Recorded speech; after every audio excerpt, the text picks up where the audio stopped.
Ja, das ist die Yuki, ein Welpe. Gerade mal so 7, 8, 9 Wochen alt. Wir werden es gleich mal kurz erfahren. Das ist ein tschechoslowakischer Wolfshund, ein kleines Mädchen. Ja. Und nachdem unsere alte Hündin leider verstorben ist, an dem Tag, wo sie geboren ist, haben wir jetzt wieder einen neuen Gefährten für unseren Rumo. Auch ein Wolfshund, das ist aber ein Wolfshund-Mix. Genau, ich zeige sie mal kurz. Ne, ihn.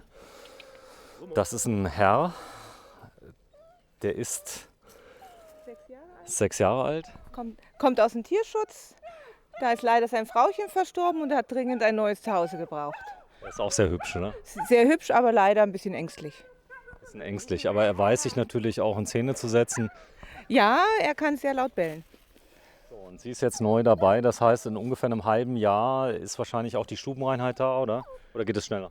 Das geht hoffentlich schneller, noch ist sie nicht dicht. Das große Geschäft klappt schon sehr gut. Die Pinkelei halt noch. Aber das ist beim Hundebaby. Menschenbaby hat jetzt noch Windeln. Hundebaby braucht einfach noch etliche Wochen.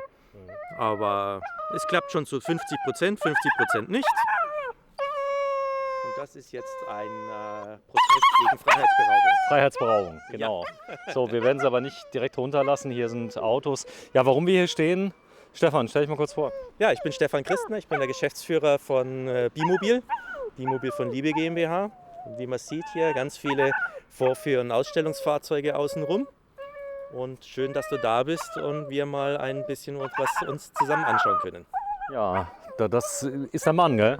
Das ist mein Mann, genau. Ich bin die Sabine Rentsch und bin auch Geschäftsführerin hier von Bimobil. So, wir haben gesagt, wir nehmen dich mal ganz kurz ins Bild mit rein. Du wolltest eigentlich nicht für die Kamera, aber ich habe gesagt, ich habe darauf bestanden. Ja, also was macht man nicht alles für seine Firma? Ja, es ist Teamwork bei euch auch. Das heißt, du bist auch auf Messen, wir haben es, glaube ich, da gesehen. Gell? Ja, auf Messen bin ich immer dabei. Und ansonsten mache ich halt die Administration, EDV und halt auch Personalwesen. Ja, es gibt einiges zu berichten. Wir werden heute mal einen ganz großen Bericht machen über euch. Ihr seid eine unglaublich nahbare Firma. Wir sind in Bayern. Wir sind in Bayern, ja, im schönen Oberbayern, südöstlich von München. Genau. Wir sind in Oberframmern und sogar im Gewerbegebiet Eich. So ist das. Und das heißt, glaube ich, hier alles auch Eich, oder? Das ist alles nur Eich und ist durchnummeriert. Hier ist Eich 15. Hier ist Eich 15. So, du bist entlassen. Vielen Dank. Wenn du möchtest, du kannst sie auch gerne mitnehmen. Ich nehme meinen kleinen süßen Schreihals wieder mit. Hast du? Ja, ja. Dann noch viel Spaß. Ciao. Oh, ist ja goldig, oder? Absolut. Das müssen sie aber auch sein, weil sie sind auch kleine Piranhas, Krokodile und Verbrecher. Aber sie sind so süß, man verzeiht alles. Das ist so, ja. Warum wir die Hunde mit reingenommen haben, ist nicht, um irgendwie die Gefühle zu erwecken, damit ihr dann noch mehr Käufer habt. Denn die Wartezeiten auf dem Bimobil sind eh schon 2 bis 3 Jahre. So ist es, ja. So ist es, sondern wir wollen einfach mal zeigen, aus der Serie Made in Germany, man kann auch noch stolz sein, Made in Bavaria sogar. Made in Bavaria, ja, im Speckgürtel von München werden alle unsere Reisemobile produziert. Ja, wir haben drinnen noch einen Schmankerl, das werden wir gleich mal zeigen. Eins der ältesten Bimobile, die es gibt. Es gibt Bimobile wie lange schon? Ja, wir haben jetzt 44 Jahre. Das heißt also schon sehr, sehr lange. Komm, wir zeigen es mal ganz kurz zum Preview. Einmal ganz kurz unseren Oldtimer auf einem Peugeot. So einer unserer Ur-Huskies, Ur-Pickups. Warte, ich zeige es mal gerade. Eich 15, da sind wir gerade. Und der Ort hier? Nochmal? Das ist Gewerbegebiet Eich 15 in Oberframmern. Oberframmern. Ja, Oberframmern. Und er steht hier, wir werden ihn im nächsten Video mal rausfahren und nochmal einzeln vorstellen. Er fährt noch? Der fährt noch. Fährt sich überraschend gut. Das ist ein Peugeot, gell? Ein Peugeot 504. Eines der robustesten Autos, sind ewig lange noch in Afrika gefahren. Ich zeig das mal gerade. Da sind ja auch die Kolonien von Frankreich. Und ja, ich wohne ja selber in Frankreich. Die Autos sieht man gar nicht mehr bei uns auf der Straße. Ist so, ja. Auch natürlich mit Gurten und durchgehender Sitzbank und allem drum und dran natürlich überhaupt nicht mehr vergleichbar mit einem modernen Auto. Aber wie ich gerade gesagt habe, wenn man mit dem Auto fährt und sich an die Revolverschaltung gewöhnt hat nach ein paar Metern, es macht echt Spaß mit dem Teil. Ich gehe mal gerade einen Schritt zurück. Hat sich gar nicht so viel geändert. Baujahr von dem ungefähr? Oh, der ist irgendwann 74, 73, 74. Müsste ich gleich nochmal schauen. Der kannte. Der ist jetzt gut erhalten, das war ein Projekt. Ihr habt den nochmal quasi. Das war ein Projekt, das ist von einer Zeitschrift, die haben den in der Schweiz gekauft. Wir haben die Kabine nochmal überholt und die Journalisten haben sich darum gekümmert, dass das Auto nochmal grundüberholt wird, wirklich von der Pike auf. Und wir haben ihn dann, glaube ich, jetzt vor 6 oder 7 Jahren von den Journalisten zurückgekauft. Und das ist schon ein Stück Stolz auch, dass man einfach sagt, man sieht, Bimobil, wir bauen seit 30, 40 Jahren seit 30, 35, 40 Jahren in dem Stil, wie wir jetzt immer noch bauen. Jetzt natürlich viel moderner, auch viel größer. Das sieht man dann vielleicht auch mal, wenn man 2 Pickups nebeneinander stellt. Aber auch damals schon ein typisches Bimobil. Ja, zeigen das auf jeden Fall nochmal intensiv, denn das Besondere dabei ist, diese Klappe, die hier hinten drauf ist, die habt ihr quasi erfunden. Man kann fast so sagen, haben wir erfunden, ja. Das ist sicherlich seit über 40 Jahren haben wir Heckklappen und Seitenklappen bei unseren Reisemobilen. Ich schwenke mal nach links, das ist ein neues. Das ist das aktuelle Modell, ja. Ein Husky 230, in dem Fall auf einem Ford Ranger. Und auch mit der Hecksitz-Gruppe, also auch da letztendlich. Das hat sich gar nicht so viel geändert. Guck mal hier. Gut, der liegt ein bisschen tiefer, ist nicht ganz so geländegängig. Ist nicht so geländegängig, ist auch kein Allrad, sondern ist einfach ein 4x2. Aber ein super robustes Auto. Und auch damit konnte man schon in Richtung Wüste fahren. Und Natürlich das ist, jetzt nicht tiefe Sandstrecken, aber ein super robustes Auto gewesen, damals schon. so, und das System ist ja bei euch Kabine.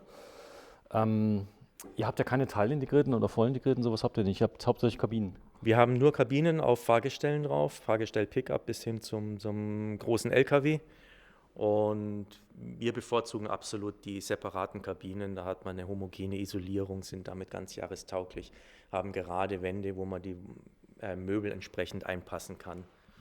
Hat sich absolut so bewährt. So, und hier ist was ganz Besonderes. Auch da werden wir ein extra Video machen. Wir werden sowieso ganz viele Videos machen. Ich bin 3 Tage hier. Du freust dich schon. Ich halte dich 3 Tage von der Arbeit ab. Ja, Mai, dafür hat man ja dann noch das Wochenende und die Nächte. So. Das wird schon.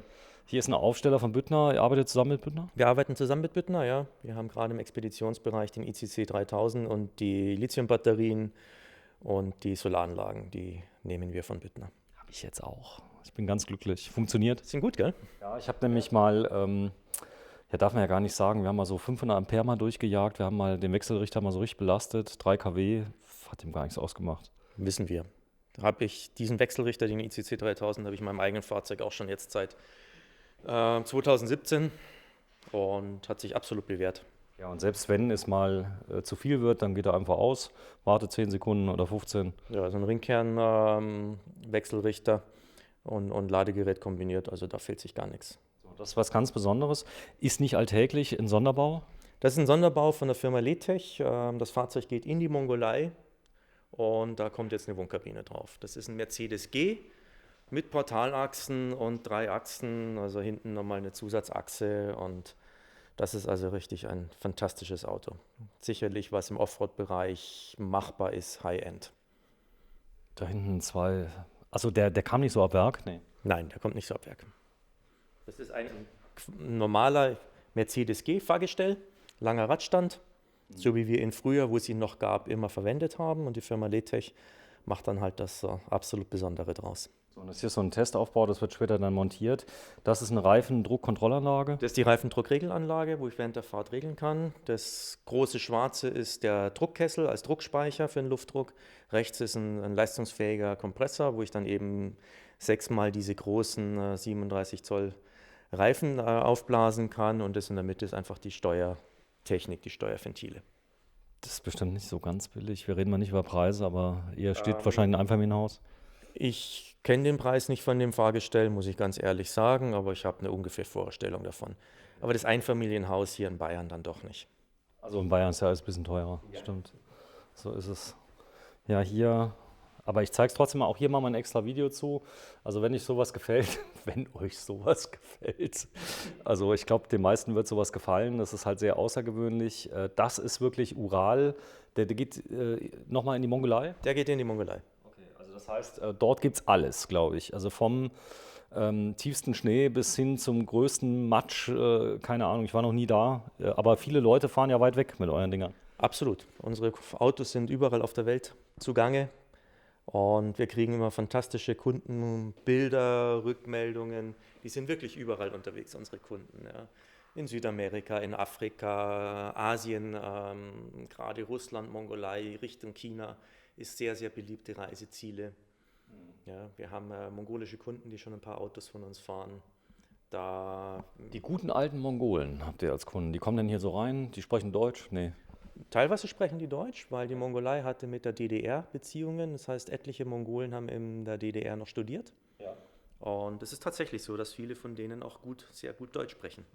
Ja, das hier ist ein tolles Fahrzeug. Habe ich auch noch nicht so oft gesehen in Deutschland. Ist es verfügbar in Deutschland offiziell? Ist ein Ford Ranger. Gibt's Ford Ranger, ganz normal. Ganz normal beim Ford-Händler.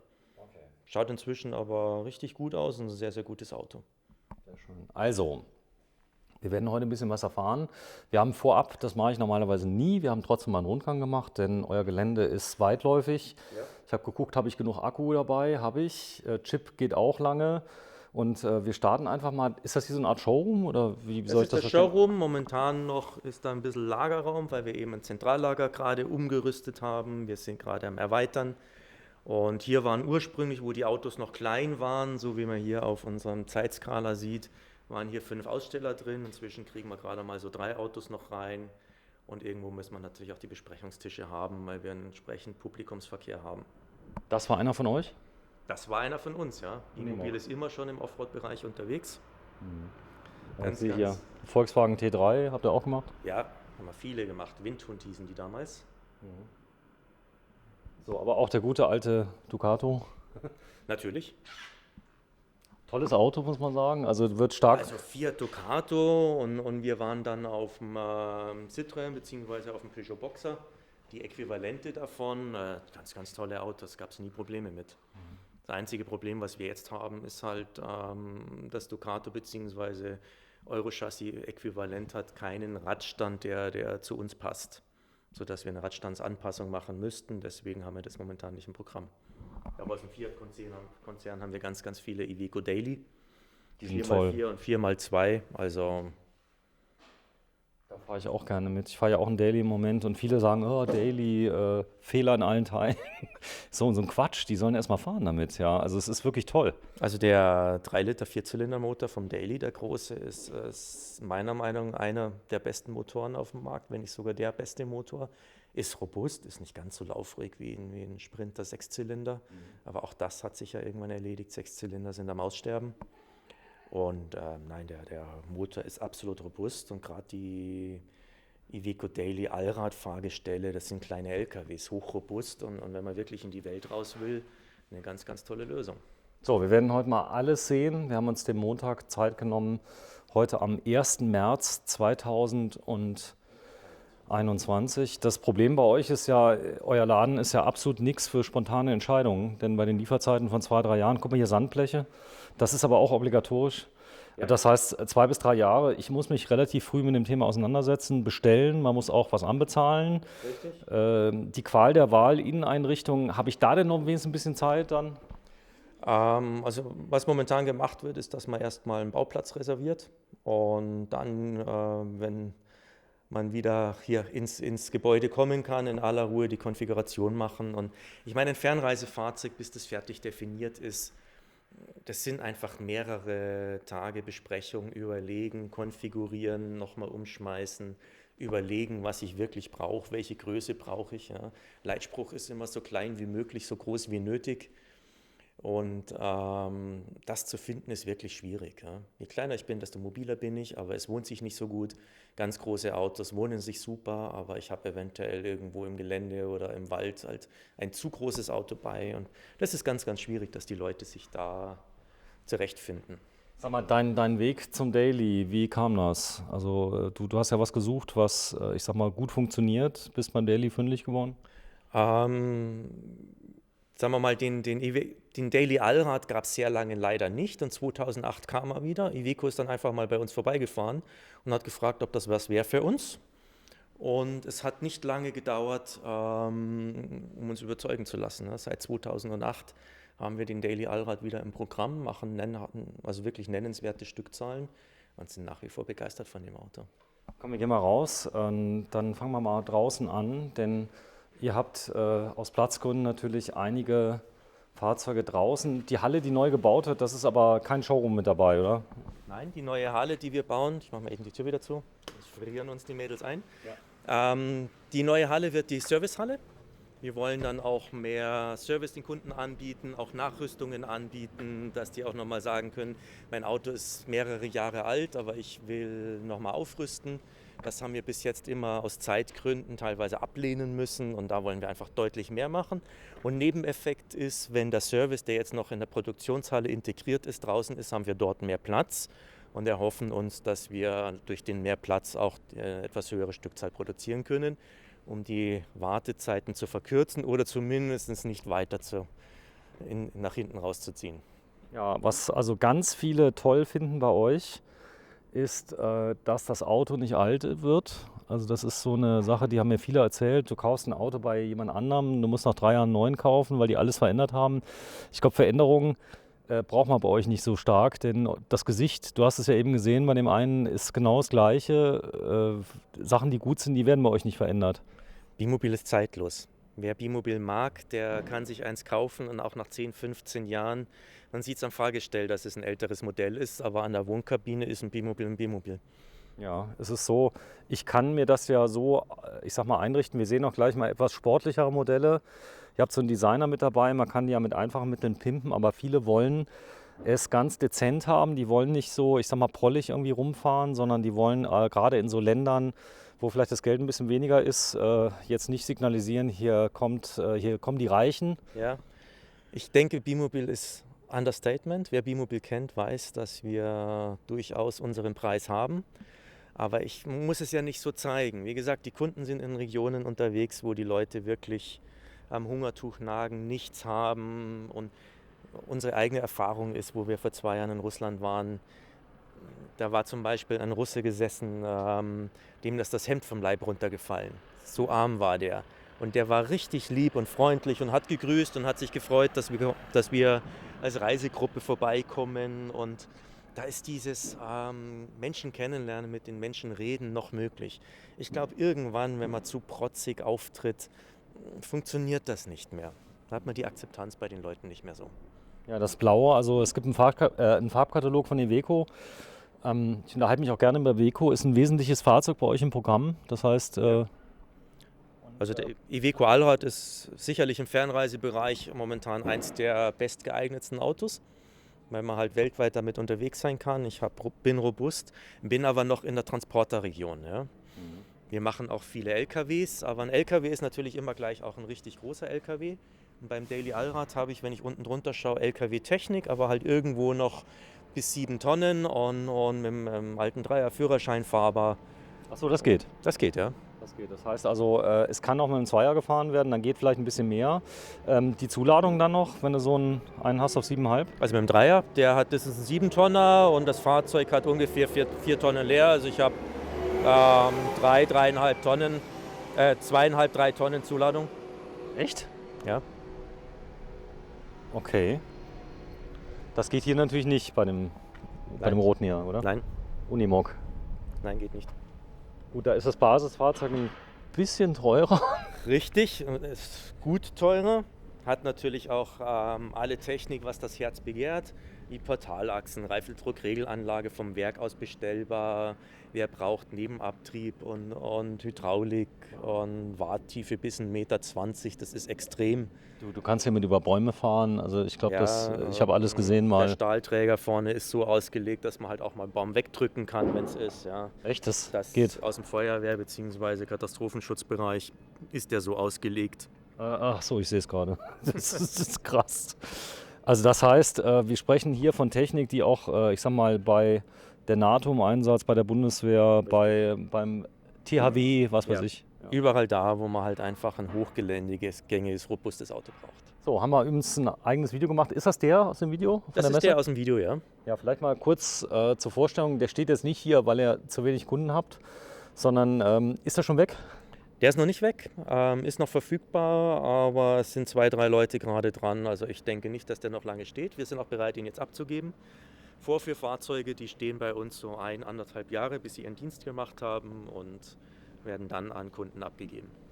So, typische Fragen. Dichtheitsgarantie, da hast du gelacht. Das letzte Mal hast du gesagt, wir geben so 10 Jahre. Aber also auf die Eckverbindung haben wir 10 Jahre Dichtigkeitsgarantie ohne Nachkontrolle.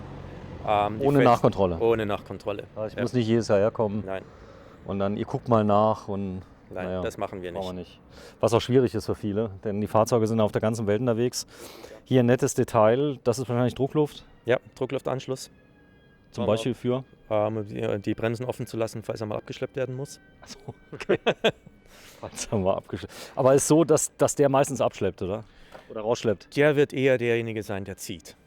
Ist so. Also haben wir extra Video schon gemacht auf der Weil wir Messe. auch von diesem Fahrzeug wunderschöne Fotos haben, wo Journalisten mit dem unterwegs waren und die haben ihn tatsächlich in Portugal auch mal versenkt. Also wenn man sich ein bisschen Mühe gibt, das geht. Also versenkt heißt, er war nicht unter Wasser, aber er kam nicht mehr raus aus dem Er war bis zur Achse. bis zur Achse. So ist es. Ja, ich bin noch keinen gefahren, aber nichtsdestotrotz, der ist jetzt zugelassen. Man darf damit auch mal fahren, wenn man ein echtes Kaufinteresse hat. Das ist selbstverständlich. Jedes Fahrzeug bei uns kann und soll Probe gefahren werden. So, man sieht hier die Kabine. Das ist aber jetzt Kundenwunsch. Länge von dem Fahrzeug? 7 Meter. 7 Meter. Ich habe gehört, so 6 Meter ist, glaube ich, so eine Grenze. Da gilt man noch als kleines Fahrzeug, wenn man irgendwie... 6 Meter ist immer wegen Parkplatz. Ich passe aber mit so einem Auto, wenn ich rückwärts ranfahre und den Popo über die Böschung hänge, auch auf die meisten Parkplätze. Und 6 Meter ist ganz oft wegen der Fähre, aber auch die großen Autos fassen auf die Fähre. Also ich bin kein Freund davon, schlechte Kompromisse zu machen wegen 6 Meter. So, die Fenster sind auch speziell. Das ist Glas? Nee. Hartglasfenster von KCT halten wir für sehr, sehr gute Fenster und wie gesagt, habe ich auch seit 2013 in eigenen Fahrzeugen drin. Ist wirklich ein hervorragendes Fenster. Gut isoliert, gut schallisoliert, tolle Haptik, tolle Optik, also ist wirklich gut. Ich habe das Video ja untertitelt Männertraum, glaube ich, von dem hier. Kannst du dich noch daran erinnern? Ja? Ist schon so ein bisschen, oder? Ja, selbstverständlich. Sag mal, also der EX4 32, wenn wir noch ein bisschen Zeit haben, fahren wir mal damit. Denn du hast natürlich einen Zweier. Ich habe noch keinen Zweier, aber wir wollen als nächstes Fahrzeug ein Iveco Eurocargo für uns selber nehmen.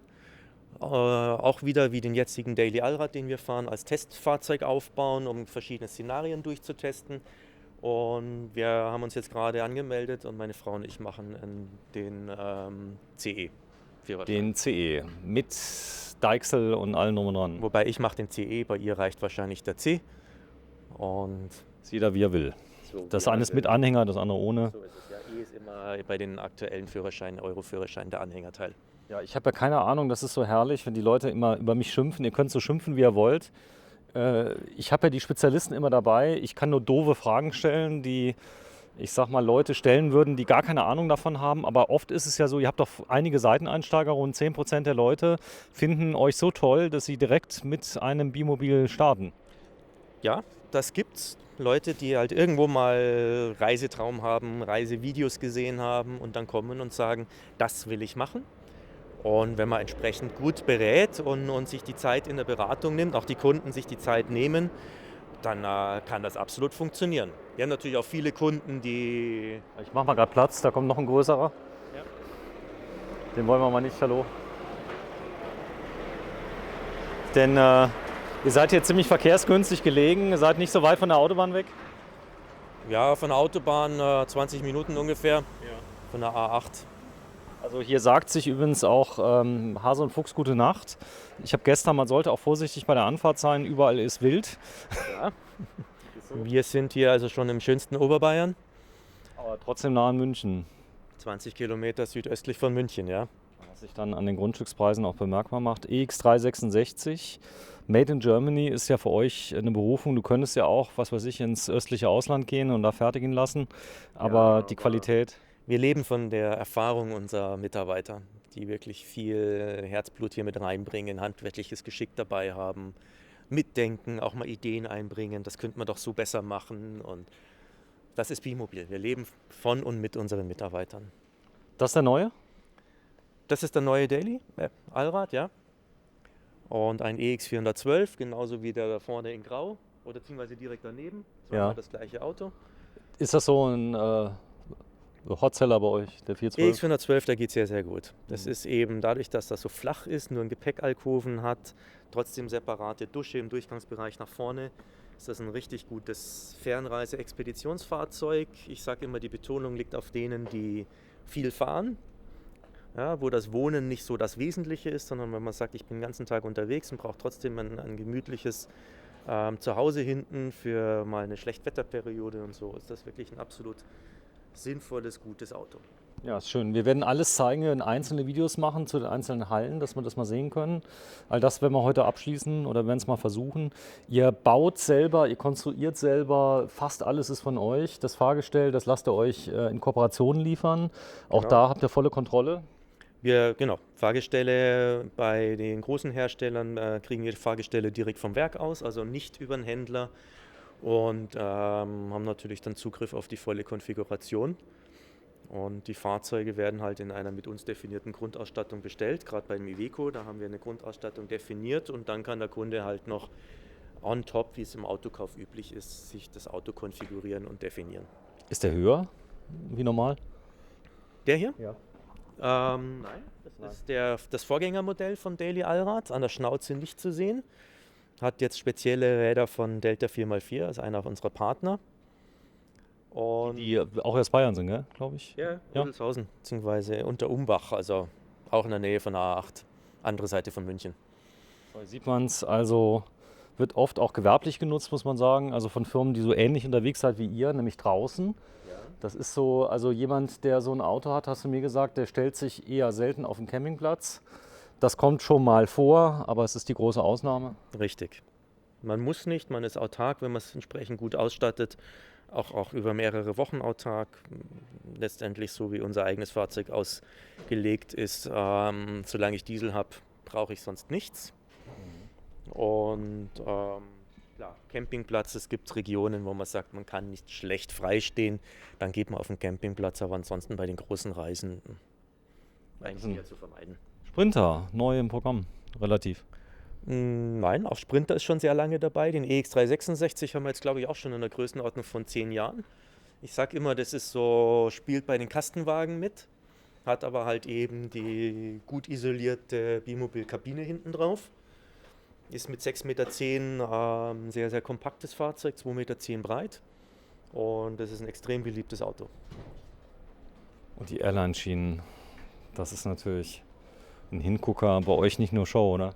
Nein, man sieht, da sind auch die Ringe drin. Ich gehe mal davon aus, dass hier hinten irgendwelche Sonnensegel, was weiß ich, Hängematte oder sonst was mit dran ist. Ja, TÜV, jedes Fahrzeug einzeln abgenommen?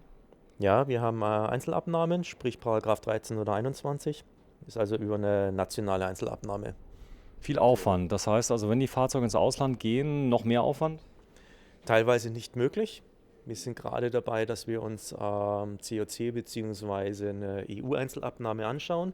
Das ist aber dann extrem aufwendig und kostenspielig. Und wir haben halt so viele Einzelmodelle, dass sich das klassische COC nicht lohnt, weil habe ich ja immer nur für einen Fahrzeugtyp, aber allein dieser Schwenk mit der Kamera zeigt ja, was wir an einer Bandbreite von Fahrzeugen haben. Komm, ich zeig mal gerade was. Also das hier ist nur ein Außenrundgang. Wir werden euch ganz viel zeigen über Bimobil. Und hier ist einer, der ist jetzt schon 9 Jahre, 9 glaube ich, 2012 war der. Von 2012, ja. Ja, sieht aus wie neu. Also wenn man den jetzt aufbereiten würde, praktisch einen Aufbereiter durchschicken würde, dann im Prinzip können wir den nochmal auf die Messe stellen, oder? Eigentlich ja. Ja, das ist so. Du hast mir erzählt, die Fahrzeuge, die Basisfahrzeuge sind für mehrere 100.000 Kilometer, wenn nicht 1 Million ausgelegt, aber sie sind nicht ausgelegt für lange Dauer. Das heißt, ihr konserviert diese Autos nochmal extra gegenüber einem LKW, der so mal nach 10 Jahren ausgedient hat. Dann wird er quasi abgewrackt, der wird verschifft oder irgendwie ins Ausland verkauft. Genau. Ob er rostet oder nicht, spielt keine Rolle, wird nach 4, 5 Jahren durch die Leasing ausgetauscht, ist hier nicht so. Richtig. Also klassischer Lkw-Transporterbereich, Nutzfahrzeugbereich, die sind für hohe Kilometerleistungen ausgelegt und nicht für lange Lebenszeit. Ja, und so ein Lkw, Millionen Kilometer, die hat er in der Spedition innerhalb von ein paar Jahren erreicht. 1 Million Kilometer als Reisemobil ist fast nicht schaffbar. Das heißt, wir müssen nochmal extra Hohlraum- und Unterbodenkonservierung machen, Fahrgestell selber nochmal wachsen lassen. Da haben wir einen sehr, sehr guten Partner, der macht das für uns zu einem sehr, sehr vernünftigen Preis. Und dann habe ich halt wirklich eine hohe Lebenserwartung. Ich komme unten dran, ich sehe das Fahrgestell, wenn irgendwo auch das Wachs mal weg sein sollte, kann man nachbessern und nachkonservieren. Und wie gesagt, im Nutzfahrzeugbereich brauche ich mir über Kilometer keine Sorgen machen. So, komm, wir gehen mal, da vorne ist eine Halle von euch hier. Nein? aber einmal außenrum. Einmal außen rum. Ich bin leicht durcheinander gekommen. Ja, das Ganze ist so, wenn man wächst, fängt man an rumzustückeln. Das ist natürlich nicht so schön. Man kann trockenen Fußes nicht von A nach B gehen. Aber es gibt ja Schlimmeres. Genau. Ich wollte einmal kurz den Neubau zeigen. Okay. Dann wollte ich die Fahrzeuge hinten zeigen, die wir uns angeguckt haben. Okay. Und dann würde ich gerne einen Cut machen und mal in die Fertigung gehen. Das war so die Idee. Ja, sehr gerne. Wenn das okay ist, damit die Leute einzelne Videos haben, weil ich glaube, es wird umfänglich und das, was ein bisschen strukturieren von den Videos, war so meine Idee. Also Ja, wenn du, können wir gerne so machen. wenn Klar. du es jetzt anders haben möchtest, Nein, sag mir. Okay. Bin ich bei dir. Ich laufe der Kamera hinterher. Denn hier stehen überall Bimobile rum. Das ist wirklich toll. Hier vorne ist die Fertigung, gell? Genau. Vorne rechts ist dann die Produktion 2, nennen wir das. Da werden die Kabinen gefertigt und die Basisfahrzeuge umgerüstet. Das zeigen wir euch übrigens auch. Gibt es ein extra Video zu. Produktion 2. Ganz spannend. Ihr habt eine eigene Backmaschine. Guck mal da, wer da ist. Ist das schlimm, dass sie rumläuft? Nein, ich denke, meine Frau ist hier um die Ecke. Ah, da vorne ist sie, genau. So, das ist also zu euch. Da steht ein ganz tolles Auto, grün. Ein schönes Grün, so ein bisschen ins Lindgrün rein, mag ich total gerne. Viele von unseren Kunden wünschen, dass die Fahrzeuge unauffällig sind. Ich sage immer, es darf nicht ins Militärische gehen. Kein Oliv, kein Flecktarn, sonst irgendwas. Ja, das ist in manchen Ländern auch nicht so sinnvoll. Nein, man kommt auch teilweise nicht über die Grenzen oder man kriegt halt auch irgendwann mal Ärger. Völlig umsonst. Umgekehrt, wenn man sich mal irgendwo in den Wald reinstellt, muss man ja auch nicht immer auffallen. So, und das ist jetzt eine tolle Farbe. Farbkatalog, hast du mir schon gesagt, ist so dick wie das Telefonbuch von New York. Das heißt, also im Nutzfahrzeugbereich bieten sie alle Farben an, die es gibt. Aber Silber sieht man ganz oft bei euch im Aufbau. Genau, wir haben unser Aufbaublech ist Silber oder Weiß. Wobei die allermeisten Leute sich für Silber entscheiden. Der Vorteil von dem Silber ist, wenn man mal so flach in die Kabine rein leuchtet, es spiegelt. Das heißt, ich habe die Konturen von der Umgebung, Wald oder Häuser oder sonst irgendwas. Das heißt, das Silber ist eine schöne Farbe, aber es ist absolut unauffällig, wenn ich irgendwo stehe mit Umgebung. Habe ich gar nicht dran gedacht. Was ich alles erfahre von dir. Und auch hinten eine riesen Garage, aber so die Autos im Einzelnen werden wir uns mal angucken. In Einzelvideos, denn alle die wir noch nicht gezeigt haben, müssen wir zeigen. Das ist unser LBX 434, das ist also das Derivat auf dem Daily Allrad, auf dem aktuellen, was wir vorher immer als LBX 365 auf dem Sprinter hatten oder immer noch haben. Wir haben einfach die Produktpalette in Richtung Daily 4x4 jetzt noch erweitert, weil viele Kunden, die echte Weltreisen machen, das so wünschen. So, und hier sieht man eine gebrauchte Wohnkabine, die wird ins nächste Leben gehen. Richtig? So, die wird dann von euch wahrscheinlich noch mal ein bisschen überarbeitet. Die wird noch mal ein bisschen überarbeitet und bekommt einen neuen Pickup drunter. So, und dann ist sie quasi wieder einsatzfähig. Pickup, der drunter passt, da gibt es breite Grenzen. Das heißt, also ihr könnt einige drunter machen, einige gehen nicht, muss man Weil sagen. man halt teilweise die Kabine etwas hochheben muss über die Radläufe, die Hubstützen nach außen verlegen und halt ein paar Anpassungen machen. Ja, hier vorne sieht man das, was übrig bleibt. Das geht dann wahrscheinlich direkt an den Kindergarten oder wie? Ne, es wird umgerüstet und passt dann als Wechselsystem. Das heißt, ich habe entweder die Wohnkabine oder die Originalpritsche hinten drauf. Ach, das geht. Das geht. Also wenn jemand sagt, ich fahre nur ein halbes Jahr, dann ist der Pickup dann als normales Auto Genau. zu verwenden. Ganz normal Pickup. Ich kann da einen Hardtop drauf machen und so und habe also von der Optik wie von der Nutzbarkeit ein ganz normales Pickup-Fahrzeug. Was auch in unseren Breiten absolut Sinn macht. Ich zeig mal gerade so ein kleines Detail. Das da ist ein Reifen. Ein Reifen von dem Eurocargo, den wir als nächsten Aussteller machen. Das ist ein 14.00. Das ist also schon ein mächtiger Reifen, der auch wirklich entsprechend... Wenn du deinen Fuß draufstellst mal zum Größenvergleich. Du hast Schuhgröße? Schuhgröße 41. 41. So, endlich mal einer, der noch eine Nummer kleiner hat wie ich. Ja. Sei es denn drum. Ja, und hier drin, da werden die Fahrgestelle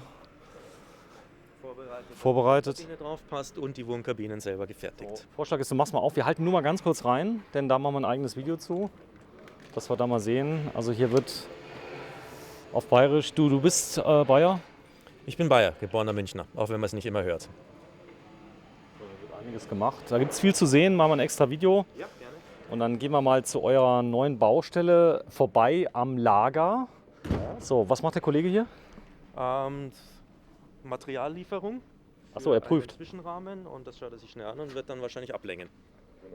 Ablängen heißt abschneiden. Abschneiden. Abschneiden. So, das ist was? Ein Vierkantrohr? Stahlrohr. Ich habe ja keine Ahnung. Was ist das für ein Stahl? Ganz normaler ST37-Äquivalent. Also. Der ganz normale ST37, ich verstehe. Hab verstanden, der ist schon lang. Also wenn du hier so guckst, so, ich schätze mal so 12 Meter. Okay. Ja. Ist Stahl teuer? Nein. Okay. Nein. Nein. So in Rohmaterial nein. Okay, das heißt, Wenn man was draus gebaut hat, dann schon. dann gehen einige Arbeitsstunden drauf, aber ich zeige mal gerade die Länge hier. Ich krieg's fast nicht aus Objektiv drauf, aber es geht. So, die Qualitätskontrolle, habt ihr eigenes Team? Wir haben ein eigenes Team, ja, unser technischer Leiter mit einem Mitarbeiter zusammen, die machen jedes Fahrzeug nochmal eine Qualitätskontrolle, gehen durch, schauen sich alles an, ob alles funktioniert. Auch nochmal, ob alles vollständig gebaut wurde oder irgendwann einmal ein Punkt irgendwo durchs Raster gefallen ist, dass uns das auffällt und nicht erst den Kunden. Also da legen wir großen Wert drauf. So, du hast mir gesagt, ihr seid nicht 100%ig, ihr bemüht euch 99,99. Aber 100% ist leider unrealistisch, schaffen wir nicht. Aber wir geben uns absolut Mühe, dass wir halt irgendwo so bei 90-95% sind, wo man einfach sagt, das passt. Ganz wesentlich ist, dass die großen Sachen einwandfrei funktionieren. Wenn man irgendwo eine Kleinigkeit klappern ist ein anerkannter Reklamationsgrund bei Bimobil. das stimmt, gell? Ja. Das ist normalerweise, es gibt ja viele, die sagen, komm, stell dich nicht so an. Ist ja, du bist ja schließlich in einem Wohnmobil, das gibt's bei euch nicht. Nein, Klappern nervt und muss nicht sein. So, die Autos sind gebaut wirklich für die Ewigkeit. Es gibt ganz viele fahren noch. Ist das so die Quote wie bei Porsche? Ich kenne die Quote von Porsche nicht, aber wir gehen davon aus, dass wir irgendwo zwischen 3.500 und 3.800 Autos am Laufen haben und wirklich viele aus der Gründungszeit auch noch unterwegs sind. Da vorne sehen wir selbst die Mitarbeiter, viele Mitarbeiter fahren Fahrzeuge von euch. Ja. Das hinterste gehört der Vertriebsmitarbeiterin, ein LB 355, den wir momentan leider nicht im Programm haben, weil es mit den VW T6 gerade und dem Euro 6D, Euro 6E Zulassungsprobleme gibt in der 3,5 Tonnen, in der Light-Duty-Klasse. Wobei, sodass also im Prinzip die ganzen Transporter, die wir haben, Heavy-Duty-Zulassung haben und da gibt es noch keine Probleme mit. Ja, stimmt. Das Blöde ist ja, ihr müsst ja schon 2-3 Jahre im Voraus denken. Das heißt, ihr könnt jetzt nicht irgendwelche Autos bestellen, die ihr später nicht zugelassen kriegt. So ist es, ja. Da muss man gut aufpassen, dass man nicht plötzlich Fahrgestelle versprochen hat, die man gar nicht mehr liefern kann. So, da vorne ist euer Lager. Ja, also das Ein Teil davon. Eine Reihe vom Nachbarn. Ja. Und Links da dran. genau, links daran, das ist unser Zentrallager, was wir jetzt gerade ganz neu gemacht haben. So, Vorher hatten wir so offene Lager in den Hallen drin, aber dafür haben wir inzwischen zu viele Mitarbeiter und auch zu viel Durchsatz, sodass wir jetzt einfach ein Zentrallager haben. Was ziemlich cool ist, wenn ihr reinfährst zum ersten Mal, es war schon dunkel. Ich habe gedacht, ich fahre irgendwie ins Phantasialand. So Wegschilder, die schon beginnen hier vorne. Aber es ist ein großes Industriegebiet, ihr seid nicht die Einzigen hier, oder? Nein, nein. Hier gibt es einiges an Industrie. 1. März, du merkst, wenn es früher kommt, dass ihr mehr Anfragen kriegt? Nein. Wie gesagt, bei dem Vorlauf, den wir haben und der Planungsintensität, die ein Fernreisefahrzeug hat, haben wir eigentlich das ganze Jahr über Saison. Cool. Wir werden auch hier mal kurz reinhalten, denn das Thema Lager ist natürlich just in time, Sachen zu kriegen. Ihr wart schwer davon abhängig jetzt in der Krise, dass bestimmte Sachen nicht kamen? Ja, oder ging's? Es ging. Also mit 2-3 Sachen gab es schon Verzögerungen, aber generell sind wir wirklich sehr, sehr gut durchgekommen. Unterwegs. So, wir halten mal kurz drauf. Da oben sind die Wassertanks schon mal zu sehen. Ja. Auch hier will ich unbedingt mal ein eigenes Video machen, weil ich denke, da wird jemand, der so Wohnmobile selber ausbaut, ein Herz aufgehen in dem Lager, oder? Das gehe ich davon aus, ja. Das ist ein Hochregallager mal links hier vorne. Ihr habt ein unglaublich tolles Miteinander mit den Mitarbeitern. Das heißt also, was ich gemerkt habe, ist schon so, dass ihr eigentlich alle auf einer Ebene seid. Klar, irgendeiner muss ja dann mal einen Marsch angeben oder so, aber du hörst wahrscheinlich schon auf das, was die sagen, oder? Ja, selbstverständlich. Ja. Man hat erfahrene Mitarbeiter und die Firma ist so aufgebaut, dass die Leute auch wirklich halt ihren eigenen Bereich machen können und auch sollen. So, und hier entsteht Bimobil neu. Der ist natürlich schon gelegt, der Grundstein. Grundstein ist gelegt, die Sockel von der Halle, die Fundamente werden gerade ausgegossen. Und das gibt unsere neue Servicehalle, wo wir dann eben einen Mehrwert für unsere Bestandskunden anbieten können.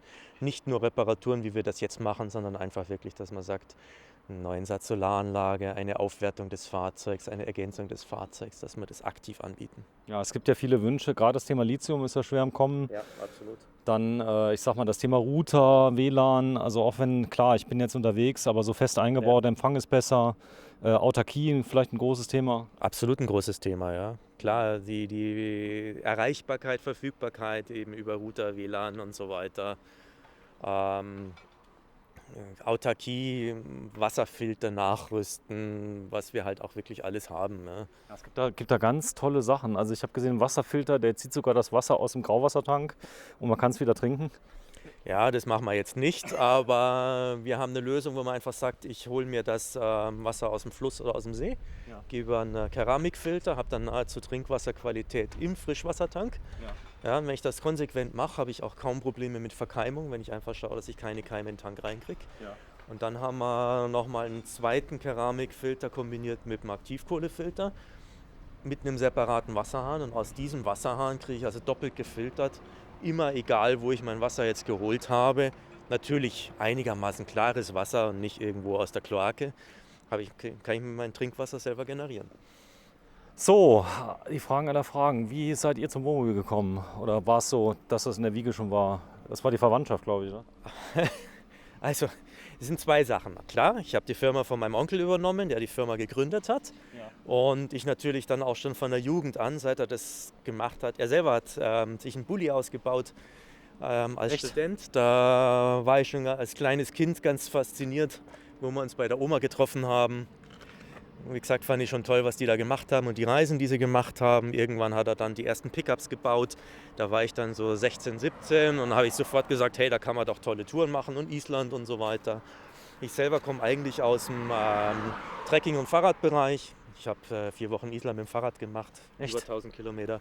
Selbst, also E-Bike natürlich. Nein, das gab es doch damals noch nicht, das war während dem Studium. War Spaß. Ich wollte dich nur necken. Nein, auch mit meiner Frau zusammen schon in der Hardanger wieder 2 Wochen Trekkingtour gemacht, wo man alles, was man braucht, auf den Buckel schleppt. Ich zeig mal gerade, also das wäre die Bushaltestelle, wenn ihr mit dem Bus kommen wollt. Ja, fährt regelmäßig so 3-4 Mal am Tag. Also sehr überschaubar. Nein, ist ein bisschen öfters, sehe ich gerade, aber...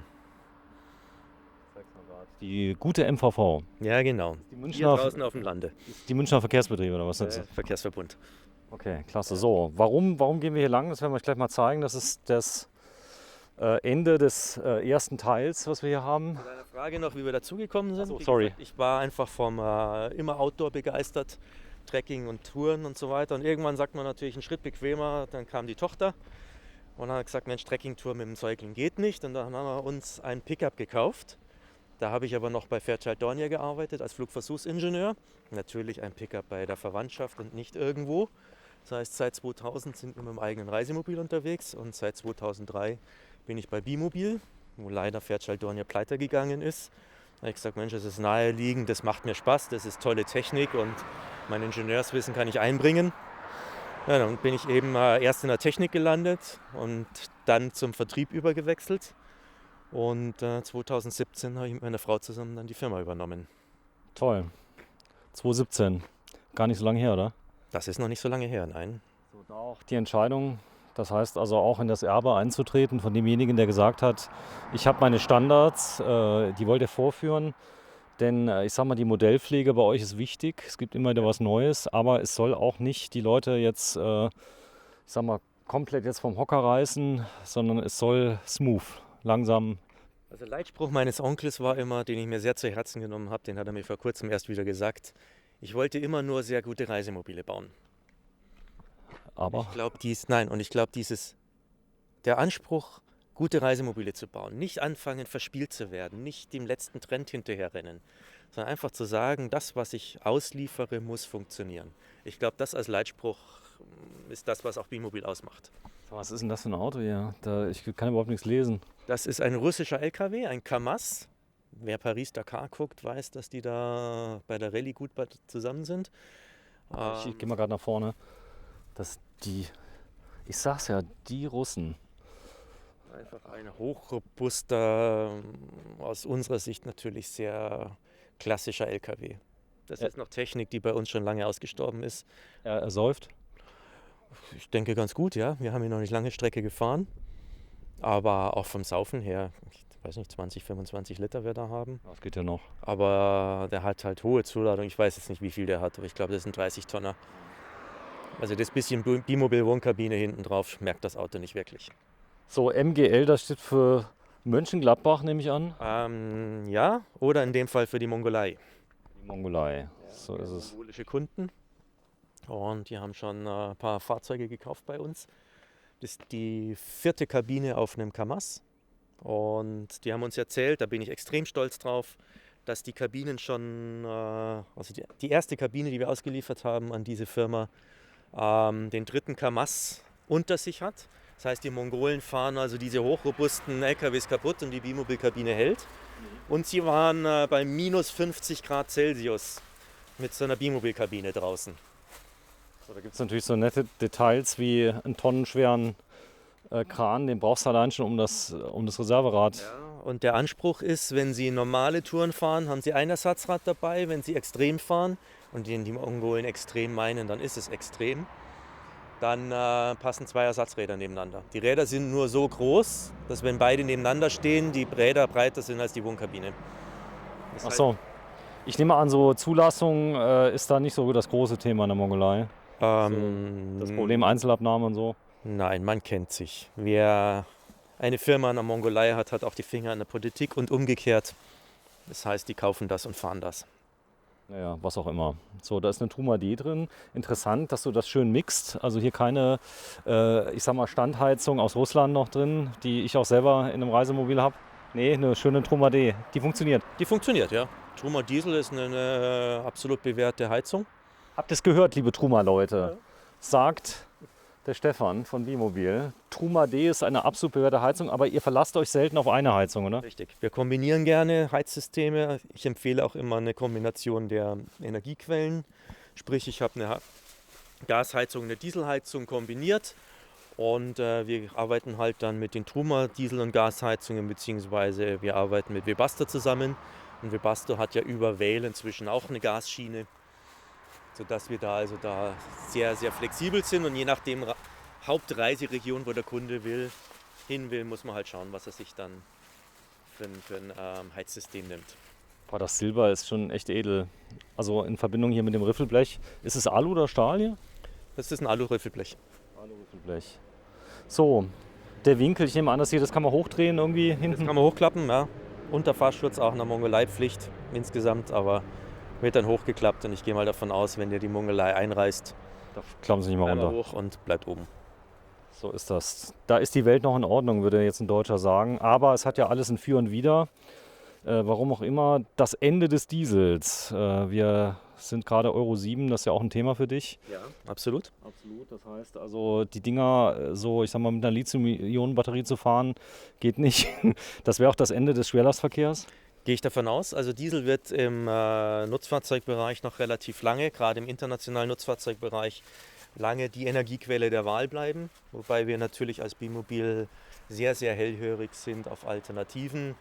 Ach, der hat AdBlue hier. Ja, auch ein Kamaz hat AdBlue. Die Russen. Der hat AdBlue.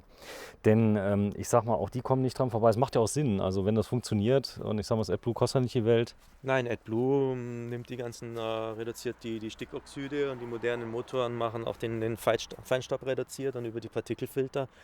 Also ein moderner Diesel ist absolut sinnvoll zu fahren. Jetzt kommt gleich wieder die große Frage, was mache ich mit AdBlue im fernen Ausland? Das sage ich hier nicht öffentlich, aber es gibt natürlich Lösungen zu dem Thema. Also da, wo es auch nicht, ich sag mal, reglementiert ist, kann man solche Sachen auch außer Kraft setzen. Ihr wisst, wie es geht und Genau so mehr wird dazu nicht gesagt. So ist es. Sehr schön. Da vorne steht ein MAN, TGM 13290, auch ich kann lesen. Ja. Das ist 13 Tonnen, 290 PS. 290 PS, das langt? Weil er hat ja über 1000 Newtonmeter Drehmoment. 1000? Ja. Die braucht er auch, oder? Damit dreht er, ein LKW-Motor dreht sehr langsam, hat sehr, sehr viel Kraft dabei. Das ist eine andere Philosophie wie in dem Pkw-Bereich, wo ich mit Leistung fahre. LKW fahre ich mit Drehmoment. Also ich bin in meinem Daily 80 km/h mit der Himatic bin ich bei 1800 Umdrehungen. Der ist der hier wahrscheinlich bei 400 oder so. Nein, schon über 1000, aber Wobei der Daily ist ja auch im Prinzip ein kleiner LKW-Motor, aber er folgt schon der LKW-Philosophie. Was ist das für einer? Jetzt die Das ist der Kabine? 510, 5,10 Meter Kabine auf einem großen Fahrerhaus, also auf einem Fernfahrerfahrerhaus, wo ich hinter Fahrer und Beifahrersitz noch so eine Liege habe, wo Boah, man ist das mal schön. einen Guide mitnehmen kann oder sich mal schnell so im Fahrerhaus lang machen kann oder halt auch einfach Kamera und was auch Ja. immer griffbereit sein muss im Fahrerhaus mit dabei habe. Ja, das ist der mit der Schrift. Da haben, ich glaube, du und deine Frau in Verbindung mit dem Folierer, Genau, die haben da Hand angelegt und ist gut geworden, da haben wir gell? uns ein bisschen was überlegt und ich glaube, das ist sehr, also mir gefällt es sehr, sehr gut. Man sollte zwar mit dem Logo nicht spielen, aber es ist dezent genug und Ja, es ist ja noch voll erkennbar, das Logo. Auch ihr müsst natürlich auch mal Anpassungen machen am Logo. Aber es ist toll zu sehen, wenn du mal hier in die Kamera guckst, guck mal rein, wie schön das zu sehen ist. Ja. Siehst du es? absolut. Es reflektiert sich im Licht. Ja. Sag mal, wenn du hier die Fahrzeuge übergibst und die Leute kriegen die Fahrzeuge neu, gibt es da Leute, die total unaufgeregt sind? Für die ist das ein Arbeitsgerät oder sind die alle emotional ziemlich dabei? Also die meisten sind sehr, sehr gelassen bei der Übergabe. Wobei freut sich sehr lange drauf, man hat sich sehr lange damit beschäftigt. Wir haben viele Gespräche geführt, die wissen ja im Prinzip, was sie bekommen. Manchmal haben sie auch vorher schon mal eine Produktion gespickt. Und man lässt sich halt auch nicht so anmerken. Also es war noch niemand, der hier mal vielleicht ein Tränchen vergossen hat? Nein, das habe ich noch nicht erlebt. Echt nicht? Echt nicht. Aber man merkt schon gut, dass die Ohren im Kopf sind, sonst würde man einmal außenrum grinsen. Das hat man schon. Thule. Ach so, der ist da nur drauf montiert. Ich dachte, das wären Das Thule-Träger, ist der die würden erste. sowas bauen. Nein, das ist ein Ersatzradträger, der am Zwischenrahmen angeflanscht ist. Und da haben wir einfach nur eine Verlängerung drauf gemacht für den Kunden, der das Fahrzeug jetzt dann übernimmt demnächst. Und da kann er einfach nochmal 2 Fahrräder hinten dazustellen. Ist doch geil, oder? Einfach hinten drauf. Ja. Das ist toll. Was ist normalerweise hier drin? Das ist auch Kundenwunsch. Das ist eine Waschmaschine. Man glaubt es nicht. So ein teures Auto und so eine einfache Sache. Da kommt Wasser und Waschpulver rein und dann Rüttelpiste. Ach, das kenne ich noch früher. Ja, genau. Wo waren das? In dem Wohnwagen in der Mitte eingebaut. Nee, noch vorher. Noch vorher. Noch vorher. Also ich habe oft die Wohnwagen, ich war im Hümer-Museum, habe da gedreht, da war ein Wohnwagen, der hatte in der Mitte unten ein Fach drin. Da habe ich gefragt, was ist das für ein Fach? Da haben sie genau dasselbe gemacht. Ja. Also während der Fahrt wird gewaschen. Genau. Das ist eine Waschmaschine. Ja. Ist das genial. Genauso wie es auch den Schweizer Sack noch gibt. Ja. Ich meine, ich habe hier Jetzt mal nicht frech Heizsysteme werden. und sonst irgendwas. Ein Schweizer Sack? Kennst du nicht? Nee. Das ist von der Schweizer Militär. Das ist ein schwarzer Gummisack. Ja. Den machst du voll Wasser, legst ihn aufs Autodach und die Ach so, Sonne der heißt- heizt ihn auf. Ah, das habe ich mal gesehen. Und dann kannst du duschen. Zum Das ist bei unseren Kunden durchaus noch zu finden im Stauraum. nettes Detail ist die Kamera, die hast du natürlich an einem Punkt gemacht, wo man auch was sieht. Ja, ich muss natürlich am Ersatzrad vorbeigucken können. Ach komm. Ich habe auf der Messe, weißt du warst der schlimmste Stand von allen, ja. Ich habe gedacht, ich drehe mal so 2 Stunden. Am Schluss waren wir, glaube ich, 2 Tage da. Ja. Und die Videos kommen unglaublich toll an, weil das hier doch was ganz anderes ist. Aber sie werden geguckt auch von ganz normalen Campern. Sie sind ganz fasziniert, auch wenn man vielleicht nicht so ein Fahrzeug kauft, weil man es nicht braucht. Die Leute gucken es trotzdem. Also es ist wirklich toll, oder? Auch eins unserer Leitsprüche ist, ein Fernreise-Expeditionsmobil verträgt den Missbrauch als Wohnmobil. Ein Wohnmobil aber niemals den Missbrauch als Expeditionsmobil. Heißt, wenn ich das Geld habe und kaufe mir so ein Auto wie zum Beispiel diesen Daily Allrad oder so ein LKW, dann kann ich damit ja ganz normale Wohnmobiltouren machen. Ich kann doch an die Mosel fahren für die Weinprobe. Ja, ich bin mit meinem Daily Allrad, der definitiv hochgerüstet ist und alles drinnen hat, was wir momentan anbieten und testen. Damit fahre ich auf normale Bogenturniere zum Übernachten und stehe halt irgendwo auf dem Parkplatz mit den normalen Wohnmobilen, Wohnwägen von den anderen Schützen. Ja, wir machen auch mal schnell 3 Tage Auszeit im Bayerischen Wald, wenn man sagt, wir brauchen. Es reicht gerade, ja, von der Firma aus. Sag mal, jetzt ist ja unten, es gibt einige Länder, wo das Stehen unter schwere Strafe gestellt wurde, Ja. zum Beispiel Portugal. Wie gehen die Leute damit um? Und man muss natürlich schauen, wo man sich hinstellt und zur Not wirklich auf den Campingplatz oder Stellplatz gehen. Wobei, wenn ich sage, ich bin unterwegs und tagsüber stehe ich irgendwo, genieße die Sonne, mache mir was Schönes zum Essen mittags und fahre nachts dann auf den Stellplatz, der legal ist und ich keinen Ärger kriege, dann ist es halt so. Wobei ich auch von Portugal weiß, da gibt es auch da noch Stellen, wenn man da reinfährt, Da ist ist niemand. man Offroad, da ist niemand. Und ich verstehe absolut, dass das limitiert wird, weil gerade an den Küstenregionen, es sind so viele Reisemobilisten unterwegs, dass das irgendwo reglementiert werden muss. Bin ich absolut dafür, verstehe ich. Mit so einem Allradfahrzeug habe ich natürlich eine Chance, mich in eine Region reinzustellen, wo eben die anderen nicht sind, wo es nicht so viele sind. Das ist eine Farbe, wenn man so ganz dezent irgendwo stehen will und nicht erkannt werden will, dann nimmt man Signalgelb. Eher nicht. Auch da, ich kann ja durchaus dazu stehen, dass ich unterwegs bin und dass ich übernachte. Ja? Dieses Unauffälligsein ist ja nur, wenn man irgendwo in Regionen unterwegs ist, wo man halt auch mal so, ich sag mal vorsichtig, halblegale Nächte irgendwo draußen verbringt. Dann ist die Unauffälligkeit in Ordnung. Ansonsten, wenn man aber gerne tolle Farben hat, warum nicht?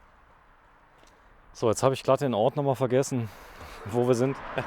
Das ist das Gewerbegebiet Eich in der Nähe von Oberpframmern, gehört zu Oberpframmern. So, jetzt klär mich mal auf. Jetzt im Moment ist ja zu bei euch. Das heißt also Showrooms, so entsprechende Besichtigungen. Da gibt es irgendwelche Konzepte, aber die will ich gar nicht wissen. Aber es gibt ja vielleicht auch wieder ein ganz normales Leben. Bayern ist ja sehr streng. Also hier Ja. FFP2 und so. Richtig. Wenn es wieder normal auf ist, wie gehe ich vor, wenn ich Interesse habe? Klar, ich kann jetzt auf eine Messe gehen, aber kann ich auch hier vorbeikommen? Wir bieten jetzt ja schon eine Videoberatung, Telekonferenz an über Teams oder Skype oder was auch immer. Das heißt, die Grundberatung, die kann man jederzeit machen, per Telefon oder per Video. Und in dem Moment, wo das Leben wieder normal ist, Termin ausmachen. So ist das. Komm, wir zeigen noch mal kurz an der Baustelle. Nochmal, wann ist fertig? Wir hoffen auf Juli, August, dass wir dann bestücken können und ab Herbst, dass wir mit dem Service einziehen können. So, da ist er, der Kammers. Noch nie gehört sowas. Und MGL ist natürlich nicht Mönchengladbach, sondern die Mongolei. Und vielen Dank fürs Zuschauen. Eine Auftakt-Dokumentation zu den Einzelvideos, die wir heute drehen. Alle werden erstellt am 1., 2. und 3. März 2021 zu einem Zeitraum, als Diesel noch als Kraftstoff erlaubt war. Wenn die Leute uns vielleicht in 30 Jahren gucken oder 20 oder vielleicht sogar schon in 10, egal was kommt. Aber du beobachtest das natürlich teilweise auch mit Sorge, gell?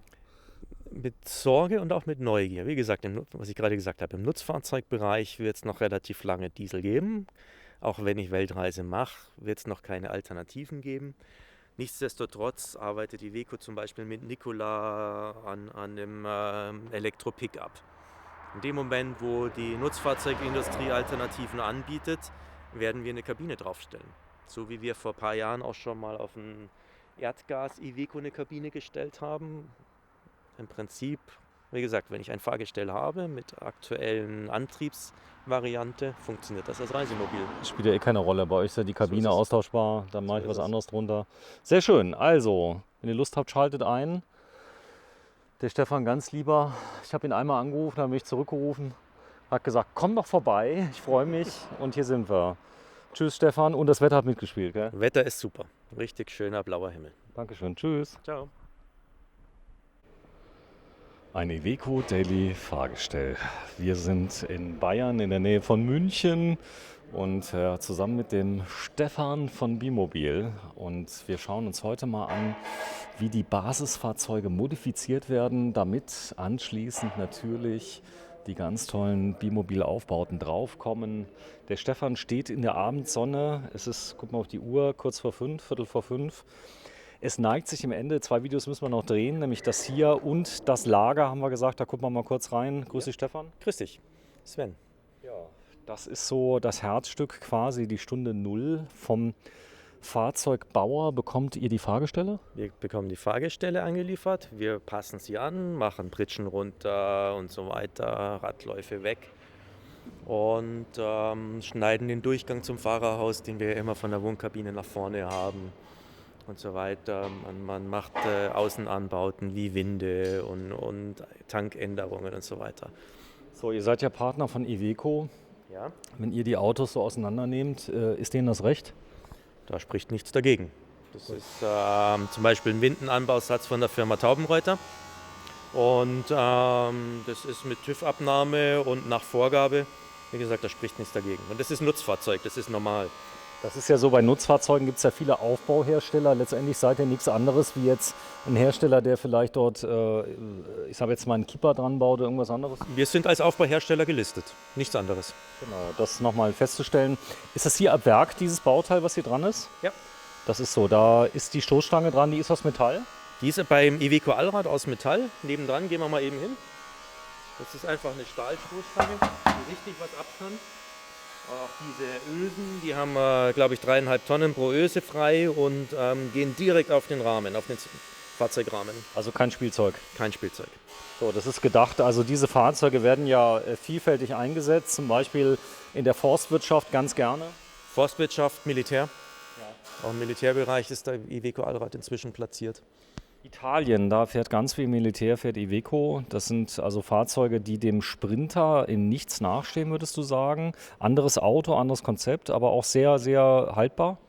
Absolut haltbar. Ich sag mal, der Vergleich zum Sprinter. Im Sprinter sagen wir immer, das ist die komfortable Variante, wo ich das Fahrerhaus mit viel mehr Zubehör und Helferlein und Elektronik ausstatten kann. Der Iveco, gerade der Iveco Allrad, ist eher ein klassischer LKW. Ja, mit Blattfedern und entsprechend stabilen Rahmen und so weiter. Du kannst ja das Fahrzeug auch mit Luftfedern ausstatten, wenn du genug Spielraum hast. Habt ihr das schon mal gemacht hier im 4x4? Im 4x4 nein. Im 4x4 mag ich die Luftfedern als Hauptfeder nicht. Als Zusatzfeder ist es okay, dann machen wir das auch im Pickup-Bereich. Als alleinige Feder ist immer das Problem, wenn ich mir im Offroad-Einsatz irgendwo die Luftfeder durchsteche, durch einen aufgeklappten Ast oder sowas, dann steht das Fahrzeug. Stimmt, dann ist es unten. Das ist so, da habe ich noch gar nicht drüber nachgedacht. Also ganz viele Sachen, die natürlich im echten 4x4-Einsatz, eure Fahrzeuge sind ja auf allen Kontinenten der Welt, inklusive, wir hatten es eben schon, Mönchengladbach, der Mongolei. Ja, also ganz viele Kunden, weil halt Richtung Osten, Russland, Sibirien, Mongolei, Kasachstan und so weiter, bis weit nach Peking rein, kann ich halt fahren, ohne auf die Fähre zu müssen. Und das ist das Faszinierende. Da habe ich noch richtig viel Abenteuer, Spielraum. Ja. Also ich sag mal so, wir wollen ja keine Lobeshymne jetzt mal für Iveco machen, aber alles, was du siehst, hat Hand und Fuß bei Iveco. Ja, ist einfach ein robuster LKW, nichts anderes. Ist das hier ein Tank? Das ist ein Dieseltank, den haben wir entwickelt und unser Zulieferer fertigt den für uns. Das ist ein 200 Liter Dieseltank. Genau, also klar, es ist ein Tank, sieht man ja, aber es hätte ja auch hätte ja irgendwas sein können. Es ist ein Dieseltank. Alu? Alu-Dieseltank, ja. Alu-Dieseltank.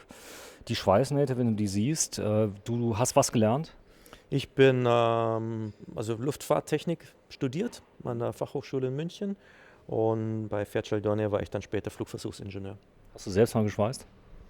Ja, aber nur im Studium. Im Studium. Sind das gute Schweißnähte? Das sind absolut gute Schweißnähte. Also wer meine Videos kennt, ich zeige immer gerne Schweißnähte, weil irgendwie, es gibt Leute, das ist so noch was echt Männliches, wobei auch viele Frauen gibt, die gut schweißen können.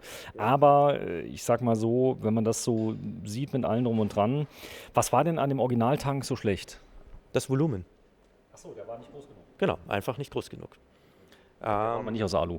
Das Thema schlecht, also Regionen, wo ich keinen guten Dieselkraftstoff kriege, was ein Euro 6 Motor braucht, kriege ich halt durch mehrere Sachen abgefangen. Eine Sache ist, ich habe entsprechend Reichweite.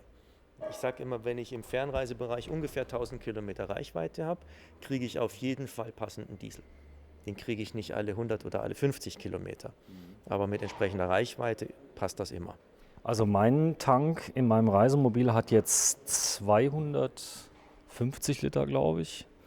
Das über 1000 Kilometer, ja. Also der frisst etwa 17 Liter. Das dürften die auch so rankommen. 13, 14 Liter haben die eure? 15 Liter ungefähr, ja. 15 Liter, also die sind so ähnlich. Das bedeutet, die Spritqualität, ist das ein echter Faktor?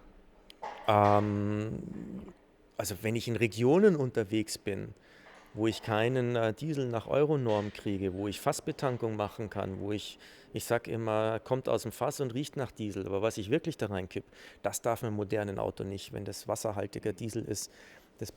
die Piezo-1-Spritzdüsen packen das nicht. Also ich habe mal gesehen, dass die in Afrika sogar die Kinder den Diesel selber herstellen. Also da kommt zuerst Diesel raus, dann kommt Benzin raus, da kommt also im Prinzip eine ganz kleine Raffinerie. Mit so einem Rohr habe ich das gesehen. Die verkaufen anschließend literweise den Sprit an der Straße. Du redest davon? Ich rede von sowas, ja. Genau. Und das ist einfach nicht mehr Euro 6 oder moderner motortauglich. Es gab ja früher so Motoren, die konnten damit gut umgehen. So der 15 Liter. Der klassische Panzermotor, der verbrennt alles. Es stinkt halt mehr oder weniger, aber er kann alles. Nein, es funktioniert im Fernreisebetrieb. Ich brauche die Reichweite, um wählerisch sein zu können mit den Tankstellen. Ich brauche entsprechend einen Dieselfilter mit Wasserabscheider. Ich brauche einen robusten Motor und was wir beim anderen Video ja schon mal erwähnt haben, eventuell auch nochmal Modifikationen im fernen Ausland. Wenn du mal kurz den Karton wegnimmst, da ist ein ganz großer Frankaner, als wäre der wärmemäßig da eingeblendet. Ihr bestellt ab und zu mal was bei denen?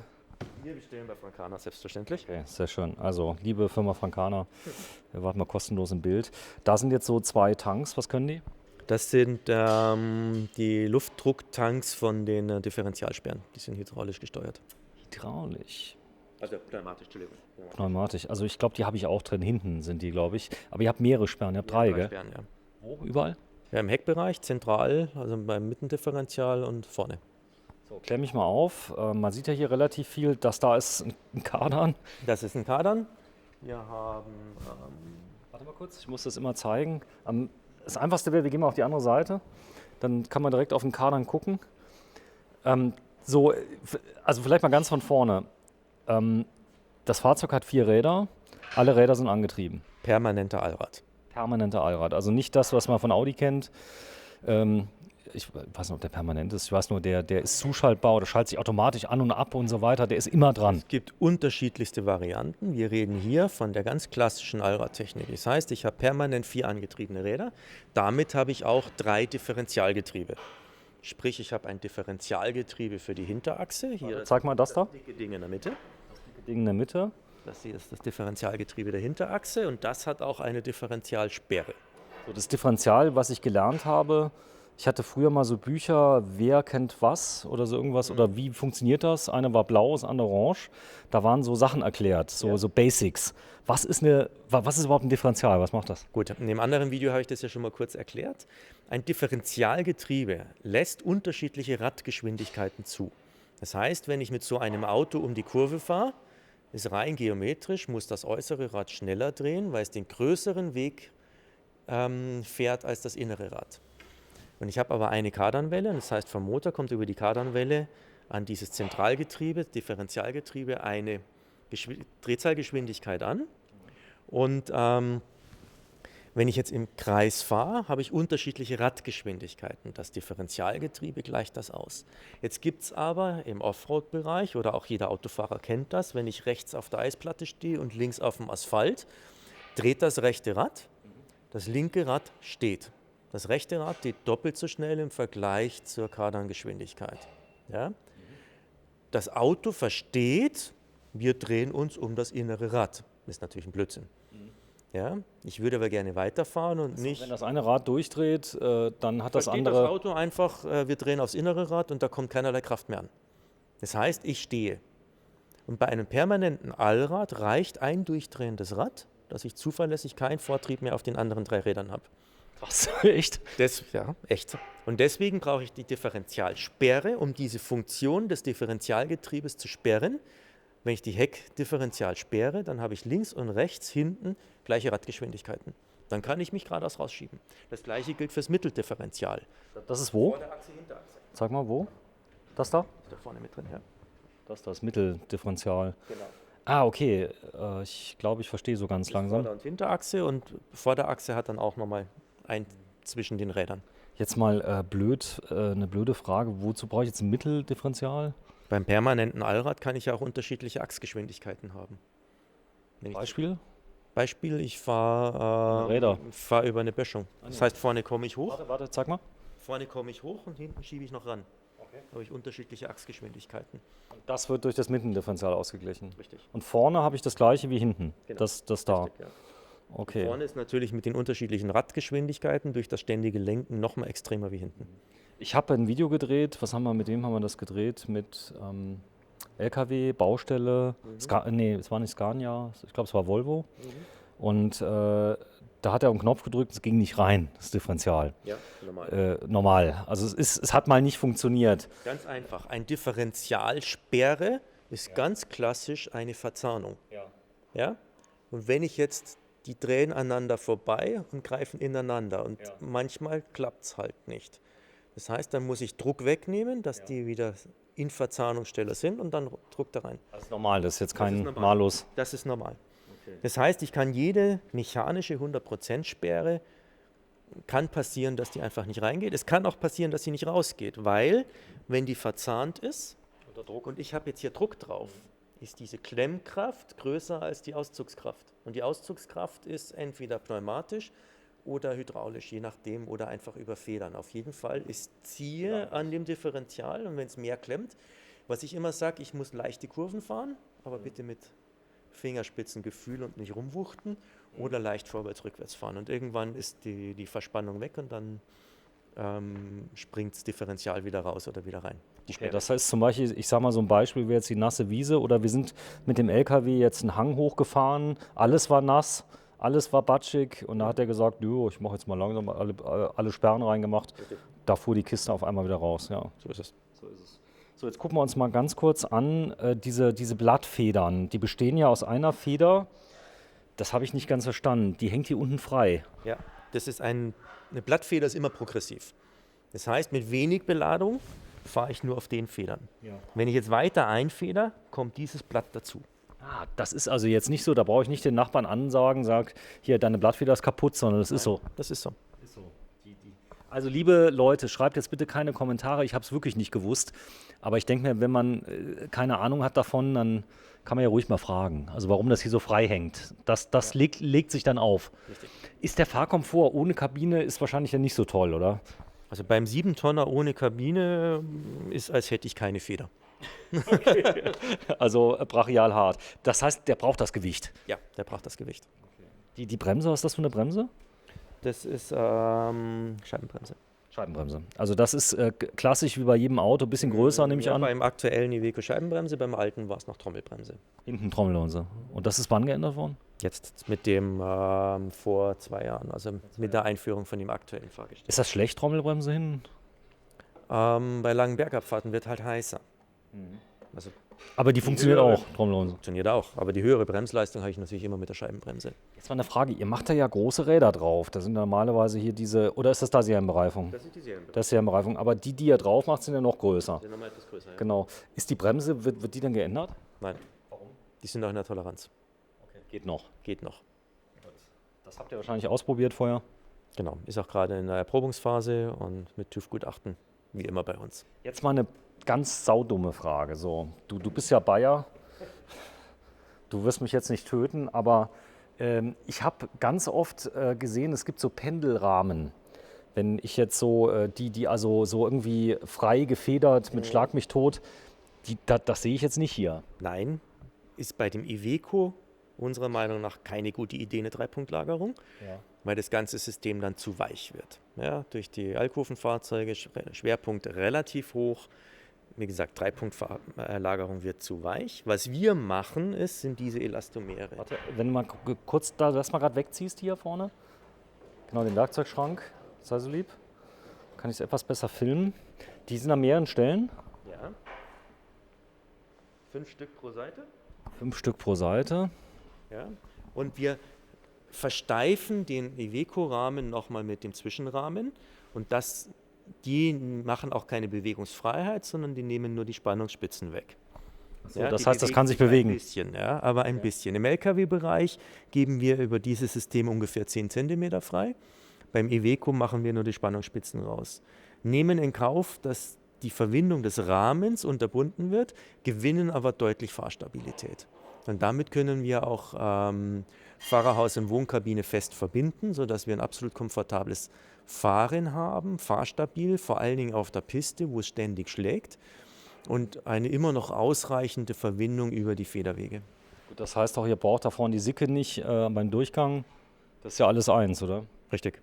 Also Das habe ich da öfter mal ist der gesehen. Spoiler schon dran, das heißt, das ist die Verbindung. Zeig das von mal der grad. Wohnkabine zum Fahrzeug. Da ist die Wohnkabine. Die habt ihr selber gemacht, die Verbindung? Die lassen wir fertigen, aber auch nach unseren Vorgaben. GFK? GFK.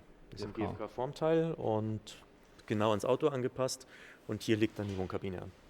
Das ist ja auch so eine Sache, das sieht der Kunde später, das muss so aussehen, als wäre es immer so gewesen. Richtig. Ist dir gelungen, oder? Ich sehe nichts. Dabei liegt er nur auf. Ist noch nicht verklebt. Cool. Komm, ich stelle noch ein paar dumme Fragen. Achso, okay, er liegt nur auf. So, und das Loch, der das reinschneidet, der hat ja nur eine, ich sag mal, hat ja eine Chance, das Loch reinzuschneiden. Oder der kann das. Wenn es mal drin ist, kann man es größer machen, aber nicht schieben. Schiebbare Löcher war eine praktische Erfindung, ja. So, aber auch da habt ihr Spezialisten, die machen das Loch dann rein. Das wird wo? Selbstverständlich wird entsprechend angezeichnet und dann wird einfach die Rückwand Ausgeschnitten. Ja. Stichsäge. Luftsäge. Sowas Ähnliches. Luftsäge. Okay, können wir uns ja gleich mal angucken. Kurz laut. So, das heißt, wir haben die Federung besprochen, wir haben den Allrad besprochen.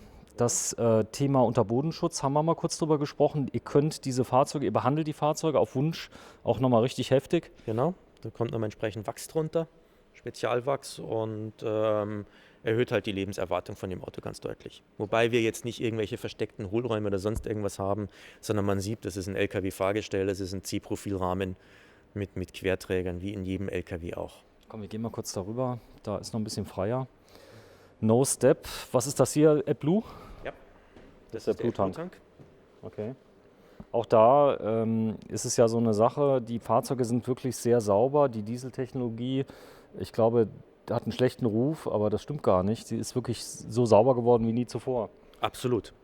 Also warum man gegen einen Diesel sein kann, verstehe ich nicht. Es ist immer noch der effizienteste Motor und sind extrem sauber. Ja. Wenn man es überspitzt ausdrückt, rede ich eigentlich von Atemluft, die hinten aus dem Auspuff rauskommt. Überspitzt. Überspitzt. Und wird gefiltert, sodass die Partikel entsprechend rumkommen, Feinstaub raus, gefiltert wird. Die Stickoxide werden halt über den Katalysator AdBlue nochmal deutlich reduziert. Und da habe ich wirklich umweltfreundliche Technologie. Das ist die Bremse? Nee. Das ist der Kompressor für die Sperren. für die Sperren. Okay, Ja, der den wo ich Druck aufbaut. hinten einfach den Druckkessel habe, den Druckspeicher und das ist der Kompressor. So, kommen wir mal auf das Thema. Guck mal hier, wie schön das gemacht ist. Die haben sogar hier ausgespart. Gut, alles andere wäre ja blöd. Richtig. Ja. Wir haben halt versucht, einen universellen und möglichst großen Tank zu konstruieren. Cool. Auch da ist natürlich so ein Tank, unterliegt wahrscheinlich auch wieder der Einzelabnahme. Guckt sich jemand nochmal an und so weiter. So, jetzt der Motor. Das ist ja ein ganz wesentliches Element. Ein Vierzylinder ist drin. Der 3 Liter, 215, was hat der? Was? 180 PS. 180 PS. Im Allradbereich machen sie nur den 180 PS. Nicht Warum? Wegen der Homologation. Euro-Dingsbums. Genau. Das ist alles, was ich noch sehe. Viel mehr muss ich nicht mehr sehen. Kriege ich den weltweit repariert, so eine Iveco? Ja. Oder fast? Also das ist ein klassischer Diesel. Man kommt eigentlich überall dran und jeder, der einen Dieselmotor reparieren kann, kann das auch machen. Und zusammen mit Iveco bieten wir auch einmal im Jahr einen Schrauberkurs an für unsere Kunden. Das heißt, da kriegt man auch nochmal etliche Kniffe gezeigt. Hier ist zum Beispiel der Luftfilter drunter, den kann ich aufschrauben und den Luftfilter ist einfach ein Vlies ausstauben. Das ist der Luftfilter für die Innen. Hier, den kann ich einfach rausholen. Achso, für Das die ist der Innenluft. Luftfilter für die Innenraumluft. Luftansaugung ist auch entsprechend hier in der Höhe. Das heißt, ich habe auch wenn ich mal einen Fehler mit der Warttiefe mache, stirbt mir nicht gleich der Motor ab. Hier unten hast du so eine Seilwinde dran. Das ist schon ein unglaublich sinnvolles Accessoire. Was kann ich damit machen? Ja, ich kann mich rausziehen, wie Münchhausen, der sich am Schopfe selber rauszieht. Einen Baum oder so? Vorausgesetzt, in Seillänge und in der Richtung, wo ich hin will, ist auch ein entsprechender Anker, wo ich ziehen kann. Da ist auch die Krux, das ist meistens nicht der Fall. Aber wenn man mit mehreren Autos unterwegs ist, kann man halt einen als Testauto mal vorschicken und gucken, ob die Furt passt oder ob der Boden hält. Und wenn nicht, dann hole ich mit dem hinteren Auto den wieder. So, Warn steht drauf. Die kommen wahrscheinlich irgendwie aus Neuseeland oder sowas. Nee, war nur eine Vermutung. Ich guck mal drauf. Oregon, USA steht drauf. Aber wir bekommen sie über die Firma Taubenreuter, was ja ein Taubenreuter. absolut bekannter Zulieferer in der Szene ist. Und die bauen noch hier die Aufnahme für Die den. bauen die Halterung, genau. Die haben die Fahrzeuge bei uns ausgescannt und haben dann die Halterung entsprechend angepasst. Die Kühlung, das ist ja auch ein ganz wesentlicher Part. Was ist das für eine Kühlung? Ist es wahrscheinlich ganz normale Wasserkühlung? Vom Motor meinst du? genau. Ganz normale Wasserkühlung. Gut, ich habe Das ist der Kühler, der vordere Kühler, sind 2 hintereinander. Und entsprechend großer Lüfter, der in der Lüfterstufe 2 auch richtig laut ist. Und sodass man also auch bei hohen Außentemperaturen mit dem Auto extrem gut zurechtkommt. so, das ist der Unterfahrschutz, der ist ganz neu. Der wurde nochmal modifiziert. Genau, vorher waren das einfach nebeneinander gesetzte Rohre und jetzt haben sie halt so ein gestanztes Blech vorne dran gesetzt. Das ist in sich, sieht es sehr stabil aus, weil es untereinander verbunden ist. Muss auch entsprechend was abkönnen, das heißt, hier drücke ich auch mal irgendwo die Mittelrille weg, wenn ich aufsetze. Und So, wenn ich mir das Ganze anschaue, das ist ja der Teil, der die Lenkbewegung macht. Beim ersten Fiesta habe ich mal gegen einen Bordschein gefahren, da musste ich den direkt mal wegbringen, weil er nicht mehr geradeaus lief. Ist das hier wesentlich? Ist das sehr schlimm oder kann er einiges ab? das ist entsprechend robust. Und ich habe ja auch den Schutz hier dran. Welchen? Ist klar, Zeig mal bitte. hier einfach den Schutz. Den da? Wenn ich direkt hier drauf knall, Ja, dann kann ich mir schon was verbiegen. also die Spur eventuell muss ja neu eingestellt werden. Aber nichtsdestotrotz beim Offroad-Fahren, ich muss natürlich gucken, wo ich fahre. Und auch mal mich runterbücken und gucken. Sag mal, Lehrgänge, ihr bietet sowas an? Wie fahre ich? Wir machen einmal im Jahr ein Fahrtraining. Überlegen, ob wir dieses Jahr auch ein fortgeschrittene Training machen, dass man normal extremere Sachen macht und tiefere Wasser und so weiter. Aber ein Grundlagentraining machen wir einmal im Jahr. So, klär mich mal auf. Ihr kriegt die Autos, ihr macht dann die Modifikation, dann kommt dieser Zwischenrahmen drauf. Richtig? Zwischenrahmen nennt man das so? Ja. Zwischenrahmen? Ja. Und da sind die Löcher für eure CAD-Abteilung, die wissen dann genau, da kommt später die Kabine drauf. Genau. Die Löcher, die sind ja auch nach unseren Vorgaben gemacht. Und hier steht die Wohnkabine drauf und wird dann entsprechend der Boden- und Wohnkabine wird dann verschraubt. So, das habe ich schon bei Mercedes-Benz gesehen. Diese 5000 Schrauben, die hier drin sind. Ich nehme an, dass der hier irgendwie wahrscheinlich verlängert ist, der Rahmen irgendwie. An Der Stelle. Rahmen, nein, ist nicht verlängert. Sondern? Der ist original. Und wir setzen einfach den Zwischenrahmen oben drauf und das sind eben die Konsolen. Nein, die Also Schrauben das da? hier, ja. Aber warum sind da so viele Schrauben drin? Sekunde. Du hast recht, weil er hier verlängert ist. Ja. Ist verlängert. Ist verlängert. Weil ich sehe überhaupt keinen Ansatz, wo der verlängert ist. Ist wahrscheinlich- entsprechend geschliffen und überlackiert. Cool. Das sieht zumindest so aus. Also das ist ein Iveco Daily, weil viele den so abtun als Brötchenauto, DHL-Paketauto, was nicht mehr wie Pakete über 2,5 Kilo und ja nicht. Nee, das ist ein robuster LKW. Das ist ein LKW. Das ist ein 7 Tonnen LKW. Der Truck. hat das Fahrerhaus vom Transporter. Aber ansonsten ist das einfach die Technik vom LKW. Okay. Ich habe Blattfedern, ich habe entsprechend stabile Achsen. Ich habe immer noch, wie bei jedem LKW und schon seit jetzt hätte ich beinahe gesagt Jahrhunderten, aber 100 Jahren, Querstabilisator, einfach ein Drehstab. Also ganz, ganz massives, ganz robustes Zeug. Der Querstabilisator, was hat der für eine Aufgabe? Dieses U Ja. stabilisiert die Wankneigung. Die Wandneigung. Wankneigung. Wankneigung. Schön. Toll, dass es ja mal einer. Gut, jetzt ist es so, du hast Luftfahrttechnik studiert, aber da sind auch viele Parallelen, nehme ich an. Es sind viele Parallelen. Das heißt, im Grundstudium haben wir genauso die Mechanik und Statikberechnungen und so weiter. Und im Wohnkabinenbereich, Leichtbau aus der Luftfahrt kann ich genauso brauchen. Schön. Die Philosophie von meinem ursprünglichen Beruf als Flugversuchsingenieur, das heißt, was ausprobieren, sich überlegen, wie man es testet und dokumentiert, das passt immer. Komm, wir gehen mal zum anderen Fahrzeug, was ihr auch gerne verkauft. Sag mal, hier, diese Fahrzeuge gibt es bei euch auch fix und fertig ab Werk, wenn man will. Ja.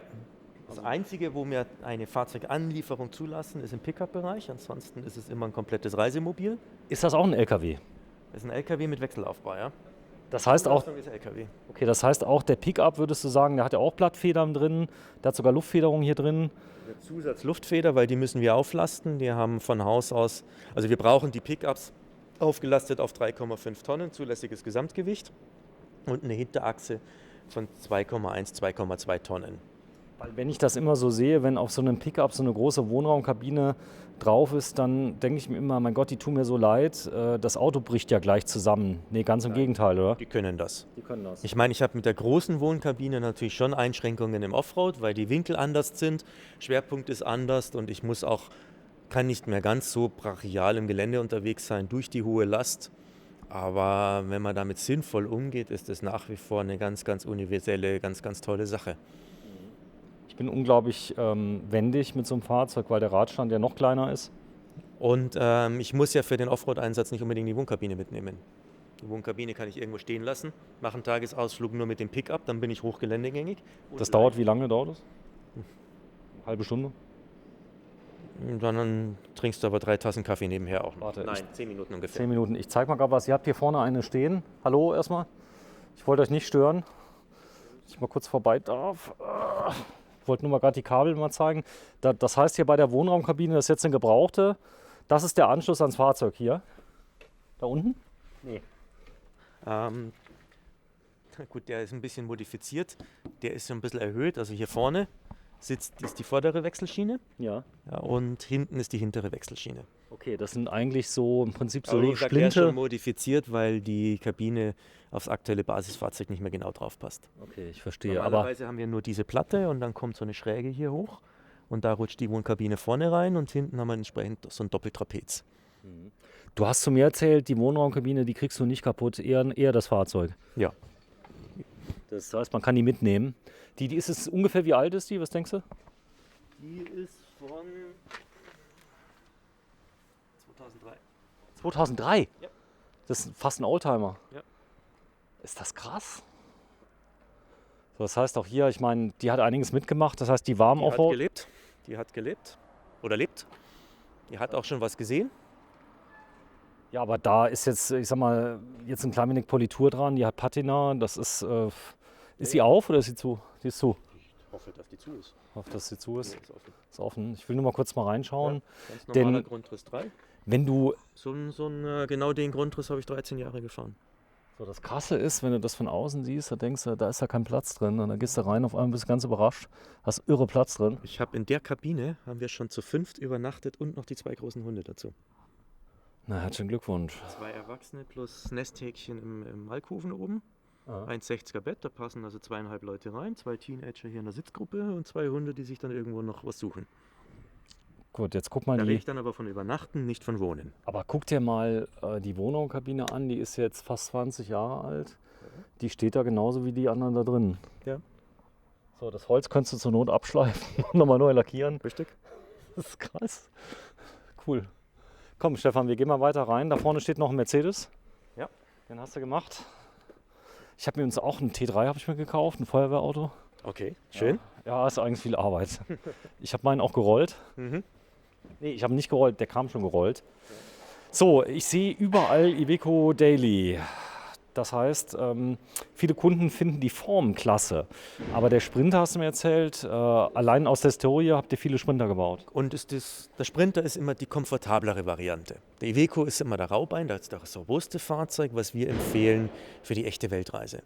Wenn ich Europa fahre und nicht Offroad will, dann ist man mit dem Sprinter eigentlich komfortabler unterwegs. Da kriege ich auch viel mehr Assistenzsysteme und Helferlein und M-Books und da bin ich Pkw-ähnlicher unterwegs. SUV dann fast, oder? Das heißt, Genau, dieser SUV-Gedanke, das ist immer ein guter Vergleich. tolles Auto, kommt gut an, muss man sagen. Bei der Kundschaft Mercedes-Benz, der wird gebaut in Düsseldorf. Und in der Nähe von Berlin. Wie heißt es? Weiß Fällt mir nicht ein. Auch nicht. Nähe von Berlin, ja. Ich habe nur gesehen, es kamen einige aus Düsseldorf. So, jetzt klär mich auf. Das heißt also, diese Kabinen werden hier draufgesetzt? Nee, kann sein, muss die Kabine nicht. wird hier vorne drauf gesetzt, da wo Ja. jetzt der Iveco steht. Da Ja. haben wir eine Hubbiene und auch die Hebebühne hebt die Wohnkabine hoch. Wir fahren das Auto unten drunter und setzen dann von oben rauf. Und So, verschrauben entsprechend. Genau, jetzt die Verbindung zum Fahrzeug, zur Fahrzeugelektronik, Lichtmaschinen und so. Ist das so ein Standardkupplungssatz? Oder? Nein, passen wir entsprechend an. Ladekabel geht nach hinten und so weiter. Das wird verlegt und liegt dann entsprechend in Kabelschlaufen unten drin. So, und das ist so eine Kabine, die habt ihr dann gefertigt. Die kommt hier reingefahren auf eigene Räder. Man drückt die oder ist das hier? Nein, die Kabine wird hier gefertigt, die ist jetzt auf dem Wägelchen, sodass man sie dann schon mal nach vorne fahren kann. Wir müssen ja hier, wo die Kabine aufgebaut wird, Da wird sie aufgebaut. Wo sie mit dem Auto verheiratet wird, müssen wir ja rüber. Okay, verstanden. So, das heißt, da kommt wahrscheinlich jetzt ein Gabelstapler, zieht die oder wie funktioniert das? Wir ziehen mit dem Stapler, ja. Beziehungsweise ziehen sie von Hand nach vorne. So, das Gewicht von der Leerkabine, wie sie hier steht, was denkst du? 700. Achso, die Kabine hat ungefähr 400.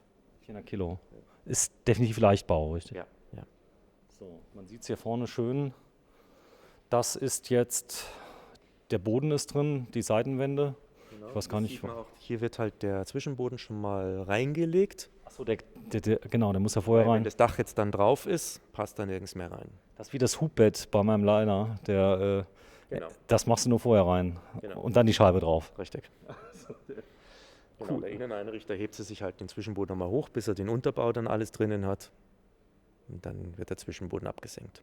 So, das hier ist jetzt nur ein Hilfsrahmen, der drauf ist? Das ist nur eine Schablone. Eine Schablone, okay. Die Seitenwände entsprechend im Winkel stehen. Ah, man sieht es auch. Hier war nicht der Holzwurm dran. Genau, nein. Cool. Da war hier und da mal eine Schraube drin. Hier und da, warte, ich zeig's noch einmal. Da war hier und da mal eine Schraube drin. Cool.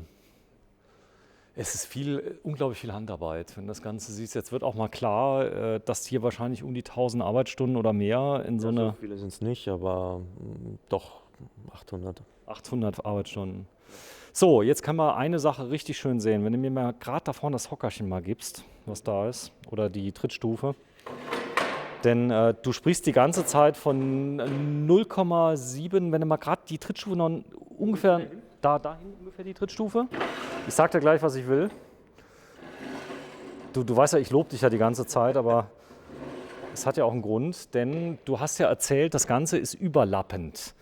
Und jetzt kann man es endlich mal sehen. Also das, was ja meistens schon zugeklebt ist, das heißt, ihr faltet das Blech, das Alublech, 0,7, was hat das? 0,7 Millimeter, ja. Und wird entsprechend umgeschlagen, sodass wir hier eine Überlappung Seitenwand-Dach haben. Das Seitenwand wird schon mal umgebördelt, da kommt dann auf die Stelle Dichtmasse drauf und wenn das Dach dann drauf liegt, das liegt dazwischen und wird dann da nochmal drüber gesetzt.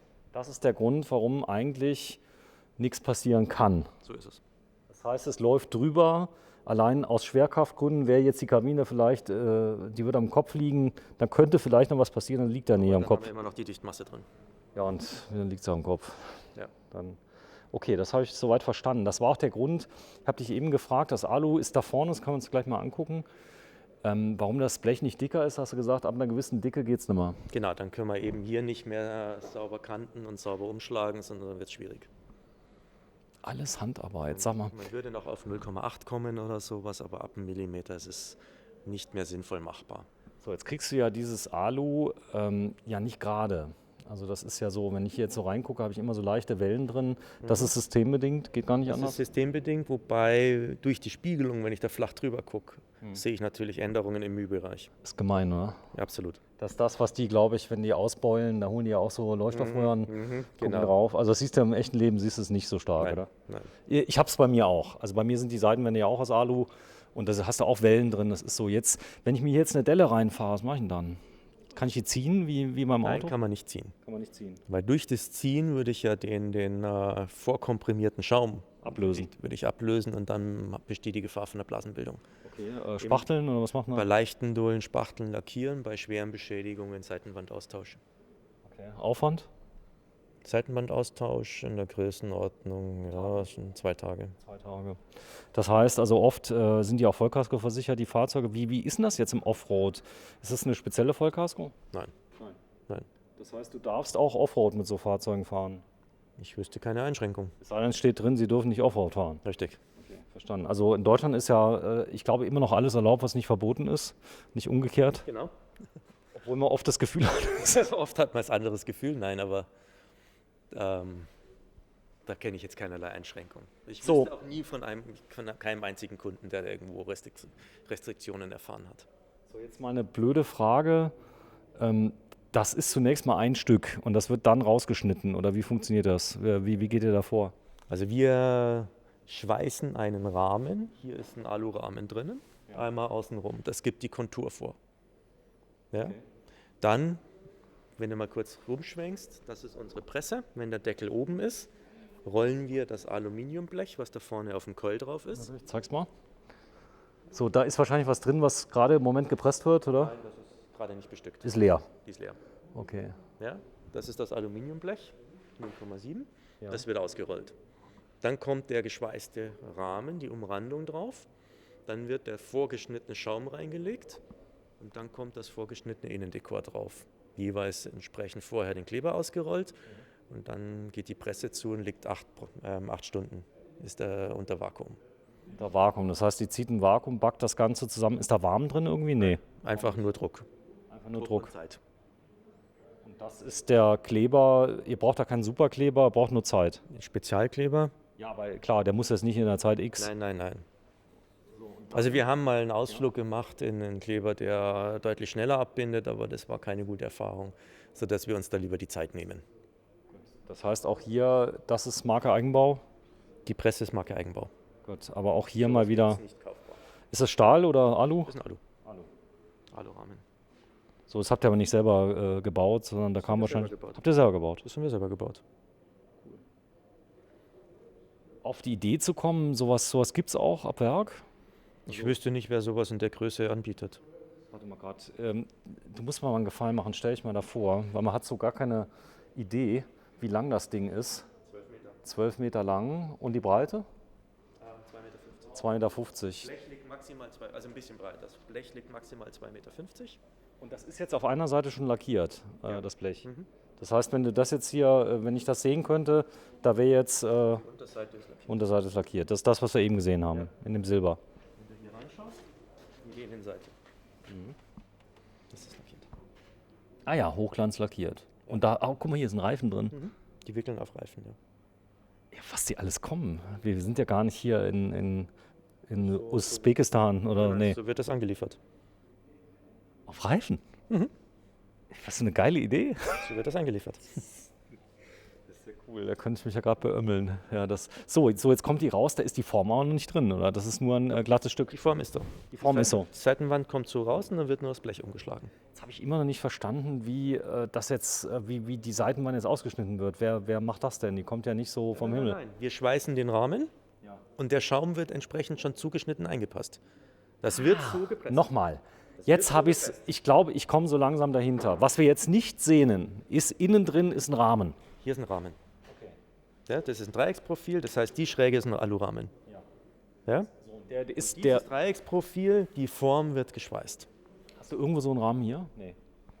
Der vielleicht, dass man nur mal drauf gucken kann? Nein. Nee. Aber das sind Leute, die schweißen je nach Modell genau diesen Rahmen.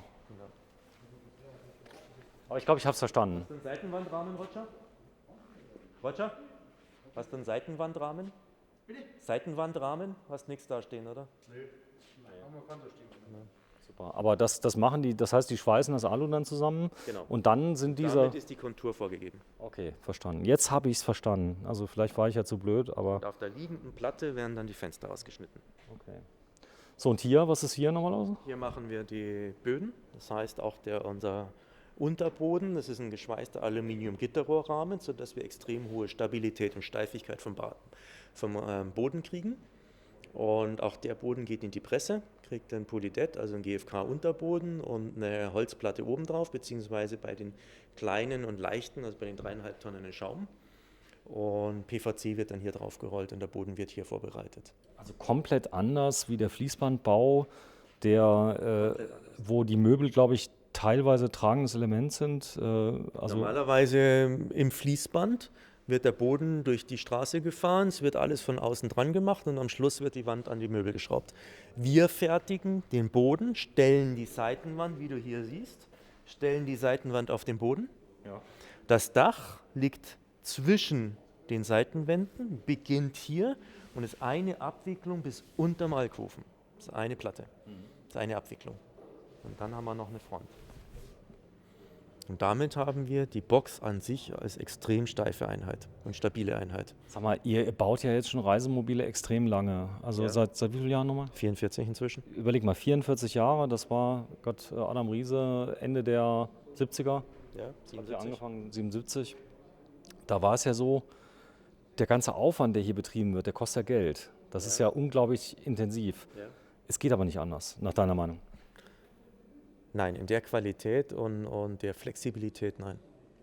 Also Geld sparen ist schwierig hier. Das heißt also, man müsste es ganz anders machen, da wäre die Qualität nicht die gleiche. Und dann baue ich Fließband. Gut, das war nur, das nochmal klar zu machen. Da hinten ist übrigens was ganz Tolles. Wir durften es eben schon mal begucken. Das hier, was ist das? Das ist von dem Boden, dieses Polydett, also die GFK-Unterboden. Ah, da kann man durchgucken, gell? So ein Ja, bisschen. genau. Genau. Das ist der. Das heißt, bei jedem Biomobil, wo ich unten drunter gucke, kann ich auch den Aluminium-Gitterrohrrahmen sehen, weil das leicht durchscheinend ist, das Material. Echt? Mhm. Das, wenn wir da gleich mal drunter gucken, kann man den sehen. Ja. Das können wir gleich mal machen. Ja. Ich glaube dir das natürlich. Wenn du sagst, ist so, Ja. dann ist es so. Und hier haben wir eine Besonderheit, wenn du gerade noch mal Lichter machst, sagen wir so nett, wenn es noch geht. Nicht, dass die Kollegen schon ganz ausgemacht haben. Was ist das? Das ist die zweite CNC-Fräse. Zweimal die gleiche Fräse. Das ist die etwas ältere und hier fräsen wir Alu. So, gerade eben lag hier noch alles voller Späne. Wenn die Jungs gehen, müssen die sauber machen. Dann müssen die sauber machen. Dann geht mal eben 1 oder 2 Eimer Späne weg. Staubsauger, da hinten steht da. Mülltrennung, wie steht es damit? Alu wird eingesammelt, geben wir ab. Achso, ist teuer, gell? Alu. Ja. Da kommt mit der Zeit was, oder? Kriegt man ein bisschen Geld dafür. Also verstanden. Das heißt, also auch hier sieht man sehr schön die Bahn, die hier gemacht wird. Das wird dann ausgefräst. Genau, das ist ein Vakuumtisch. Das heißt, das ist einfach ein offenporiger Schaum, wo ich die Platten drauflege. Und dann wird unten abgesaugt und die saugen sich dann einfach fest. Und dann geht der Fräser entsprechend oben drüber. Großes Kino. Ah, du hast mir noch eins erzählt. Alu kühlt man mit Spiritus. Richtig. Da vorne ist Spiritus und da habe ich dich gefragt, wieso. Und dann hast du zu mir gesagt, Stahl kühlt man mit Öl, irgendwas? Nee, oder? Ölemulsion. Ja. Also Stahl wird immer mit Öl oder Ölemulsion gekühlt Ja. und geschmiert. Ja. Und Aluminium wird im Allgemeinen mit Spiritus Das heißt, wenn das Spiritus ja an die Luft kommt, dann geht es hin und verdunstet und dadurch wird Kälte freigesetzt? Einmal das und hat auch entsprechende Schmiereigenschaften beim Alu. Was ich heute alles lerne mit dir. Das ist, und das ist das Riffelblech, das Gute. Das ist das Riffelblech, genau. Mit dem machen wir ganz, ganz viel. Genau. Damit habe ich früher meine Unterlagen für die Rollstühle, also für unsere Bürostühle gemacht. Aber das ist, damit kann man alles machen. Das ist jetzt, warum ist das jetzt so belastbar? Ist das aufgrund der Form von dem Riffel? Nein, das ist einfach ein entsprechend dickes 3 mm Blech und, oder teilweise auch dicker. Und da kannst du halt entsprechend sinnvolle Formen bauen. Und das Riffel ist ja letztendlich nur ein Rutschschutz. Wir mögen bloß die Optik gerne. Achso, das sieht so, Weil es einfach rustikal ausschaut. so martialisch. Ja. Das steht unseren Offroad-Fahrzeugen. Die ganzen EX haben Riffelblech, die Reisemobile haben Glattblech unten drunter. Aber die auch an der Seite haben sie auch Griffelblech. Also das sieht dann halt einfach gut aus. Ja, das sag ich, alle EX, also alle Fahrzeuge mit dem EX haben Riffelblech und das Riffelblech, du bist halt auch nicht so empfindlich auf Kratzer. Wenn du mal wirklich irgendwo einen Stein erwischt hast. So, du siehst da nicht so viel, ist klar. Okay, weil das unterbrochen ist, das war eben wie diese Arbeitsplatte da, die in diesem... Kann man hier so ein kleines Detail, wahrscheinlich aus dem Motorenbau, habt ihr 5 Zylinder? Nee. Nein. Aber die Fräse kann das. Nein, also das Ausgeschnittene ist der Kreis, den sie für irgendwas gebraucht haben. Ich weiß jetzt nicht, was sie damit geschnitten haben, also rausgeholt haben. Und hier sieht man so ein Beispiel, das heißt, all das musst du dir früher von Hand machen. Ja. Dann kriegst du bei Weitem nicht mit dieser Exaktheit und Wiederholbarkeit, wenn du das von Hand machst. So, wir haben es gesagt, wir werden es auch tun. Wir sind fast durch. Ey, das Schlimme ist, egal welche Halle, wahrscheinlich liegt es an meinen dummen Fragen, du brauchst immer eine Stunde dafür. Wenn ihr so Werksführungen macht, normalerweise macht ihr auch mal gerne mal eine Werksführung oder nicht? Sagen wir mal, ein Kunde, der ein Reisemobil kauft, nimmt man auch mal am Abend, wenn die Belegschaft weg ist, hier mit rum. Ist man aber normalerweise in 20, 30 Minuten durch. So, du zeigst mir jetzt relativ viel. Ja. Also das heißt, trotzdem, du sagst ja, das Know-how ist ja eine Sache, aber die Mitarbeiter, die es umsetzen, sind die zweite Sache. Ja. Das heißt, ohne Mitarbeiter wärst du mal gerade gar nichts. Richtig. Habt ihr gehört, liebe Mitarbeiter? Die Vielfältigkeit, die wir haben, hast du eigentlich keine Chance mehr, dass eine Person alles kann. Ich sage immer, du bist entweder ein guter Schreiner oder ein guter Schlosser oder ein guter Elektriker aber dass einer alles gleich gut kann, ist heutzutage fast nicht mehr möglich. Das heißt, ihr seid im Prinzip ein lebendes Element, was aus vielen Organen besteht. Jedes Organ hat eine Aufgabe. Richtig. Nimmst ein Organ raus, funktioniert es nicht mehr. So ist es. So ist es einfach. Das schön gesagt. Hast du super gesagt. Also ich glaube, das Video ist auch mal ganz toll für alle Angehörigen auch, dass die mal sehen können, okay, wo arbeiten die eigentlich? Weil es gibt ja auch die und die, gibt die nach Hause kommen, also gerade so Männer, wir Männer kommen ja gerne nach Hause und halten erstmal den Mund, ja, und die Frauen, die wollen ja dann immer alles wissen. Aber da kann man dann mal sehen, was man eigentlich macht, oder? Ja, absolut. So, Edelstahl. Edelstahlscharnier, ja. So, was ist das für eine Kabine? Die kann ich noch gar nicht. Die EX366. Die EX368 haben wir uns angeschaut in Düsseldorf und das ist die Sprinter-Variante, EX366. Unglaublich kompakt, oder? Ist Super die? kompakt, leicht, 3,5 Tonnen möglich. Wir machen es meistens als 4,1 Tonner wegen erhöhter Zuladung, aber der würde als 3,5 Tonner noch funktionieren mit Allrad. Und das ist von der Länge her sind wir unter 6? 6,10 Meter. Sag mal, die 10 cm hättest du nicht noch rausholen können? Natürlich. Aber dann passen die Achslastverteilung nicht mehr so gut, das Bett ist zu klein und. Ich gehe unglaublich viele Kompromisse ein wegen 10 cm. Und warum brauche ich die 6 Meter? Wegen der Fähre. Ja. Passen 6,10 Meter auf die Fähre? Natürlich. Okay, du zahlst ein Was bisschen kostet es mehr? Ja. Also deutlich weniger, als wenn ich jetzt einen Grundriss anpasse. Okay, verstanden. Weil das ist ja oft so, was ich immer höre, Leute, die noch nie Fähre gefahren sind, dann passt auf die Fähre. Und Wegen der Fähre, ja. wegen der Fähre. Wie oft hören wir das auf den Messen? Und ich sage immer, wie oft bist du auf der Fähre? Ja, vielleicht irgendwann einmal. Sag ja, okay. Und dann kannst du doch mal 50 Euro mehr zahlen, oder? Mach mal auf, ich will mal reingucken, bitte. Denn nur mal kurz mal gucken, wie der Aufbau ist. Das Bad wäre jetzt wo bei dem? Das Bad ist auf der Fahrerseite vorne. Da, wo es weiß ist. Seite vorne, hier, da. Okay, das heißt, da habt ihr Da, wo direkt ein der anderes Schichtstoff- Material. Genau. Der ist gleich in der Presse mit reingelegt. Schön. Also das hier wäre jetzt quasi der erste Schritt, wäre ganz vorne. Erst wird der Rahmen gebaut. Wir bereiten das Basisfahrzeug vor. Parallel dazu wird die Wohnkabine gebaut. Dann wird die Wohnkabine auf dem Wägelchen eben nach vorne gefahren und dort wird dann Wohnkabine, Auto verheiratet. Ab und zu klappt das nicht, Basisfahrzeug ist noch nicht da und dann fährt es mal so rein. Geht, dann muss man die Wohnkabine halt so zu den Inneneinrichtern stellen. Das geht auch, aber es ist natürlich ungünstiger, als wenn man es gleich in der richtigen Reihenfolge. Kein Nachteil, oder? Von der Qualität überhaupt nicht. Das ist nur von den Identisch. Abläufen her. Okay, ich Nur sage von den nur, Abläufen. nicht, dass jetzt einer sieht und fragt, wurde meine Wohnkabine auch Nein. verheiratet, bevor... Vom Endergebnis ist es völlig egal. Nur mit dem Hin- und Herfahren verliere ich halt Zeit. So, mach mal bitte auf hier die Tür, denn ich habe eben schon das Gefühl gehabt, ihr handelt mit Autositzen, so viele Ja. wie ihr rumstellen, aber nee, während der Montagezeit sind keine drin. Richtig. Da ist die Fahrzeugbatterie? Ja. Wird oft gesucht bei dem Auto. Aber Glaube da ich. ist sie. Ich habe das letzte Mal geguckt, wo ist der ODB-Port? Der ist auf der Beifahrerseite unterm Airbag. Übrigens für alle, die gucken. Glaube ich zumindest. Normalerweise ist sie hier. Ja, normalerweise ist er da, aber genau bei dem. Allrad ist er da auch. Ist er da? Ja. Echt? Ich habe ihn jetzt gerade nicht gesehen, aber da ziehe ich meinen immer raus. Boah, ich habe nie recht bei dir. Doch, da ist er. Ja. Boah. Aber ist ja auch gut. Und Ich, geht's wo? ich stelle die blöden Fragen und nee, ich habe so ein Fahrtenbuch. Das kannst du reinstecken und dann habe ich es denn gesucht. So, und so sieht das aus. Das heißt, auch oben wird nochmal neu gedämmt.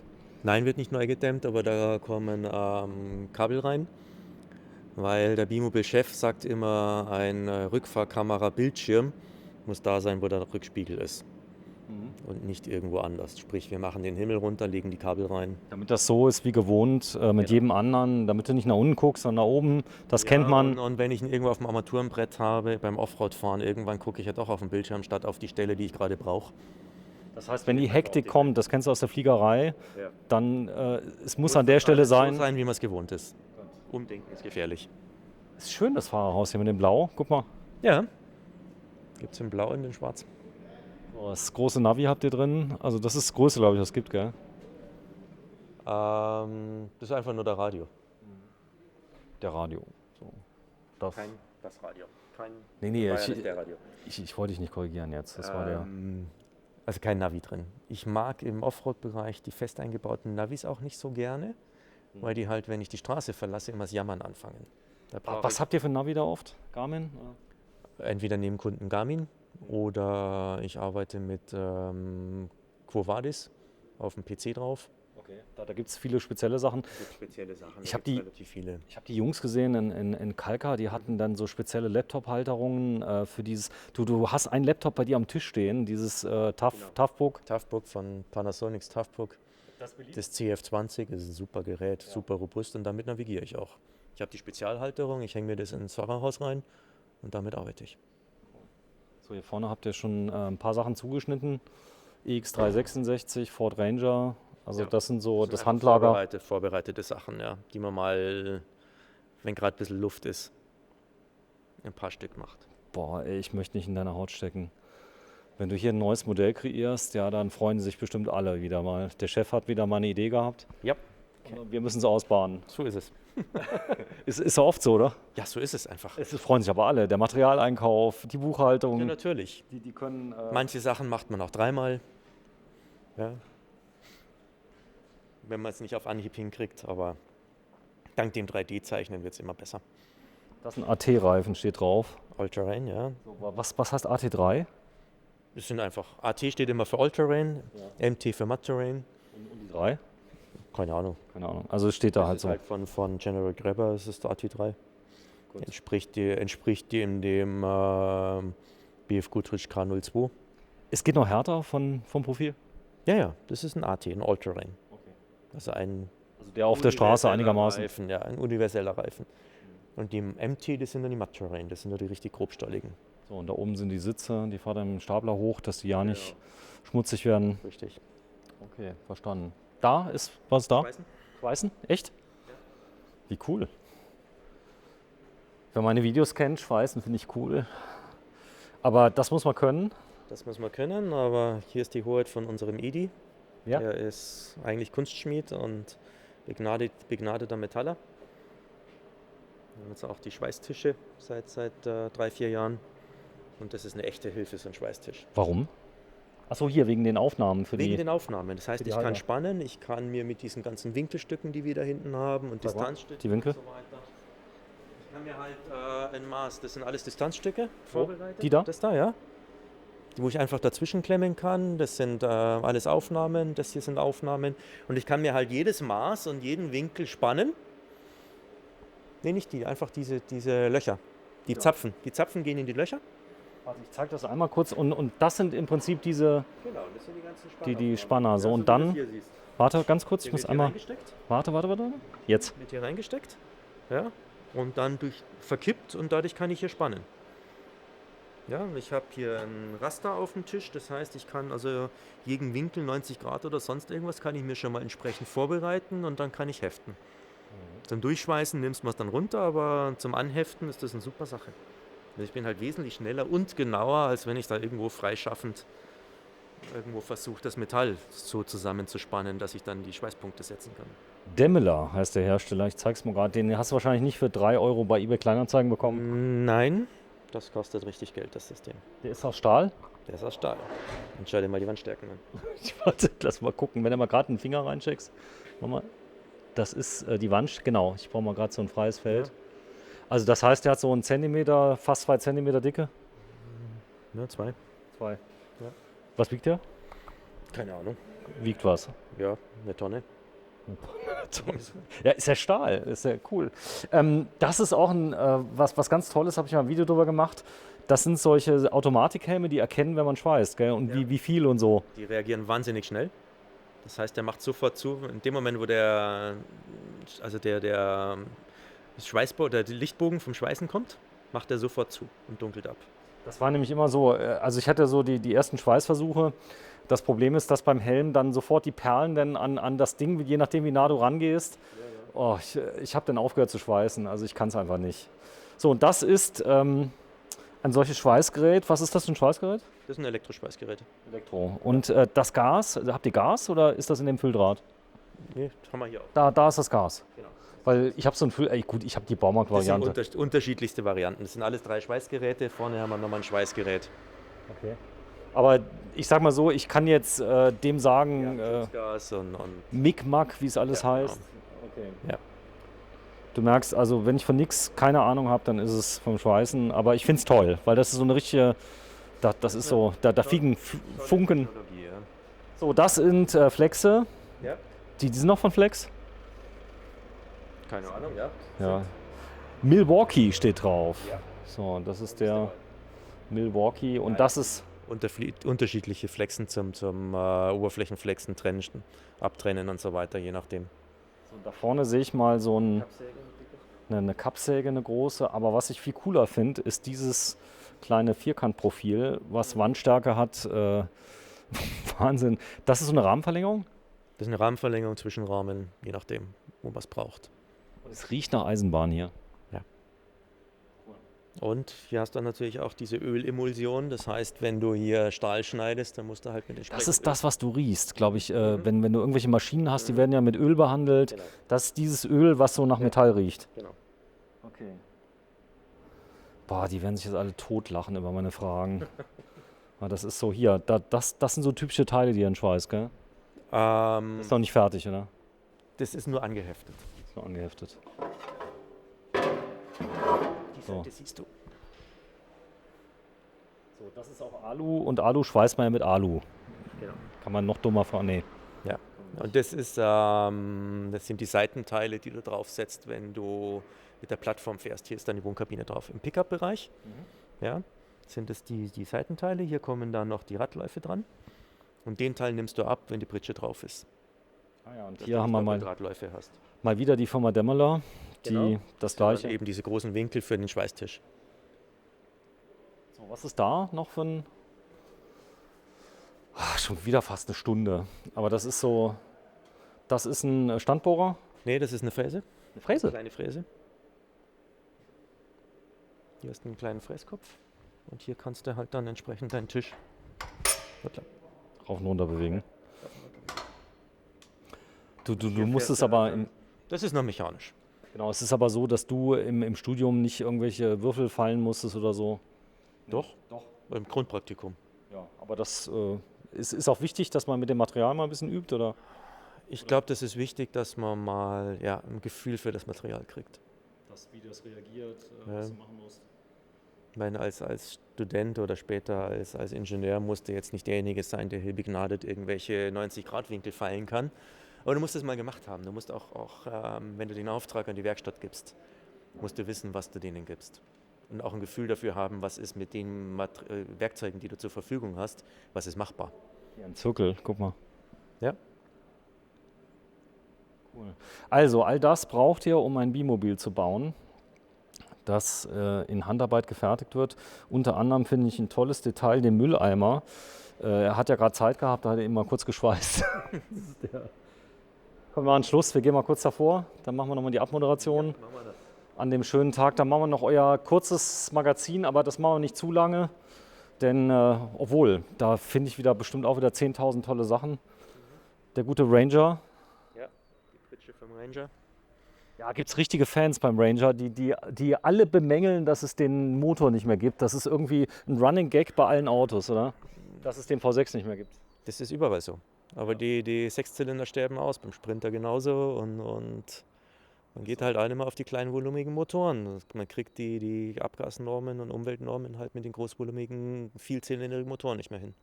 So ist komm, das. wir machen Abmoderation. Dein Ja. Name? Stefan von Bimobil.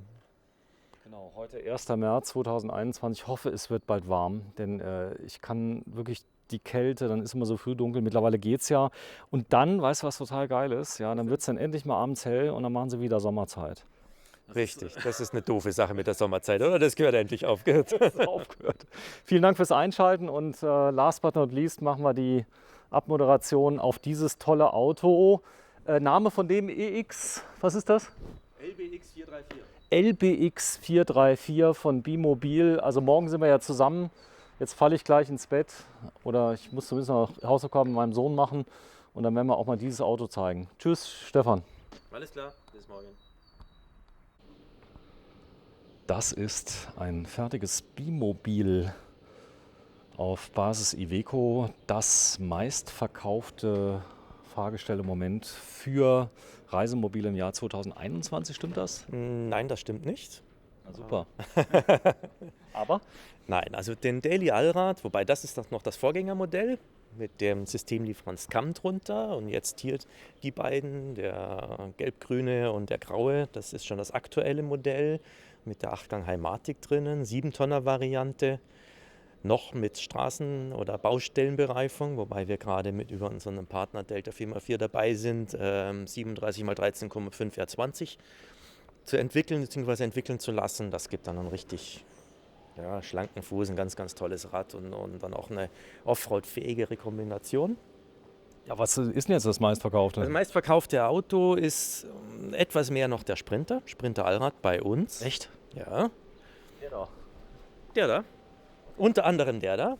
Wobei wir den natürlich mit Alkoven haben und ohne Alkoven wie den hier und so weiter. Also Stückzahl ist etwas noch bei den Sprintern, wobei wir von den Daily Allrad in Deutschland, ich denke sogar europaweit, die meiste Stückzahl machen. Und definitiv die größte Stückzahl im Reisemobil- und Fernreisemobilbereich.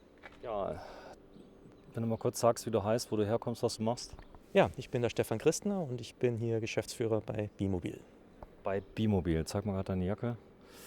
Bimobil, so wird es geschrieben, wie man spricht. Und wir werden jetzt mal eins machen, da drin ist ja viel Innenausbau. Richtig. Und das nimmt unglaublich viel Zeit in Anspruch. Du hast zu mir gesagt, also ich sag mal, es gibt Dinge, da sieht man schon relativ schnell, das wird mein Reisemobil, aber dann geht es ins Eingemachte, ins Detail.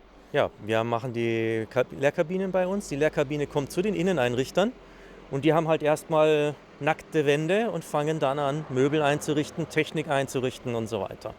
Wobei wir natürlich eingespielte Teams haben. Also die Inneneinrichtungen sind ungefähr 2 bis 3 Wochen für die großen Autos. Mannstunden, kann man das sagen? Ja, es sind schon etliche 100 Stunden. Etliche 100, gell? Ja. Für Profis, die genau wissen, wie es geht, muss man auch sagen. Und Das heißt, die Hand in Hand mit den unterschiedlichen Abteilungen arbeiten. Wenn ich mir alles einzeln zurechtschnitzen muss. ich habe viele Leute interviewt, habe ich gefragt, wie lange hast du dann gebaut? Dann sagen die, ja, 5 bis 10 Jahre. Kein Witz. Ja. Und ist auch toll geworden, aber ist natürlich klar, viele können es auch gar nicht, so wie ich. Also die sind nicht in der Lage, sowas zu machen. Wir gehen mal rein. Gerne. Der Zutritt ist natürlich verboten, aber nicht für uns. Hier stehen schon ganz viele EX3 das ist aber jetzt ein Hotseller bei euch, ne? Absolut. Das ist, also auf der Sprinter-Variante heißt der EX366 und wir haben den adaptiert auf den Iveco Allrad und haben damit ein extrem kompaktes Fernreisefahrzeug. Also was mir toll gefällt, der sieht richtig toll aus. Du bist auch sehr stolz auf Iveco. Also viele, gerade jetzt im Bereich Liner, die gehen sogar hin und machen das Lenkrad, überkleben Iveco mit der Marke des Liners. Ich bin ganz stolz, dass auf dem neuen Lenkrad, das ist jetzt das Lenkrad mit Fahrerassistenzsystem und, da steht Iveco drauf und da freue ich mich drauf. Ja, und wir müssen uns ja von den Fahrgestellherstellern nicht verstecken. Wenn wir mit denen zusammenarbeiten, dann zeigen wir ja auch gerne. Ob das jetzt Iveco oder Mercedes ist oder im Lkw-Bereich MAN, das sind einfach Partner, Zulieferer und man muss ja auch eng zusammenarbeiten. Und sollte es irgendwo mal im fernen Ausland ein Problem geben, brauche ich auch einen zuverlässigen Partner, der einem hilft. Man kann sagen, das hier ist alles Handarbeit, richtig? Das ist Handarbeit, ja. Also keine Fließbandproduktion, ihr habt doch keine festen Stellplätze, habt ihr sowas? Hier jetzt in der Halle, weil es gibt ja Fahrzeuge, die größer, kleiner sind. Nein, wir haben Inneneinrichterteams, sind immer 2 Mann, die werden unterstützt von dem Möbelbau und den Elektrikern und so weiter, aber das Kernteam sind immer 2 Mann und das Team hat einen festen Platz und man schaut schon, dass ein Team so 2, 3, 4 Modelle baut, aber nicht alles quer durch. Wir haben das eben kurz besprochen. Der Mitarbeiter wird gleich aufhören zu arbeiten, weil wir die Musik ausmachen. Ja, genau, wenn er mal gerade so lieb ist. Genau. Und machst du mal Musik aus, bitte? so, das haben wir aber vorher besprochen, muss man sagen. Denn ich hab auch besprochen, hallo, wenn du dich mal kurz vorstellst. Ich bin Robert und bin jetzt seit einem Jahr hier und habe Spaß an der Arbeit. Ja, du könntest ja mit deinem Skill auch im Prinzip überall arbeiten. Warum gerade hier? Und gerade hier, wir sind jetzt hergezogen, auch vom Norden in den Süden und es ist halt eine spannende Aufgabe und Ist schon spannend, oder? absolut, ja, so vielseitig und ja, man sieht, was man macht und das Ergebnis ist toll und ja, ich bin echt begeistert. So, jetzt ist das ja so, ihr habt euch kennengelernt und auch der Chef muss ja passen. Passt das? Das passt auf jeden Fall, ne? Man ist ständig in Kontakt und der Umgangston ist gut und Ist das so? Das heißt, Baustelle, mal schreibt man sich ja an auf einer Baustelle? sicherlich klappt nicht immer alles, aber meistens ist es alles top und ich fühle mich wohl hier, ja. Also, Aber was hast du gelernt? ich bin gelernter Zimmermann, dann habe ich halt als Glaser gearbeitet und in einer Holzfensterfirma und bin jetzt halt hier. Komm, wir schauen mal rein. Das da ist deine Baustelle im Moment, oder? Momentan ja. Aber was ist hier zu tun im Moment? Momentan, ja, das ist jetzt der Anfang. Ne? Also die Probekabine wird erstmal ausgebaut und ja, ich denke mal, der Kollege kann auch noch viel dazu sagen. Ja, Ja, absolut. So, das ist dein Stuhl hier? Mein Stuhl? Nicht meine, das ist von den Kollegen. Vom Kollegen. So, komm, wir gehen mal kurz rein. Darf ich kurz mal reingehen? Ja, geh mal schnell rein. Ich gehe mal rein. So, und hier sieht man was? Hier sieht man einen hochgeständerten Zwischenboden, weil die Kabine ist neu. Der Zwischenboden ist bloß so groß, dass man den hinterher durch die Tür nicht mehr reinkriegt. Ach so, der muss zuerst rein. Genau, der muss zuerst rein. Das heißt, der wird einfach aufgebockt, sodass die unten drunter jetzt die Frischwassertanks reinlegen. Die Kabel und die Heizschläuche werden jetzt erstmal verlegt. Man sieht hier schon die ersten Striche auf dem Boden. Dann werden dann die Kabinen, also die Möbel angezeichnet. Ja, also das sind so die Vorbereitungsarbeiten. Ja, das ist der Bauplatz von unserem Manni, einer unserer erfahrensten Mitarbeiter, der schon ganz, ganz lange in der Firma ist. Da gibt es dann auch immer diese schönen Aufkleber hier, wo man sieht, hier kommt ein Backofen hin und die Schubkästen und Handgeschrieben. handgeschrieben. So fängt er immer an. Geht den Auftrag durch, macht die Aufkleber, damit vergisst er nichts. Das ist cool. Das heißt, ihr seid ja eingespielt. Ihr habt eine unglaubliche Fertigungstiefe. Das heißt, gibt es nicht, gibt es manchmal schon, aber ich sag mal, ihr macht vieles möglich.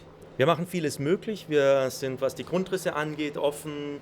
Vom Zubehör bevorzugen wir Zubehör, das wir getestet haben, das bewährt ist.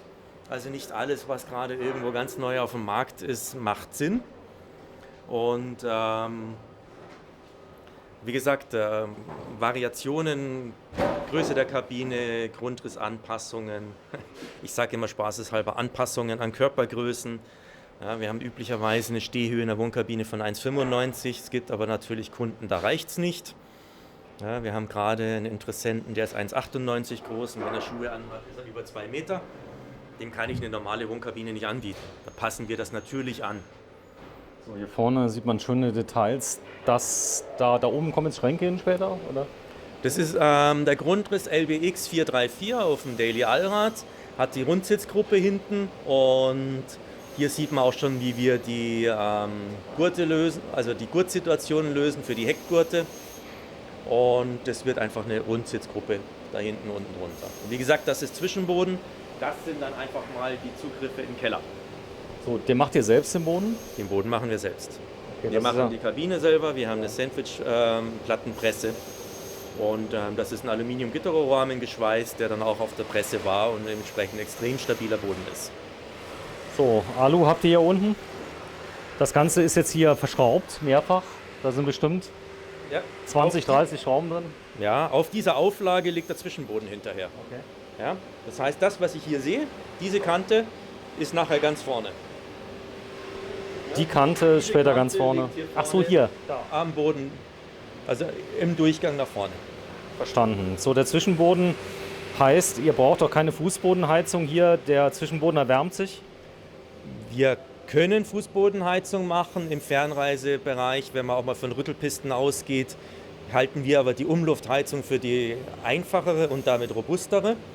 Und durch die Isolierung, die wir haben und das viele Echtholz, ist es so, wenn die Kabine mal aufgewärmt ist, ist es eine extrem gemütliche Wärme hier drinnen. Dadurch, dass einfach das Holz als Speicher funktioniert. Der Zwischenboden hilft da nochmal, ist aber nicht alleiniges Merkmal, weil ich komme auch mit den Kabinen ohne Zwischenboden bei extremen Wintertemperaturen zurecht. So, kommen wir mal zur Wand. Die backt ihr ja selber, die Wand. Richtig? So, und da sieht man mal so einen Querschnitt, wenn du mir mal beschreibst, was da zu sehen ist. Wir haben außen 0,7 mm Aluminium, fertig lackiert vom Zulieferer. Dann kommt 40 mm Spezialschaum, dieser Styrodur, und dann kommt 3 mm Sperrholz. Entweder mit unserem grauen Dekor, beziehungsweise da, wo gerade gefilmt wird. Das ist ein Stück vom Bad, da kommt dann ein Schichtstoff drauf, weil das wird, wie gesagt, Nassbereich, Duschbereich. So, wir zeigen auch später mal eine eigene Abteilung. Wie wird denn überhaupt sowas geplant? Denn ihr plant ja jetzt auch neue Reisemobile, die gebaut werden, neue Grundrisse. Und da es ja eine Einzelabnahme ist, braucht der TÜV immer, ich sag mal, aussagekräftige Unterlagen, Zeichnungen. Wie ist das? Kennen die euch schon beim TÜV? Ja, selbstverständlich. Wir fahren immer zum gleichen TÜV-Mitarbeiter und der muss natürlich auch die Berechtigung haben für die Einzelabnahme. Und du kennst natürlich auch die Biermarke, die er trinkt. Nein, hilft in dem nicht mehr. Fall nicht. Das hilft auch nicht mehr, weil wenn es der Gesetzgeber vorschreibt, dann ist es einfach so. Das bringt nichts. Also das, Da sind wir als Bimobil auch zu groß, als dass man sagt, ich kenne den TÜVler, der das schon macht. Es muss ja in Deutschland dann auch zugelassen werden und ist es so regelmäßig? Die haben wahrscheinlich dann auch eine feste Abnahmeprozedur, die da mit euch durchgehen. Also Schritt für Schritt. Was wird normalerweise auch geprüft bei so einem TÜV? gut, Länge, Breite, Höhe, die Position der ganzen Beleuchtung, Markierungsleuchten, Unterfahrschutz im Heckbereich, im LKW-Bereich, Unterfahrschutz in der Mitte und seitlicher Unterfahrschutz. Gurte ist ein ganz großes Thema, Zuladung ist ein Thema, wie viele Personen kann ich noch zuladen? Reicht's? Also wenn ich sage 5 Sitzplätze, dann brauche ich auch 5 x 75 Kilo Zuladung, dass das überhaupt möglich ist. Und solche Sachen schaut sich der TÜV an. Wärme, Kältebrücken, hier sieht man, das sind wahrscheinlich die Radläufe später, Das sind die Radläufe, die werden nochmal entsprechend ausgekleidet. damit auch da nichts anläuft oder sowas. Richtig, da liegen ja auch Tanks drauf. Überall da, wo Tanks sind auch nochmal Warmluftschläuche in der Nähe. Und damit haben wir also eine extreme Wintertauglichkeit. So, ihr habt jetzt innen Holz. Das Holz atmet ja, oder ist das tot bei euch? Nein, Holz ist Holz. Holz atmet. Es ist zwar lackiert, aber trotzdem, es gibt ein sehr, sehr angenehmes Raumklima. Man muss trotzdem lüften, wenn man mit nassen Klamotten hier reinkommt, aber wie gesagt, fühlt sich sehr, sehr schön an. Es ist immer so ein bisschen dieser Blockhauseffekt in der Bimobil-Kabine. Das ist so, wenn man reinkommt, es riecht auch so ein bisschen. Was interessant ist, selbst Fahrzeuge, die einen Tag vorher aus der Fertigung kommen, oft dann zum Beispiel für Messen, nächsten Tag auf die Messe, du kennst das, ja, Ich kenne das. die riechen nicht. Nein, Bimobil riecht nicht. Das Auto ist fertig, einen halben Tag später, also wir haben schon Auslieferungen gehabt, da ist das Auto direkt vom TÜV gekommen. Sprich fertig geworden, vormittags zum TÜV, nachmittags ausgeliefert. Und Sag die mal- Kunden fahren dann direkt von hier aus in die Alpen rein und machen die erste Woche Urlaub. Sag mal, wenn jetzt hier so Schrauben drin sind, da sind jetzt Dübel drin oder wie funktioniert das? Nein, das sind Holzspacks. Wir haben also die Kanten mit Spezialschaum, der ist schraubbar. Hat trotzdem eine hohe Wärmeisolierung, aber man kann eben reinschrauben. Und auf die Art können wir eben Leisten befestigen, Möbel befestigen. Türzage zum Beispiel ist auch so gemacht, dass man dann die ganzen Türen, Scharniere festschrauben kann. Du sagst, natürlich, wenn ich jetzt einen tollen Aufbau habe, der gut isoliert ist, dann ist das natürlich auch für die Heizkosten und für den Gasverbrauch sehr positiv. Ja, absolut. Wobei, da geht es weniger um die Kosten, als um wie lange bin ich autark. Wenn ich sparsam mit meinen Ressourcen umgehe, kann ich natürlich sehr, sehr lange heizen. Auch bei extremen Temperaturen. Tanks habt ihr ja im Fernreiseverkehr kaum, oder? Gastanks? Gastanks haben wir auch, selbstverständlich. Relativ viele. Wobei Gastank kriege ich natürlich nicht überall auf der Welt befüllt. Aber wenn ich nicht unbedingt auf den transatlantischen Fähren unterwegs bin, die teilweise Probleme mit Gastanks machen, ist ein 60 Liter Gastank, wenn ich damit nur zur Not heize und hauptsächlich koche, der hält mir über ein Jahr. Das stimmt. Also ich habe ja selbst einen Gastank, sehr praktisch, ist so. Wo wird der normalerweise dann montiert? Der soll ja jetzt am Boden keinen Platz wegnehmen. Unterflur. Immer Unterflur, außen. So, jetzt sieht man hier ein schönes Detail. Du gibst ja auf, ich nehme an, das ist oben auf die Eckverbinder, gibst du eine Garantie von 10 Jahren, ohne dass jemand nochmal vorbeikommen muss. Das ist richtig. Wir überlappen das Blech vom Wand und Dach. Es wird überlappt, hier nochmal entsprechend abgedichtet und dann kommt hier nochmal eine Profilleiste drauf, wo dann diese Eckgummis inzwischen Silikon drauf geklickt werden. Habt ihr Fälle schon mal, dass dann doch reinläuft? Oder ist das eine Sache, wo ihr sagt, das kommt so selten vor? Also extrem selten. Wir haben diese Dichtigkeitsgarantie der 10 Jahre seit 1995, also schon richtig lange. Und wenn wir da Ärger mit hätten, gäbe es uns wahrscheinlich gar nicht mehr. Ist ja auch so, das Internet, das vergisst ja gar nichts. Ja. So ist es. Ihr habt wahrscheinlich auch solche Facebook-Gruppen, die ihr liebt. Ja, wobei wir sie wirklich lieben. Weil die Facebook-Gruppen eigentlich wirklich immer auch super zu uns helfen. Das ist so, denn ich sag mal, das ist auch immer so, wie natürlich das substantiiert ist, das Ganze. Ich dürfte mal auf eigene Gefahr mal auf die Leiter steigen. Ja, Okay, dann mache ich das mal. Denn es interessiert mich sehr, wie das von oben aussieht, wenn es noch nicht... Ja, bitte, sei so lieb. Ich hoffe, die hält das aus. Ja, ich denk schon. Hier vorne sieht man es nämlich noch ein kleines bisschen besser.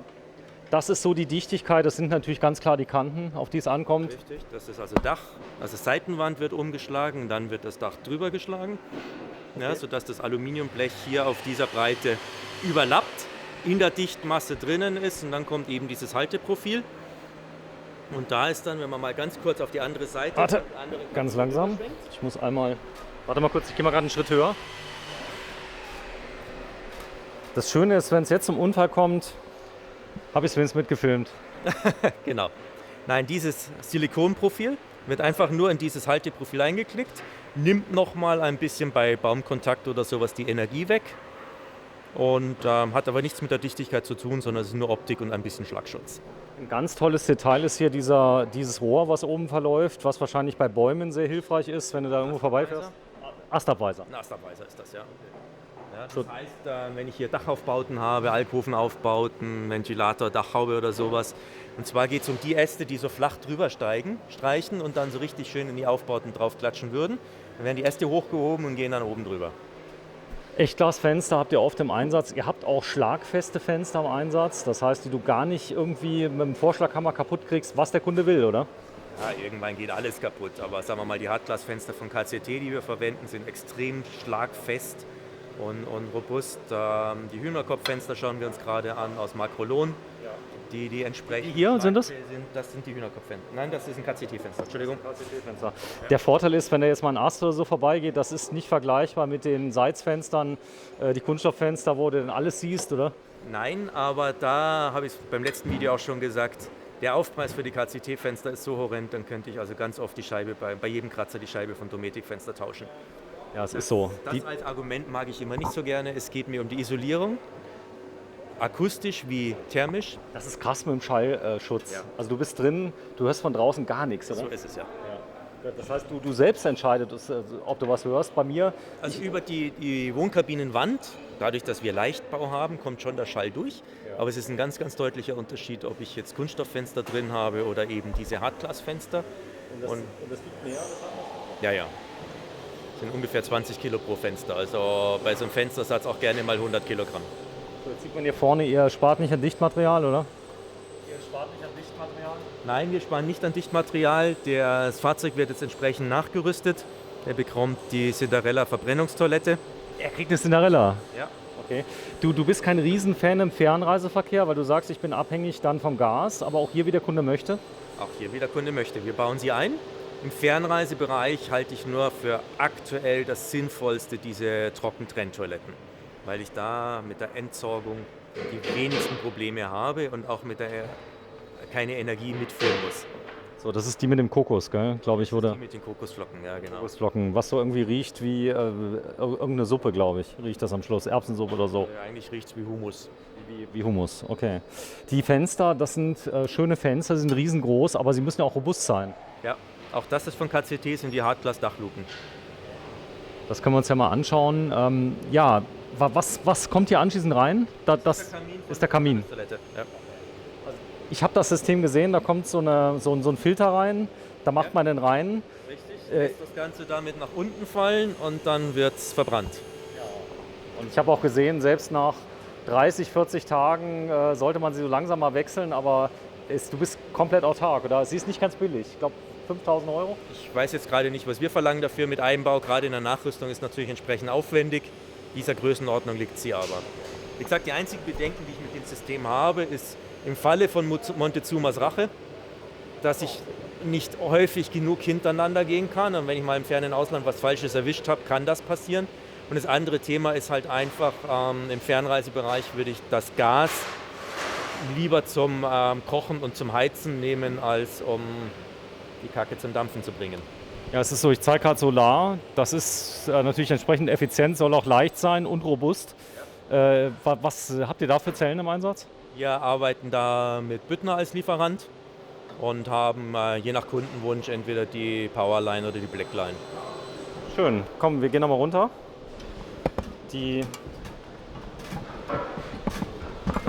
Also warum ich mich so anstelle, liegt nur daran, ich habe immer beide Hände voll.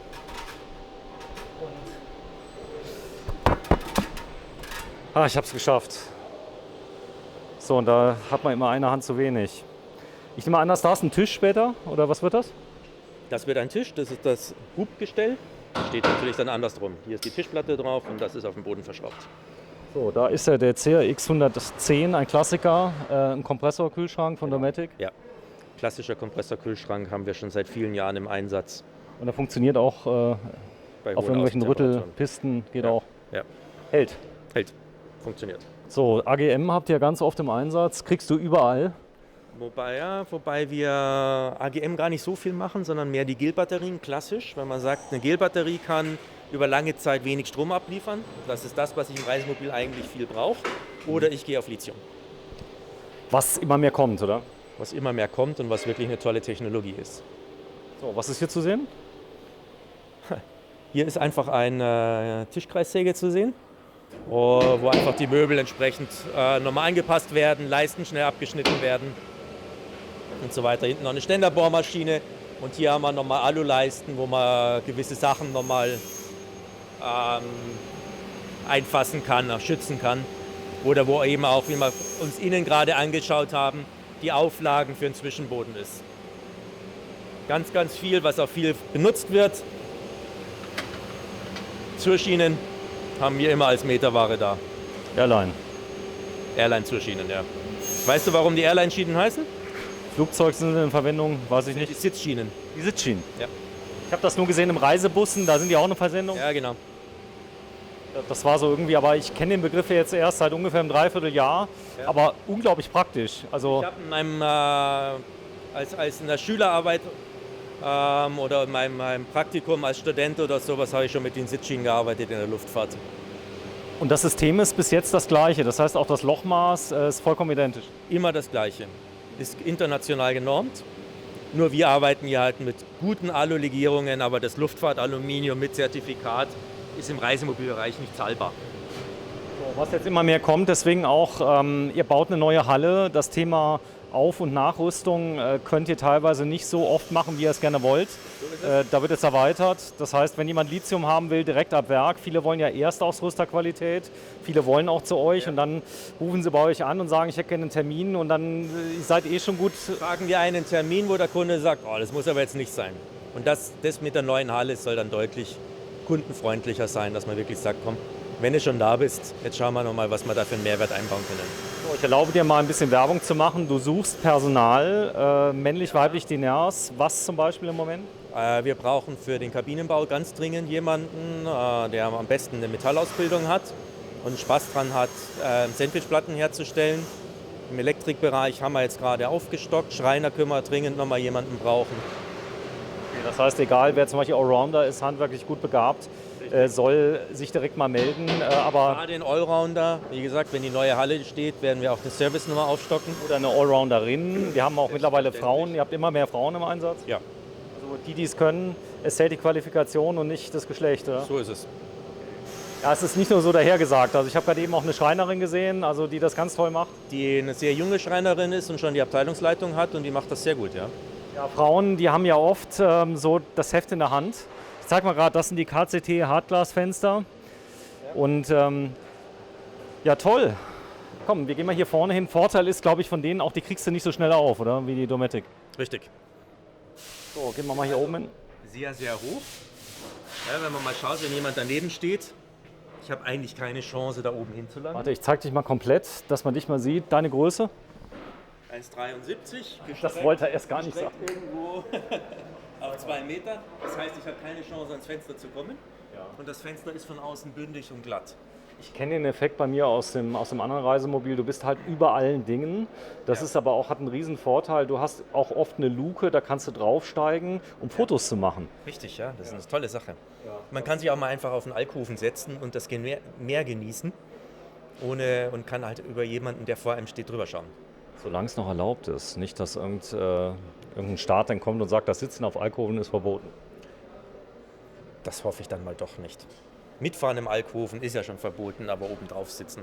Zumindest wenn man steht. Gut, vielleicht auch zu Recht. Ich meine, klar, ich bin Halbamerikaner. Ich glaube, da ist sogar noch das Sitzen auf der Pritsche erlaubt. Das ist übrigens zu Transportzwecken auf Baustellen. Erlaubt. Zur Ladungssicherung darf ich hinten drauf sitzen. So, hier haben wir was Besonderes. Hier gab es einen Unfall, aber er ist bereits schon geflickt. Auch das macht ihr? Ja, auch das machen wir.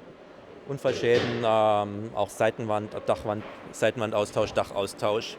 Wenn man mal irgendwo Feinkontakt hatte, einen Baum übersehen hat. So, hier vorne sieht man die Fenster. Allein die signalisieren schon, du kommst hier nicht rein. Aber du machst eigentlich bei allen nochmal zu viel des Guten. Ich zeige das mal gerade, wenn du mal gerade hier die Tür zumachst. Das haben wir auf der Messe schon besprochen. Stefan, das muss ja nicht sein, aber du hast gesagt, A sieht schön aus und B, das signalisiert. Ich sperre euch mal kurz ein, Jungs. Das ist halt einfach robust. Genau, wenn du es nochmal auf und zu machst, ich will den Ton mal gerade hören. Das ist cool. Ja. Die Riegel, die sind auch ordentlich? Ja. Oh ja. Das ist oben und unten. Genau, oben und unten. Oben und unten. Spannt sich schön ein. So, und die gehen hier unten rein. Zeig mal gerade das Profil hier unten. Gehen hier ran. Ah, das kriegst du nicht auf, oder? Nein. So ohne. Das heißt, das Schloss knacken wäre einfacher. Richtig. So, ich zeig das mal gerade. Also wir gehen mal gerade in eine andere Kabine rein, dass wir das mal sehen. Ich sag mal vom Zeitablauf, was wäre jetzt so der nächste Schritt gegenüber dem, den wir gerade gesehen haben? Was hier so steht? Lass mal schnell schauen. Wie gesagt, der hat angefangen. Ja, hier bei unserem nächsten Aussteller EX412. Ja. Da steht schon relativ viele von den Möbeln. Aussteller heißt, den gibt es demnächst auf der Messe zu sehen, Richtig. wenn es ja wieder Messen gibt. Wenn es wieder Messen gibt, dann wird er derjenige sein, der da als nächstes steht. Also nochmal zum Mitschreiben. Drüben in der anderen Halle, die wir gleich filmen, da kommt die Kabine drauf. Richtig. Da wird die Kabine gebaut, Sandwichplatten gepresst und wird aufs Auto aufgeladen. Dann kommt das Auto mit der Leerkabine hier rüber. Und hier ist die ganze Inneneinrichtung, Elektrikeinrichtung und Fertigstellung. So, und die beiden Jungs, ist das so, dass jetzt ein Mann einen Platz jetzt in hat und das komplett selber baut? Nein, wie gesagt, es sind immer Zweierteams, ja, wobei der Max zu dem Team gehört und der Stefan zu dem Team. So, die fragen sich aber schon mal gegenseitig hier, ich weiß das nicht. Und, Selbstverständlich. oder wie würdest du das machen? Sie dürfen und sollen miteinander reden. Es ist ja so, dass ganz oft stehst du vor einem Problem und sei es noch so klein, du siehst es irgendwann nicht mehr. Und da kommt der Kollege, der braucht 5 Sekunden. Genau, und sagt, warum machst du das nicht so, ist doch viel einfacher. So, das ist ja hier noch nicht fertig, oder? Die Verkleidung? Richtig. Ja, da kommt nochmal eine Innenverkleidung, nochmal eine Isolierung drauf, was auf der einen Seite das ganze Stangenschloss oder Stangensystem Ach so, hier sieht man es mal abdeckt. schön, gell? Ja, genau. Boah, ist das robust. Aber das ist auch das, was die Leute verlangen, oder? Richtig. Die wollen das. Und wenn du mal gerade so mit der Hand mal gerade draufhaust, so einmal, ich weiß. Nee, hier auf das Material. Okay. Sehr schön. So, kommen wir nochmal auf das Thema Scharniere, Ja, Edelstahl. Edelstahl. Das heißt, wer Edelstahl kennt, da ist schwer durchzuschneiden. Das sägt man eine Weile, ja. So, wir gucken mal gerade hier rein. Auch hier wieder der gleiche Aufbau. Richtig, immer das Gleiche. Machen das- wir bei allen Fahrzeugen, ob es ein Pickup oder ein LKW ist. So, das Loch wird wahrscheinlich das Klo oder irgendwas? Nee. Das wird Frischwasserbefüllung. Frischwasserbefüllung. So, und hier gucken wir mal rein. Hallo? Alles gut? Ja. So, er ist ja ganz allein hier drin. So, ich gucke mal gerade ganz kurz. Das heißt, die Kabel, auch die Kabelbäume zu berechnen, was wie wo rein muss, habt ihr ein eigenes Team? Wir haben ein Elektriker-Team, was das dann entsprechend vorkonfiguriert und aufschreibt, wobei der Inneneinrichter die Kabel legt. Und die ganze Verschaltung mit der Elektrik, das macht dann der Elektriker. Schönes Detail ist hier die Anzahl der Holzauflage Ja, für die Dingsbums. Bettplatte. Ja, genau. Da habt ihr nicht nur einen gemacht. Nein, muss ja auch mal eine dynamische Belastung aushalten. Also ich habe halt einen Tabat-Wohnwagen. Ich will jetzt nicht ins Detail gehen, aber ich habe den dann natürlich nach 6, 7 Jahren auch mal selbst repariert, weil der war stark in Benutzung. Aber so viele Auflagen hatte der nicht. Nein. Und gleichzeitig eine Hinterlüftung. Eine Hinterlüftung. Ah, hier oben. Okay, ich sehe es. Also nichts gegen Tabat. Ich mag Tabat. Hat auch neu auch nur, ich glaube, 21.000 gekostet. Okay. Ihr macht aber keine Wohnwagen, oder? Als Sonder auch. Aber ein Bimobil-Wohnwagen liegt halt dann auch mal gerne bei 100.000 Euro und das setzt die Stückzahl natürlich massiv runter. Ja, ich sehe es. Hier vorne sieht man sehr schön, das ist die Kante. Das heißt, die fasst sich genau da rein. Die wird dann praktisch draufgeschlagen, oder?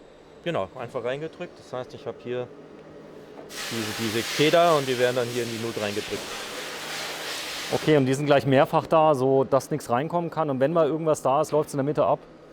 Wie gesagt, dicht kommt ist, nichts rein. dicht ist es hier drunter. Okay. Das hat nichts mit Dichtigkeit zu tun. Das Das ist nur ist für die Optik und Show. Schlagschutz. Okay. Ah, jetzt habe ich verstanden. Das heißt, das ist eh schon dicht. Dicht ist es drunter. Gut. Das heißt, wenn ich das runterreiß, dann schaut es nicht mehr so hübsch aus. Mehr nicht. So, komm, wir gehen mal rein. Da Ja. sieht man nämlich einiges. Der Kollege ist mal ganz kurz raus, dass wir hier mal drin sind. Ein schönes Detail.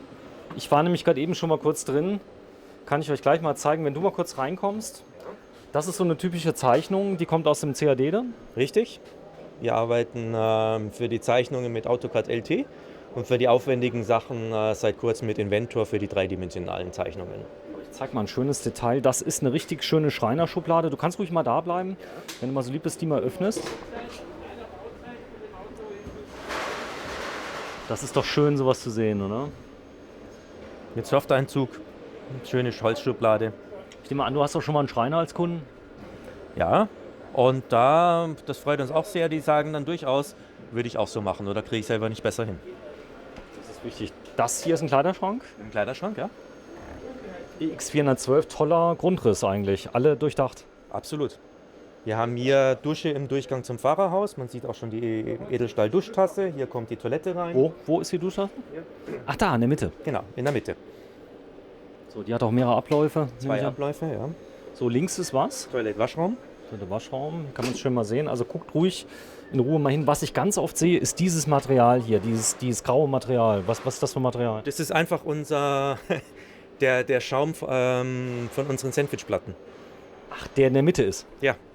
So, der ist wahrscheinlich unkaputtbar, unverrottbar. Unkaputtbar, damit kann man super auch mal irgendwelche Sachen aufspannen oder irgendwelche Sachen drauflegen und sich draufsetzen. Das heißt, ihr nutzt das dann das kommt später wieder raus. Kommt wieder raus. Das sind einfach Abfallstücke, die man zweckentfremden kann für alles Mögliche. So, ihr setzt ganz oft auch auf normale Fenster, muss man sagen. Auch die halten das Offroad aus. Ja. Also egal welches Fenster habe, ich kann mit allen Fenstersätzen alle Touren fahren. Hoch wie niedrig, kalt wie heiß, es ist immer nur eine Frage, wie viel Komfort nehme ich mit, wie viel Sicherheit nehme ich mit. So, und das ist ein schönes Detail, das habe ich auf der Messe ganz oft gesehen, wo die Leute staunenden Auges dann euch winkend gerade hier die Patricia, die war ja immer oben drin, hat dann rausgeguckt und da bist du über allen Dingen und kannst es genießen, man kann es öffnen, gell? Ja. Das ist so eine Art Cabrio-Feeling dann. Ja, ich sage immer Frühstück auf der Terrasse. Das geht aber jetzt nicht auf, ne? Wir können es nicht öffnen. Nein, weil wir dann gleich hier an der Seitenwand. An der Seitenwand, das wollen wir ja nicht. So schön, diese kleinen Dämpferchen. Ist das eine Feder oder Gasdruck? Ein Gasdruck. Echt? Mhm. So, und ich habe gesehen, die halten ewig. Das heißt, also selbst die 10, 15 Jahre, die funktionieren immer noch. Ja, da fehlt sich nichts. So, hier ein kleines Detail, wie das hier verschraubt ist, wenn du mir dazu mal was sagst. Hier die Schrauben, die drin sind. Das ist der obere Bereich von der Klappe. Ja. Die Seitenklappe lassen wir bis auf diese Höhe hochgehen, dass wenn ich hier sitze, ich auch schön rausgehen kann. Weil Sitzfläche ist auf dieser Höhe. Warte, sag mal. Die Sitzfläche ist ungefähr auf dieser Höhe. Das heißt, wenn jetzt einer groß ist, kann er die Klappe trotzdem aufmachen und schaut hier unterm Hängestahlkasten durch. Sag mal, gibt es ein Fenster, was noch größer ist von Dometic?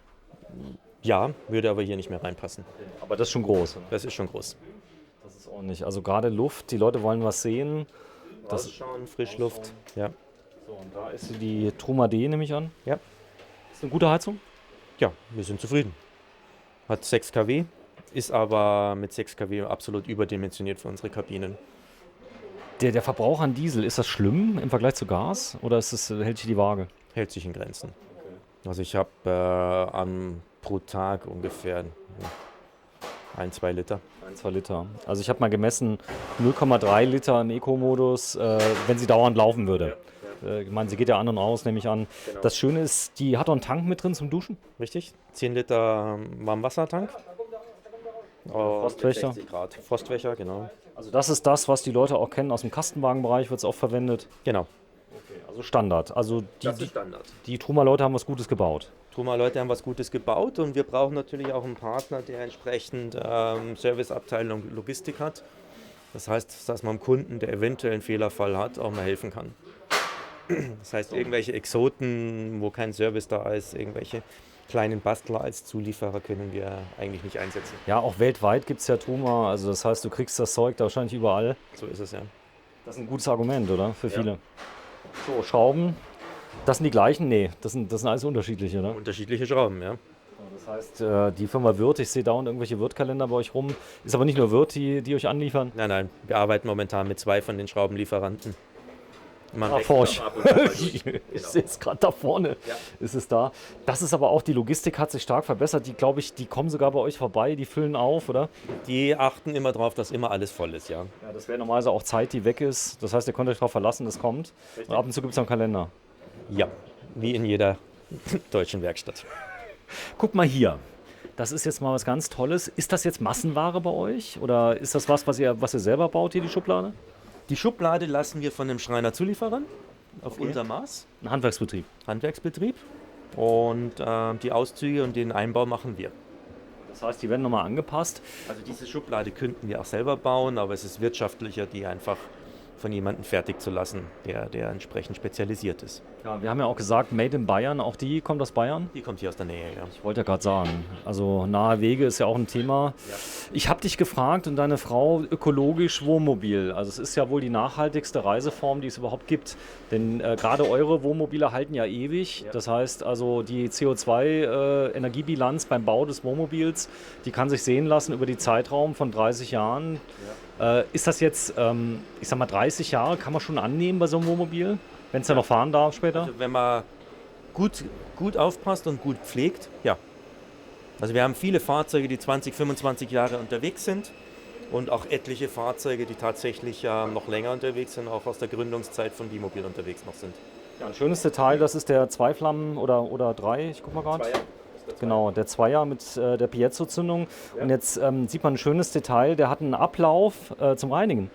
Zum Reinigen oder wenn die Suppe überkocht, dass es direkt in den Abwassertank geht. Das habe ich noch nie gesehen. Ist das eine spezielle Version für Bimobil? Oder? Nö, die gibt's. Habe ich noch nie gesehen. Echt nicht? Nee, ich habe schon Tausende gefilmt, aber mit Ablauf noch nie. Nee. Das ist eine praktische Sache. Komm, wir beide gucken mal gerade. Ich mach das Gitter hier raus, das kann ich einfach mal mit etwas mehr Wasser den Herd sauber machen. Das sind so Kleinigkeiten. Ich kann jetzt nämlich mal drunter gucken, wie sowas aufgebaut ist. So sieht es von unten aus. Und da ist auch der Ablauf. Oh, ist das auch schön hier mit den ganzen Schellen, die drin sind, mit den Eckverbindern. Alles echtes Holz? Alles echtes Holz. Also kein Press? Nee. Also doch, das ist Pappelsperrholz mit Echtholzfurnier. Ja, aber es ist jetzt keine Spanplatte, die gibt es nirgendwo bei euch. Ja, Okay, die wäre viel zu schwer, nehme ich an. richtig. Es ist zu schwer. Und da sieht man auch, also das Material hier von der Platte oben drüber, was ist das? Das ist Korean. Wenn ihr mich da mal aufklärt, ich habe es ganz oft schon gehört, Korean, was ist denn Korean? Ist eigentlich der Markenname von Dupont und es ist ein Mineralstoff, also ein sehr, sehr hochwertiger Kunststoff. Das heißt, der hält einiges aus? Hält einiges aus. Und ist auch von der Haptik ein extrem angenehmes Material. Der ist sehr dünn, der liegt auf dem Holz auf. Ja, so dünn ist er nicht. Du siehst hier, wie dick der aufliegt, an der Kante. Ja, jetzt im Vergleich zur gesamten Platte. Es sieht so aus, als wäre die ganze Platte aus Korean. Ja. Nein, ihr habt da natürlich aus Gewichtsgründen, nehme ich mal an. Genau, eine Schichtplatte drunter und mit Korean bezogen. Wir haben eine Presse, das stellen wir dann diese Platte selber her. Und das Schöne an dem Korean ist, an diesem gesprenkelten mit dieser Granitoptik, hier ist ein Umleimer. Man hat aber keine Chance, den Umleiner zu sehen. Ach so, weil das im Prinzip ineinander übergeht. Es gibt keine klaren Kanten. Genau. Vielleicht mit deinem 4K, das man sieht im Film, aber ich sehe es Nee, immer ich sehe es auch nicht. Sag mal, hier der Querschläfer, der hat sich bewährt bei Leuten, die reinpassen. Ja, absolut. Längsschlafen ist natürlich auch eine Sache, aber Längsbetten im Heck macht das Auto unglaublich lange. Und das widerspricht dem Fernreise-Offroad-Gedanken, wo ich ja so kurz wie möglich bleiben will. Das heißt, der Radstand soll kurz bleiben, Wegen der Wendigkeit. die Winkel. Und ja, die ganzen Böschungswinkel. Also wir haben auch einen Grundriss mit Längsheckbetten, aber wie gesagt, im Allradbereich macht das jetzt nicht so viel Sinn. Alle eure Fahrzeuge, man kann immer reingehen in die Fahrerkabine. Ja. Das ist grundsätzlich so. Das ist was Wichtiges. Warum? Um einmal bei Sauwetter nach vorne und hinten zu können, wenn hier hinten Leute sitzen, was ja geht, der kriegt ja Sitzgurte hinten rein. Achso, das geht. Das geht. Achso, ich habe Sichtverbindung, Da Sprechverbindung. muss offen sein. Ja. Ja, dann kann ich Leute in der Wohnkabine mitnehmen. Und natürlich, wenn ich autark stehe, dass ich auch weg kann, ohne außen rum zu müssen. Das Ich heißt, rede es jetzt passiert. nicht von einem bewaffneten Überfall, weil dann hat man einfach Pech. Aber wenn die Wildschweinrotte außen rumrennt, kletter ich auch lieber eben durch. Ja, da hast du mir schon mal gesagt, das ist ernst zu nehmen. Wahrscheinlich ernster als, ich glaube, die treffen immer an der Wade irgend so eine Schlagader. Die gehen auf die Innenseite, auf die Hauptschlagader mit ihren Hauern. Wenn die da vorbeigehen, das ist gefährlich. Exitus. Vorsichtig sein, also das ist so. Wir haben auch Kunden schon, die irgendwelche Bärenfotos schicken und ja, auch da sind Sachen, es wird wahrscheinlich nichts passieren, wenn ich mit dem wilden Tier umgehen kann, aber man fühlt sich einfach wohler, wenn ich nach vorne durchkrabbel und dann wegfahre. Schönes Detail ist hier die Platte, das ist der gleiche Stoff wie außen? Richtig?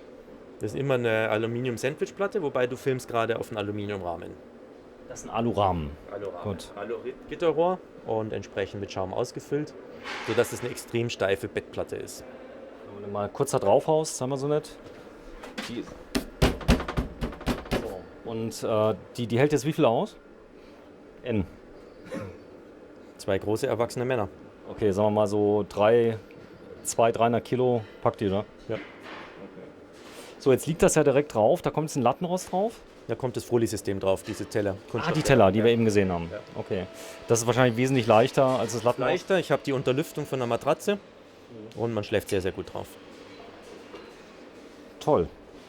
Ist die dicht, die Kabine? Also in meinem Reisemobil, wenn ich zum Beispiel alle Türen zumache, habe ich Probleme, die letzte Tür zu schließen, weil es so dicht ist. Ist es bei dir auch so? Bei den Kunststofffenstern Dometic, die haben eine Zwangsentlüftung, nein. Wenn ich rein KCT habe, ja. Okay. Dann machen wir auch von Bayern Luft so eine Zwangsentlüftung dazu mit Wärmetauscher und Entfeuchter. Das ist wirklich schwer, zum Beispiel die Hecktür zu schließen, weil es so dicht ist.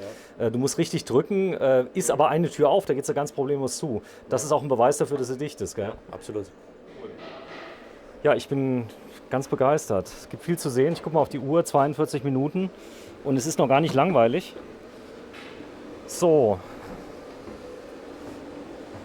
Wenn ich dich mal gerade fragen darf, was du gerade machst?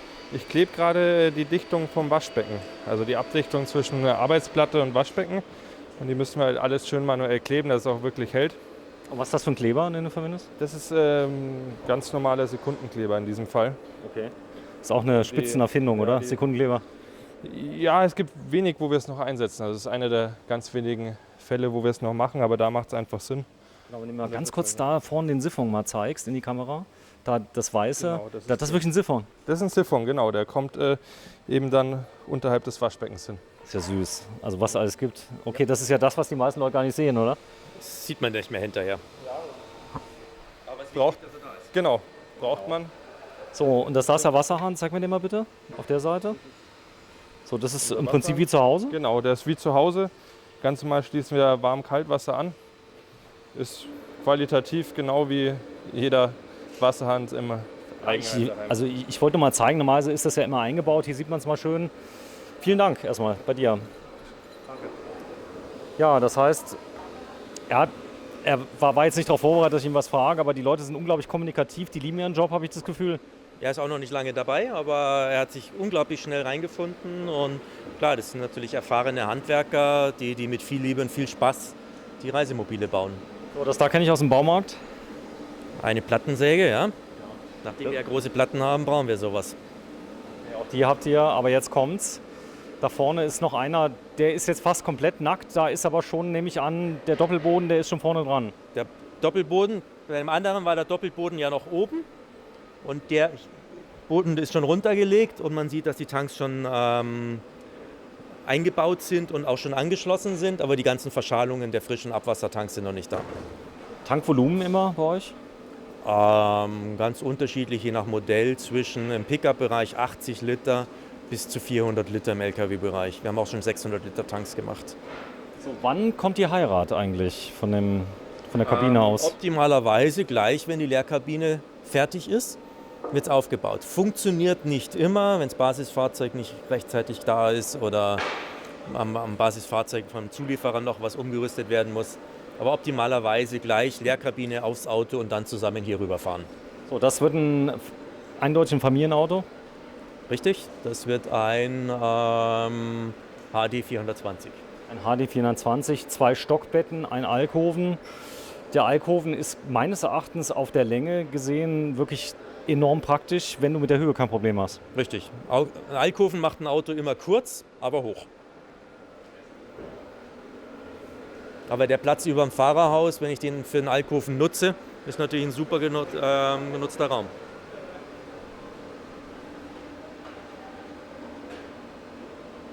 Das mit dem Silber ist schon sehr, sehr geschickt. So, das heißt, die kommen fix und fertig lackiert. Sag mal, das Thema, so eine Beschichtung drauf zu machen aus Keramik, ist das sinnvoll? Also wir haben an einer Stelle sogar eventuell ein Problem mit dieser Keramikbeschichtung. Und nachdem es ja ein sehr, sehr hochwertiger Lack ist, von der Außenbeschichtung nicht unbedingt. Da ist sie, die ganz tolle Webasto Luftheizung. Die hat auch richtig Power. Richtig, ja gut, 4 kW. Aber 4 kW, wie gesagt, für das Volumen, was wir haben und die Isolierung, mehr als ausreichend. Die ist jetzt im Innenraum drin. Abgase gehen nach unten. Ja. Guck mal grad. Ah, da sieht man es. Das ist ein schönes Detail, sieht man normalerweise auch nicht, ist immer verbaut. Auch da gibt es ganz klare Anweisungen, wie das einzubauen ist, an welcher Stelle, mit allem drum und dran. Ich habe mein Handbuch gelesen, wie es einzubauen ist. Ich habe es gleich wieder zugemacht, weil auch da, wenn du da was falsch machst, das kann tödlich enden. Wenn man nicht aufpasst, ja, klar, es sind Abgase. Und wenn man die aus irgendwelchen Gründen im Innenraum wieder reinkriegt, kann es gefährlich werden. So, die läuft jetzt auf Umluft. Ja, also allermeisten Heizungen sind Umluftheizungen bei uns. Webasto wie Truma. Ich habe sie bei mir auf Außenluft stehen. Also das hat den Nachteil, man riecht am Anfang, im ersten Zündmoment, riecht man bei Außenluft natürlich ein bisschen den Diesel, das ist dann weg. Aber du riechst die eigentlich gar nicht, die Dieselheizung, oder? Nein. Die neue. Also ich starte meine. Ich habe jetzt auch eine Diesel-Festheizung, das ist was ganz Tolles. Sind jetzt hier 2 Heizsysteme drin? Ja. Okay, das ist bekommt Backup. hinten die Truma-Heizung und das ist die redundante Heizung. Okay, das heißt, er kann entweder oder einschalten, was ihm gerade lustig ist. Oder beides. Oder beides, wenn es mal besonders nötig ist. Dann hat er wie viel kW? Ja. 9. Genau. 9 kW. 6 und 4. Ja gut, aber der Vorteil ist, er hat auf jeden Fall immer was. Die haben auch so eine Stellung, ist das richtig, dass man den Tank nicht ganz leer kriegt, oder? Mit den Das ist eine Dieselheizungen? rein mechanische Sache. Okay. Das heißt, das ist ja so ein Strohhalm, der in den Tank reingeht. Und der Strohhalm darf niemals bis unten gehen. Ich darf mal kurz rein hier in die Kabine? Selbstverständlich. So, komm, wir gehen mal rein, denn ich will mal zeigen, wie groß das Platzgefühl ist von einer Leerkabine. Das ist ja unglaublich, sag mal, die könnte jetzt so auf die Straße, die ist selbsttragend. Die ist selbsttragend. Man kann so fahren. Die braucht die Möbel gar nicht. Nein. Die Kabine ist in sich stabil. Das ist natürlich so ein Leerausbau, das macht ihr gar nicht, oder? Haben wir früher gemacht, aber dadurch, dass wir so viel zu tun haben und wir nur eine Presse haben, würde ich natürlich, wenn ich eine Leerkabine baue, für den Inneneinrichter für ein paar Tage arbeitslos machen. Das heißt aber auch so eine Sparkasse, also ich nehme an, ihr habt vielleicht auch mal ein Sparkassenauto oder sowas gebaut, so als, nee? Nein, sowas haben wir nie gebaut. Okay, super. Deutliche Antwort. Wahrscheinlich wie die Volksbank. So, das ist der Alkoven, wenn er jetzt im Ausbau ist. Ich nehme an, dass das sind so Leeren oder die vorne liegen, die Holzstücke? Bitte, was sind das? So Leeren, so im Winkel oder sowas? Genau. Das sind einfach Winkel, um Möbel und so weiter entsprechend oder die ersten Wände, Zwischenwände von der Küche oder so in 90 Grad hinstellen zu können. Ja, was Tolles habe ich bei euch gesehen. Es ist alles so schön, dieser Backofen, den ihr einbaut. Ja. Die Leute nutzen den aber wirklich sehr aktiv, oder? Ja, ein Backofen ist eine tolle Sache. Die meisten- Brot backen, Pizza reinschieben, Auflauf machen mit dem Essen vom Vortag, also super Sache. So, komm, wir gehen mal ins Herzstück der Schreinerei. Der Rahmen hier in der Tür, wie funktioniert der? Ist der jetzt... Also wir haben hier in der Sandwichplatte nochmal diesen schraubbaren Spezialschraum drin und dann kommt hier einfach nochmal die Kunststoffzage, Ja. aber hier sind eben durch diesen Spezialschraum, der da drinnen ist, als Türzage die Scharniere verschraubt. Sag mal, es gab ja Folie nicht immer, oder ist das schon eine uralte Erfindung? Was gab es denn? Folie. Das Bettfedersystem. Ja, genau, das Bettfedersystem. Vorher haben wir Lattenrost gehabt oder einfach Lochplatten wegen der Unterlüftung. Aber das Folie-System, es ist leicht, hat Unterlüftung, hat den Lattenrosteffekt vom Schlafen. Also das ist eine tolle Sache im Reisemobil. Sag mal, es gibt ja unglaublich viele Dinge, die neu auf den Markt kommen, die echt toll sind, wo du dir denkst, die müssten wir ja mal einbauen. Aber du hast mir eben schon gesagt, du brauchst Systeme, die weltweit verfügbar sind, von einem namhaften Hersteller, die bewährt sind. In unser System passen, die alles zusammenpasst. Weil wenn ich die Summe von ganz tollen Einzelkomponenten habe, heißt das ja noch lange nicht, dass das Gesamtergebnis dann auch genauso gut ist wie die Einzelkomponenten. Das heißt, es muss aufeinander abgestimmt sein. Aber Sachen, die uns interessieren, testen wir üblicherweise in einem eigenen Fahrzeug und schauen uns das erstmal an. Und wenn wir sagen, okay, das ist gut, dann fließt es in die Produktion mit ein. So, hier kommt wieder ein Trendlo rein. Ihr habt gar keine Chemietoiletten im Einsatz? Eigentlich kaum noch. Selten. Also im Prinzip bei den meisten also bei den meisten Grundrissen ist es noch Standard, aber die Kunden wollen einfach die Trenntoiletten. Gut, komm, wir gehen mal ins Herzstück. Wir haben es eben schon mal kurz mal gesehen. Ich gehe mal gerade runter hier. Denn es geht nichts ohne eine tolle Schreinerei. Eine Lackiererei haben wir noch. So, der Kollege, den haben wir eben schon gesehen. Genau. Der macht Kanten im Moment. Oder was macht er genau? Der macht das sind Küchenarbeitsplattenverlängerung und der bereitet die Bretter vor. Okay, und was ist hier zu tun genau? Der Umleimer von dem Korean, den macht er jetzt mit der Oberfräse, macht er die Kanten entsprechend schräg. Ach so, dass das komplett gerade ist. Ja. Plan. Genau, und dass man eben auch nichts mehr fühlt.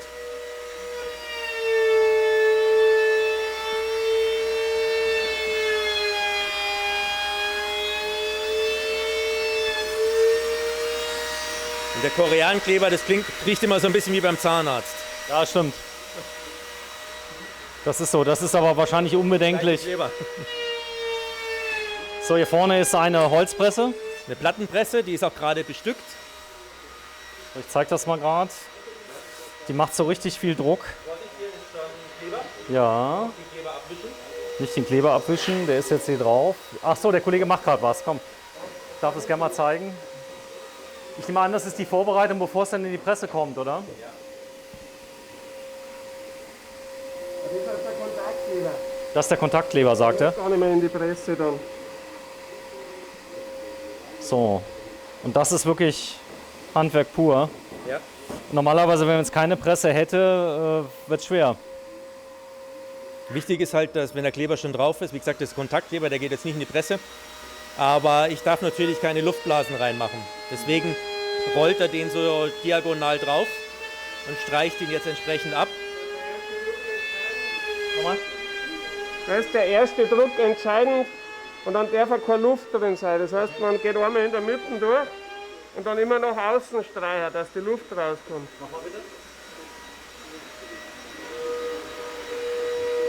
Ah, im Prinzip wie das Folieren so ein bisschen. Ja, genau, disfolieren. So raus, dass die Luft nach außen geht.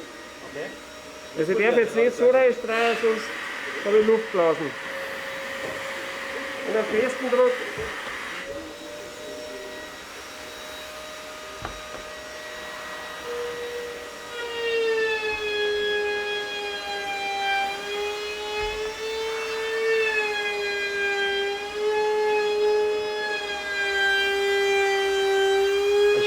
Könnt ihr stundenlang zugucken, wie Leute arbeiten. Ja. Aber es ist natürlich so, das hier ist jetzt ein eigener Schritt mit jemandem, der das schon ganz oft gemacht hat. Da sitzt jeder Handgriff. Das ist kein Problem, wenn man es zum ersten Mal macht und nicht weiß, wo die Kniffe sind, wo man hinlangt, dann hat man ganz schnell ein paar Blasen eingebaut. Das glaube ich.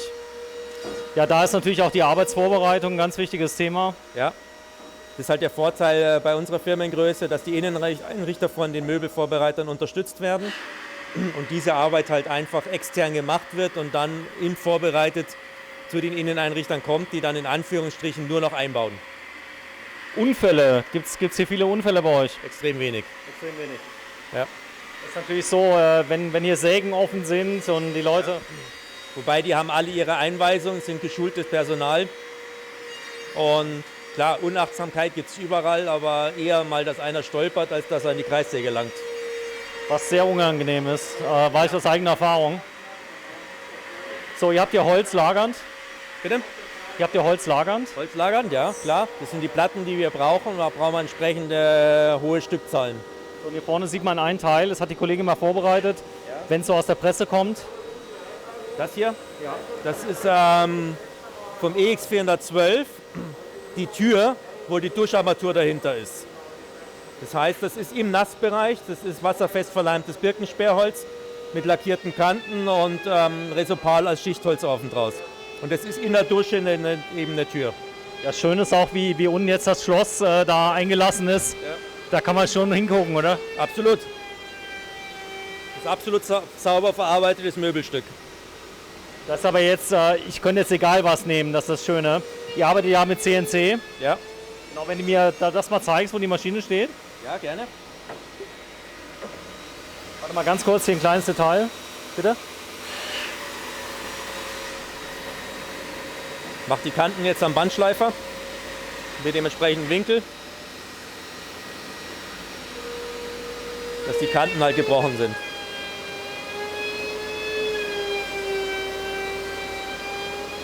Ach, wie schön. Aber es hat schon eine gewisse Lautstärke, deswegen haben die auch alle Gehörschutz an. Das machen die freiwillig, oder? Alle Schutzbrillen, Gehörschutz und so weiter, da achten wir sehr drauf. Auch die Bodenmarkierung schleift sich schon langsam ab, aber dass die Sicherheitsbereiche abmarkiert sind. Wo gehobelt wird, da fliegen Späne und hier sieht man sogar. Ja. Genau, da unsere CNC-Fräse, gerade im Einsatz. Das Ja. ist der Kollege. Der Kollege kriegt also von den Arbeitsvorbereitungen von den Zeichnern die Zeichnung auf den Bildschirm, legt dann das Holz auf, tastet die Höhe an und dann muss er halt aufpassen, dass die Fräse keinen Blödsinn macht durch irgendeinen Fehler. Ja, das heißt, er hat einen ziemlich einfachen Job, oder? Er muss Jein. nur aufpassen. Jein. Der muss bestücken und der muss sehr gut aufpassen. Okay, das heißt, sie nimmt sich auch das Werkzeug selber dann? Ja, holt sich das Werkzeug hier. Genau, zeig mal. Natürlich wahrscheinlich auch eine Rieseninvestition, ne? Ja. So eine Fräsmaschine ist im Bereich von einem Reisemobil. Echt? Ja. Also nichts, was du im Baumarkt kriegst, so für 400 Euro? Nicht mal schnell, nein. Aber man kann halt unglaublich exakt machen und ist wiederholbar. Ja, und das sind alles Möbelstücke, inklusive gleich der Fräsungen und Lochausschnitte und der Bohrungen. Das heißt, auch der Inneneinrichter muss hinterher, hier sieht man zum Beispiel die Bohrungen schon, Ach, die sind schon drin. die sind schon drin. Nicht, weil der nicht bohren kann, aber er muss nicht mehr messen. Und es ist halt extrem exakt, ja, was denn... Immer das Gleiche. Und wie gesagt, der Inneneinrichter muss nicht mehr ausmitteln, messen, sonst irgendwas, sondern nimmt seinen Akkuschrauber und setzt die Bohrungen. Aber jetzt mal ganz ehrlich, für solche Sachen, die so langweilig sind, ja, die immer dieselben sind, das kann nur wirklich eine Maschine machen. Dann da habt ihr mehr Zeit für andere Sachen. Auch mit einer Exaktheit, die man von Hand nicht hinkriegt. So, auch da ist natürlich, du musst dich ja irgendwann mal entscheiden, welche Maschine du nimmst. Wie bist du da vorgegangen? Das war noch von meinem Vorgänger und der wollte sowas haben und letztendlich sind wir halt von den ganzen Anforderungsprofil, was wir hatten, sind wir auf diese Maschine gekommen. Natürlich wäre es schön, wenn man eine Fräse hätte, wo eine ganze Seitenwand drauf kann, aber dann brauche ich wieder eine eigene Halle dafür. Und so haben wir halt hier die Möglichkeit, im Bereich der Möbelvorbereitung eine Fräse stehen zu haben. Und wenn wir uns dann den Kabinenbau anschauen, da steht auch nochmal eine Fräse für die ganzen Alu-Sachen. Ich habe eben schon gesehen, so die ganzen Sachen, die Schubladen, die ihr ja zugeliefert kriegt, die sind so exakt gefertigt. Und das ist hier genau das Gleiche. Genau, so ist es. Aber die Maschine weiß auch, wann so ein Werkzeug mal nicht mehr funktioniert. Nein, das ist dann seine Aufgabe. Also er muss sich immer den Schnitt anschauen und feststellen, dass es irgendwo ausfranst oder sowas und dann das Werkzeug austauschen. Da vorne steht ein schönes Wohnmobil, ist das ein neues? Ja, nicht mehr ganz neu. Das ist der BJ383, Sprinter Doppelkabine, 3 Stockbetten hinten drin, Familienkutsche. Okay, der ist jetzt neu? Ne, den haben wir auch schon wieder seit 1,5 Jahren da stehen. Haben wir bloß dadurch, dass wir in Düsseldorf einen reduzierten Stand hatten. Ja, das ist ein Vorführer. Das ist ein Vorführer. Okay, prima. Ja, den würde ich nämlich auch gerne zeigen. Die Farbe sehr mutig für ein Reisemobil. Also das ist eher was denn vielleicht auf Stellplätzen steht? Ja, das ist auch ein Allrad, aber beim Sprinter Allrad mit dem langen Radstand reden wir von einem Schlechtwegeauto, nicht von einem Offroad-Fahrzeug. Ich zeig mal gerade was ganz Hässliches. Warte mal. Da ist ein Bimobil. Und für alle Leute des 4x4, guck mal, wer da hinten rausguckt. Ja, das Reisemobil, mit dem wir unterwegs sind. Also ich sag mal so, ich habe ja gar keinen Stress damit, aber ich habe mir auch schon überlegt, praktisch je nachdem, welchen Einsatz wir haben, doch mal auf ein 4x4 Allrad oder sowas zu gehen. Das ist ein toller Grundriss hier mit den Alkoven, ich liebe das. Absolut. Also gerade die Stockbetten und Mittelsitzgruppe, Alkoven vorne, Eltern, Kinder schlafen getrennt. Vorne Und die Kids lieben es, oder? Absolut. Was gibt's Tolleres für Kinder? Ich darf mal kurz reingucken? Oder ist der? Der Schlüssel hat er da, mach mal kurz auf. Das auch hier mit der Tür ist toll. Ist es auf oder ist zu? Auf oder zu? Ist zu, aber ich habe den Schlüssel, wenn es okay ist. Genau, genau. Wenn du mal gerade so lieb bist, mach mal auf. Das ist eine tolle Farbe. Ist ein Bimobil. Also wer sich jetzt auskennt, spätestens seit meinen Videos, aber es gab ja viele YouTuber vorher, die haben auch schon gefilmt. Aber ihr habt auch ein Herz für Leute, die die Qualität vom Bimobil haben möchten in einer Schlechtwege-Version. Das heißt, die kann ich über Schotterpiste und so weiter und so fort. Aber Auch ich sag mal, Leute ohne Allrad, einfach gute Reisemobile. Ja. Es muss nicht Allrad sein.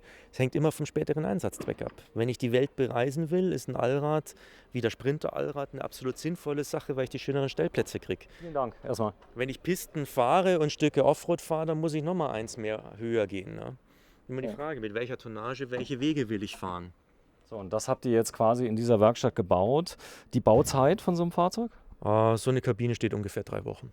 3 Wochen. So, wir haben ja eingangs, haben wir das schon erwähnt, Inneneinrichtung. Vorher ist noch die Kabinenbau und Möbel, Fahrzeugumbau. Aber wie perfekt das hier gefertigt ist. Also, hat überhaupt nichts mit dem zu tun, was natürlich die Massenfertigung bietet. Aber gerade gar nichts. Es ist ein Unterschied wie Tag und Nacht. Also beides hat natürlich die Berechtigung, wie alles die Berechtigung hat. Ist ja auch eine Kostenfrage. Also muss ja auch sagen, dann sind diese Reisemobile ja einsatzfähig im ganzen Jahr. Also das ist jetzt keine, wo man dann sagt, ist der Tank vielleicht beheizt? Ja, der Tank ist beheizt, immer bei dir, oder? Wir machen keinerlei Winter, Sommer, sonst was Pakete, sondern ein Bimobil ist grundsätzlich ganzjahrestauglich. Das ist für uns was ganz Wesentliches. Oder auch hier die Fächer, wo denn das Kind oder je nachdem, wer hier schläft, weil hier kann ja auch ein Erwachsener schlafen, je nach Konfiguration. Wahrscheinlich kann man das auch hier weglassen, da ist es noch länger. Richtig. Wenn man davon ausgeht, wenn man die Kinder zu gut gefüttert hat und die dann sehr groß werden, mache ich ein Stockbett oder beide Stockbetten nochmal länger. Boah, ist das riesig hier vom Platzangebot. Ja. Es riecht so nach Leinenöl so ein bisschen, kann das sein? Ja, das Fahrzeug hat einen Unterbodenschutz. Das ist das Wachs vom Unterbodenschutz. Okay, das ist nicht die Inneneinrichtung, okay. sondern schlicht und ergreifend das Wachs von unten. Es riecht so ein klein, frisch gewachst riecht es, ja, stimmt.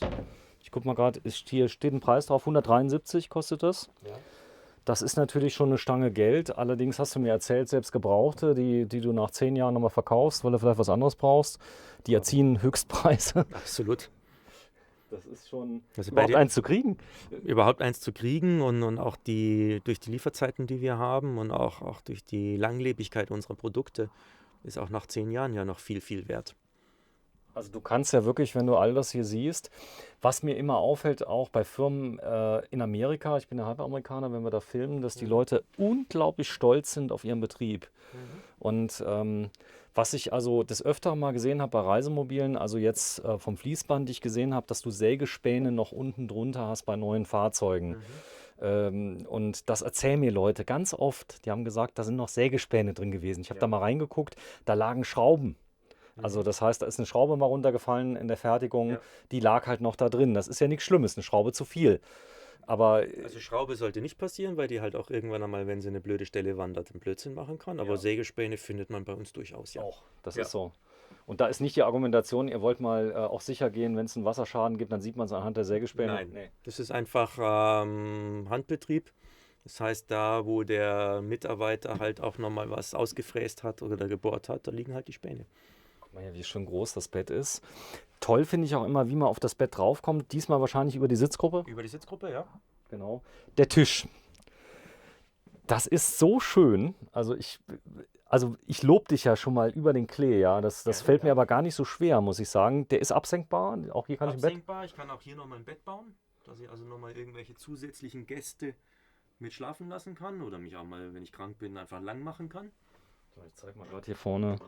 Das ist das und das verwendet ihr recht oft. Das hat mehrerlei, unglaublich viele Gründe, warum ihr das verwendet. Was meinst du? Das Sisal? Das Sisal? Ja. Genau.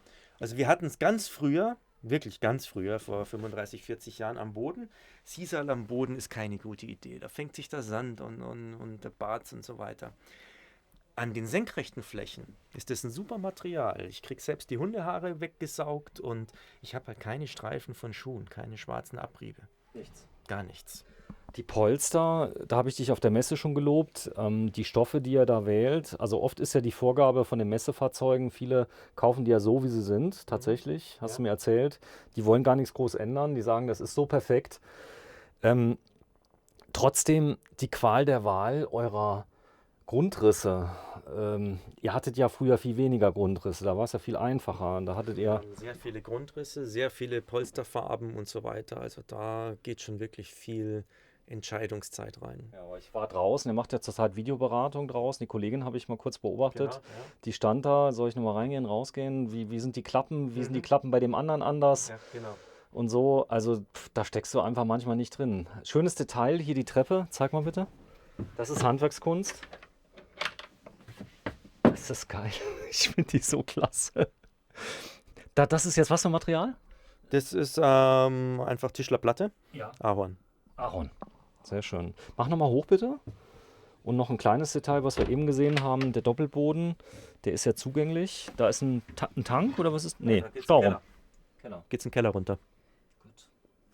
Etwas kühler als hier oben. Das heißt, bei unserem Zwischenboden haben wir auch mal gerne ein bisschen Gemüse gelagert und solche Sachen. Bisschen kühler. Und was auf keinen Fall fehlen darf, sind mehrere Kleiderschränke. Das heißt, ihr habt die schön versteckt. Einmal in den Stockbetten, großen Kleiderschrank, direkt am Eingang, wo er hingehört. Ja. Und der Zugang dann zum Fahrerhaus. Hier da, natürlich mit mehreren Sitzgelegenheiten. Genau, Sprinter Doppelkabine. Das heißt, ich habe halt die ganze Familie im Fahrerhaus vorne drin. Der gute Doka. So, komm, wir gehen mal kurz raus. Müssen irgendwann mal hier ein Ende finden. Sag mal, drinnen haben wir die Lackiererei noch nicht gezeigt. Die würde ich unbedingt gerne mal zeigen. Dann machen wir das eben, ja. Weil die wird demnächst auch neu gebaut. Nee, war das so? In der Servicehalle kommt noch eine Lackierkammer mit rein. Wo man eine Größe, wo man auch mal zur Not ein ganzes Auto reinschieben kann. Und wo eben diese ganzen Anbauteile und so weiter entsprechend lackiert werden können. Genau, ihr macht die Stahlteile dort. Und ihr lackiert die auch selber. Vorteil ist, du weißt dann... Würfelblechteile und so weiter, ja. Diese Schürzen. So. Ich guck mal auf die Uhr. Wie lange wird heute gearbeitet? Die Jungs gehen meistens um 16:30 Uhr nach Hause. Manche Okay. Abteilung bleibt ein bisschen länger. Schön, dann haben wir nämlich gleich den Fahrzeugbau ganz für uns alleine. Genau. Das ist so. Und hier links ist die Ex. Das bedeutet feuerempfindlich. Rauchen sowieso verboten im ganzen Betrieb, nehme ich an. Ja, absolut. Eine Schreinerei, glaube ich, gibt nichts Schlimmeres wie Rauchen. Denn ich habe mal gelernt, das kann sogar irgendwie, wenn man raucht in der Schreinerei, sogar zu einer ganz großen Verpuffung führen. Ja, wenn es eine Staubexplosion gibt, es gibt ein gewisses Staub-Luft-Gemisch, was dann irgendwann zündfähig ist. Ach, das riecht total lecker hier drin. Ich würde gern bleiben. Das erinnert mich so an die Schule Patex so ein bisschen. Es riecht aber viel, viel besser. Ja, ja. So, das da ist jetzt was für ein Teil? Das sind Sitzgestelle für 3-Punkt-Sicherheitsgurte. Sitz? Lackiert, bitte nicht anfassen. Nee, auf keinen Fall. Würde ich nicht tun. Hier oben kommt die Gurtpeitsche hin, hier sitze ich, hier kommt der Beckengurt drüber und hier oben die Gurtpeitsche. Da kommt die Gurtpeitsche hin. So, TÜV-Gutachten zugeprüft. das ist auch wichtig. Das heißt, Das ist ganz wichtig. das ist natürlich ein Sicherheitselement. Dein Tipp, ich meine, wir haben eben noch entsprechend gewitzelt, man darf nicht mehr im Alkoven schlafen. Ist das mal erlaubt gewesen? Hat früher keinen interessiert. Aber wenn es dann mal zum Unfall kommt, ist doch auf jeden Fall besser, die sind an den Stellen angeschnallt, macht ja Sinn. Also ganz klar, wir bauen auch unser Sitzgestell in die Kabine rein, dafür haben wir eben die Zulassung und die zerstörende Prüfung. Und das halten wir für die wesentlich sinnvollere Sache als die Standardvariante, wo die Gurte am Chassis vom Auto befestigt sein müssen. Das heißt, ich halte mich mit meinem Körper im Prinzip im Crashfall die Wohnkabine fest. Bei uns ist der Sitz und die Person mit der Wohnkabine zusammen. Alles klar. So, komm, wir gehen mal raus, mal eine Abmoderation. Heute haben wir viel gesehen, auch wenn wir jetzt irgendwas vielleicht eventuell vergessen haben, seht es uns nach, ja. Denn ich komme bestimmt noch mal wieder. Denn wenn ich die Betriebe kenne, dann macht es nämlich Spaß, auch mal vielleicht eine Neuheit mal zu sehen, die ihr dann demnächst mal habt. Es gibt ja neue Autos demnächst, hast du mir erzählt. Ihr seid schwer am Planen. Das Planungsbüro, das werden wir morgen besuchen. Heute schafft man das nicht mehr. Aber Wir wollen im LKW-Bereich dieses Jahr noch 2 Fahrzeuge bringen. Wir haben einen fast fertigen neuen Grundriss. Da müssen wir jetzt noch für E-Bikes hinten die Garage fertig machen, dass man 2 E-Bikes schön mit dem Lift reinsteigen kann ins Heck. Der ist fast fertig. Da können wir vielleicht schon mal reinspicken. genau, es wird ja nicht langweilig. Nein, ganz bestimmt nicht. Eben orange, was ist das für eine Farbe? Wie heißt sie? Orange. Signalorange, ich weiß es nicht. Das ist genial in Bayern. Ihr seid alle so einfach. Das hätte jetzt so, bei BMW hätte das denn eine Farbe Feuerrot, Island, Orange, Metallic, Grün. Hat es ja bestimmt auch, ich weiß es bloß nicht auswendig, weil Also für mich es ist gibt orange. so viele Farben. Das ist einfach orange. Und man setzt halt einfach mal irgendwo, entweder macht man Fahrzeug dezent oder man macht so richtig schön auffällig. Provokant, dass man drüber redet. So, der Stefan, Nachname? Christner? Christner von Bimobil, einer der beiden. Ihr habt wie viele Geschäftsführer? 2, meine Frau und mich. Genau, die haben wir auch am Anfang gefilmt bei der Einleitung, erster Rundgang. Könnt ihr euch anschauen, heute am 1. März 2021. Tschüss. Was wäre ein Fahrzeughersteller ohne ein Lager? Das Lager bei einem Wohnmobilhersteller oder Reisemobilhersteller oder ich sag mal Offroad-Hersteller, das sieht ein bisschen anders aus. Und das lässt jetzt jedes Wohnmobilherz ein bisschen höher schlagen. Grüß dich, Stefan. Ja, grüß dich, Sven. Ja, der Tag neigt sich dem Ende zu. Es ist 5:45. Wir gehen mal kurz hier rein. Guck dir mal das Wetter an. Wir haben Föhn. Wir haben Föhn, obwohl es schon relativ kalt ist wieder, blauer Himmel. Man sieht auch an den Contrail da oben, an dem Kondensstreifen, dass der sich sofort auflöst, ist es strohtrocken da oben. Es ist strohtrocken. Es ist eine Besonderheit, wir haben gar keinen Hochdruck. Nein. Und das macht dir ein bisschen zu schaffen. Du hast heute den ganzen Tag ein bisschen Kopfweh. Ja, so, ich bin ein bisschen föhnanfällig. Ja. Ja, das ist eine, ich sag mal, eine Wetteranomalie, die gibt es hier in Bayern, aber auch in vielen anderen Kontinenten. Gibt's immer halt da, wo also Bergketten hoch genug sind. Ja. Ja, auf der einen Seite, auf der Luftseite regnet es sich ab und auf der Trockenseite, auf der Lehseite, kommt es entsprechend wärmer und trocken runter. Und da gibt es viele in Bayern, die da ein bisschen drunter leiden. Ja, wir sind in Bayern, 20 Kilometer Luftlinie von München weg. In welchem Ort? In Oberpframmern, Gewerbegebiet Eich, da wo die Firma Bimobil sitzt. Zeig mal noch mal kurz, wenn du mal gerade machst. Du hast Hunde, die sieht man auch. Ja, klar. Bimobil. Und wir gehen mal kurz rein, denn das Lager ist ein bisschen anders wie bei Francania. Oder wie heißt die Firma Francania? Frankana. Genau, Francana. Frankana, ja. Genau, denn es ist angepasst bei euch und heute gab es Nudeln. Heute gab es Nudeln in der. Es hat jemand im Nudeln Lager. ausgegeben, gell? Richtig, ja. Genau, das ist so. Ihr seid ein tolles Team. Hallo? Hallo. Grüßt euch. Es ist kurz vor Schluss, oder? Genau, jetzt geht es langsam nach Hause. Licht ist schon. Könntest du mir einen Gefallen machen, das Licht ausnahmsweise noch einmal einschalten, bitte? Weil dann. Ich weiß, es ist so, aber ihr habt LED drin. Ja. Das bringt unglaublich viel, oder? Strom Und hell. und hell. Wenig Ist Strom, so. viel hell. Ja, ich nehme an, du kennst alles hier in dem Lager. Das heißt, du weißt ganz genau, wo es liegt? Ja, durchaus. Bin seit 20 Jahren dabei, also wenn ich nicht weiß, wo was ist, dann wer sonst. Sag mal, war denn 2020 eine Herausforderung für euch? Viele Sachen haben gefehlt? Sind wir eigentlich ganz gut durchgekommen, muss man sagen. Nur ein paar Teile aus Italien war ein bisschen schwierig, aber ansonsten gut durchgekommen. Jetzt ist es so. So, wir gehen mal durch. Ich nehme an, auch du. Erstmal vielen Dank. Wenn du mir kurz deinen Namen sagst. Der Olli. Ja, danke, Olli. Ja, ihr habt aber wahrscheinlich nicht nur den Olli hier, oder? Nein? Wie viele Lagermitarbeiter sind wir? 5, oder? Ja, 5 im Lager, Produktionshelfer und Lager, ja. Die sind wahrscheinlich alle fest angestellt, das heißt alle in Lohn und Brot. Angestellt, ja, so ist es. Das heißt, Verteilen die Sachen. hohe Kosten. Ja, wo fangen wir an? Was ist denn so was typisches Wohnmobil, was ihr so habt? Zum Beispiel Dachluken. Dachluken, wir gehen schnell hoch zu den Frischwassertanks. Ja, vielen Dank, Olli. Erstmal. Du kannst hier nochmal schnell auf die ganzen trinkwasserzertifizierten Schläuche werfen. Gleich in warm-kalt. Guck mal, Kabel da unten. Ja, ich bin auch Funkamateur, weißt du, dann Ja. habe ich ja früher als 13-Jähriger immer gelötet und getan und gemacht. Solche Querschnitte, die hatte ich allerdings nicht, Wollte weil ich das sagen, mit diesen Querschnitten funkst du nicht.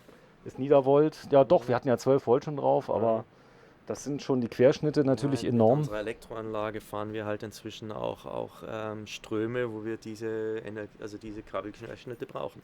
Wenn du da unten mal reinschaust, ja, wenn wir Warte mal, wo? Hier. Ich sehe es gerade nicht. die hier, das ist nochmal dicker. Oh je. Ich habe gedacht, das wäre jetzt Nein, das sind Kabel. ein Kabel. 95 Quadrat. Ja. 95? Ja. 1 Zentimeter. Echt? Ja. Gut, das sind natürlich Ströme, die kann man berechnen. Ja, das heißt, wir arbeiten mit teilweise 400 Ampere. Ne? Gleichstrom, das heißt, da geht richtig was. Wenn wir mit unserer 5 kW 230 Volt Lichtmaschine nach hinten gehen und dann auf den ICC 3000 von Büttner und dann nochmal so richtig alles anschalten, wie Klimaanlage und Beleuchtung und elektrische Heizung, dann sind wir bei 400 Ampere. Guck mal hier. Das ist was? Das sind einfach so Beschläge. Okay. Daneben hier diese Schäkel. Was können die? Das sind ganz normale Schäkel, die du rausziehst Ja. und die halt hier nochmal gut mit reinnehmen können. So zum Beispiel. Achso, ein Gurt oder sowas. Ja. Okay. Das heißt, ihr habt alles. Ihr habt hier Summer, habt ihr da, also für zum Beispiel Trittstufen zu signalisieren. Solche Sachen, ja. Irgendwelche Endanschläge. So, ihr habt aber auch, da unten sind Dioden. Wenn ich das richtig sehe, ja, Dioden. Dann habt ihr aber auch, also ihr habt alles. Das ist echt der Wahnsinn. Das heißt, ihr seid natürlich so sortiert, dass alles das, was ihr braucht, immer an Lager ist. Ja. Nichts Schlimmeres, wie was fehlt. Oh ja. Da können wir ein Lied von singen, das darf nicht passieren. So, gehen wir mal hoch. Du gehst am besten mal vor. Ja.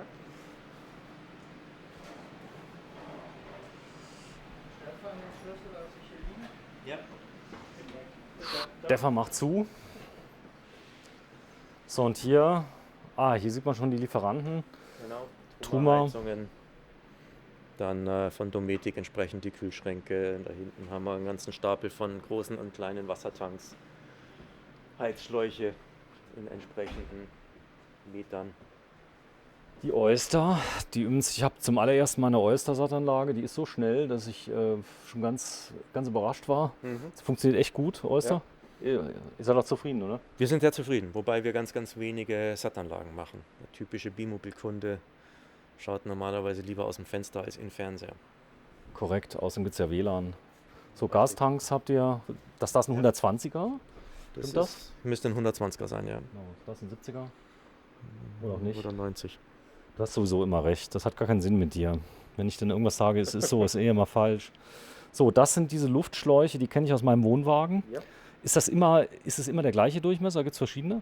Wir gehen immer auf diesen Durchmesser, wenn wir mit den Webasto-Heizungen arbeiten, die kommen 90er Durchmesser raus, reduzieren dann aber auf den 70er Durchmesser von Truma und gehen mit diesen Schläuchen dann weiter. Weil wir Oben da die? ganze Peripherie Was können die? haben. Die machen wir für die Unterlüftung von der Bettplatte. Wird das einmal außen rum gelegt und die haben hier seitlich immer diese Löcher, Ah, okay. ja, sodass die also die Warmluft mehr oder weniger flächenmäßig seitlich abgeben. Okay, das heißt, die kommen so. Die kommen so. Da war niemand Praktikant, Keine Mäuse, kein Praktikant. der irgendwas. Das sind Tanks? Ja. Habe ich recht? Die weißen sind zugekaufte Tanks, Okay. die schwarzen sind Spezialtanks, die wir fertigen lassen. Echt? Aus welchem Material? Gute Frage. Das hast mich erwischt. PVC wahrscheinlich. Ja. So steht auch drauf, hier Sprinter, Iveco und so weiter. Ja. Da hat sich einer vorher schon Gedanken gemacht oder sind die von euch entwickelt? Die sind von uns gezeichnet. Also wir lassen die fertigen, aber nach unseren Vorgaben. So, Tanks müssen immer dicht sein. Meine Tanks sind sogar fest eingebaut. Da kommst du danach nicht mehr so gut ran. Das ist nicht gut dran. Die liegen im Zwischenboden. Ist so, aber wenn die getestet sind, ich nehme an, ihr setzt sie unter Druck. Klar. Genau, bevor die ausgeliefert werden. Alles nass gewesen und einmal So, das sind alles getestet, ausprobiert. die Frischwassertanks. Richtig. Ja, die schwarzen sind auch Frischwassertanks. Also Das ist einfach, die schwarzen sind nur individuell gefertigte nach unseren Vorgaben und die weißen Tanks sind Zukaufteile. Ist auch kein Qualitätsunterschied, sondern wenn man so einen Tank nehmen kann, nimmt man den. Wenn man aber zum Beispiel solche Aussparungen braucht, weil man den Tank über einen Radlauf drüber legt, ja, dann kann man sowas nicht kaufen. Klar, da musst du es anpassen. Ja. Ich lasse es mal gerade wirken, weil manchmal ist so, wenn du hier da bist, weil du siehst genau die Teile, die wir jetzt die ganze Zeit in der Fertigung auch gesehen haben. Ja. Das da oben, was ist das? Muss man selber gucken. Duschtassen. Kunststoffduschtassen. Genau, nimm mal eine runter, bitte. Geht das? Kommst du ran? Das war jetzt eine kleine. Und das ist eine etwas größere. Ein bisschen zu klein? Nee, es passt. Also hier die kleine geht ja auch. Nur mal so zum Zeigen. Vom Pickup-Bereich. Okay. Das heißt, die sind eigentlich unkaputtbar. Es ist Kunststoff, irgendwann ist der Weichmacher weg. Wir legen die bloß immer grundsätzlich plan auf den Boden, sodass wir da dass die sich nicht bewegen kann. Okay. Und damit ist die extrem haltbar. Die Edelstahl-Duschtasse ist natürlich haltbarer, aber natürlich deutlich teurer im Vergleich zu sowas. Teurer, vielleicht auch ein bisschen schwerer, Edelstahl? Etwas schwerer und teurer. Das heißt im Pickup-Bereich oder da, wo man ein bisschen auf die Kosten achten muss, und die Kunststoffwannen. Und das, was ist das? Regal. Ach, das sind Regale. Das sind diese Böden hier. Die für euch hier. Ja, die Böden. Okay. Hat nichts zu tun mit dem. Nein. Gut. Lagerregal. So, jetzt wird's spannend. Das sind diese Zubehörplatten da. Okay. Das sind Schwerlastregale. Auch das hier, sowas zu planen und zu machen. Das hat wahrscheinlich euer Lagermann oder die Lagermänner. Habt ihr Frauen im Lager? Im Lager nein. Okay. Kühlschrankgitter. Guck mal hier. Das sind die Dometic. Was ich immer wieder verliere, sind diese kleinen Schräubchen. Die habt ihr einzeln? Das sind die Winterabdeckungsschrauben. Die sind immer weg bei mir. Das ist so lauter Kühlschrankgitter. Und dann gehen wir mal, ja, am besten noch mal kurz runter. Ich will es nicht zu sehr in die Länge treiben, aber so ein Handlager, das lässt doch viele Fans dann erkennen, dass da ist der Rahmen dann vom Einbaufenster oder sind das ganze Fenster? Dachhaube. Das ist vom Heki 1 ein Einbaurahmen. Ich bin mal unglaublich gespannt auf das 40 Jahre alte Wohnmobil, also was wir da filmen auf Basis Peugeot, was da so eingebaut war. Und hier die Lilly Druckwasserpumpen, eine ganze Familie, als hätten die sich hier vermehrt auf dem. Ja. Aber auch die muss man haben. Ganz dringend. Blau und Gelb, Unterschied? Weiß ich jetzt nicht, wahrscheinlich ein Druckunterschied. So, und da unten sind sie auch nochmal drin. Die Soft-Serie. Das ist, ich glaube, das ist der Hersteller. Ihr habt gar keine anderen, oder? Nein. Das Geile ist, du kannst sie auseinanderholen, du kannst sie reparieren. Es gibt die einzeln, ich habe die schon mal auseinander gehabt.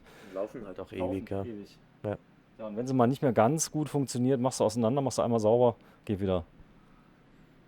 So, und guck mal hier, eine Saugpumpe. Habt ihr auch noch? So gut wie nie. Ja. Aber es stimmt nicht. Wir haben beim LBX immer eine Zweitwasseranlage. Sprich, ich habe 2 Kanister fürs Trinkwasser. Entweder gehe ich über einen Filter als Trinkwasser oder ich habe eine Zweitwasseranlage mit ganz bewusst einfaches System.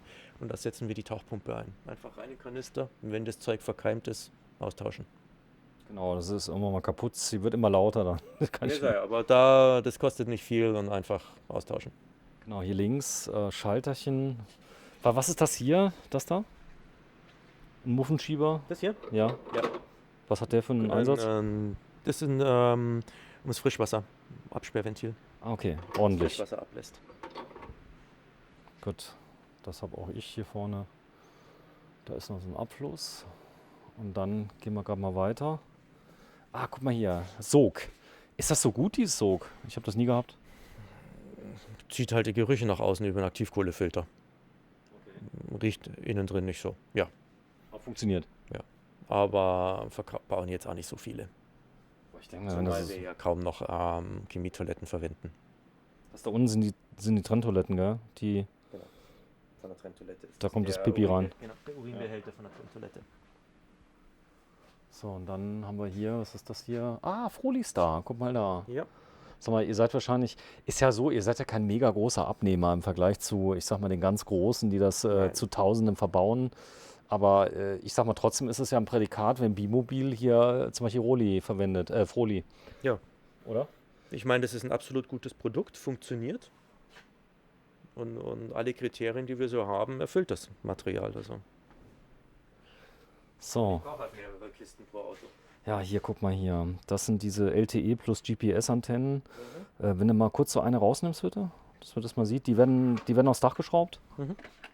Ja. Und funktioniert. Ja, einwandfrei. Genau, wenn du mal kurz die mal abnimmst da, dass ich mal reingucken kann, wie die aussieht. Ist die rund? Mhm. Aber so ein Deckel, die wird dann verklebt. Mhm, genau. So oben drauf. So, Antennentechnik. Votronik ist hier noch drin. Kommen wir mal an Feierabend. Da drüben sind noch Chemietoiletten, sehe ich noch und so weiter und so fort. Komm, wir gucken noch einmal kurz rein. Dann machen wir für heute Schluss und morgen zeigen wir ganz viele Autos. Das hat es mir ja angetan. Wir konnten ja auf der Messe platzbedingt ja nicht alle Autos zeigen, die du hast. Du hast aber viel mehr da. Wir haben viele Aussteller hier, ja. Unter anderem hast du sogar, ich darf sogar reingucken in einen Prototypen, der noch nicht ganz fertig ist, hast du gesagt? Richtig, ja. Welchen? Ein LHX. Klingt nach Lufthansa. Nein, das ist einfach Längsbetten, aber Heckgarage. Längsbetten und Heckgarage. Ja, Bei Bimobil. Bei 2 E-Bikes hinten reinpassen. Okay. Ja, und trotzdem die Längsbetten. Guck mal, hier wird es richtig teuer. Büttner Lithiumbatterien, Ja. 100 Ampere, 110 Ampere-Stunden. Du bist großer Büttner-Fan, muss man auch sagen. Also zu Recht vielleicht auch. Und der alte Bruder. Wir arbeiten gut mit ihm zusammen. Ist das ein Herr Büttner oder gibt's den? Das ist ein Herr Büttner. Ein Herr Büttner. Ja. Lieber Herr Büttner. Ich bin auch ganz glücklich mit dem, was du machst. Und das ist nochmal Zubehör. Und da hinten sind dann eure Chemietoiletten. Das ist Trenntoilette. Also das ist Chemietoilette, genau. Die Nature's Head, die Trenntoilette. Nature's Head. Das sind die Trenntoiletten.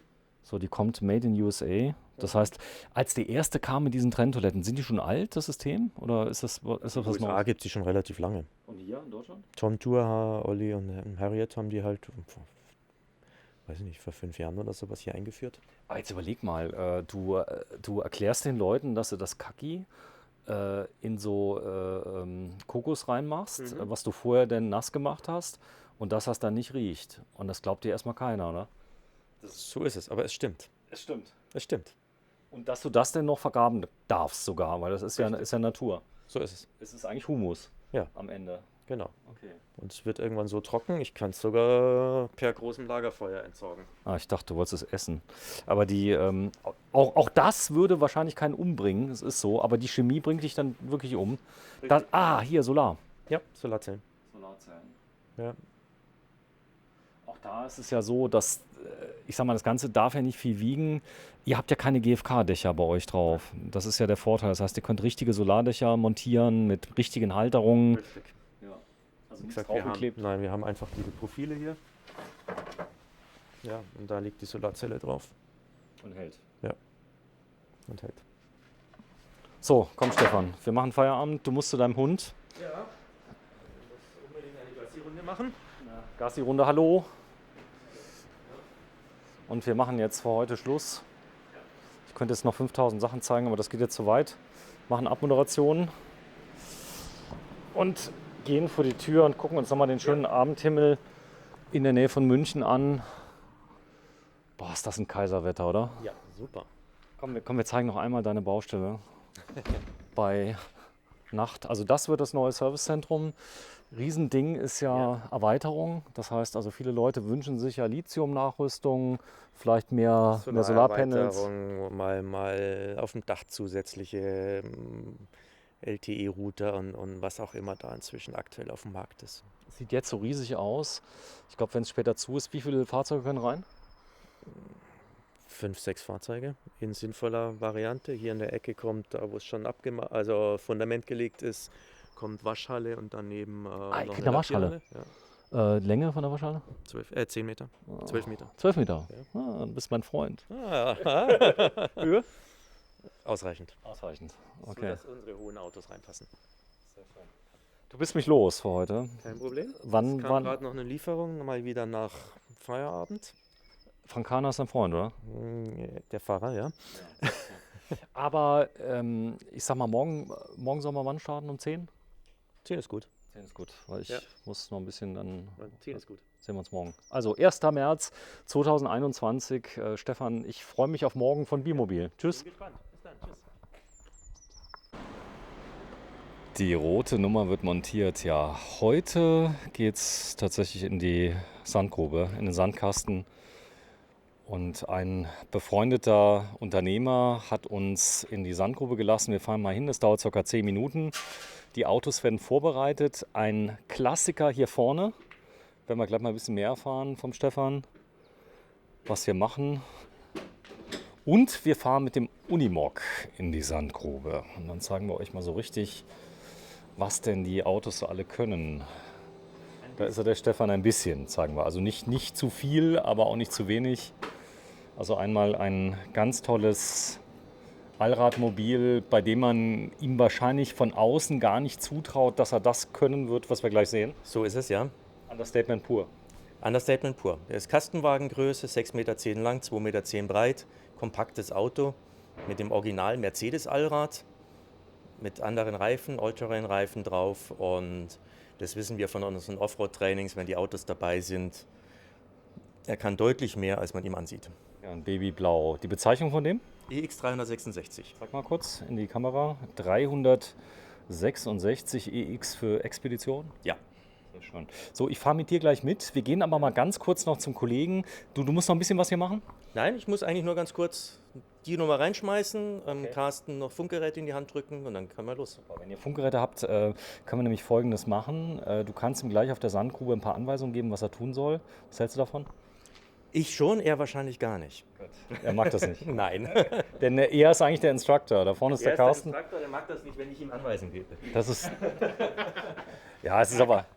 Sag mal so, ich verlasse mich schon auch auf einen Einweiser und auf den Beifahrer, ganz klar. Im Gelände ist alles immer Teamarbeit. Das ist wirklich so. Ja, du fährst das ganz große Gerät heute. Du hast einen LKW-Führerschein. Ja. Der Stefan, man glaubt es kaum, hat ihn nicht. Dem bist aber dabei. Wir machen ihn. Wir haben uns angemeldet. Wir machen ihn jetzt. Das ist eine Herausforderung. Du fährst schon lange LKW? Seit ungefähr 25 Jahren. Das hat beim Bund oder wie? Nein, tatsächlich über das THW. Ich war also lange Jahre beim THW. Habe da auch entsprechend Geländeerfahrung natürlich gesammelt. Und darüber über die Schiene natürlich auch in die Instruktorenschiene reingekommen. Und ja, eben LKW auch. Ja, THW, ein toller Verein, da dürfen sogar die Kids mit ihrem Pkw-Führerschein große Fahrzeuge fahren. Die haben eine Sondergenehmigung bis 4,2 Tonnen unter Einweisung in bestimmten Notsituationen. Das macht auch Sinn, also dass ich sag mal, Sterbliche in Notsituationen sowas fahren dürfen, gell? Ja, definitiv. Da ist man ja im Bereich der Sonderrechte und natürlich, ob jetzt das Auto 3,5 oder 4,2 Tonnen hat, naja. Die Fahrzeuge unterscheiden sich ja nicht großartig. Ne? Das stimmt. Komm, wir gehen mal ganz kurz zu dem anderen hin. Du hast ihn eben mal angemacht. Das ist schon, ich meine, der Sprinter ist ja so das Brötchenauto, sage ich jetzt mal, was viele kennen. Es ist unterwegs als Nutzfahrzeug, als Schreinerauto, als keine Ahnung was, aber auch im Wohnmobilbereich. Ja. Seit geraumer Zeit auch bei der weißen Ware angekommen. Richtig, ja. Ja, ihr habt den aber schon ganz lange, den Sprinter. Schon ganz, ganz lange, ja. Ich glaube seit 2005 ganz gehäuft. Und immer schon, seit es Bimobil gibt, auch auf dem Sprinter. Oder seit es einen Sprinter gibt. Aber sagen wir mal, die letzten 15, 20 Jahre nennenswerte Stückzahlen auf dem Sprinter. Ja, und hier, das ist das Messefahrzeug. Vielleicht kurz als Hintergrund. Ihr baut immer von einer Serie ein Auto, der bleibt bei euch. Das ist der Grund, warum er jetzt noch da ist. Ihr habt mehrere Interessenten für den. Heiße Preis von dem? Liegt bei 430.000 Euro. 4,43 tatsächlich im aktuellen Zustand, ja. 4,43. Ist das so, täglich steigt der Preis? Oder? Nein, das nicht. Es wurde einiges noch nachgerüstet jetzt zusätzlich. Und jetzt sind wir aktuell bei 443. Aber hier ist halt mal auch sehr viel drin, was wir zeigen wollen. Es geht ja darum, also es geht nicht darum, jetzt mal alles reinzumachen, was geht, sondern die Kunden wollen ja alles sehen. Und was du nicht, der alte Spruch, was du nicht zeigen kannst, kannst du nicht verkaufen. Ja, genau. Es ist vor allem auch Sachen drin, die sinnvoll sind, wie 2 Heizungen zum Beispiel, um eine gewisse Redundanz zu haben. Es ist eine Klimaanlage drin, es ist die große Lichtmaschine drin mit 230 Volt Versorgung. Es sind 3 große Lithiumbatterien drin. Also volle Hütte. Einmal volle Hütte, ganz genau. Gut, das ist auch wichtig zum Zeigen. Ja, aber das ist ein richtiges Arbeitstier, Unimog. Da geht bei dir schon ein bisschen ins Herz aus. Du kommst aus welcher Branche vorher? Ich bin tatsächlich gelernter Kfzler. Okay. Das ist auch schon einige Zeit her. Bin auch noch nebenbei Fachinformatiker. Echt? Ich auch. Nee, ich bin Datenverarbeitungskaufmann. Das war vorher so. Ja, also dann natürlich so auch aus diesem ganzen Kfz- und Automotive-Bereich auch jahrelang. Ist ja gar nicht schlecht, wenn man so beides kann. Es wird ja immer mehr Computertechnik ist in den Dingern. Ganz klar natürlich und es verbindet sich natürlich auch so ein bisschen immer. So, wir haben es gezeigt auf der Messe, da geht dir doch ein Herz auf, oder, wenn du den fahren kannst? Ja, natürlich, im Gelände macht das Ding natürlich riesen Spaß. Ja, also das ist eine ganz andere Welt. Das Coole ist, so jetzt die Sandgrube, da ist jetzt irgendwie ein Kasten Bier rübergegangen oder wie läuft das bei euch? Nein, wir sind bei dem auch immer während der Hausmesse drin und findet das cool? Der findet das cool. Okay. Ist auch Bayer? Ja. Ist hier aus dem Ort? Gestandener. Ich glaube, der wohnt sogar im Buch. Das ist noch kleiner als Oberframmann. Okay, im Buch ist noch kleiner als Oberframmann. Ja, so ein paar Details werden wir gleich mal sehen. Ich habe ja gar keine Ahnung. Das Coole ist, ich komme auf jeden Fall nach, wann haben wir das Treffen da? Bad Kissingen. Bad Kissingen, Die das Abenteuer größte. im Rad. Und wenn ich irgendwas nicht weiß, nehmt es mir nach. Ihr werdet mich ja nach und nach schlau machen, aber ich werde nie auf das Niveau kommen wie ihr. Aber cool ist es. Das Ziel ist es ja, sowas auch mal zu präsentieren für Normalsterbliche, weil die ganzen Cracks, die haben so eine Spezialsprache und ich versuche das immer so ein bisschen zu übersetzen, weil es gibt ja viele, die finden allein Technik cool. Also die sagen, das ist so ein Männerspielzeug, ob das jetzt Lego ist oder in echt, ist was Geiles, oder? Ja, natürlich. Es ist so ein Unimog ist natürlich ein riesen Männerspielzeug. Nicht, dass jetzt das begrenzt ist auf Männer, sondern ich kenne auch genügend Frauen, die sowas gerne fahren und auch sehr erfolgreich fahren. Aber es ist natürlich so ein Stück weit, ja, ein Unimog kaufe ich nicht, weil ich ihn brauche, sondern weil ich ihn will. Aha. Also ich kenne auch viele, die brauchen ihn zum Beispiel. Also es gibt ja auch den als Geräteträger zum Beispiel, also für irgendwelche Anbauteile. Ich glaube, es gibt kein Auto, wo du mehr Anbauteile kriegst, oder, als beim Unimog. Das kann durchaus so sein, ja. Da gibt es alles, Straßen, Maschinen, keine Ahnung, Schaufel landwirtschaftliche. vorne dran und Räumschilder und hinten Anbauten und Kran und das ist klar. So, da steht jetzt ein U drauf. Das steht für was? Für Unimog. Okay. Und die 4023, die haben immer einen Sinn? Das ist der 4-Tonner und 230 PS. Okay, 230 PS. Du hast mir schon erzählt. Ja. Hubraum? Hubraum hat der 5,6 Liter. 5,6 Liter. Ja, wenn man den jetzt so sieht, das ist der neue Unimog. Also ist ja lange so der, ich habe ja keine Ahnung, Kurzhauber, gab es sowas? Nee. Jein, das ist so das Fahrerhaus, wie man es eigentlich seit 20, 25 Jahren kennt. Was ist das? Das Fahrerhaus, ganz genau, wie man es so seit 20, 25 Jahren kennt. Von der Grundkonstruktion her, wie es auch viele von der Bundeswehr noch kennen, also U1300. Er hat sich optisch nicht allzu viel verändert, außer dass es, man sieht es hinten hinter der Tür, ein bisschen länger geworden ist und man jetzt auch vernünftig drin sitzen kann. Also breiter. Nein, einfach nach hinten verlängert. Von der Beinlänge her. Ah, okay. Das lange, zwei lange Personen, die sitzen da nicht wie so ein Man kann jetzt menschenwürdig drin sitzen, ganz genau. Und ist natürlich ein bisschen komfortabler geworden über die Jahre. Aus dem Extrem-Militärbereich auch ein bisschen in die Komfortrichtung gegangen. Gut, es gibt den aber auch wahrscheinlich komplett nackt innen auf Wunsch. Natürlich, ein Unimog fängt bei komplett nackt an und hat nach oben keine Grenzen. Das zeigen wir mal. Also Mercedes, eine klasse Sache auch. Du kannst das Auto überall reparieren. Ist natürlich schon Hightech drin, Steuergeräte und so weiter, nicht mehr so wie früher?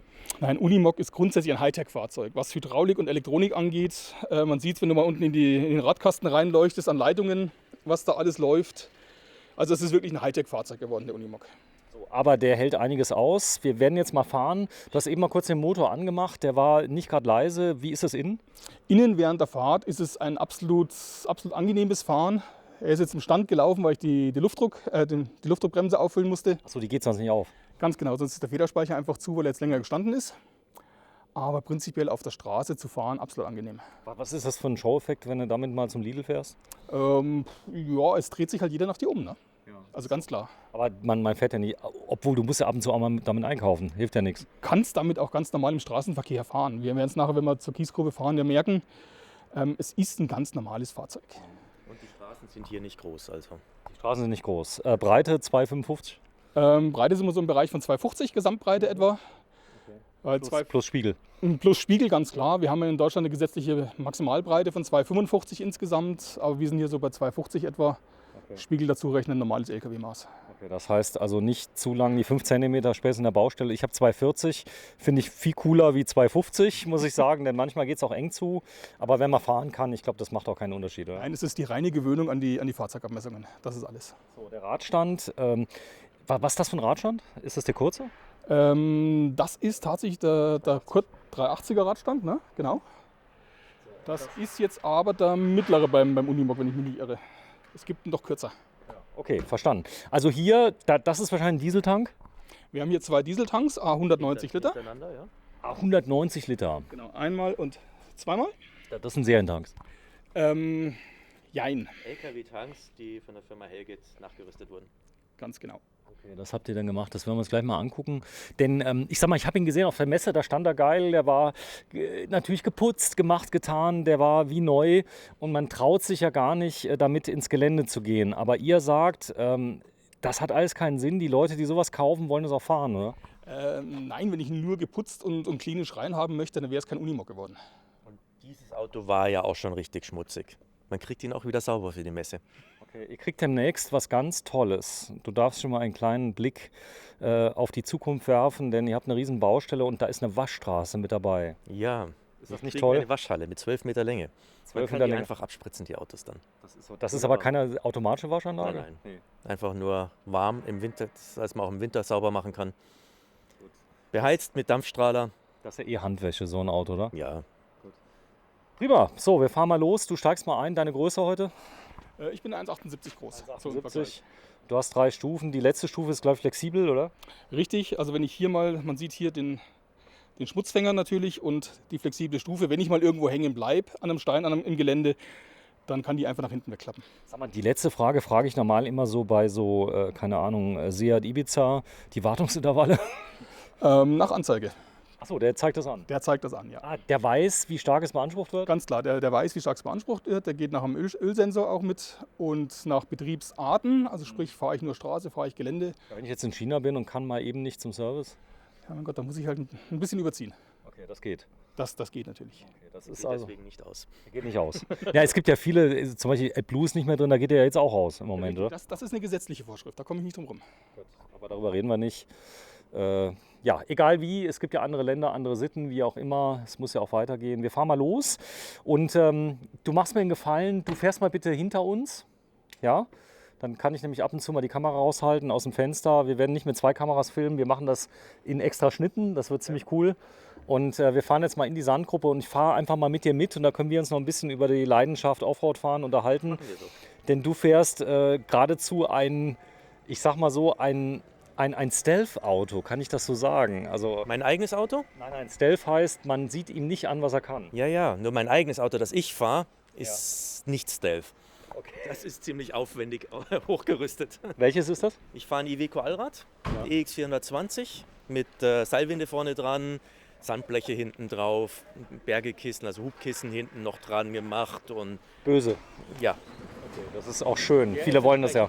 Der ist überhaupt nicht böse. Also der ist nett. Der ist richtig schön Understatement. Understatement. Prima, ich steig mal ein.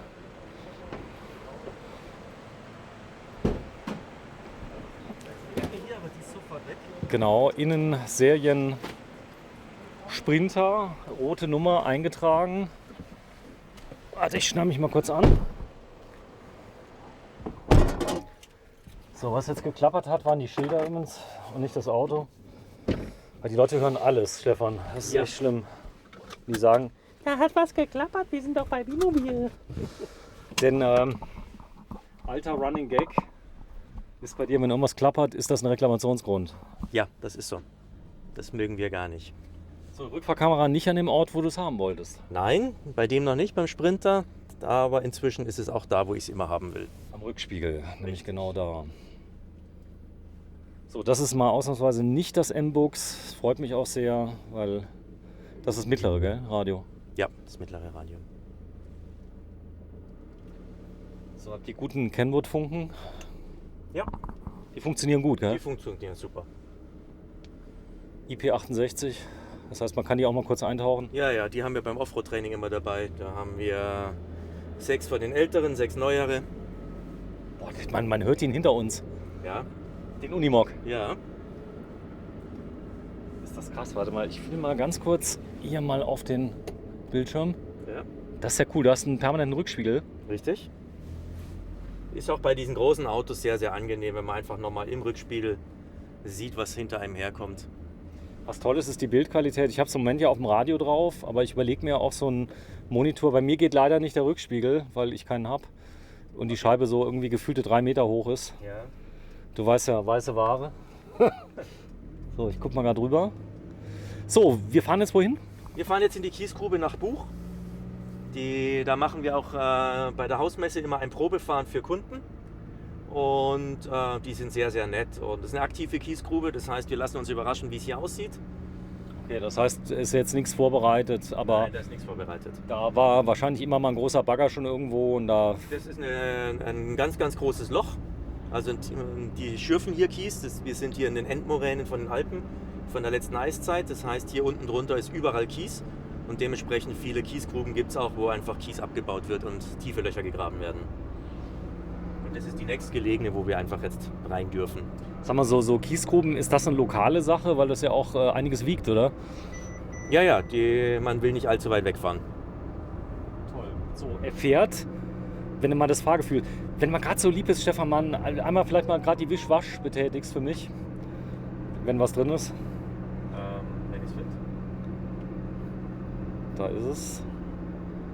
Ja, ist nicht schlimm. Es geht noch ums Bild. Die leichten Schreier ist übrigens, das ist original Sahara-Sand, hast du mir erzählt. Ja. Vom Föhn transportiert. Er kommt. Du merkst den Aufbau schon ein bisschen, es wankt ein bisschen? Nein, das sind einfach die etwas größeren Räder. Der Aufbau ist leicht.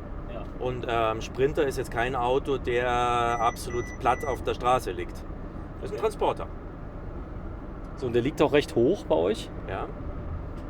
Wie gesagt, wir haben den Original Allrad, damit kommt man höher und dann haben wir immer ein bisschen größere Räder wie Original, sodass man halt eine absolut vernünftige Bodenfreiheit hat.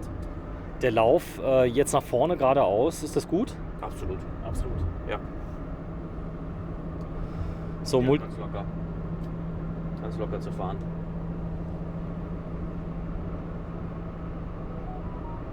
ja, da hast du einen ziemlich guten Griff gemacht mit deinem Vertriebler. Der, wie seid ihr denn da zusammengekommen? Darf man drüber reden?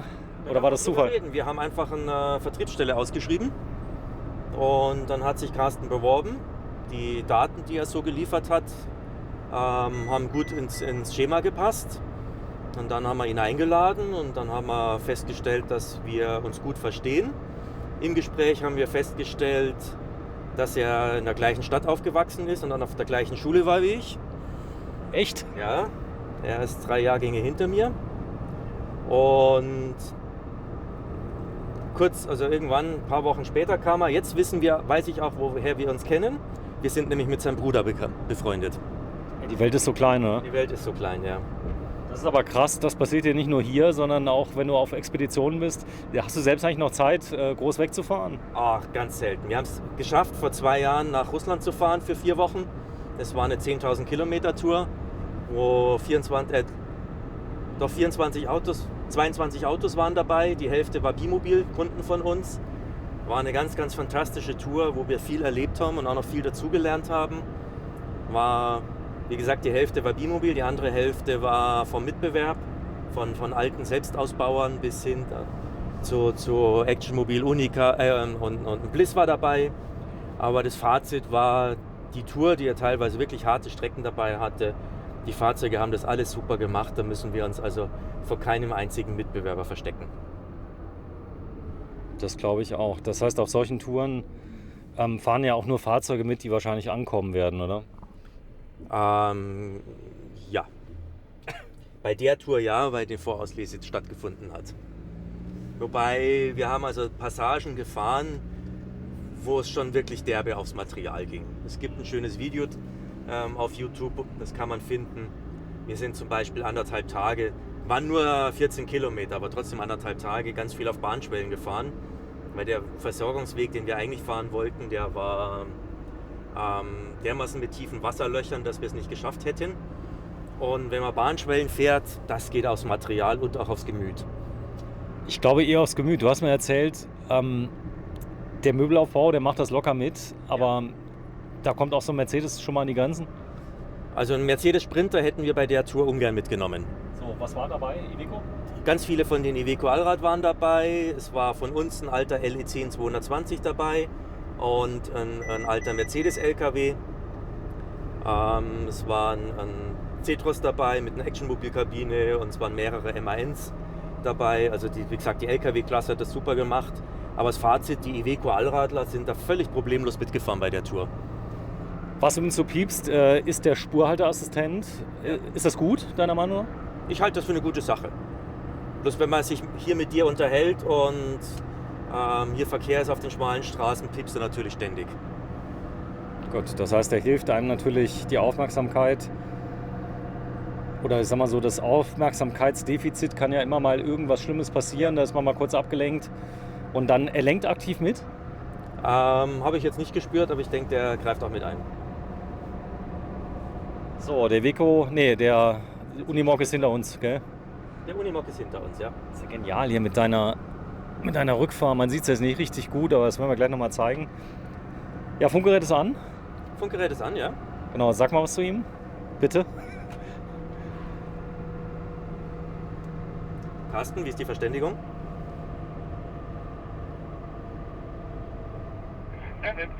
Super, danke. Und wir sind in Buch. Ja. Da sind wir schon da, gell? Richtig. Jetzt fahren wir noch durch Buch durch. Versuchen den Rennradler, der gerade nicht sehr sportlich aktiv ist, in Ruhe zu lassen. Ja, ist ja noch hier 2. März. Ist noch in der Aufwärmphase, ja. Du fährst Rennrad? Nein. Ich bin früher sehr viel Fahrrad gefahren, aber immer mit Tourenfahrrädern. Ich habe auch schon eine 1000 Kilometer Tour für 4 Wochen in Island mitgemacht mit Fahrrad. Das war eine fantastische Sache.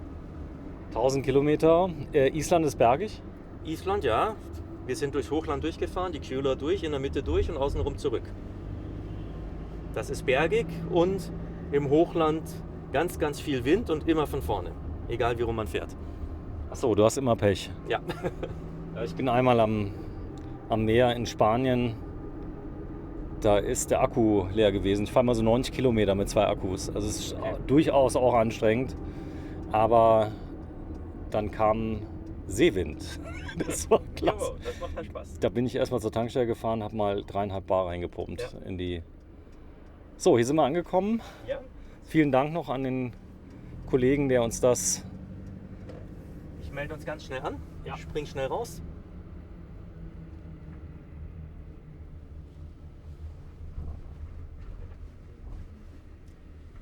Großes Kino. Hier ist auch gleich eine Waage dabei. Das ist vielleicht auch ganz praktisch. Ja, ich sag schnell Hallo, bin gleich wieder da.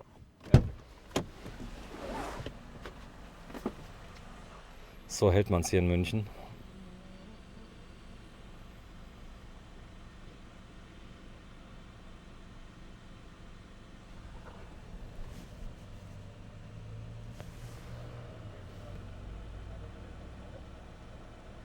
Das Wetter spielt auch wirklich mit, muss ich sagen. Hätte schöner gar nicht sein können. Also Föhn haben wir im Moment hier in der Nähe von München. Und da hinten, übrigens, das könnt ihr noch nicht sehen, hinter dem Mischer, da fährt schon ein schweres Gerät rum, Radlader.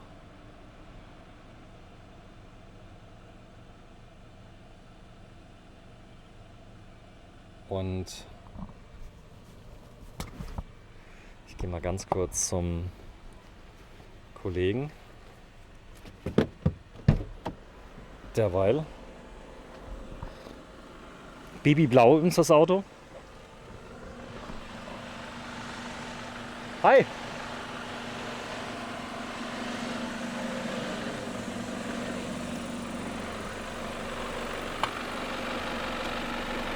Ich muss sagen, das haben wir heute Morgen noch nicht gewusst, dass wir fahren, gell?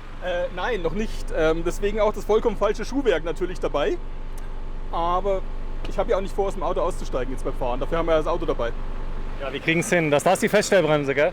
Das ist die Feststellbremse, genau. Wir werden nachher im Gelände hier noch das Kupplungspedal ausklappen. Dann kann ich im Gelände viel feinfühliger fahren. Normalerweise ist das ein Schaltautomat. Also ein automatisiertes Schaltgetriebe mit einer hydraulischen Kupplung. Achso, du kannst beides machen? Ich kann beides machen hier, ganz genau. Ich kann den manuell schalten mit Kupplungspedal und ich kann den auf der Straße ganz normal automatisch fahren. Schön. Auch du hast 1000 Einstellmöglichkeiten, das sehen wir gleich. Ja, bis gleich. Jo. So, zeigen wir ganz kurz nochmal unsere Fahrzeuge. Da ist ja unser Bimobil und hier unser Unimog. Natürlich auch vom Bimobil. Boah, ist der hoch!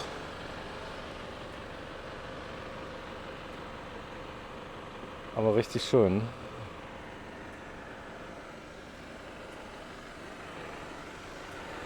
Ja, gleich geht's weiter mit Teil 2 in der Kiesgrube heute am 2. März 2021. Bis gleich. Tschüss. Es ist soweit. Ja, Stefan wird mit dem Kollegen, wenn du mir kurz nochmal deinen Vornamen sagst.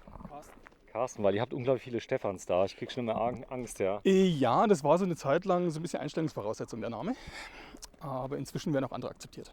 So, ich habe erfahren, du warst auf der gleichen Schule wie Stefan. Richtig, das hat sich so im Nachhinein herausgestellt, dass wir ein paar Straßen entfernt aufgewachsen sind.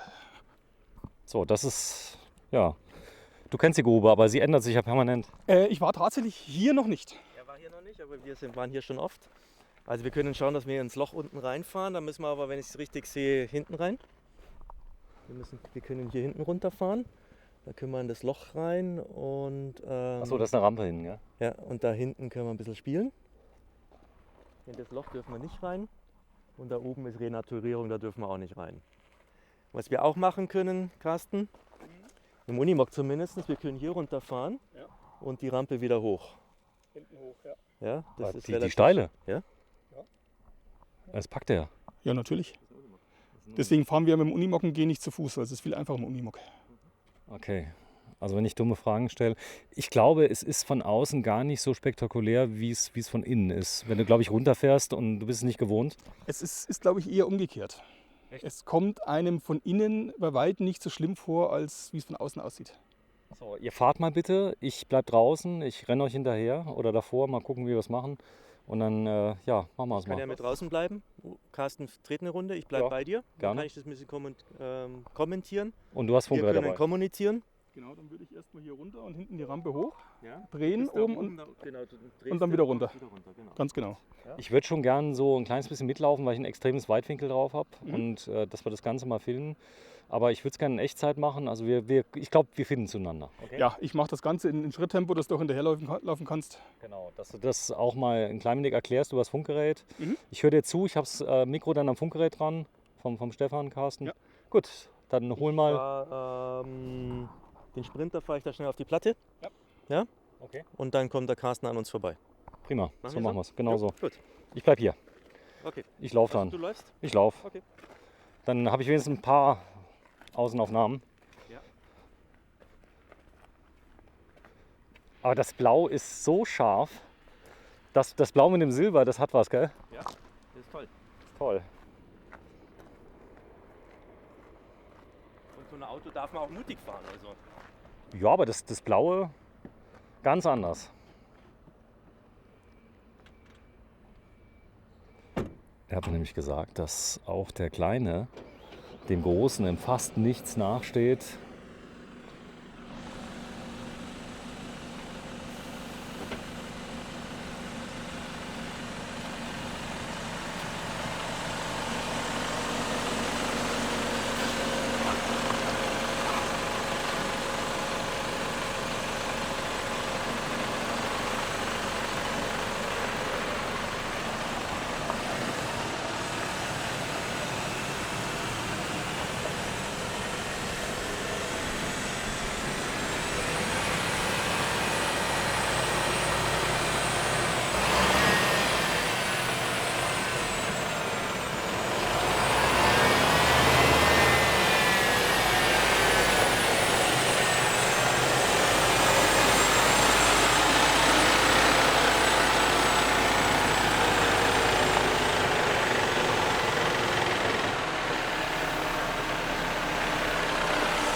Boah, ist das ein Wetter. Also wenn ich jetzt hier tief unten bin, können wir auch irgendwo in Afrika sein, theoretisch. Aber nein, wir sind in Oberbayern.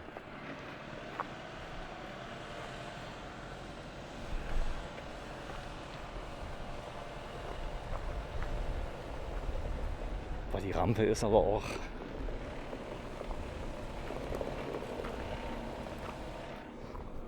So, ich ziehe mal das das Weitwinkel ein bisschen auf. Mal gucken.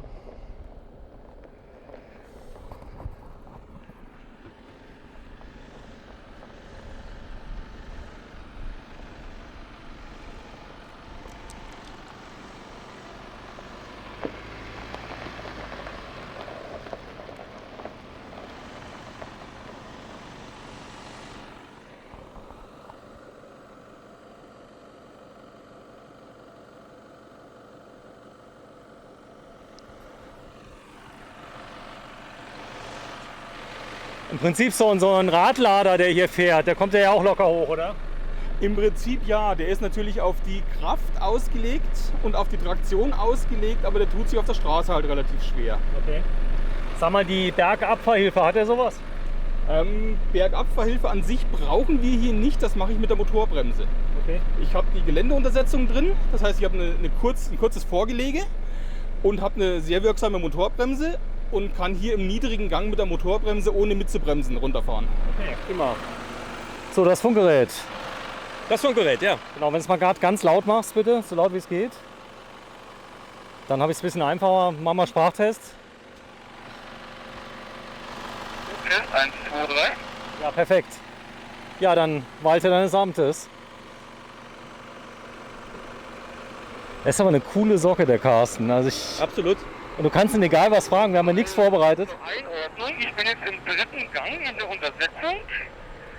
Tempo ist etwa 4 km/h. Und das Ganze so mit halber Drehzahl. Und ich lasse ihn jetzt einfach mal hier rausklettern. Und er gibt Gas jetzt ein bisschen. Nein. Nein. Er lässt ihn klettern. Er lässt ihn klettern.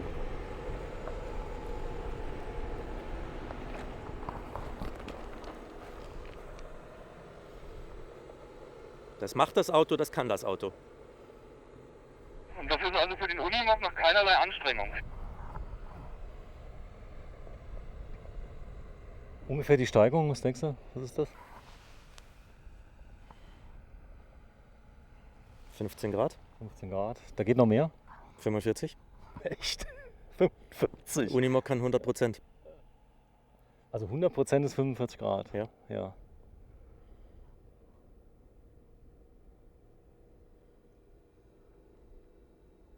Ja, mal eben, oder? Ja. Es schaut spektakulär aus, aber für einen Unimog ist es halt eine Straße. So, das wäre jetzt auch für deinen blauen kein Thema. Mit dem blauen komme ich auch hoch, ja. Ja, hat der auch so einen Gang, dass er gar nichts machen muss und selber hochfährt? Der ist elektronisch geregelt. Auch wenn ein Rad durchdreht, dann wird das elektronisch abgebremst. Der hat also keine Differentialsperren, der Sprinter. Und hat natürlich für das Fahrzeuggewicht ausreichend Leistung. Fährt aber natürlich nicht so souverän und langsam hoch wie jetzt diese LKW-Technik. Da beziehe ich die Iveco Allrads mit ein, die einfach dafür ausgelegt sind, mit hohem Drehmoment und extremer Untersetzung ganz langsam zu fahren. Der Sprinter hat eine Untersetzung von 1:1,4, also eine relativ moderate Übersetzung, dass ich ein bisschen langsamer fahren kann. Jetzt ist er weg. Jetzt ist er weg und kommt gleich wieder. Prima, also ich glaube, wenn er runterkommt, das ist auch nochmal ein tolles Fotofinish für euch. Ja. Das Coole ist, wir filmen ja in 4K, das heißt, du kannst die Bilder dann nochmal verwenden, die schenke ich dir. Das freut mich wirklich. Ja, du kannst, das ist eine super Sache, ja. Und du kannst aus 25 Bildern pro Sekunde sogar wählen. Da habe ich aber richtig Auswahl. Nee, ich schicke dir mal die Rohdaten. Das ist, glaube ich, ganz, ganz toll. Ja, ja. Aber hätte es besser kommen können. Jetzt mal ganz ehrlich, es war ja die ganze Zeit so uselig, oder? Und jetzt ist auf einen Schlag. Perfektes Wetter, oder? Ja. Königswetter.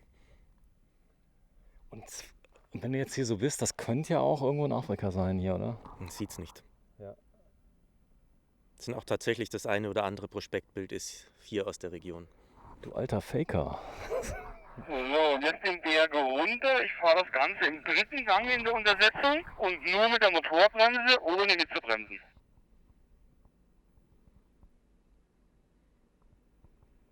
Und die Geschwindigkeit liegt irgendwo zwischen 2 und 3 km/h. Wenn er mal kurz beschreibt, wie die Motorbremse funktioniert. Also ist das ein Taster oder ist das nur so ein Schalter? Das ist der Hebel auf der rechten Seite, den drückst du nach vorne und machst damit die Drosselklappen zu. Okay, der hat Stufen? Oder? Der hat 2 Stufen. Okay. Ja. Fährst du Motorbremse Stufe 1 oder Stufe 2? Das ist aktuell die Stufe 1. In der Stufe 2 würde ich mich so um 1 km/h rumbewegen. Ja. 1 km/h? Ja, ist extrem langsam. Damit das heißt, aber auch extrem sicher, weil dann kann Partner problemlos nebenher laufen und wirklich Anweisungen geben. Das heißt aber jetzt einen Retarder brauchen wir gar nicht für so ein Auto. Nein, der macht es über Drosselklappen.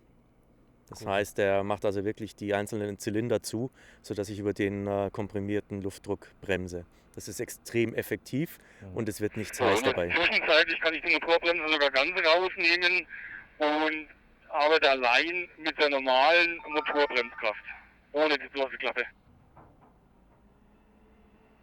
Das ist natürlich der Hubraum auch entscheidend. Das geht mit meinem Iveco überhaupt nicht. Der neue hat sogar eine Bergabfahrhilfe. Habe ich schon probiert, bis 30 km/h, klappt. Mhm. Bremst Aber automatisch. leider hat Iveco keine Drosselklappenbremsen. Das wäre schön, oder? Das wäre super.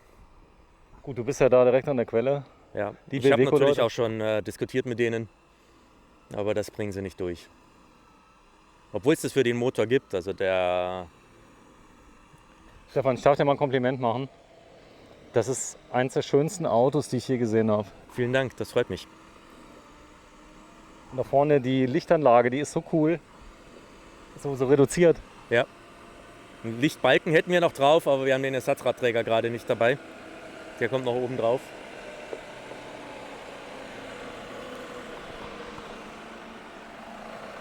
Aber ein Unimog ist immer ein Fahrzeug, was man gerne sieht und wo man überraschenderweise auch nirgends irgendwo Probleme hat. Es wird immer anerkannt. Die Unimog finden immer alle Leute toll.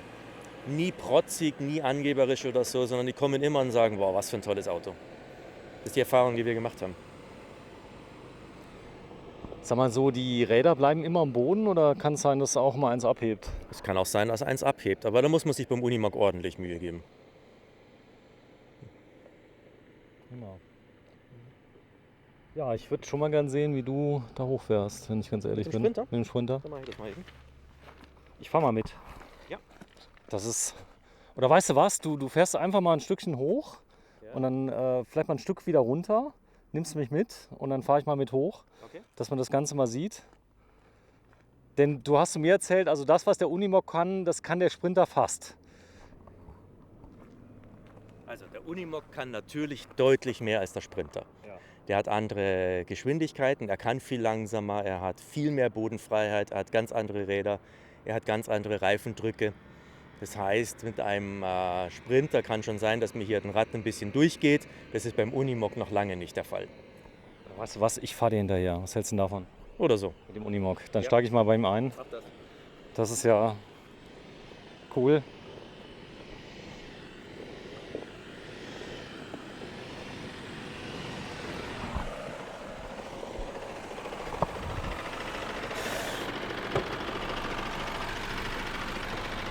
So, ich komme mal kurz zu dir rein. Ja.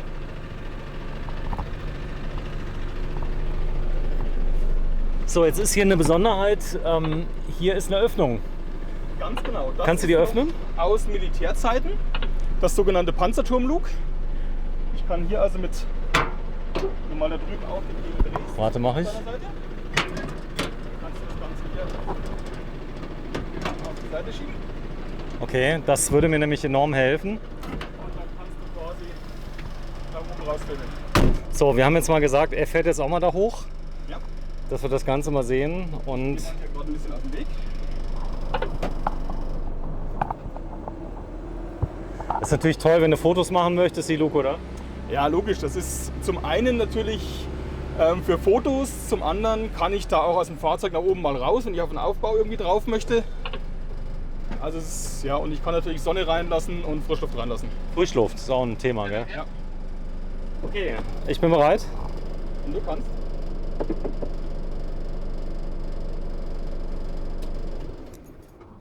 Genau, du fährst mal kurz hinterher, sei mal so lieb.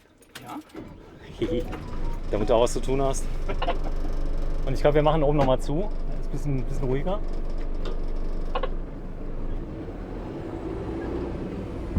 Er ist schon oben. Er war zu schnell. Das ist unglaublich. Ja, auch der Sprinter hat natürlich eine Geländeuntersetzung und ist eigentlich ein relativ geländegängiges Fahrzeug. Man darf diesen Sprinter nicht unterschätzen. Und auch hier, ich tue mich jetzt auch leicht. Ich bin vorhin im 3. Gang raufgefahren, jetzt bin ich im 5. Gang und fahre das Ganze ein bisschen schneller, weil ich dem Stefan hinterherkommen möchte. Und ich bräuchte mich hier gar nicht großartig anstrengen. Stefan meinte, 45 Grad geht. Natürlich, solange ich Bodenhaftung habe, komme ich auch die 45 Grad problemlos rauf. Die Das Kraft- ist aber schon Angst, oder? Du kennst es. Ja, es ist Gewohnheit, sagen wir mal so. Krass. Genau, wenn du ihm mal gerade sagst, er soll mal bitte runterfahren, dass wir also relativ nah mal an ihm ran sind. Stefan, beim Runterfahren fahren jede mal direkt nah hinten dran hinterher. So. Das hier wäre zum Beispiel jetzt rutschiger, oder? Hier so Kies, wenn du das hochfährst.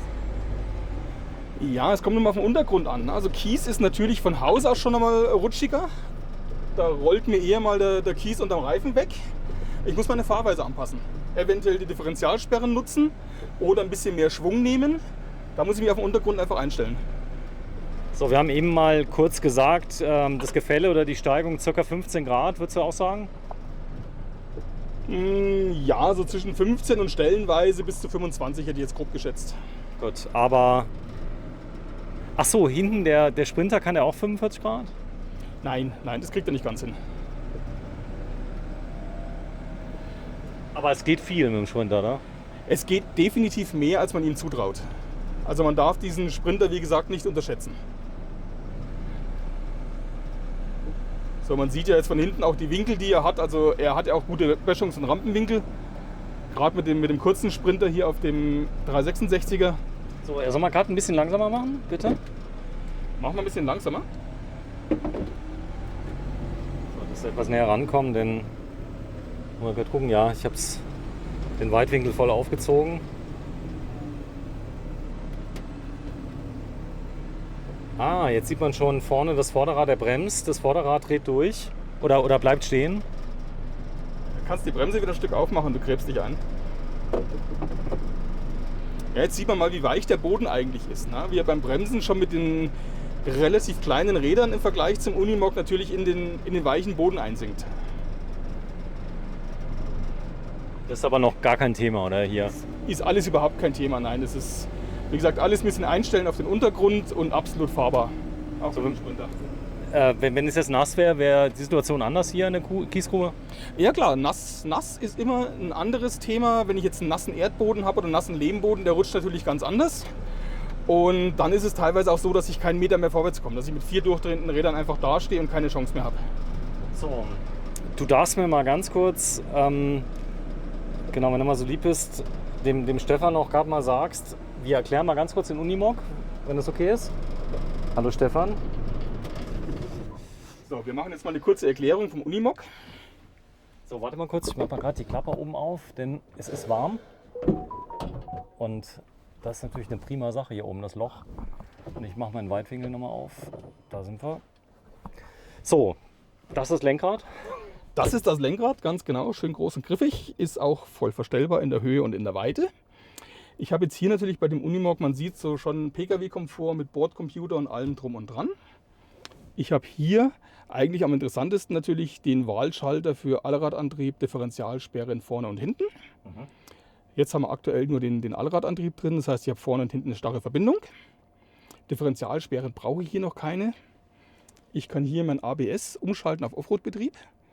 Dann lässt es mehr blockierende Räder zu als im Straßenbetrieb, weil ich am Gelände oftmals ein blockierendes Rad haben möchte, was mir so einen kleinen Keil aufbaut, wie wir es gerade gesehen haben beim Sprinter, beim Runterfahren. Der Esel nebendran ist meine Geländeuntersetzung. Die sorgt also dafür, dass ich viel mehr Kraft habe bei viel weniger Geschwindigkeit. Eine Untersetzung. Eine Untersetzung, ganz genau. Das ist quasi nochmal ein Vorgelegegetriebe, was zwischen dem Motor, bzw. zwischen dem Schaltgetriebe und dem Verteilergetriebe ist. So, jetzt wird spannend. N, da kann ich einfach meinen, ich kann es mal gerade vorführen. Ich starte das Ganze mal. So, hier passiert erstmal gar nichts, weil da kann ich mein Verteilergetriebe in Leerlauf schalten. Das ist alles. Hier habe ich einen Nebenantrieb, den ich schalten kann. Da könnte jetzt zum Beispiel ein Hydraulikaggregat dranhängen. Da könnte ein Stromaggregat dranhängen, alle möglichen Anbauteile, was der Unimog so kann. Hier habe ich meine Reifendruckregelanlage. Weil prinzipiell hier kann ich sie aktivieren, hier kann ich meinen Reifendruck hoch und runter regeln während der Fahrt. Wie funktioniert das? Ich habe quasi in den Achsen meine Luftleitungen. Über die Vorgelege geht das raus ins Rad. Und am Rad selber habe ich die kleinen Schläuche aus der Radnabe raus ans Ventil. Und kann hier eben meinen Druck rauf und runter regeln, dass ich im Sand zum Beispiel den Druck ablasse, den Reifen quasi eine größere Auflagefläche biete und dann quasi nicht so schnell einsinke. So, ich mache mal gerade zu, dann ist die Sonne nicht ganz so bei dir da. Was mich interessieren würde, den Druck selber, kannst du den sehen im Display oder wie läuft das? Können wir jetzt gerade auch mal schauen. Aktivieren wir das Ganze nochmal. Gerade mal wegklicken hier. So, hier kann ich meinen Druck, ich muss mal ganz kurz an dir vorbei auf den Schalter. Hier kann ich ihm sagen, wo er hin will. Ne? Auf Straßenbetrieb, auf Cross-Country, also Geländebetrieb, Mud and Snow, das blendet dann allerdings immer wieder aus. So, hier könnte ich jetzt einstellen Cross-Country, also sprich in schnelleres Geläuf, zum Beispiel Wald oder Sand oder Schlamm. Da geht er noch weiter runter. Und Notfallbetrieb lässt er mich jetzt so gar nicht rein. Notfall heißt? Notfall heißt, ich kann da bis zu 10 km/h mit glatten Reifen fahren. Achso, er pumpt dauernd nach. Ganz genau. So, jetzt gehe ich aber gerade noch mal wieder drauf auf Straßenbetrieb. So. Ist das ein Extra, die Pumpanlage? Das ist ein Extra von Unimog, kann ich ab Werk mitbestellen. Ist jetzt auch nicht unbedingt so günstig, sind ein paar tausend Euro. Aber ist auf alle Fälle fürs Gelände natürlich super. Ich glaube auch. Ich habe hier noch die Möglichkeit, eine Parkbremse auf alle 4 Räder einzuschalten, weil die normale Handbremse geht ja nur auf die Hinterachse. Und hier kann ich mit der Parkbremse alle 4 Räder mit beaufschlagen. Also wenn ich extrem steil zum Beispiel stehe oder? Ganz genau. Es gibt Situationen, wo ich einfach alle 4 Räder gebremst haben möchte. Wenn ich im Seilwindenbetrieb zum Beispiel bin, dann möchte ich es über alle 4 Räder haben. Ja, daneben, das sieht spannend aus. Daneben ist schlicht und ergreifend für meine Abgasreinigung, dass ich den Partikelfilter auch im Stand reinigen kann. Oh, das geht bei mir nicht. Da muss ich mal auf die Autobahn konstant 120. Ganz genau, und konstant 120 mit dem Unimog tue ich mir ein bisschen schwer. Deswegen habe ich das hier die Möglichkeit, manuell zu schalten. So, das ist die Klimaanlage? Das ist klassisch die Klimaanlage, ganz genau. Das ist die Motorvorwärmung. Das ist einfach die Lichtkontrolle, ob alle Lichter und Scheinwerfer funktionieren. Interessanter wird es rechts daneben. Das ist meine 230 Volt Lichtmaschine. Da habe ich einen Generator quasi am Motor mit dran. Nochmal, der liefert direkt 230 Volt. Liefert direkt 230 Volt bis zu 5 Kilowatt. Das heißt, da kommt also richtig Saft hinten an. Da kann ich also, wenn es sein muss, ein Einfamilienhaus betreiben, aber zumindest ich kann meine Klimaanlage hinten betreiben. Ich kann meine Batterien extrem schnell laden. Und ich habe natürlich ständig 230 Volt dann im Fahrzeug. Der ist ab Werk oder ist das irgendwie ein... Das ist eine Nachrüstaktion, die über uns stattfindet. Das kann ich also für fast alle Modelle bei uns mitbestellen. Ist ganz praktisch eben für die Leute, die sagen, ich will eine externe Stromversorgung nicht unbedingt am Campingplatz machen, sondern will autark sein in der Richtung. Okay, das heißt, das ist eine 230 Volt Lichtmaschine direkt. Ganz genau. So. Eine Lichtmaschine, wie man sie vom Auto her kennt. Ein bisschen größer dimensioniert das Ganze und liefert mir gleich 230 Volt. Das ist ja praktisch. So, und das heißt, wie ist sie da dran? Ist sie da auch mit dem Keilriemen dran? Oder? Die läuft über die Keilriemenscheibe, ja. So, unten, das ist was? Unten ist hier einfach die heizbare Frontscheibe. Heizbare Frontscheibe? Heizbare Frontscheibe, ganz genau. Du siehst aber gar nichts, das ist so fein. Ganz leicht, die über die Drähte ein bisschen gegen das Licht. Ja, aber nicht so wie bei dem Iveco, also wo ich es habe. Ganz genau, das ist, wie gesagt, hier sind wir Mercedes, ist da ein bisschen in der Richtung auch vollflächig beheizbar. Nicht wie der Iveco, der nur beim Scheibenwischer unten beheizbar ist. Nebendran habe ich meine 12 Volt Steckdose, die ich einschalten kann. Achso, die Tanks kannst du auch umschalten? Tanks kann ich umschalten vom Vorderen auf den Hinteren. Genau, und das ist eigentlich so im Großen die Bedienung. Hier habe ich Fensterheber und Spiegeleinstellung. Ja. So, da vorne ist die Klimaanlage natürlich manuell. Auch zwei Zonen, da lachen die Hühner in dem Bereich? Nein, tatsächlich mit Außenluft und Umluft. Hier drüben ist Umluftbetrieb, hier ist normaler Außenluftbetrieb. Ja, aber ich kann jetzt nicht für den Beifahrer getrennt einstellen, wie die Temperatur ist. Nein, dafür hat der Beifahrer sein eigenes Fenster. So, Multifunktionslenkrad, du hast einen Limiter mit drin? Genau, ich habe ein Tempomat, ich habe einen Limiter mit drin. Ich habe eigentlich fast alle Funktionen wie im Pkw. Ich habe eine Freisprechanrichtung drin fürs Radio, Radiofernbedienung drin. Ich habe meinen Bordcomputer drin, wo ich hier sieht man auch schön die Reifendrücke jetzt. Sag mal, wenn du den Motor ausmachst, du machst das über den Schlüssel oder mit dem Fuß? Nein, also wir sind tatsächlich inzwischen so weit, dass wir auch einen LKW über den Schlüssel ausstellen können. Das geht. Früher war das tatsächlich über den Fußtaster, als ich mit der Motorbremse Motor abstellen musste. Ist heute alles mit Schlüssel. So, das heißt, du kannst auch hier natürlich ein EG-Kontrollgerät installieren, wenn du jetzt... Beim Wohnmobil brauchen wir es eben nicht, Gott sei Dank. Aber ansonsten würde hier oben dann das Kontrollgerät sitzen, wo ich dann meine Fahrerkarte stecken könnte. Genau, ist ja auch ein Teil der Ausbildung. Also Teil der Ausbildung ist aber auch, dass du bei einem EG-Kontrollgerät immer so ein paar Minuten einplanen musst für die Vorkontrolle. Das ist sehr ernst zu nehmen bei dem Auto? Ja, ich sag mal, die Vorkontrolle ist die sogenannte Abfahrtskontrolle. die sollte ich prinzipiell immer machen. Ja. Auch beim PKW sollte ich einmal drum rumgehen, schauen, ob irgendwelche Fetzen weghängen, ob noch genug Luft in den Reifen ist, rein optisch. Beim LKW natürlich noch mehr. Da achte ich noch mehr auf ein paar Sachen. Einfach auch optisch, ist genug Luft in den Reifen, sehe ich, dass irgendwo ein Reifen ein bisschen platt ist, hängt vielleicht irgendwo ein Stein zwischen den Reifen. Das ist eine reine Abfahrtskontrolle beim LKW, die sollte ich immer machen. Hast du was Schönes, wo wir mal ein bisschen quer fahren können? Hier siehst du was? Also nur das, ich meine, das war jetzt nett, du bist jetzt einen Berg hochgefahren, 15 Grad, da werden die Leute sagen. Ich denke, hier im unteren Bereich, da lässt sich schon was finden. Wenn du kurz mal mit dem Stefan sprichst, ob wir, genau, Funkgerät mal. Stefan? Wenn ich da so hinter schaue, wir springen mal gerade raus und suchen uns mal eine schöne Strecke. Genau, das wäre gut. Ich komme mal mit. Der ist nämlich. Da, ich bin eingesperrt. Wo ist hier der? Spannend, wenn du hier so eine Tür hast und du weißt nicht, wie du rauskommst. Gott, spätestens jetzt, wenn die Leute sagen, Mensch, mach einen anderen Job, du kommst nicht aus dem Unimog raus. Hier ist auch zu. Ich hab's. Da vorne. Der Hebel, der ist es. So, und wie immer habe ich natürlich. Wollen wir gerade das Mikro ablegen? Schon ganz schön tief hier, wenn du hier so guckst. Und ups. Da sind wir, da gehe ich mal kurz zu den Jungs.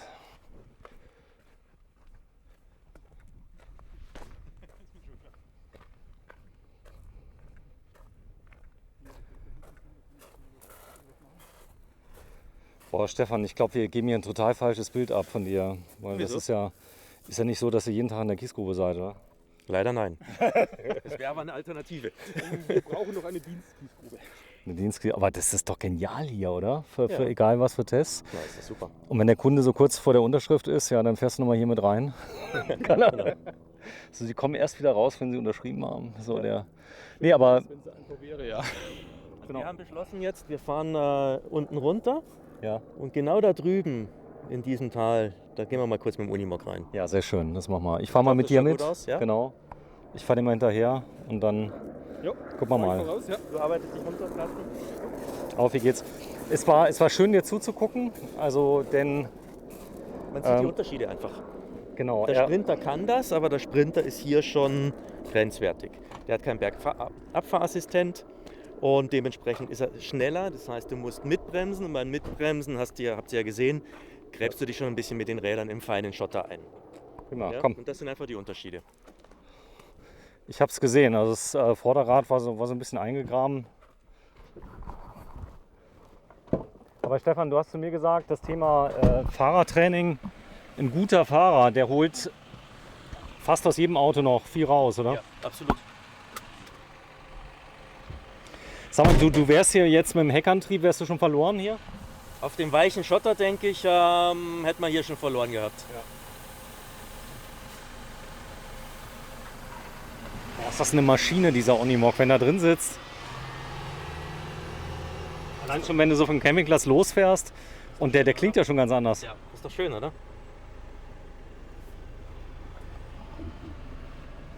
Rechts hoch, Carsten. Ganz außen rum.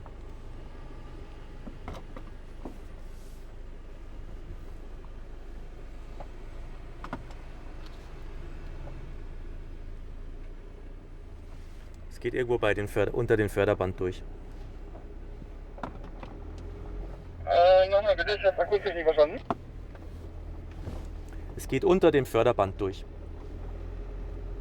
Copy.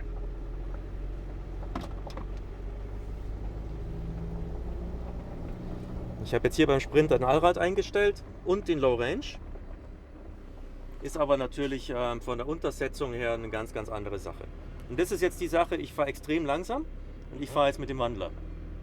Nicht mit der schleifenden Kupplung, sondern ich bin jetzt auf dem Wandler. Und kann halt jetzt rausbeschleunigen und könnte jetzt auch schalten, ohne dass der Vortrieb abreißt. Wenn ich in so einem Steilhang mit weichem Untergrund auf die Kupplung trete, dann stehe ich sofort. Und dann wieder anfahren ist immer eine schwierige Sache. Gut, es fängt dann direkt an zu riechen. Das heißt, die Kupplung arbeitet. Ja, das riecht man dann ganz stark. Und beim Offroad-Training riecht man auch, ob der Kunde sich dran hält, dass er den Fuß vom Kupplungspedal nimmt. Also ich merke schon ein bisschen. Also es ist ja der Unimog hat ja jetzt eine Halbautomatik drin. Das heißt, der hat immer noch eine Kupplung dann. Beim Unimog kannst du sogar ein Kupplungspedal ausklappen und kannst ihn mit der Kupplung fahren. Der kann Vollautomatik fahren, Halbautomatik, dass du eine Wippen hast.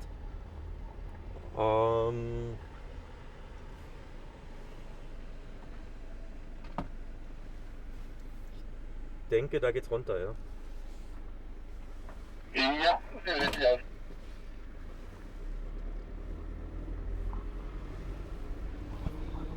So, ich mache nochmal meinen Weitwinkel ein bisschen zu.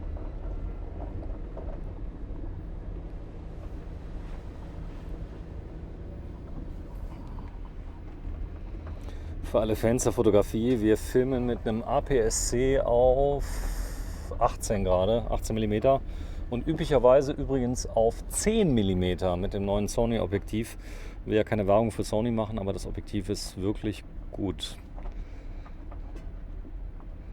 Kamera ist übrigens eine Alpha 6600, weil das fragen mich jeden Tag Leute, mit was filmst du denn da? Und dann Okay. Ich nehme an, du wirst auch überschüttet mit tollen Bildern. Also die Leute, die unterwegs sind, machen viele Fotos, gell? Ja, auf jeden Fall. Und ich sag ja mal, sieht man schön, wie der Unimog jetzt verschränkt hat. Ja. An der Stelle hätte der Sprinter schon ein Bein hochgehoben und der Unimog hat noch 4 Füße auf dem Boden. Genau, jetzt fahren wir hier den Steg da entlang, aber hier fahren auch die schweren Geräte, das heißt, das hält. Wenn ein Kieslaster mit, was weiß ich, 40 Tonnen fahren kann, dann können wir auch fahren. Das ist von der Technik gleich, oder? So ein Kieslaster steht ihm nichts nach, so ein Unimog. Ist halt alles wesentlich massiver gebaut und deutlich schwerer gebaut. Ja. Aber auch ein Kieslaster hat die Differentialsperren, hat große Räder, hat eine Untersetzung. Der Unimog als universelles Motorgerät ist natürlich speziell dafür ausgelegt, extreme Situationen zu bewerkstelligen. Sag mal, die großen Räder, das kenne ich ja, Traktor. Das heißt also, je größer die Räder sind, desto mehr Traktion habe ich, weil zeitgleich mehr aufliegt. Genau, desto geringere Flächenpressung, weil du halt einfach eine größere Auflagefläche hast. Und im Verhältnis zur Radgröße ist das Schlagloch kleiner. Und der Stein, den man überfährt. Wenn du mit einem richtig großen Reifen einfach noch locker drüber fährst, stehst du mit einem kleinen Reifen schon an und schaffst es nicht mehr. Ja, ich kenne das aus dem Mountainbike. Mittlerweile 29 Zoll vorne, damit eben gerade Schlaglöcher, die sind dann nicht mehr so schlimm. Ja.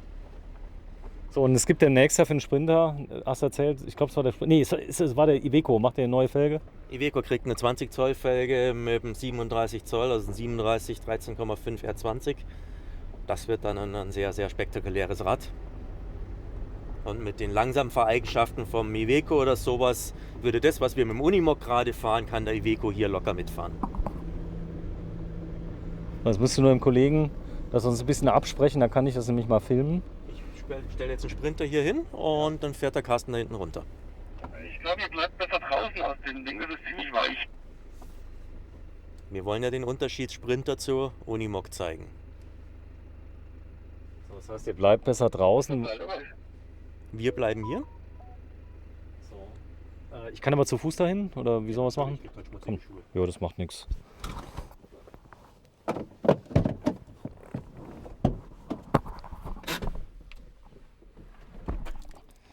So, wow, ist das ein Männersandkasten hier.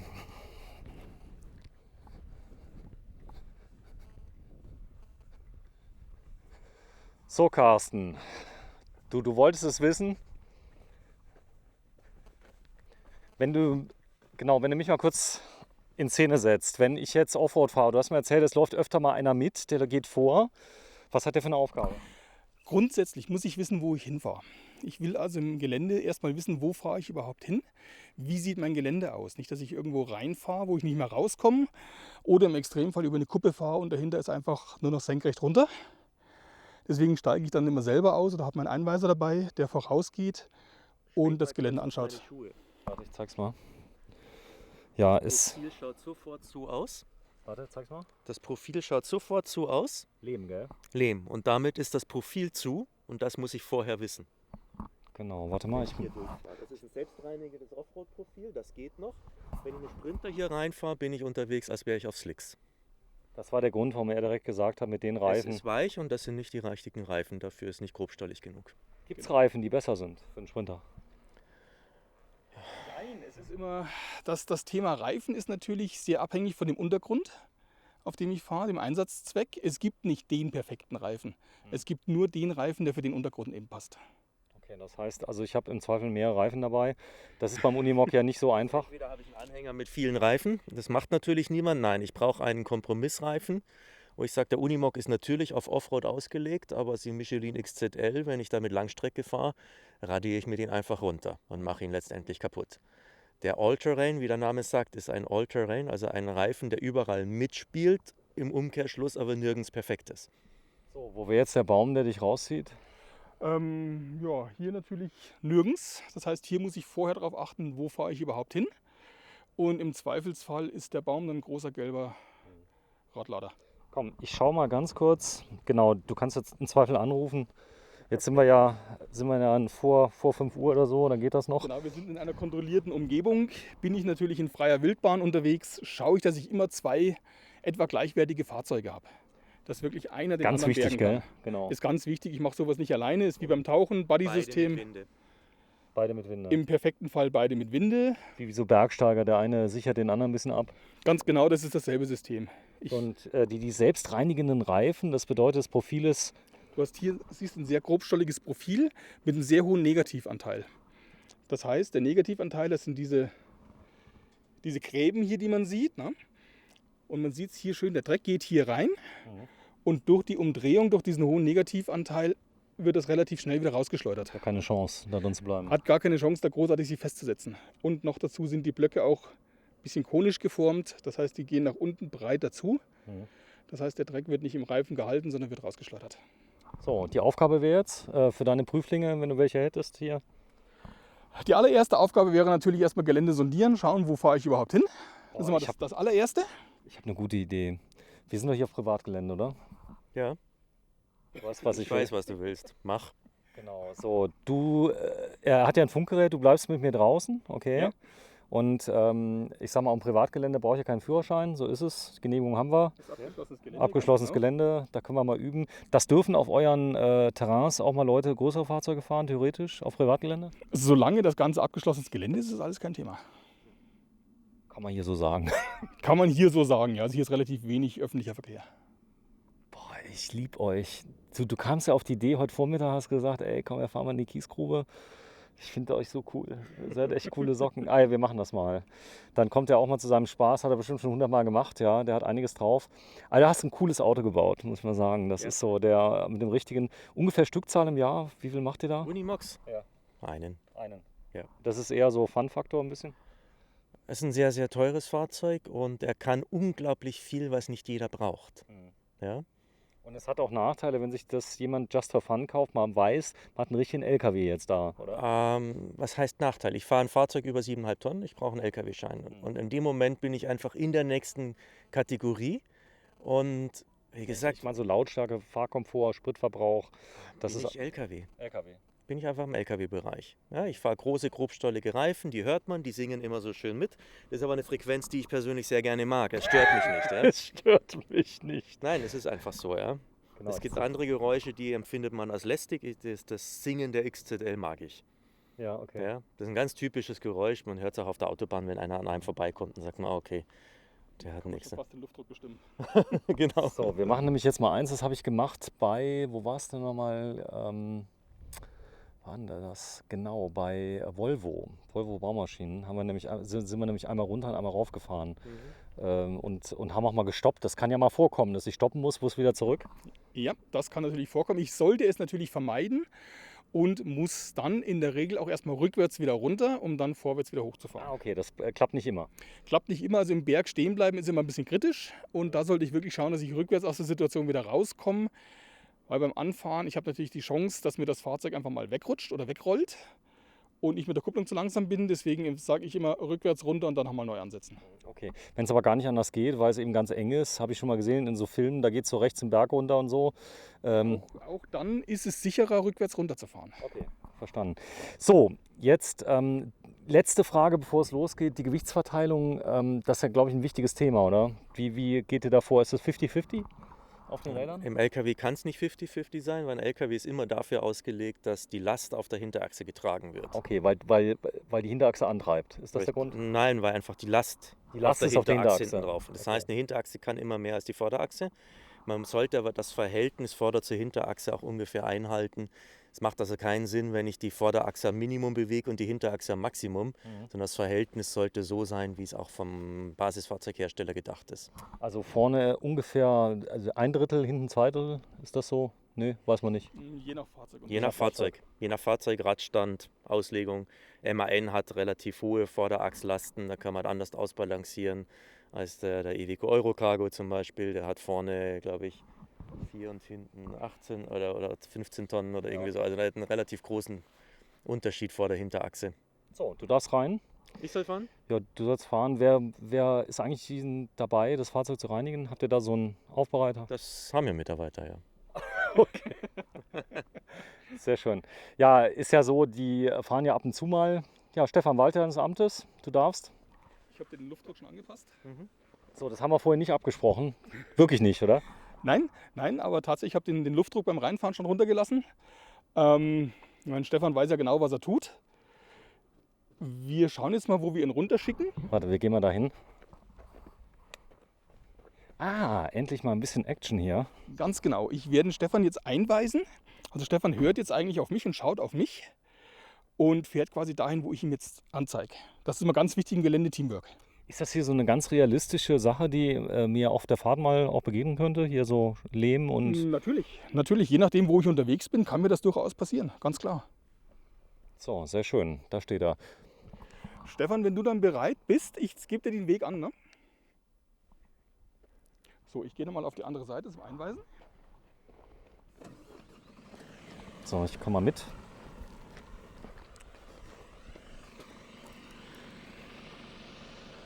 Dass wir das mal sehen. So, der Vorteil ist natürlich dieser Kriechgang, den du da hast. Das ist schon gut, oder? Ganz genau, er kann das jetzt alles in kleinen Gängen machen und kann viel mit der Motorbremse arbeiten, ohne jetzt selbst da großartig eingreifen zu müssen. So, du zeigst gerade wohin? Ich zeige ihm jetzt einfach, wo er hinlenken soll, und wir machen das eigentlich ohne viel Sprachkommandos, sondern mehr optisch.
Man sieht also, wie er schon nach vorne geschoben hat jetzt gerade im Moment.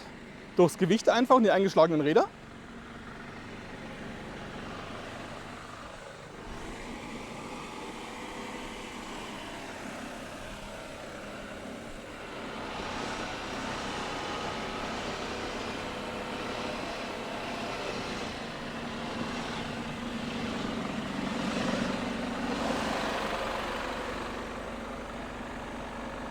Hier gerade unten.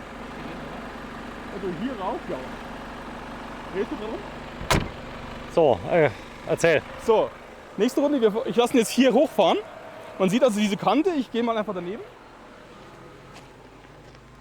Da sieht man recht schön, was das hier eigentlich ist. Das ist so kniehoch. Fast Warte senkrecht. mal kurz, ich zeig dich mal gerade von hinten, dass man es gut sehen kann. Also man sieht hier diese Höhe, die ich jetzt einfach hier mal eben stumpf eine senkrechte Wand habe, mehr oder weniger. Und diese Wand, die passen wir jetzt dem Unimog an. Okay. Ich bin in einer Gewichtsklasse, wo ich das Gelände teilweise ans Fahrzeug anpasse. In der Regel ist es umgekehrt, aber beim LKW-Bereich ist es tatsächlich so, dass ich oftmals das Gelände dem Fahrzeug anpasse. So, jetzt weise ich ihn gerade nochmal ein. Ja.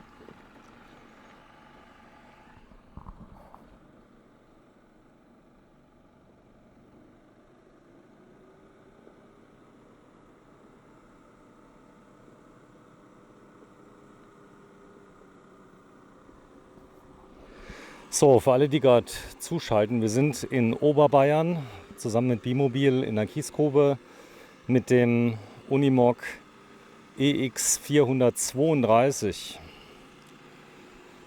Und der Chef des Hauses fährt persönlich.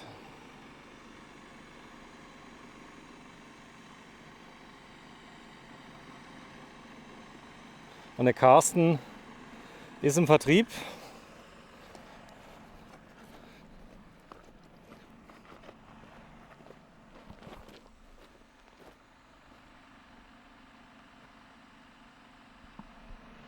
Und weist mal ein bisschen ein.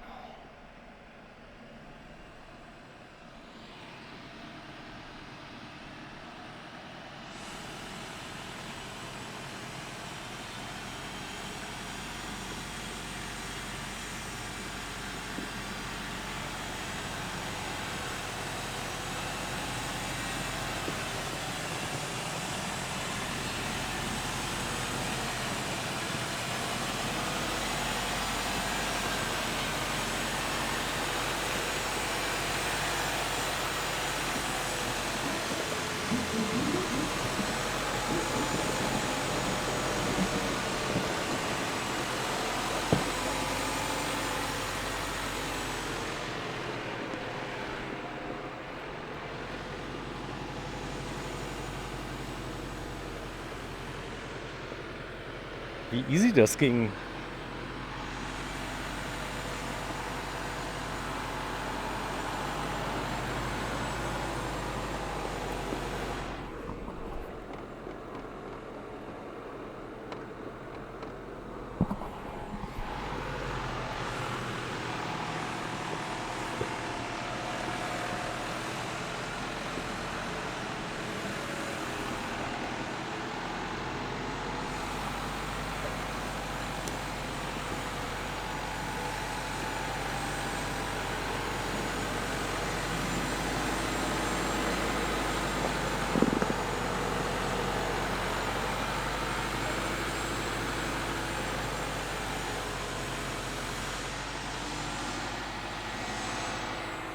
Man sieht, wie schön einfach das Ganze geht. Ne? Kaum Gas und alles schön klettern lassen.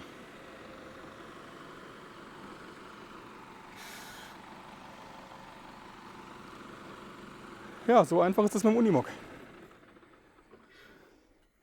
Ich habe nichts anderes erwartet. Nein, wenn man jetzt den weichen Boden dazu nimmt, natürlich. Ne? Ich zeige mal gerade ein Detail. Der ist ja da ziemlich tief reingeklettert. Und ich bin früher, als ich 18 war, da bin ich mal am Waldboden hängen geblieben beim Knutschen. Und irgendein Bauer muss mich dann rausziehen anschließend wieder. Das ist ja schon ein tiefes Loch, wenn du da mal gerade reinsteigst, sei mal so lieb, dass man mal sieht. Also auch hier, ne? Knietief. Das ist wieder das Thema Portalachsen natürlich. Ja. Ich habe den Achskörper relativ weit oben, das Rad außer mittig in der Höhe. Ja. Und habe dann natürlich die Bodenfreiheit. Ja, ich glaube, da brauche ich gar nicht so viel zu sagen. Das ist wie die Geburt meines Sohnes, da bist du einfach ruhig. Ja. Und jetzt siehst du auch hinten klar. Mein gut, die ganzen Profis werden jetzt sagen, okay, ist ja klar, ist ja ein Offroad, aber so die normalen Menschen, die sowas das erste Mal sehen. Ich glaube, also die Erfahrung von unserem Probefahren in der Kiesgrube, wo wir hier drinnen sind, Leute, die nicht schon Offroad-Erfahrung haben, für die ist das wahnsinnig spannend. Und um zu sehen, dass man hier bei sowas hochfährt, wenn ich dann unten stehe und sage, fahrt's da hoch, die sagen, du spinnst. Ja, dann sagt man, nee, mach einfach. Und dann fahren sie hoch und sagen, boah, das geht ja. Sowas brauche ich. Ganz klar, dafür Also, sind sie da. also es ist im Prinzip die Kombination aus dieser Untersetzung, den großen Reifen. Was ist noch wichtig? Die Sperren. Die Sperren natürlich, die Achsverschränkung ist ganz wichtig. Je mehr sich diese Achsen gegeneinander verdrehen können, umso länger habe ich Bodenkontakt. Hat man jetzt hier schön gesehen, wie das ganze Fahrzeug sich verwunden hat. Und der Unimog noch dazu sich auch im Rahmen zu sehr verbinden kann noch. So, jetzt haben wir ja drüber gesprochen. Ihr schraubt ja die Kabine fast direkt auf den Leiterrahmen. Beim Unimog nicht. Beim Unimog nicht. Beim Unimog nicht. Da ist eine Dreipunktlagerung darunter. Sag mal wo? Wo sieht man die? Von hinten so ein bisschen unterm Auto. So ein kleines bisschen. Das heißt, die pendelt, die Kabine. Ganz genau, der Rahmen kann unter der Kabine arbeiten. Siehst also hier das Dreipunktlager, das hintere, das Drehlager in der Mitte Okay. vom Gastank. Okay, das ist also das, was ich auch gesehen habe. Das Ganze liegt im Prinzip auf einem Punkt auf und kann hin und her Liegt auf pendeln. 3 Punkten wenn du auf. hier reinleuchtest, dann Warte. sieht man Ein bisschen besser vielleicht noch. jetzt siehst du hier den Kipp. Genau. Hier in der Mitte, da kann er kippen. Ah, okay. Ja? Das heißt, das ist ein Rohr. Das ist die P61, die Spinne. Das Original Unimog-Teil. Und die ist hier eben drehend gelagert. Das heißt, so, das der kommt so ab hinten Werk? Ja, das kommt so ab Werk. Wir gehen hier einfach auf die Originalspinne drauf. Einsatz normalerweise, wenn es nicht gerade ein Wohnmobil ist, auch viel Streitkräfte auch mal. Unimog ist in Streitkräften, im Rettungswesen, THW, Alles. alles, ja. Aber Energieversorger ganz viel, die zu jeder Jahreszeit immer an Masten dran müssen und landwirtschaftlicher Bereich. Okay, also ein richtig tolles Spielzeug. So, also bevor wir Schluss machen, wenn ihr die Fahrzeuge aufbaut, ihr kauft keine gebrauchten Fahrgestelle. Das ist, machen ja viele, die kaufen so irgendwelche, keine Ahnung, mit 50.000, 100.000 Kilometern. Macht ihr nicht? Nein, ich habe ein altes Auto. Ich kenne den Vorbesitzer nicht. Ich weiß nicht, wie mit dem Auto umgegangen wurde. Wir sagen immer, kauft ein neues Auto, beziehungsweise wir kaufen das Auto. Es gibt Bimobil nur auf neuen Fahrgestellen. Dann haben wir es im Griff. Die erste Zeit haben wir noch Gewährleistung vom Basisfahrzeughersteller, Garantie und Gewährleistung. Und wenn innerhalb der ersten 2 Jahre im Lkw-Bereich nichts ist, kann man sich auch darauf verlassen, dass das ein gut eingefahrenes Auto ist. Und wenn ich irgendein gebrauchtes Auto kaufe, weiß ich, ob der irgendwo im Tagebauwerk runtergeritten wurde. Der hat 10.000 Kilometer, aber 10.000 Kilometer im Tagebauwerk ist das Auto kaputt. Sag mal, Stefan, wenn ich so bei mobile.de gucke und gib mal ein, sortieren von oben nach unten, das mache ich öfter mal gern. Da fängt es ja an, hier bei den großen Schiffen erstmal so und weiter. Und dann siehst du Weltreisemobile. Du siehst aber nie irgendwelche Bimobile. Das ist schlimm. Also wie sind denn die Gebrauchtwagenpreise? Also wenn ich jetzt den... Extrem hoch. Extrem. Extrem hoch. Also wir sind immer wieder überrascht, was die Kunden, die eins verkaufen, noch dafür kriegen, was da noch für Preise erzielt werden. Gut, es gibt sie nicht auf dem Markt und sie sind langlebig. Wenn ich mir ein 5 Jahre altes Bimobil kaufe, habe ich ja noch lange Spaß dran. Ja, stimmt. Also, ja, toll. 2. März, ihr merkt, ich mache die Abmoderation. 2. März 2021. Also wenn ihr mal Lust habt, kommt nach Oberbayern, wenn es dann wieder geht. Und ja, guckt euch die Dinger an und mein Gott, wenn es halt mal 2 Jahre oder vielleicht demnächst 12 Jahre dauert, bis so eins mal kommt, ja, dann, nee, Spaß beiseite. Also ihr guckt, dass ihr so die 2 Jahre nicht unbedingt reißen müsst, oder? Ja, ist aber auch nicht ganz einfach, oder? Nein, das ist nicht einfach. Jetzt mache ich noch diese Videos, ja, was ja... Es kommen noch mal ein paar Autos dazu. Vielen Dank dafür. Auch gerne. Du, es geht mir um, ich sag mal, Made in Germany, der Freistaat Bayern, ohne da jetzt euch... hat ja viele Firmen, die tolle Autos bauen können. Das könnt ihr auch. Ihr seid ein Spezialhersteller für Reisemobile mit viel Herz. Also ich habe dich schon so auf der Messe kennengelernt. Ja. Ich kann mich noch genau erinnern, der erste Kontakt, wo ich gesagt habe, weißt du, was du mich gefragt hast? Nee, weiß ich nicht mehr. Du hast gefragt, was für ein Fahrzeug ich denn drehen möchte. Und was habe ich gesagt? Weiß ich nicht mehr. Alle. Alle. Und schon war es ein langer Tag. Waren die Tage rum, ne? Genau. Carsten, also ich bin noch ganz überrascht von dir. Was wir uns auf jeden Fall noch angucken, ich bin morgen noch da, die Abteilung, die diese neuen Fahrzeuge kreiert, das macht ihr auf CAD-Basis mit viel Erfahrung. Du hast sogar einen Praktikanten, hast du mir erzählt, der hat das mal 3D visualisiert, das Ganze. Richtig, ja. Ihr steigt langsam ein in 3D. Richtig, ja. Hat einen Vorteil, du kannst auch Autos mal verkaufen, die noch gar nicht gebaut sind quasi. Das ist ein Nebeneffekt, ja. Aber es geht halt um die ganzen komplexen Sachen, zum Beispiel die ganze Elektroanlagen zu platzieren, wo jeder maximale Ausstattung haben will, aber kein Platz dafür ist. Das muss man einfach rein optimieren. Da tut man sich mit 3D entsprechend leichter. Sag mal, wenn du jetzt hier was kreierst, den macht das ja, das werden wir morgen sehen, mal am Rechner. Das heißt, also das ist denn so, wie es später wird. Also das kannst du genau berechnen, aber du bist selbst dann schon mal überrascht, was dabei rauskommt? Ja. Also man kann es 3D machen. Ich habe ein sehr, sehr gutes Raumgefühl und 3D-Vorstellungsmöglichkeit. Trotzdem, wenn ein Auto fertig ist und man setzt sich rein, erst dann fühlt man, der ist gut geworden oder nicht so gut. Ist das eigentlich ein Serienauspuff? Ja. Also eine Option, aber das ist alles direkt vom Werk. Und der wird wo gebaut, der Unimog? In Wörth, oder? Wörth. Ja. Kommt in Wörth, richtig. War genau nicht mehr so in Wörth inzwischen. So, ihr beiden, kurzer Einblick in ein tolles Hobby, was einen durch die ganze Welt führt oder auch nur auf dem Campingplatz. Es wäre schade drum, weil das Auto kann viel, viel mehr. Und man ist auch dann gewollt oder nicht gewollt, wenn man will, auch Mitglied einer tollen Gemeinde, die also viel fachsimpeln. Definitiv, also gerade die Bimobil-Kunden, die treffen sich zum Beispiel auf Facebook und auf dem Campingplatz oder irgendwo auf Reisen. Die kommen automatisch ins Gespräch. Und dies ist auch eine sehr eingeschworene Gemeinschaft. Es geht ja auch darum, dass der eine dem anderen einen Tipp gibt. Wo stehst du da? Was hast du für Erfahrungen? Das ändert sich ja von Jahr zu Jahr. Ganz genau. Und der Austausch ist also sehr rege, stellen wir immer wieder fest. Facebook-Gruppen auch. Ja. Facebook-Gruppe auch, ja. Also die sind durchaus sehr kommunikationsfreudig, unsere Wir haben Kunden. sehr, sehr aktive Kunden. Und das ist schön so. Ja. Was bei dir krass ist, du hast immer so einen ruhigen Ton. Das ist so, bist du jemals mal in Rage gekommen in deinem Leben? Das bringt eh nichts, Ja, ne? aber das ist nicht gut. So, tschüss ihr beiden. Jetzt machen wir Schluss. Ciao, ciao. Boah, ist das ein Wettercast, ne? Ja, Kaiserwetter, absolut. Das ist typisch oberbayerisches Wetter natürlich, ne? Das ist der Föhn, du kennst das ganze Jahr, gell? Natürlich, also wir haben jetzt hier, ich glaube, irgendwo so um 10, 12 Grad Anfang März. Das ist schon strahlend blauer Himmel, so muss das sein.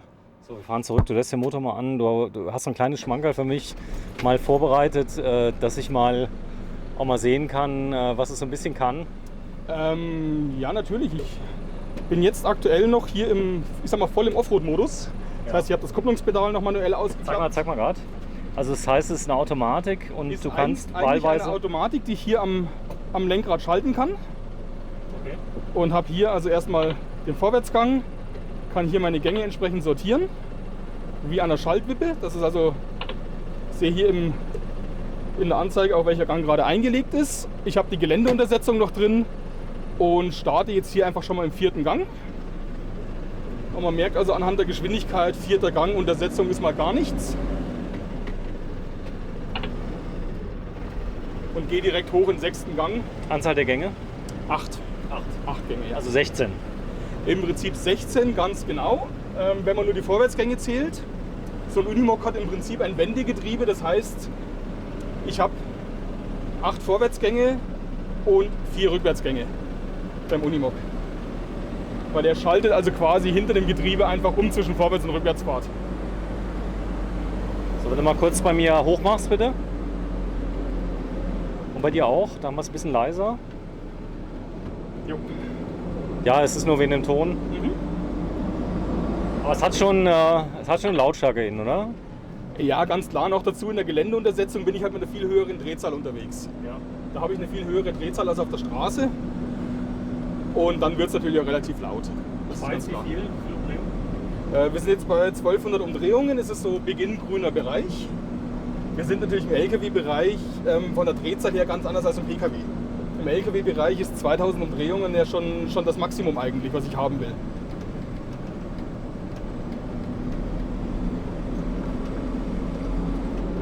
So, ich gehe jetzt auch schon mal her und fahre meine Luft wieder hoch. Okay, der Reifendruck ungefähr, was schätzt du, was war drauf? Wir hatten vorne 1,3, hinten 2,4 jetzt im Gelände. Und jetzt gehe ich wieder auf Straßendruck, das heißt vorne 3,8 und hinten 4,7. Das merkst du direkt auch am Fahrverhalten? Merke ich direkt am Fahrverhalten, ganz klar. Ich sehe es auch hier im Display.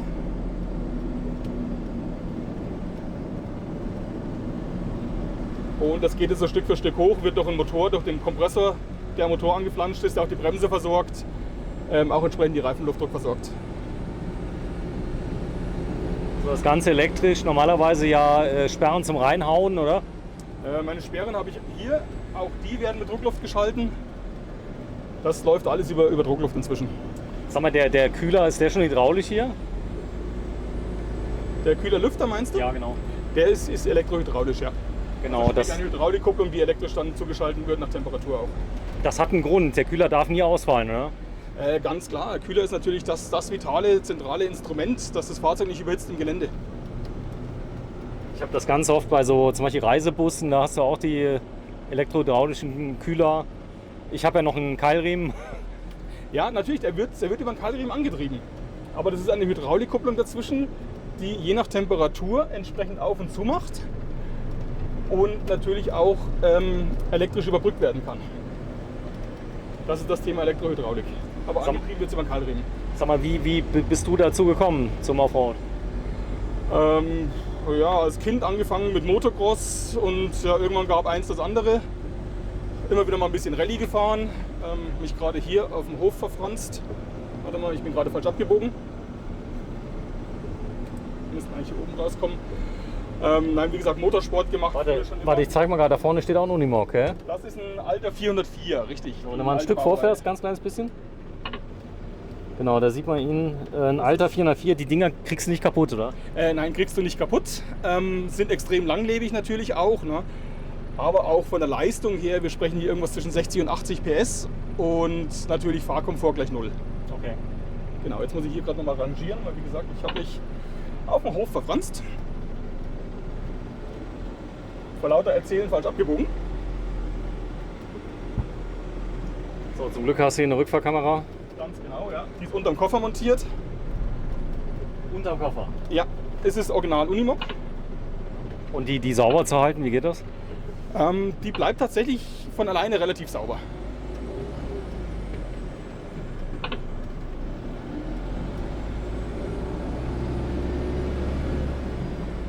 Sag mal, die Leute, die bei dir anfragen, ich finde schon gut, dass wir das Video gedreht haben, weil ich sag mal, auch zu wissen, wovon man redet. Du bist selbst, was hast du nochmal gelernt? Ich bin tatsächlich gelernter Kfz-Mechaniker, also es ist schon über 30 Jahre her. Aber seitdem eigentlich hauptsächlich im Vertrieb unterwegs. Okay, das heißt nach alter Schule, du hast die Autos noch richtig zerlegt. Gut, das machen die heute ja auch noch.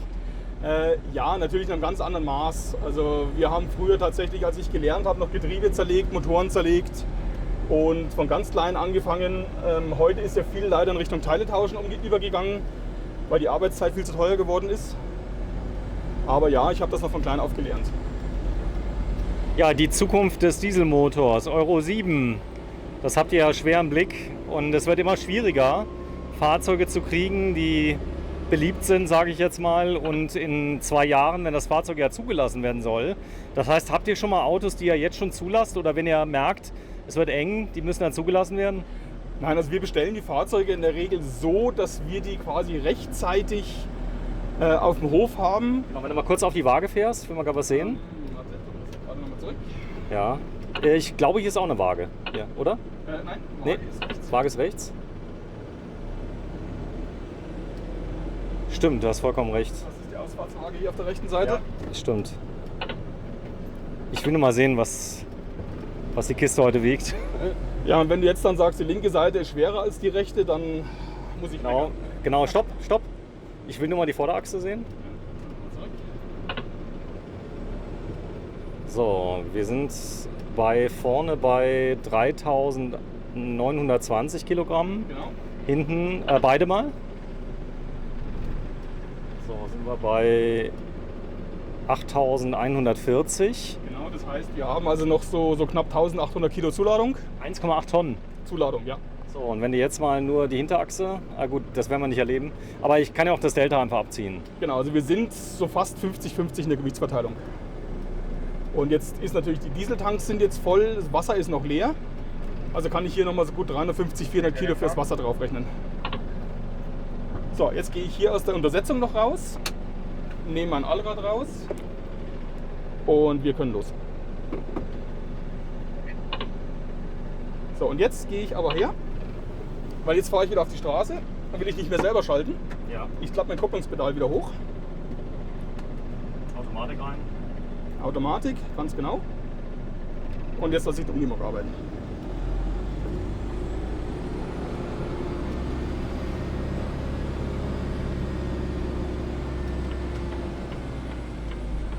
Boah, der klingt richtig.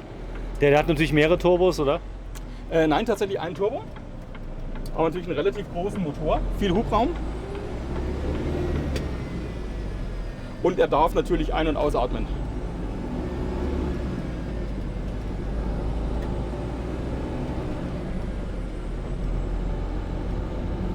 Man sieht, er fährt sich wirklich wie ein PKW. Absolut. Und ich finde die Maße noch recht kompakt, die Länge von dem hier. Wir sind hier im Bereich von knapp 7 Meter und bin so bei etwa 3,60 Höhe. Also es ist durchaus vergleichbar mit einem normalen Reisemobil, was die Maße angeht.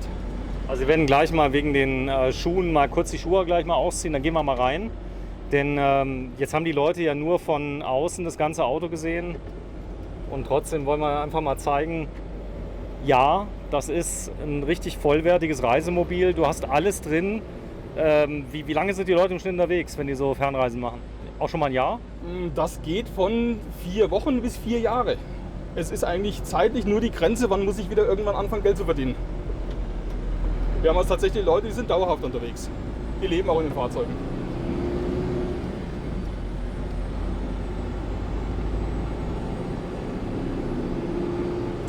Ja, gibt es denn irgendwas Schöneres als Oberbayern? Nicht wirklich. Nicht wirklich. Also ich habe ja schon versucht, woanders zu leben. Es hat mich wieder hierher gezogen. Ich habe eine Zeit lang in Würzburg gelebt. Es hat mich wieder hierher verschlagen und ich muss ganz ehrlich sagen, du fährst in der Früh ins Büro und hast Bergpanorama vor der Nase. Es gibt eigentlich nichts Schöneres. Ja, es gibt auch so Seen, habe ich gehört, die wirklich einen Steinwurf weit weg sind. Ja, natürlich. Wir sind hier, wir arbeiten und leben in einer Ecke, wo andere Urlaub machen. Ja, das tue ich übrigens auch im Saarland. Das ist so auf eine andere Art und Weise, muss man sagen. Also die Berge hat schon was ganz Eigenes. Ich nehme an, du fährst Ski? Nicht mehr leider, nicht mehr. Früher mal keine Zeit mehr gehabt und ist leider noch nicht mehr dazugekommen irgendwie und dann außen vor gelassen irgendwann. Aber ja, wenn du in der Gegend hier aufwächst, bist du Skifahrer. Ich bin also fast 18 Jahre lang fast jedes Wochenende im Winter Skifahren gewesen. Ist das was man in der Schule schon lernt, dann Skifahren? Ich stand das erste Mal mit 3 Jahren auf Skien. Okay. Also so viel dazu, ja. Skischule auch? Skischule auch, ganz klar. Auch Skiclub natürlich. Ne? Das gehört hier irgendwo mit dazu. Und das ergibt sich automatisch. Die Fenster, die hier drin sind, Echtglas? Wir haben hier in dem Fahrzeug verbaut die KCT-Fenster. Das ist also Echtglas, Hartglas. Okay, das heißt auch Bäume mal, wenn du mal irgendwo vorbei musst. Hinterlassen keine Kratzer, ja.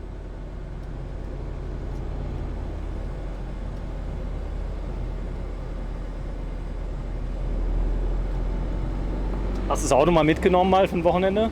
Ja, natürlich. Ich war letzten Sommer auf dem Unimog-Treffen, auf dem Weltenbummler-Treffen in Gaggenau. Verlängertes Wochenende bei Außentemperatur 38 Grad. Klimaanlage hinten im Wohnaufbau hat perfekt funktioniert. Und ist natürlich genial, ne? Achso, die Klimaanlage kannst du ja betreiben mit dem 230 Volt Generator. Ja, die kann ich sogar mit dem Wechselrichter betreiben, den ich hinten drin habe. Also der Motor muss nicht mehr laufen dafür. Hast du Lithium drin? Da sind 3x110 Ampere-Stunden Lithium-Batterien drin, ja.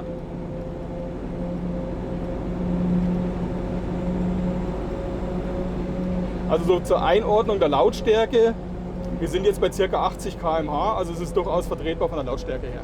Ja, für diesen Einsatz, sagen wir es mal so. Ganz klar, ich bin im LKW-Bereich, ich bin im Gelände-LKW.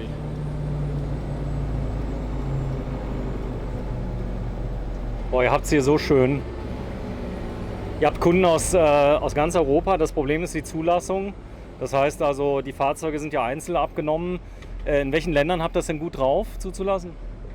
Also prinzipiell Deutschland, na klar. Luxemburg ist sehr einfach. Es ist auch immer so ein bisschen abhängig vom Kunden. Es gibt Kunden, die haben das sehr gut selber im Griff. Die sagen, okay, ich habe das Fahrzeug vielleicht eine Zeit lang in Deutschland zugelassen auf irgendeine Art und Weise und überführe das als Gebrauchtfahrzeug, was in vielen Ländern relativ einfach ist. Oder aber dann, ich kümmere mich im Vorfeld schon um eine Zulassung und habe dann schon meine Papiere beieinander. Aber im Prinzip orientieren wir uns eigentlich hauptsächlich am deutschen Markt. Ist so, aber es gibt ja viele, die die Videos jetzt schauen, bestimmt. Ihr habt ja bestimmt viele Anfragen aus der ganzen Welt, oder? Ganz klar, die Anfragen kommen natürlich aus der ganzen Welt. Ein paar Länder müssen wir einfach sagen, sorry, geht einfach nicht. Amerika? USA zum Beispiel, ganz großes Thema. da ist einfach, was den Fahrzeugimport angeht, sehr schwer. Das müsste derjenige schon hier kaufen, müsste alles kriegen, aber es ist fast unmöglich, oder? Ja, mit USA, du kannst in den USA nur ein neues Fahrzeug einführen, was in den USA auch in dieser Form auf dem Markt ist. Ansonsten muss das Fahrzeug 25 Jahre alt sein. Ui. Und das macht es natürlich extrem schwer für den US-Markt. Ja, jetzt Würzburg, die Franken sollen auch ganz nett sein, aber das ist doch ein anderes Volk, oder? Wie die Oberrhein. Ja, natürlich. Jede Region hat so seine Spezialitäten. Nichts besser, nichts schlechter. Also ich habe den Jungs eben einen Kasten Kellerbier da gelassen aus Franken. Ging, war kein Problem, haben sie akzeptiert. Ja, also wir sind da flexibel. So, wir sind gleich wieder da, gell? Ja. Wenn wir jetzt hier um die Kurve rumkommen, nachher sieht man auch schön dieses Bergpanorama, was ich jetzt schon vorher gesagt habe. Das ist der Kracher. Du kannst es leider im Weitwinkel nicht sehen, weil einfach die zu weit weg sind. Aber man kann schon sagen, die sind 80 Kilometer ist es noch bis in die Berge? Je nachdem, wo du lang fährst, maximal, ja. Also so eine halbe Stunde bist du schon an den ersten Ausläufern. Ah, der hat mal kurz geblinkt. Gut, wir sitzen ja jetzt hoch. Du konntest eben auf den T6 oben drauf spucken. Also das ist eine tolle Position, oder? Ja, absolut. Das ist das Schöne am LKW-Fahren. Du hast da wahnsinnig gute Übersicht. Du schaust im normalen Verkehr eigentlich schon mal über die Fahrzeuge drüber und siehst, was vor dir los ist. Wir können sogar die Hauben vom Bimobil sehen vorne. Oder ich sag mal auch, das Interessante ist, was ich festgestellt habe beim LKW. Ich habe so einen kleinen LKW, weißt du, so einen 7,5 Tonner. Du bist viel ruhiger unterwegs und ich glaube, LKW-Fahren ist viel sicherer wie Autofahren, weil du einfach immer nur so 80, 100 fährst und es ist einfach sicherer wie 150 auf der Autobahn oder 200. Ja, natürlich. Du hast eigentlich mehr Zeit zum Reagieren natürlich. Die kinetische Energie ist natürlich ungleich höher durch das höhere Gewicht, aber du hast mehr Zeit zum Reagieren und bist eigentlich auch entspannter unterwegs normalerweise. Absolut. Ja. Und ich habe festgestellt, du kommst gar nicht viel schneller an. Also das ist, wenn du so 100 fährst, man darf mit dem 100 fahren? Nein, tatsächlich, wir sind im Bereich über 7,5 Tonnen, das heißt 80 auf der Autobahn und 60 auf der Landstraße. Gut. Wenn die fahren, so die LKWs, die fahren ja meistens so 87, ist das ist europaweit akzeptiert, oder? Ja, größtenteils ist das so der akzeptierte Bereich, wo eigentlich keiner fragt. So, hatte ich die BAG schon mal rausgeholt mit so einem Ding? Nein. Die sehen das? Die BAG ist tatsächlich eigentlich gar nicht dafür zuständig. Die machen ja nur den gewerblichen Güterkraftverkehr und beim Wohnmobil bist du nicht im gewerblichen Kraftverkehr, also ist die BAG für dich gar nicht zuständig. Fast. Es gibt eine Ausnahme. Eine Ausnahme, wenn du gewerblich unterwegs bist im Wohnmobil, ja. Nein, wenn du ein Wohnmobil hast privat und du ziehst ein Gut hinter dir und du bist über 7,5 Tonnen. Dann sind wir wieder im Gewerblichen, das ist richtig, ja. Genau, das weiß ich nämlich schmerzvoll seit einer Woche. Ich habe nämlich eine Anhängerkupplung und kann sie eigentlich nicht benutzen, weil ich bräuchte jetzt ein EG-Kontrollgerät, bräuchte eine Fahrerkarte, brauche eine Firmenkarte und da überlege ich mir zweimal, ob ich dann ein Auto hinterher fahre. Ganz klar natürlich. Ne? Sie versuchen dir dann irgendwo was Gewerbliches rauszustricken, natürlich, ganz klar. Wir sind eindeutig gewerblich, ja. Also es ist auf die Firma zugelassen, aber als Wohnmobil geht's. Ja. So, jetzt gucken wir mal gerade, ist ja auch eins. Ja, pack mal hier. Dann gucken wir uns gerade mal rein. Oder wenn du mal gerade da vorne hinfährst, das wäre mir eigentlich ganz lieb, dann sind wir nicht ganz so schräg. Denn wir gucken uns einmal nochmal den Innenraum ein. Es gibt ein Video von der Messe. Sag mal, ist das so, dass du den Kunden schon mal einen Link schickst von dem Video, so nach dem Motto, guck dir das mal an? Selbstverständlich, wir werden ja auch ständig darauf angesprochen. Und wir schicken den Kunden natürlich ganz klar die Links. Und schaut mal rein, weil es extrem gut erklärt ist, auch in den Videos. Ja, das hat er gut gemacht, der Stefan, gell? Ja, also gut ab, ne? Von beiden Seiten, absolut toll. So, obwohl ich ja ganz oft auf so Sachen eingegangen bin, wo man sich echt denkt, mein Gott, warum zeigt er jetzt die Scharniere 5 Minuten? Aber das hat mich so angefixt, wie genial das verarbeitet ist. Also es macht Spaß, oder? Ja, ganz klar. Du hast als Verkäufer noch dazu ein Gut, was du in die Hand nehmen kannst, wo du sagst, das ist Qualität und das lässt sich auch guten Gewissens verkaufen. Stefan, ich habe noch 4% auf dem Akku. Komm, wir machen ganz schnell eine Rumtour, verweisen aufs Video. Jetzt war ich ja sogar, wo das Auto aufgeht. Ich wollte eben noch rufen. Weil ich nicht wusste, wie die Tür aufgeht. Du lachst. Ich glaube, Egal was passiert, mir passiert's. So. Ich lach, weil du mich gerade umgetauft hast. Habe ich Stefan genannt. Aber ist das nicht so mit den... Egal. Also Carsten, ich nehme es zurück.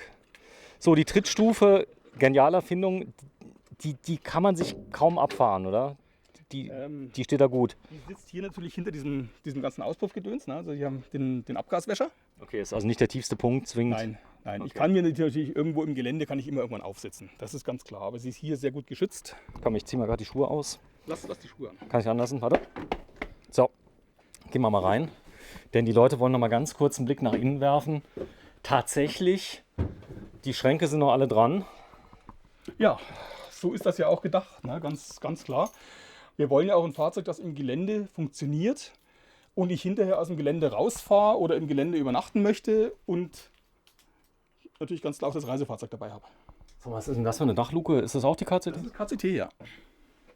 Okay, der Vorteil ist auch, Einbrecher kommen ja gerne über die Luken. Das geht auch nicht. Nein, also hier auch Hartglas natürlich, Isolierglas. Du siehst links und rechts die beiden Verschlüsse nochmal von innen verriegelt. Also hier einzubrechen ist extrem schwer. Sehr schön. Und das ist nochmal ein Durchgang Hier nach ist einfach hinten. nochmal ein Stauraum mit drin. Es gibt eine Heckgarage, oder? Nein, Nee. das ist einfach hier sitzt der Wassertank dahinter. Der Stimmt, Schutzwassertank. wir haben ja diesen Winkel hinten, Genau. dass der... Aber ich habe hier nochmal so einen kleinen Schuhfach, also einen Schuhschrank. Kann ich meine Socken reinlegen, alles Mögliche. Ich habe hier drunter die Klimaanlage sitzen. Gut, da ist eine Unterflur-Klimaanlage. Unterflur-Klimaanlage ist hier drin, genau. Ich habe hier oben die Steuerung dazu. Sag mal, von Dometic. Genau. Das ist ja eine klasse Sache. Und dann, ihr schwört ja auf Votronic. Ja. So, die arbeiten ja ganz eng zusammen mit Votronic und Büttner. Büttner. Ganz Und genau. hier vorne hast du 2 Heizungen. Ich habe hier 2 Heizungen. Ich habe eine Gas- und eine Dieselheizung. Einfach wieder der Gedanke Redundanz. Ja, und du kannst egal was haben. Also Diesel, die ist eigentlich immer an Bord. Diesel habe ich immer an Bord, ganz genau. Und wenn Das- mir mal wirklich das Gas ausgeht, kann ich immer noch heizen. Ich habe mal einen Fall gehabt, da hatte einer berichtet, es sind tatsächlich die Dieselheizungen eingefroren. Das passiert. Das kann natürlich passieren, Da ganz ist immer noch klar. Gas. Ganz klar. Und das ist eben der Gedanke Redundanz bei so einem Fahrzeug. Egal, wo ich irgendwo stehe, ich friere zumindest nicht. Weil das kann ja durchaus mal lebensbedrohlich sein. So, Sitzgruppe dann, ganz toll, dieses Cabrio-Ding. Mach das mal ganz kurz auf, bitte. Denn das ist phänomenal in der Klasse. Fenster im Fenster übrigens drin. Ja, ich habe also hier ganz normal auch mein KCT-Fenster. Genau, ich mache mal kurz auf. Und dann kannst du auch machen, da ist dann auch das Bändel dran. Ganz genau, dass ich das wieder zukrieg. Und jetzt hast du Cabrio-Feeling pur. Sitzt denn hier rein? Genau, wenn ich mal kurz reinsetze, wir haben noch 2%. Du kommst also an, bevor du deine Klamotten rausräumst, deinen Stuhl und den Tisch rausräumst. Erste Tasse Kaffee, einfach an der offenen Klappe, das ist schon gigantisch. Man zieht richtig durch jetzt. Du merkst, eben war es noch ein bisschen stickig, weil es stand ja in der Sache. Hier ist übrigens die Durchreiche, die kann offen bleiben. Ich darf hinten sitzen. Das ist Ich also darf auch. hinten sitzen. Ich habe hier 2 Gurte, einen 3-Punkt-Gurt in Fahrtrichtung und einen Beckengurt gegen Fahrtrichtung. Ich habe meinen Durchgang nach vorne. So, und das ist schon mal da. Und da sind die beiden Da ist der Sitzplätze. 3-Punkt-Gurt, genau. Und hier ist der Beckengurt entgegen der Fahrtrichtung, da wo ich gerade sitze. Also auf jeder Seite einer. Auf jeder Seite einer, ganz genau. So, und dann ist die Nasszelle, die zeigen wir noch gerade. Da habt ihr kein Monocoque, sondern ihr habt dort eine Stahl. Wir haben Duschtasse. eine Edelstahl-Duschwanne unten drin, ganz genau. Ich kann die Trenntoilette zweimal auf den Knopf drücken, kann die nach vorne ausziehen. Das ist das Volumen vom Tank, Wasser? Wassertank haben wir hier in dem Fahrzeug 400 Liter. 400. Stopp, was ich nicht falsch erzähle. Ja, guck mal schnell rein. Tatsächlich nachschauen. Oder weißt du was, wenn du mir das mal gerade in die Kamera hältst, dann kann ich es gerade abfilmen. Warte mal, dann können die Leute Standbild machen. Wir sind hier bei dem Fahrzeug, kann ich dir ganz genau sagen, bei 300 Liter, Entschuldigung. 300 Liter, also genauso viel wie in meinem anderen, ich will mal den Namen nennen. Genau. Länge sind 7 Meter genau, die Breite 2,48 Meter, 3,60 Meter Höhe und 9,8 Tonnen ist das Gesamtgewicht. Genau, du hast es vorhin gesehen auf der Waage. Wir haben natürlich jetzt hier so knapp 1,8 Tonnen Zuladung noch. Guck mal da, wer da steht. Na, grinst da, ne? Ja, und der hat sogar noch ein Unimog-Magazin in der Hand. Das war wahrscheinlich gerade in der Post, oder wie? Nein, da haben wir ein Päckchen zugeschickt gekriegt. Okay. Originalmagazin von Unimog. Und was uns dann immer freut, ist halt solche Bilder und solche Geschichten. Sehr schön. Stefan, wir haben noch 1%. Wir haben uns über viele Dinge unterhalten. Du hast einen tollen Mann gewonnen, finde ich. Aber das ist Teil deines Konzeptes. Mitarbeiter ist das höchste Gut. Absolut. Wir funktioniert nur, wenn man ein gutes Team ist. So, guck mal bitte auf die Webseite. Du suchst wirklich im Moment Leute, Allrounder, Ja. Handwerker. Guckt ruhig mal rein. Ja, ganz dringend. Ganz dringend. Toller Laden. Nicht ganz billig hier in München zu wohnen, aber ich Nein. sag mal, Man gönnt sich ja sonst nichts. man gönnt sich ja sonst nichts. So, tschüss ihr beiden. Ciao. Ja, zu dem Zeitpunkt, als dieses Fahrzeug produziert wurde, war ich gerade mal, ich muss mal liegen, 9 Jahre alt. Und Camping, ja, das war so eine Geschichte, die meistens ja dann mit dem Wohnwagen oder mit dem Zelt stattgefunden hat. Mit Dachzelten, mit ganz, ganz vielen Dingen, aber nicht mit einer, ich sag mal, Fahrerkabine, die so phänomenal aussieht wie diese hier und die noch fast genauso aussieht wie heute. Grüß dich, Stefan. Ja, grüß dich, Sven. Es ist schon so ein Zeitzeugnis, so ein kleines bisschen. Er fährt, muss man sagen. Er ist zugelassen, hat ein H-Kennzeichen und sieht aus wie damals. Sieht aus wie damals. 1977 haben wir dieses Fahrzeug das erste Mal produziert und seitdem noch eine nennenswerte Stückzahl gemacht in den vergangenen Jahren. Und das Fahrzeug haben wir irgendwann rückgekauft, nachdem es von einer Zeitschrift als Projekt renoviert wurde. Und das ist durchaus unser Stolz in der Ausstellungshalle.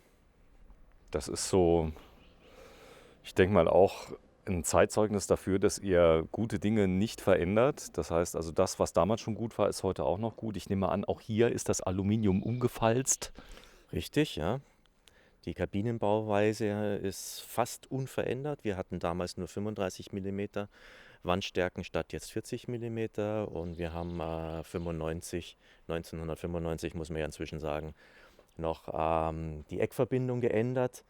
Aber die Grundidee unserer Kabinen, die ist seit Anfang an, ist die so, wie sie heute auch noch ist. Und auch wenn man gleich mal innen reinschaut, es ist ein Bimobil und wenn man ein aktuelles Bimobil reinschaut, man erkennt definitiv von den Ursprung. Ja, Gas, Heizung ist eingebaut. Ihr habt, oh ja, das hier ist ein deutliches Detail für bayerische Erfindungskunst. Ihr habt eine große Heckklappe eingebaut. Die werden wir uns gleich mal angucken. Wir gehen aber zunächst mal ganz ehrfürchtig drumherum. Ebe steht für Ebersberg. Ebersberg. Das ist hier der Landkreis. Das ist Landkreis, wo die Firma Bimobil zu Hause ist. Sprich, wir sind im Gewerbegebiet Aich in Oberpframmern und das ist eben Landkreis Ebersberg. Ja, erzähl mal so ein kleines bisschen die Geschichte von Bimobil. Vielleicht nicht gerade eine halbe Stunde, aber vielleicht so in einer Minute mal. Ja, wie sich sicherlich rumgesprochen hat, habe ich die Firma von meinem Onkel übernommen, mache das jetzt mit meiner Frau zusammen. Und mein Onkel hat mit seiner Frau im Studium schon Bullis T3 ausgebaut.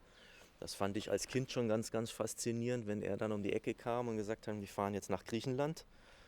Und irgendwann nach dem Studium war er im Kernkraftwerk als TÜV-Ingenieur angestellt, aber das war ihm viel zu bürokratisch und da war er viel zu rege dafür und dann irgendwann gesagt, ach weißt du was, ich mache mein Hobby zum Beruf und hat dann über mehrere Jahre hinweg die Firma Bimobil gegründet, zuerst alleine, dann mit einem Mitarbeiter.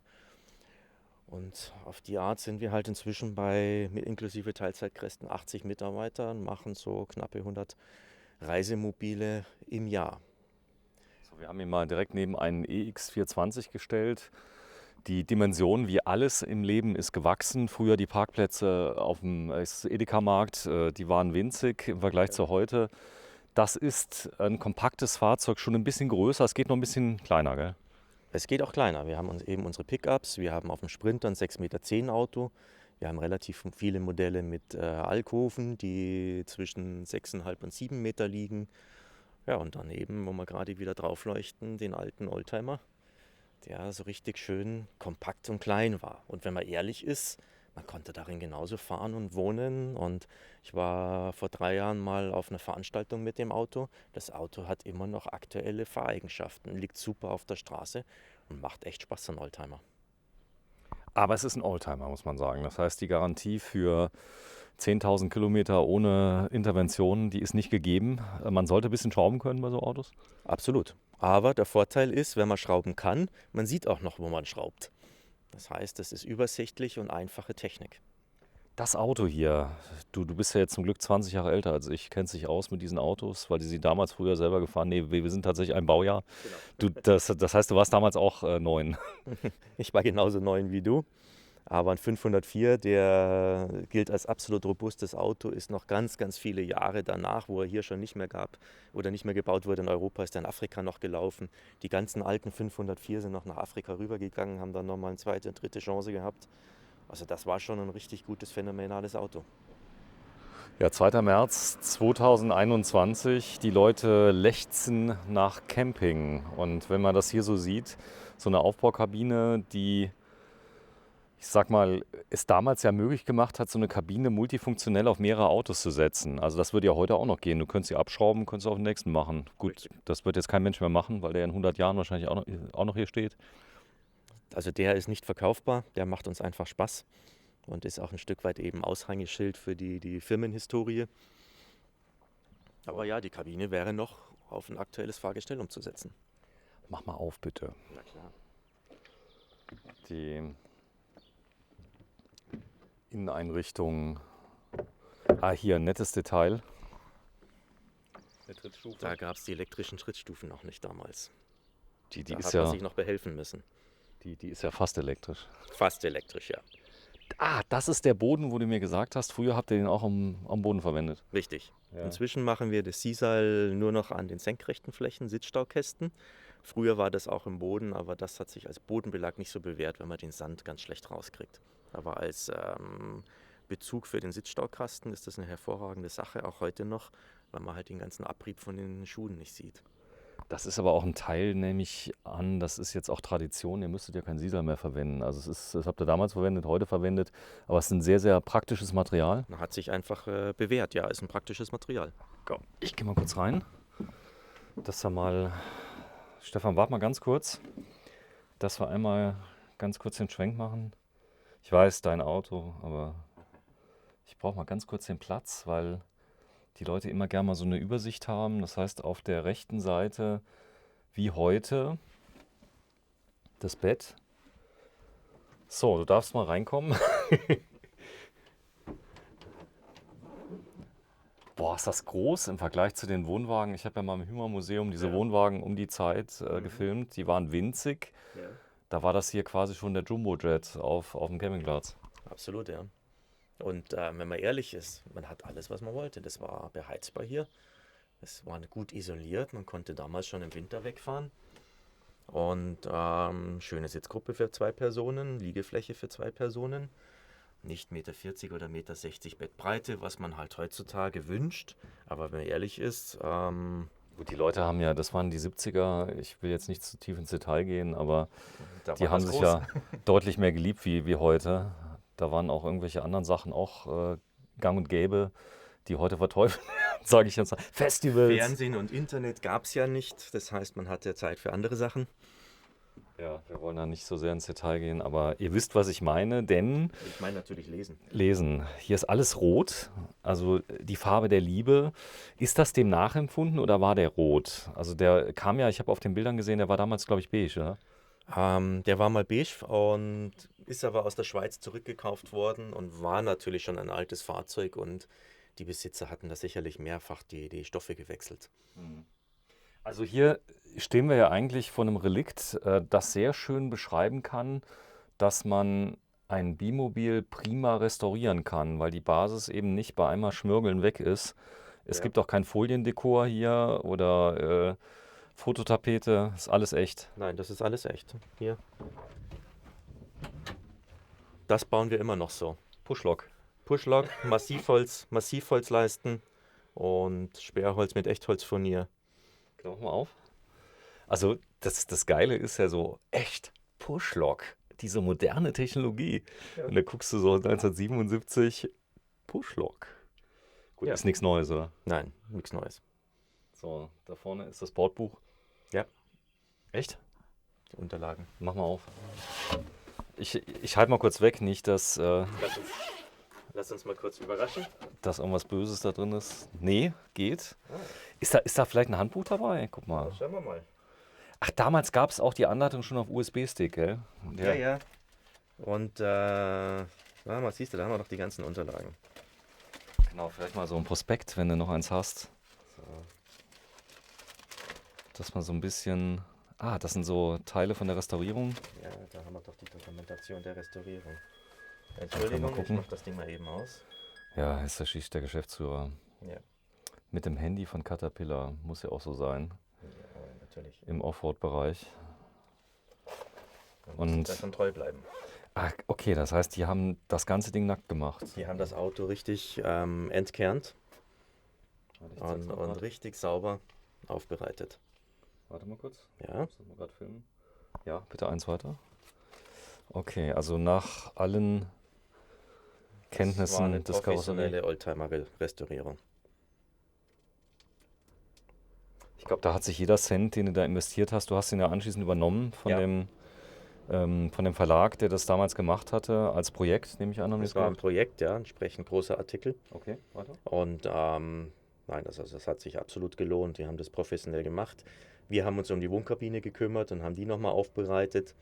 Haben also auch wirklich nochmal unsere Restbestände aus der letzten Ecke des Lagers rausgeholt, dass wir die Originalteile verwenden. Das gab es noch. Das ist also wirklich entsprechend aufbereitet. Ja. Jetzt sieht man es.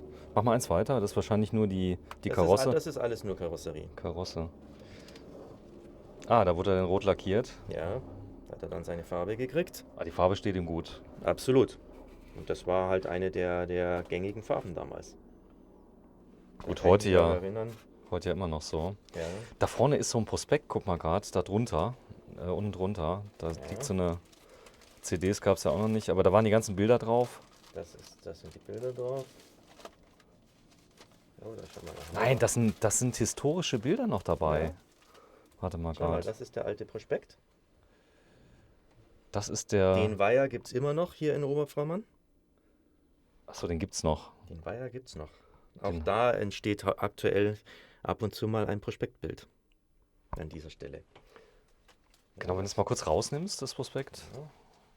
Wie gesagt, auch die Kopien sind natürlich nicht von 1977, aber der Prospekt ist von damals. Nee, echt? Warte mal kurz. Ich muss das mal gerade filmen, sonst beschweren sich die Leute wieder.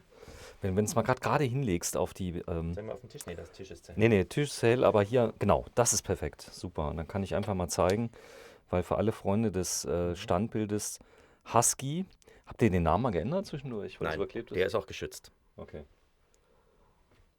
Du hast selbst einen Husky, sowas ähnliches? Ich hatte 13 Jahre einen Husky.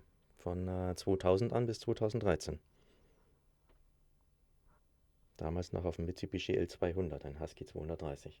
Guck mal hier, Ruth, der, was weiß ich, so kann das Basisfahrzeug beispielsweise mit der abgebildeten Wechselpritsche der Saarbrücker Karosseriefabrik GmbH, wir kommen aus Saarbrücken, Eschberger Weg 11 bis 17 genutzt werden. Und hier sieht man auch noch die Daten, sagenhafte 42 PS. Das Ja. hier ist ein Benziner, gell? Ja, das ist ein Benziner. Genau. Und hier sieht man auch die Pritsche, das heißt multifunktionell. Wenn du mal bitte eins weitergehst. Das ist wahrscheinlich schon die Rückseite. Ah, gut, da sieht man natürlich auch die Bauzeichnung. Den Grundriss heute. Da sind die Angaben in Millimeter. Eigengewicht des Aufbaus, guck mal hier, 490 Kilo. Ja. Wir haben ihn eben rausgeschoben, muss man sagen, Ja. weil die Batterie war tot. Und das ging problemlos mit 3, 4 Leuten. Wir dachten zuerst, wir kommen den Hang nicht hoch. Nee. Nein, das Auto ist leicht. Da war noch nichts drin. So, und da Ganz sieht man einfach gebaut. morsche Sänften. Die Peugeot 404 waren keine Rostverächter, doch als Komfortkutschen taugen sie bis heute. Also das ist ein richtiges Kultauto. Ja. Ich nehme an, die hatten einige Überraschungen bei der Restaurierung. Da war ich wie- leider nicht dabei, aber ja, Wie immer im Leben. wie immer. Was haben wir hier noch? Ah, genau, wenn du mal so lieb bist, das Prospekt nochmal von vorne zeigst. Ich muss noch einmal kurz.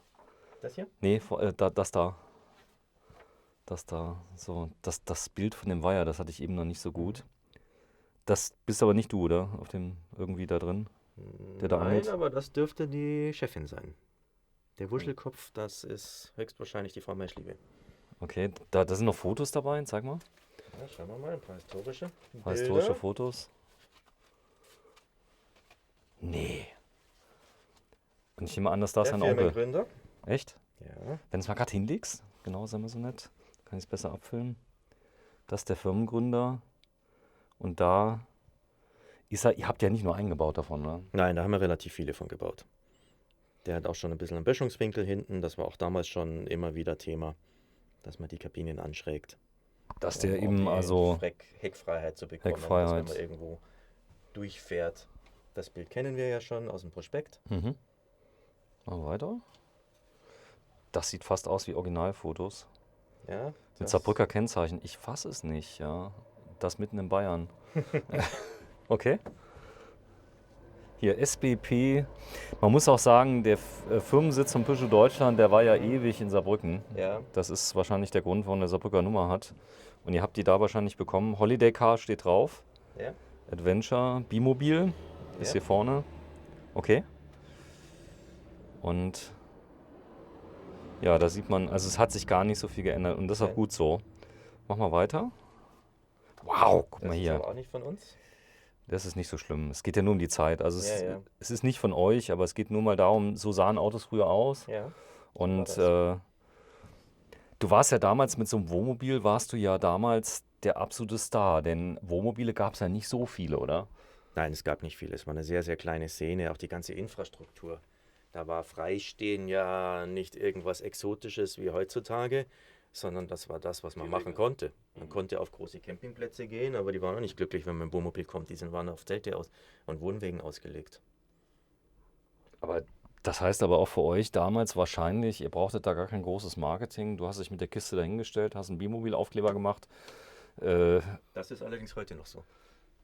Nehme ich mal an, ja. Das ist heute noch Bloß so. damals war es so, kann mich als Kind noch daran erinnern, da hast du die Kataloge per Post bestellt, hast du angerufen oder hast, glaube ich, noch einen Brief verschickt mit Briefmarken drin, Ja. dass du den Katalog zugeschickt bekommen hast. Ja. Das ist ja heute Internet. Das haben wir damals schon übernommen. Wir haben also immer frei Haus verschickt, die Ja. Prospekte.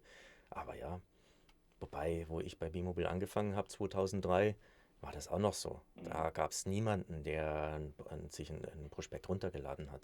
Da war Papier noch wichtig.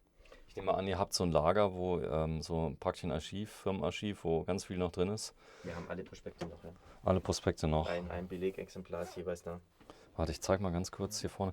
Habe ich leider nicht mehr von meinen ganzen Aktivitäten. Aber cooles Detail ist zum Beispiel hier die Lampe mit einer 12-Volt-Birne drin. Guck mal hier, Stefan. Das war damals so. Das heißt LED. LED gab es ja nicht. Die Oberschränke, das Furnier, da kam auch niemand und hat gesagt, hier, guck mal hier das Furnier. Ihr habt hier zum Beispiel das Furnier nicht durchgehend. Sag mal, ist von 81 ist er. Ja, 14.07.81. 14.07.81. Leichter Motorwagen. Der kam aus der Schweiz, gell? Ja. Schweizer Händler. Ihr macht viel mit Schweizern, gell? Ja, Das wir ist, haben einen sehr, sehr regen Schweizer Händler. Und wer ist das? das ist die Firma Tataruga Okay. in Kleinandelfingen. Und wie gesagt, der macht die Generalvertretung und sind richtig gut und sehr rege und dementsprechend hohe Stückzahl verkaufen wir auch in die Schweiz rein. Also vielleicht vorab für alle, die das jetzt sehen, lieber Stefan, Lieferzeit ist über 2 Jahre. Also Ist über 2 Jahre, ja. ja, und Tendenz im Moment stagnierend. Du bemühst dich darum, das nochmal runterzukriegen. Es ist nicht in deinem Ansinnen, dass viele Leute übrigens sagen dann, naja, ob ich das noch erlebe, wenn ich ihn bestelle. Ja gut, du lachst so, aber die Leute, viele wollen jetzt ad hoc, wir haben eine schnelllebige Zeit. Nix für Bimobil. Nein, also Bimobil spontan kaufen geht leider nicht. Es sei denn, man hat mal per Zufall irgendwo einen Aussteller frei. Aber auch die ganze Planung, bis so ein Fahrzeug von das, was wir bauen, besprochen ist, man muss sich da auch ein bisschen Zeit nehmen. Und wir haben uns ja gestern angeschaut, wir bauen eine neue Servicehalle, wir haben ein paar Optimierungen laufen, sodass wir durchaus etwas schneller produzieren können in Zukunft, dass zumindest die Wartezeiten nicht noch länger werden. Das war damals wahrscheinlich genauso schlimm. Das ist die Gasheizung? Das ist die Gasheizung unten drunter, ja. Schön. Also damals auch eine Gas-Luftheizung mit drin. Ja. Das war aber so Standard in dem Wohnwagen, gell? Ja. Electrolux hat ja damals viel da gemacht. Die gingen über in irgendeine andere Firma, ich komme nicht mehr drauf. in Dometic oder so. Ich weiß Jetzt es am nicht. Schluss Dometic, aber das ist alles ursprünglich Electrolux, ja. Sag mal, da kam aber jetzt niemand, der jetzt gesagt hat, hier das Dekor von dem Holz, das geht nicht ineinander über. Warum habt ihr das nicht aus einem Baum gemacht, durchgehend? So einen Käse braucht ihr nicht, oder? Nein, das ist Holz. Holz lebt. Und, Ich sag und nur, es auf gibt ja- Vermaserung und nein, das ist doch schön. Ich sehe ja oft so die, ich sag mal, Luxuswohnmobile für mehrere Millionen aus Amerika, wo die sich der Mühe geben, das Dekor dann so zu schneiden vom Furnier. Das Schöne ist, es ist ja gar kein Furnier, oder? Das ist ein Echtholzfurnier. Ein Echtholzfurnier. Ist Furnier, Okay. aber das ist eine dünne, also das ist ein Pappelsperrholz, auch damals schon. Und dann kommt ein Echtholzfurnier mit 2-3 Millimetern kommt da drüber. Okay, Schublade, mach mal auf. Kurz mal gucken. Die hat tatsächlich Patina. Das heißt, das Auto hat richtig gelebt. Das Auto hat gelebt. Hatte mehrere Besitzer, war auch in einem nicht so guten Zustand. Am Schluss hat man sich nicht mehr gekümmert. Aber die Aufbereitung hat noch absolut funktioniert. So, Auch Soft. das ist normalerweise Tanne-Fichte. Also eine Holzschublade, die hat irgendjemand mal schlicht und ergreifend weiß angemalt. Da war eine Holzschublade. Verstanden. Drunter, also das ist jetzt eine Hecksitzgruppe. Das Besondere hierbei ist, ich gehe jetzt mal raus. Kann man das von innen öffnen oder von außen? Nein, nur von außen. Komm, wir gehen mal raus, dann zeige ich das mal. Denn das Starke ist, dass ihr schon damals, also garantiert in den 70ern, entwickelt, dieses tolle Detail konstruiert habt mit Gasdruckfedern. Da waren damals auch schon Gasdruckfedern? Ja. Die gab es damals schon. Guck mal gerade, ob das vielleicht Das ist natürlich ein aktueller jetzt. Ja. Aber das war damals schon mit Gasdruckfedern. Leute. Auch diese Anbindung vom Gasdruckfeder mit dem Aluwinkel, Ja. das sieht man heute noch so. Cooles Detail ist hier, dass du hier durchgucken kannst. Guck mal, dass du, ich meine, das hätte man ja auch zumachen können, aber da wäre, ich sag mal so, die Weite von dem Auto wäre dann wieder weg. Ich sag immer, kein Bimobil ist echt ohne dem Gewürzregal. Das ist eins der Klassiker bei uns.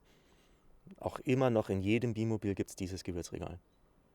Was auch krass ist, es riecht nicht nach Opa.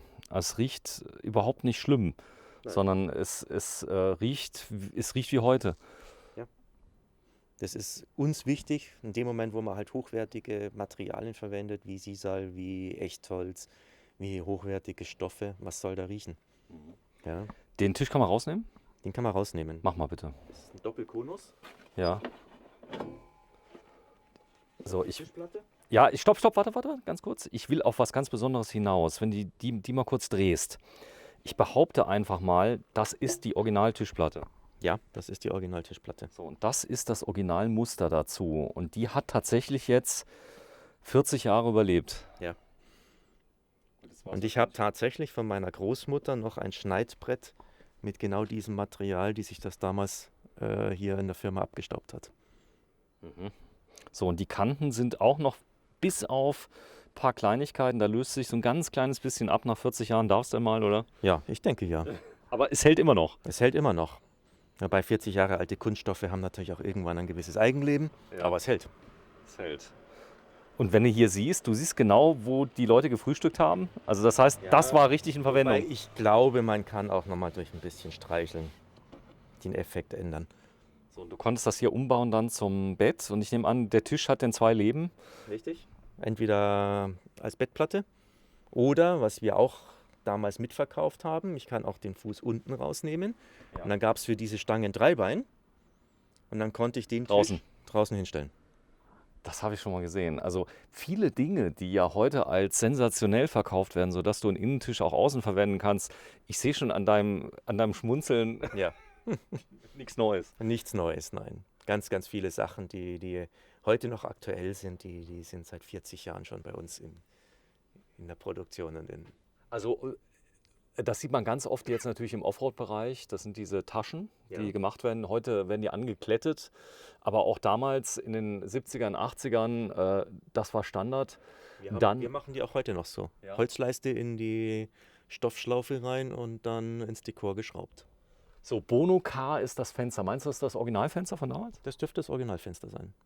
Das können wir uns gleich mal angucken. Und ja, wenn du es mal kurz abstellst, den Tisch. Darauf, oder? Nee, ruhig mal runter. Dann kann ich ein bisschen besser filmen, so Details wie zum Beispiel, was ist unter so einer Bank drunter. Stauraum? Stauraum? Boah. Stauraum. Ich glaube, das war beim Wohnmobil extrem wichtig, weil. Ja. Absolut. Und hier auf der Seite? Lass mich ganz überraschen, aber ich denke auch Stauraum. Und Die eine Aufbaubatterie. Batterie. Ja. Genau. Ein minimales Ladegerät. Warte mal, ich muss mal ganz kurz. Wir müssen irgendwie die Plätze mal tauschen. Ja, so super. Warte, ich drehe mal gerade mein Licht komplett auf. Dann. Es ist so hell hier draußen. Jetzt geht's besser. Ein minimales Ladegerät. Minimal heißt. Oh, ich weiß nicht mehr, wie viel Ich guck mal Ampere das grad. hatte. 12 Ampere hat es. Ja. 12 Volt, 12 Ampere. Sprich Ladegerät, kleine Batterie, Und da war das Gas drin. Gasheizung. Also auch die Toilette war noch das Porta Potty zum Rausnehmen. Da war der Kleiderschrank noch so, dass man das Klo unten rausgezogen hat und sein Geschäft dann irgendwo im Innenraum gemacht hat. Ich schaue mir das gleich mal kurz an bei dir. Schönes Detail ist hier dieses Polster. Was hat das nochmal für eine Funktion? Ist das für den Kopf, wenn ich lümmel? Ja klar, wenn ich die Heckklappe offen habe und die Füße rausschauen, dann muss ich mich ja irgendwo anlehnen können. Mach mal bitte. Stefan, du darfst einmal Pate stehen. Du bist heute das Model. Ich bin das Model und darf lümmeln. Darfst lümmeln, ja. Aber keiner meiner Mitarbeiter sehen. So, das So, ist wenn man sich jetzt vorstellt, dass hier mit Blick auf Gebirge oder Blick auf Meer. das ist da vorne rechts. Kannst du die Alpen sehen, gell? Ja, das kann ich tatsächlich. So ein bisschen um die Ecke gucken. Wir haben heute immer noch einen Föhntag. Die Berge sind heute ein bisschen näher als sonst. Sag mal, wenn du hier so rumgelümmelt hast, ja, mit diesem Setup, ich zeig's mal gerade, die Klappe ist geöffnet, es könnte sogar, ich guck mal gerade, könnte es regnen, es könnte regnen. Das ist ein interessantes Detail, das heißt, heute habe ich immer noch Klappen von einem großen Liner-Hersteller, wenn es regnet, regnet es rein. So, gut, es ist eine Heckklappe, ist jetzt nicht so wild, aber das hier ist doch wohl, das ist ja wohl eine Frechheit, dass da, wenn du überlegst, dass du so in den 70ern das so gemacht hast und dann sind Leute da vorbeigegangen und haben gesagt, wieso habe ich das nicht? Aber auch damals schon ein kleines Vermögen, das Auto? Ich habe die Preise von damals nicht. Man kriegt aber im Vergleich zu heute, war das alles 30.000 Mark. War damals ein Vermögen. Heutzutage würde jeder sagen, gut, kaufe ich, habe ich. Ja. Gut, das waren andere Verhältnisse. Ich glaube, andere Verhältnisse, der Preis von 30.000 Mark wären heute 60.000, 70.000 Euro, wenn nicht mehr. Ja, und es reicht aber nicht mehr, weil es hat sich jetzt auch nochmal alles ja im Prinzip irgendwo verdoppelt. Vom ganzen Zubehör und so weiter. Also. Und das war auch so früher, Sattanlage, Solarzellen, was gibt es denn noch, was alle Leute Gab's haben wollen? alles nicht. Gab es alles nicht. Das kam alles erst später. Komm, wir zeigen mal noch ein paar Details, Stefan. Wir haben noch heute einiges vor, denn wir werden so viele Autos wie möglich zeigen. Denn hier unten der Kühlschrank finde ich schon mal gigantisch. Das ist ein Gaskühlschrank. Ein Gaskühlschrank, ja? Der läuft auch auf 12 Volt oder nur Gas? Der läuft auch auf 220 Volt und 12 Volt. Den konnte man umschalten. Wie damals. Ja. Wie heute. Damals wie heute. Electrolux hat sich, auch wenn man da reinschaut, das Gitter hat sich geändert. Das war's. Aber so die Kühlschränke, die ich noch kennengelernt habe, 2000, 2003, war der gleiche Innenraum. So, daneben ist dann noch ein Schrank. Mach mal auf. Also Sie brauchen nicht anrufen, ist unverkäuflich. Aber trotzdem muss man ja mal so ein bisschen zeigen. Frischwasser in Kanistern mit Tauchpumpe. Aber schon ein Spülbecken oben. Dass ihr überall Pushlock drin habt, das finde ich schon toll. Hat auch damals gehalten. So, und die Spülbecken, das ist ja original. Heutzutage Edelstahl, damals noch emailliert. 80er. Hübschen Braun, ja. Ja, aber das kommt wieder, glaub mir das. Ja, Also gehe ich demnächst, davon aus. ihr macht garantiert demnächst eine Sonderedition, die heißt dann, keine Ahnung, Flower Power oder so. So, hier, mach mal auf. Ist das schwer? So, hochziehen und drücken. Und dann ist so krass. Das Schlimme ist, wir sprechen jetzt über einen Oldtimer und da war ich 12. Das heißt, ich habe das noch erlebt. Da siehst du mal, wie alt ich bin. Ja, das denke ich mir auch ständig. So, wenn du irgendwas siehst. Hier die Haken, die waren mit ziemlicher Wahrscheinlichkeit auch von euch, oder? Das weiß ich nicht mehr. Die könnten auch vom Kunden gewesen sein. Okay. Oben? Guck mal hier. Wir haben uns übrigens gestern über diese Aufsteller unterhalten. Ja. Das sind dieselben. Ja. Und die funktionieren noch. Ja. Gasdruckdämpfer? Ja. Oder Federdämpfer, ja. Federdämpfer, okay. Schön. Ich glaube, wir haben fast alles gezeigt. Den Schrank hat man schon auf? Nee, den haben wir noch nicht offen. Nee. Das war das Badezimmer. Und da war das Porta Potty. Und da unten drunter war das Porta Potty. Und das gab schon 80er Porta Potty? Ja.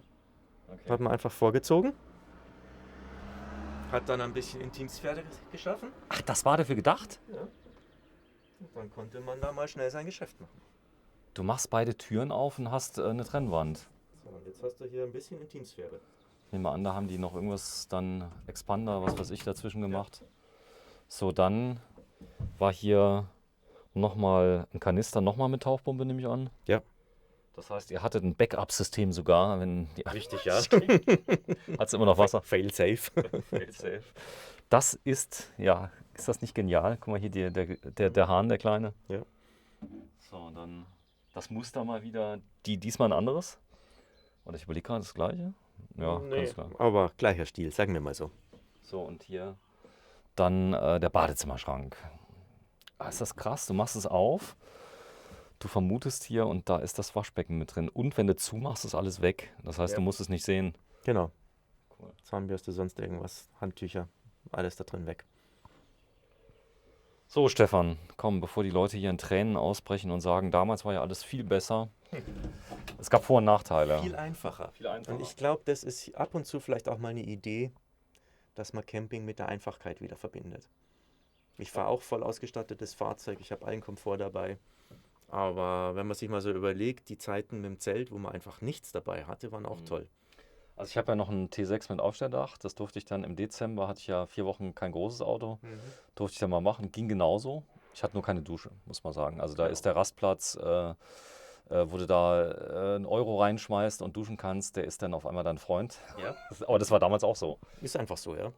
Cool. Mein Warmwasser hatten wir hier auch nicht. Du kannst Zähne putzen und Hände waschen und mal schnell dein Geschirr spülen. Aber groß, mehr als Katzenwäsche konntest du in dem Auto nicht machen. Genau, wenn du dich mal kurz hinten reinsetzt, dann machen wir die Abmoderation. Am besten auf einem Platz deiner Wahl. Ein Platz meiner Wahl. Platz deiner Wahl, das ist der Stefan. Und ich gehe mal raus, gehe einmal noch mal kurz drum rum und werde mich von dem tollen Auto verabschieden.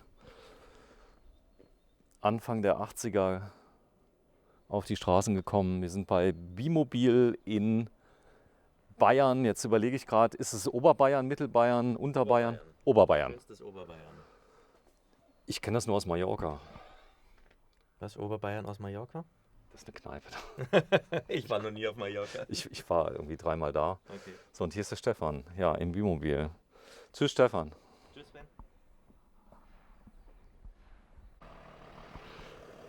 Unglaublich, was wir gleich sehen. Es ist ein Mercedes-Benz G-Modell. Wir fahren mal ganz kurz auf eine Rampe.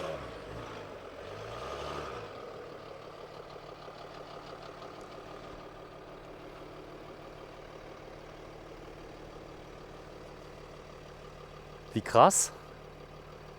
Das Coole ist, dass hinten die Räder, die sind komplett am Boden. Das ist die Achsverschränkung. Je besser die Achsverschränkung ist, umso länger habe ich Bodenkontakt und umso weiter komme ich im Gelände, ohne dass ich Differentialsperren einsetzen muss. So, du darfst mal so lieb sein und einmal komplett drüber fahren, bitte, über die Rampe. Die ist aus Stahl, das wird ja nichts machen, nehme ich an. Die Bodenfreiheit könnte gehen. Er ist vorsichtig, denn er ist Trainer. Ja, hat geklappt.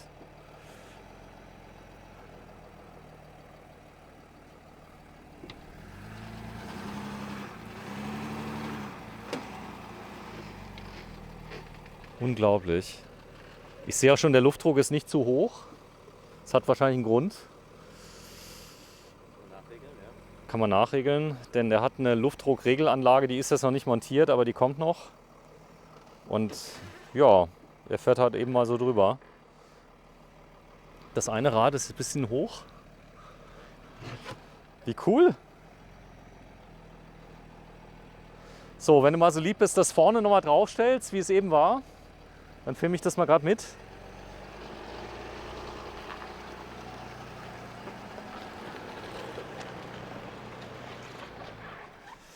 So, da ist der Stefan. wir sind bei Bimobil. Wir haben das vorher kurz abgeklärt mit dem Hersteller von dem Fahrgestell. Ja. Ich grüße dich herzlich. Ja, grüß dich, Sven. So, und da läuft auch einer kurz durchs Bild. Stopp! Ich brauche dich kurz, wenn du deinen Namen sagst, und sonst fragen sich die Leute in 100 Jahren noch, wer du bist. Timo, Timo, was ist deine Aufgabe hier? im Vertrieb arbeite ich. Vertrieb. Das heißt, du verkaufst solche Sachen? Ja, gut. Das ist nicht so ganz alltäglich, oder? Das nicht, nee. Okay. Das ist ein Nutzfahrzeug, hast du mir gesagt. Das ist kein Showcar, sondern das ist ein Fahrzeug, das kannst du Offroad einsetzen. Wirklich Hardcore, hätte ich fast gesagt. Das ist für einen harten Einsatz gedacht, ja. Für einen harten Einsatz. Es ist ein Männerspielzeug, aber das ist wirklich was Echtes. So, wenn das jetzt nämlich ein Angeberfahrzeug wäre, wäre da wahrscheinlich ein Benzinmotor drin mit 750 PS. Aber das ist jetzt auf Drehmoment ausgelegt. Ja, das ist auf Drehmoment ausgelegt. Das ist ein guter 6-Zylinder, 8-Zylinder, oder? Was hat denn da drin, Timo? 8-Zylinder. Ich weiß es gar nicht. Genau, ihr habt ihn angeliefert bekommen von einer tollen Firma. Wir haben ihn angeliefert bekommen, ja, von einer Partnerfirma. Das ist die Firma Letech, die fantastische Sachen mit den Mercedes G-Modellen macht. Und wie gesagt, einfach was fürs Männerherz, was richtig schön ist. Alles gut. Okay, ein Stück zurück. Fällt fast runter. Genau, er fällt fast runter, aber das macht dem Auto ja nichts. Ja. Vielen Dank und mach mal aus. Wenn wir laufen lassen können, wäre ganz gut. Ja, warum? Okay. Batterie, okay, verstehe. Wir lassen ihn laufen. Genau, dann komm mal raus bitte. Denn wir werden heute mal das Auto mal erklären, denn das ist wirklich eine Geschichte, die alle unglaublich begeistert. Dein Name? Ich bin der Carsten, ich bin hier im Vertrieb zuständig. Bei Bimobil. Bei Bimobil im Vertrieb, genau. So, der wurde angeliefert, da kommt eine Kabine drauf. Das so viel können wir schon mal verraten, aber es geht heute um die Fahrzeugtechnik. Denn ihr baut oft auf Iveco, zum Beispiel Mercedes-Benz auch, Ja. Sprinter. Das ist jetzt ein G-Modell. Das ist ein Mercedes G. Und zwar war ursprünglich mal Mercedes G Fahrgestell langer Radstand, wie wir früher den EX328 gebaut haben. Gibt es aber eben nicht mehr mit Euro 6 Motor. Sehr, sehr schade. Das war nämlich ein tolles Auto. Firma Letech hat aber die Möglichkeit, dann den noch zuzulassen und macht halt einen 6x6 draus mit Portalachsen. Und das ist also dann ein ganz, ganz fantastisches Fahrzeug, was dabei rauskommt, mit extremer Offroad-Fähigkeit. So, wir haben einen Spezialisten dabei. Du bist Offroad-Trainer tatsächlich. Ja, richtig. So, einmal im Jahr macht ihr Offroad-Training. Habe mich eben eingeladen. Ich werde kommen in Bad Kissingen.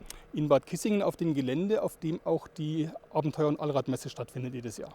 Genau. Wir werden sehen, ob sie stattfindet, wie sie stattfindet. Alles noch mit vielen Fragezeichen. Aber ihr habt schon gebucht natürlich. Natürlich, selbstverständlich. So ist das. So, klär mich mal auf. Vielleicht mal einer nach dem anderen. Der hat 2 Dieselstutzen. Vielleicht fängt es schon mal damit an. Hat er 2 Tanks? Wir haben 2 Tanks. Es ist einmal hier der Serientank vom Mercedes G. Ja, zeig mal. Der da? Das ist der hier hinter der Hinterachse. Das Volumen, was hat er ungefähr? Volumen sind etwa 80, 90 Liter serienmäßig. Ja. Und dann ist hier ein Zusatztank nochmal verbaut im Rahmen zwischen den Achsen. Das Volumen weiß ich tatsächlich jetzt gerade nicht auswendig. Okay, aber das ist ein Zusatztank der Firma Letech, der da drin ist. Ein Stückchen größer, wie man sieht. Ganz genau. Ich brauche ja in der Wüste, in der Mongolei, brauche ich Reichweite. So, ich zeige es mal gerade. Letech, lennartz-technik.de. Die bauen ganz, ganz viel. Das bedeutet also, diese Fahrzeuge kannst du in Afrika einsetzen, die kannst du in Amerika einsetzen, die kannst du weltweit. Also man kommt damit fast überall durch oder überall. Im Prinzip, bis auf das klassische Innenstadtparkhaus, komme ich mit dem Fahrzeug überall durch, ja. So, Seilwinde vorne und hinten? Seilwinde vorne und hinten, ganz genau. Kann ich also in beide Richtungen mich bergen und auch durch andere auch bergen. So, das bedeutet, das Fahrzeug wird angeliefert von Mercedes-Benz zum Beispiel oder das kommt von einem Partner von Mercedes-Benz, wird dann modifiziert von der Firma Letech. Richtig. Genau, und die haben einiges gemacht, oder? Die haben das Fahrzeug, würde ich mal sagen, komplett angefasst. Die waren überall dran. Die haben den Rahmen verlängert, die haben eine zusätzliche Achse gemacht, die haben das Federdämpfersystem gemacht. Ist ja auch entsprechend schön plakativ bunt gemacht. Das Fahrerhaus ist fantastisch aufbereitet. Also ist unglaublich viel, was die gemacht haben. So, fangen wir an. Portalachse, du hast Flugzeug, was hast du nochmal studiert? Ich habe Flugbetriebstechnik studiert und dann weitergemacht als Flugversuchsingenieur. So, da geht dir das Herz auf, ein bisschen bei dem Auto? Definitiv ja. Portalachsen, riesen Bodenfreiheit, Differentialsperren in allen Achsen, Differentialsperren in den Längsverteilergetrieben, also im Längsgetriebe. Ich habe das Reifendruckregelsystem hier drin. Ich habe die Beadlock-Felgen, wo mir der Reifen nicht runterspringt, wenn ich einen Luftdruck ablasse. So, wir fangen mal ganz von vorne an. Stell dir mal vor, ich meine, ich habe ja wirklich keine Ahnung. Erklär mir mal gerade, der hat jetzt 6 Räder. Was hat denn das für einen Vorteil? Ich habe natürlich pro Rad weitaus weniger Bodendruck. Je mehr Räder ich habe, umso mehr verteile ich natürlich den Bodendruck, umso weniger sinke ich ein. Ich habe die Möglichkeit, den Radstand, das ganze Fahrzeug zu verlängern und den Radstand eben ein bisschen kürzer zu halten zwischen der ersten und der zweiten Achse, um einen besseren Böschungswinkel zu haben, um damit auch im Gelände, sagen wir, besser über Kuppen drüber zu kommen und gleichzeitig auch einen langen Aufbau drauf bauen zu können. So, das heißt, das ist ein permanenter 6x6. Ich frage mal so, bevor ich jetzt was Falsches sage. Allradantrieb, genau, alle 3 Achsen permanent angetrieben und in jedem Differential eine Sperre drin. So, du hast mir erzählt, also das macht ja Sinn, wenn du jetzt eine Raupe siehst zum Beispiel, die hat viele Beine. Das ist hier auch der Fall. Wenn ihr mal gerade so lieb seid, mal ganz kurz mit mir zurückgeht, dass man das Fahrzeug mal komplett sieht. Die Kabine, die draufkommt, wird nicht viel länger sein als das Fahrzeug hier, ne? Hat ungefähr einen Meter Überhang dann. Meter Überhang. Aber die Lastverteilung ist ja phänomenal, oder? Lastverteilung wird genau so, das wird eine relativ leichte Kabine ja auch, unsere Bauweise. Lastverteilung ist so, dass ich mit dem Auto auch voll geländegängig bin. So, fangen wir mal vorne an. Wir gucken da mal rein. Denn dank der Bodenfreiheit, der hat jetzt unvorstellbar viel Reserven, wie ich hier sehe, oder?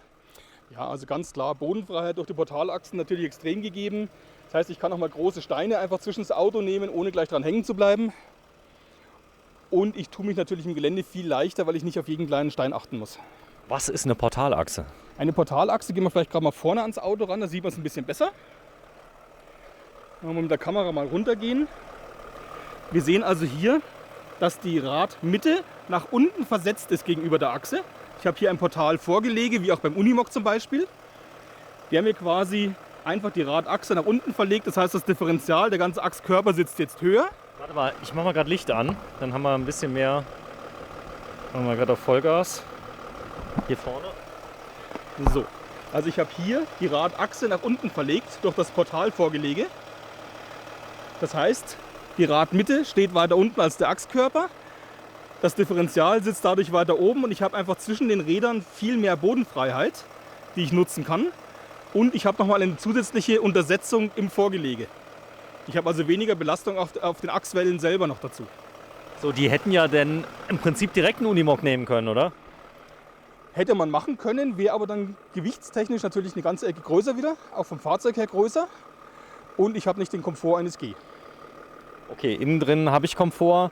Er ist nicht besonders. Ist das der neue G? Nee. Nein, das ist noch die alte Baureihe, die alte 463er Baureihe und noch nicht das aktuelle Modell. So, das ist aber sehr gefragt, das Fahrzeug. Ich weiß, mein VW T6, jetzt kommt der T7, den will irgendwie keiner mehr haben von den Offroad-Jungs. Der T6 ist Kult. Hier gibt es, ich glaube, es gibt nichts, was es nicht gibt für das Auto, oder? Das ist richtig. Das Auto ist aus den 70er Jahren in der Grundkonstruktion und seitdem natürlich auch immer wieder verbessert worden, immer wieder Zubehör gekommen. Und wie du sagst, für den G, es gibt nichts, was es nicht gibt, weil auch die Fangemeinde natürlich riesig ist, ne? Und auch der Einsatzzweck groß. Die Watttiefe, was denkst du? Realistisch gesehen mal grundsätzlich Reifenkante, Reifenoberkante. Reifenoberkante, wenn ich mal gerade daneben stellst. Ohne jetzt hier okay, das ist schon hoch. Großartig was dran zu machen. Sind wir serienmäßig schon irgendwo in Reifenoberkante. Ansonsten habe ich beim G ja auch die Entlüftungen alle hochgelegt auf ungefähr diese Höhe, was die Achsen angeht. Und die ist das schon ab Werk so? Nee. Ist ab Werk bei Mercedes schon so, ja. Okay, so. Und der Schnorchel, natürlich die Ansaugluft noch weiter oben. Also hier habe ich auf Reifenhöhe überhaupt kein Problem, ganz im Gegenteil. So, das ist ja kein Showcar, sondern ich sag mal in den Ländern, wo es hingeht mit der Aufbaukabine. Du hast mir erzählt, ist die Aufbaukabine jetzt irgendwie, sieht die aus wie James Bond? Hast du gesagt, nein, die sieht aus wie Bimobil. Es ist eine klassische Bimobilkabine, ganz klar. Wichtig, oder? Ganz wichtig so, ja. So, die Leute wollten auch nicht viel Komfort, die wollten Zweckmäßigkeit haben. Die wollen die Offroad-Fähigkeit haben, mit der Möglichkeit, warm und komfortabel zu schlafen und ein bisschen was zum Essen zu machen. Aber mit dem Konzept geht es natürlich ums Offroad-Fahren. So, kommen wir mal auf die Hinterachsen. Jetzt hast du hier, das habe ich ja schon gelernt, der Stefan hat mir ein bisschen was erklärt, bei euren Ivecos. So, dort ist was? Was filme ich gerade? Das, was du jetzt hier gerade hast, ist tatsächlich das Achsgetriebe. Ja. Also hier kommt quasi von vorne die Kardanwelle rein, sorgt hier im Differential dafür, dass die Kraft nach links und rechts umgelenkt wird. Zusätzlich habe ich hier noch die Verteilung nach hinten auf die zweite Achse. Oh, zeig mal. Hier. Warte, ich filme mal gerade durch. Ist hier vorne, sieht aus wie so ein kleines Verteilergetriebe. Hier wird die Kraft nach hinten durchgeleitet auf die zweite Hinterachse. Da vorne. Das ist jetzt nicht mehr von Mercedes-Benz. Das ist jetzt Letech, ganz genau. Das ist Die bauen das selber? Die machen das selber im Haus, ja. Okay, das heißt, die bauen dieses Achsgetriebe selbst? Ja, ja. Und das hinten ist die Original-Mercedes-Achse. Das ist das Original-Mercedes-Differential an der letzten Achse. Und da wird also quasi auch die Kraft von links nach rechts umgeleitet. Ich habe das Differential da drin und die Differentialsperre integriert. So, das Ganze sieht so aus, als wäre es ab Werk gewesen. Das soll so sein. Das soll so sein, natürlich. Genau, das soll so sein, wie es war schon immer so gewesen. Ganz genau, das ist der Anspruch, den die Jungs haben, den auch wir haben natürlich. Erstausrüsterqualität, so kann man. Ganz klar, ja. So, jetzt sind die hier gelb lackiert, die können wir auch schwarz machen. Was hat das für einen Vorteil, dass sie gelb sind? Weil man sieht so gut. Ja, ist ein rein optischer Aspekt, denke ich. Sieht aber stark aus, oder? Natürlich. Ich glaube, deswegen ist es so. So, jetzt sind hier, also ich komme aus dem Mountainbike-Bereich. Da sehe ich ein Ausgleichsgefäß. Ist das auch so Druckstufe, Zugstufe? Ist das so ähnlich wie im Mountainbike? Das kannst du dir genauso vorstellen, richtig. Ich habe hier einen Ausgleichsbehälter, der natürlich A, dafür sorgt, dass ich mehr Ölvolumen habe, beziehungsweise mehr Gasvolumen auch in dem Dämpfer, mehr Arbeitsvolumen einfach. Und noch dazu, der Dämpfer auch besser gekühlt wird durch das höhere Volumen. Kann also schneller und stärker arbeiten. So, jetzt werden wir mal was machen. Wir tauschen mal gerade die Plätze. Du gehst mal auf die Seite, ich filme mal von unten rein. Denn ich habe dort eine Reifenregeldruckanlage eingebaut. Das ist schon sehr, sehr komfortabel. Du kannst während der Fahrt einfach regeln. Ganz genau, da ist also ein Kompressor, der jetzt momentan noch nicht aufgebaut ist. Der kommt in die Kabine mit Druckkesseln. Dann kann ich während der Fahrt den Reifendruck rauf und runter regeln. Geht quasi einmal hier durch das Rohr rein, geht dann durchs Portalvorgelege in die Felge direkt und von da aus direkt in den Reifen. Und dann kann ich während der Fahrt den Reifendruck regulieren, im Sand zum Beispiel runternehmen oder auf der Straße wieder erhöhen. Ich habe so ein Spiel auf der Xbox, da fährst du LKW und hast so Aufgaben, da musst du irgendwas transportieren von A nach B und da musst du dauernd regeln im Matsch. Meistens so in den Gefilden, wo die Fahrzeuge im Einsatz kommen könnten, ist das absolut notwendig. Das heißt, du müsstest dann jedes Mal aussteigen, Luft ablassen, aufpumpen. Das brauchst du nicht. Ganz genau. Wenn du hier jedes Mal aussteigst, hast du jedes Mal so eine halbe, dreiviertel Stunde, bis du die Luft draußen hast und wieder drin hast. Natürlich, rein dauert meistens dann länger, die du einfach Zeitverzug hast. Und so kannst du bei der Anfahrt schon langsam runterregeln und musst gar nicht erst aussteigen. Das geht wahrscheinlich vollautomatisch digital, oder? Das ist eine Regelung, wo du sagst, du stellst den Druck ein und drückst auf den Knopf. Okay, verstanden. So, jetzt ist der Motor denn jetzt nochmal entsprechend modifiziert? Was denkst du? Das ist der 3 Liter V6 Diesel. Inwieweit da softwaremäßig was gemacht ist, kann ich tatsächlich gar nicht sagen. Das müsste der Letech beantworten. Okay. Jetzt zeige ich mal gerade hier vorne. Das ist jetzt so ein Detail. Wie wird die Fahrerkabine denn dort aufgehangen? Gibt es hier überhaupt eine Verschränkung bei dem Fahrgestell? Ganz klar, der G ist ja an sich ein relativ steifes Fahrzeug vom Rahmen her. Der verschränkt also relativ wenig am Rahmen. Und wir bauen auch nochmal einen Zwischenrahmen auf und der sitzt hier in Elastiklagern. Elastiklagern. Und damit kann das Ganze hier noch so ein bisschen arbeiten. Das ist die gleiche Technik, die ihr auch habt beim Iveco. So ist es. Genau. Das heißt, es geht um ganz kleine Millimeter, aber der kann dann arbeiten. Die Spannungsspitzen, also nicht um die Beweglichkeit freizugeben, wie beim Unimog, der eine Doppel-3-Punkt-Lagerung hat, der gibt komplett frei, sondern hier geht es einfach nur um die Spannungsspitzen rauszunehmen.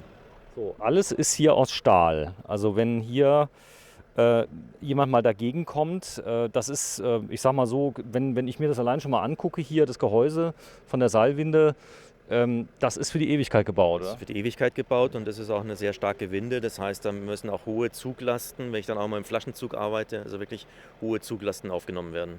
So, Motor läuft übrigens, die Batterie war ein bisschen platt, deswegen lassen wir den mal ganz kurz mal anlaufen.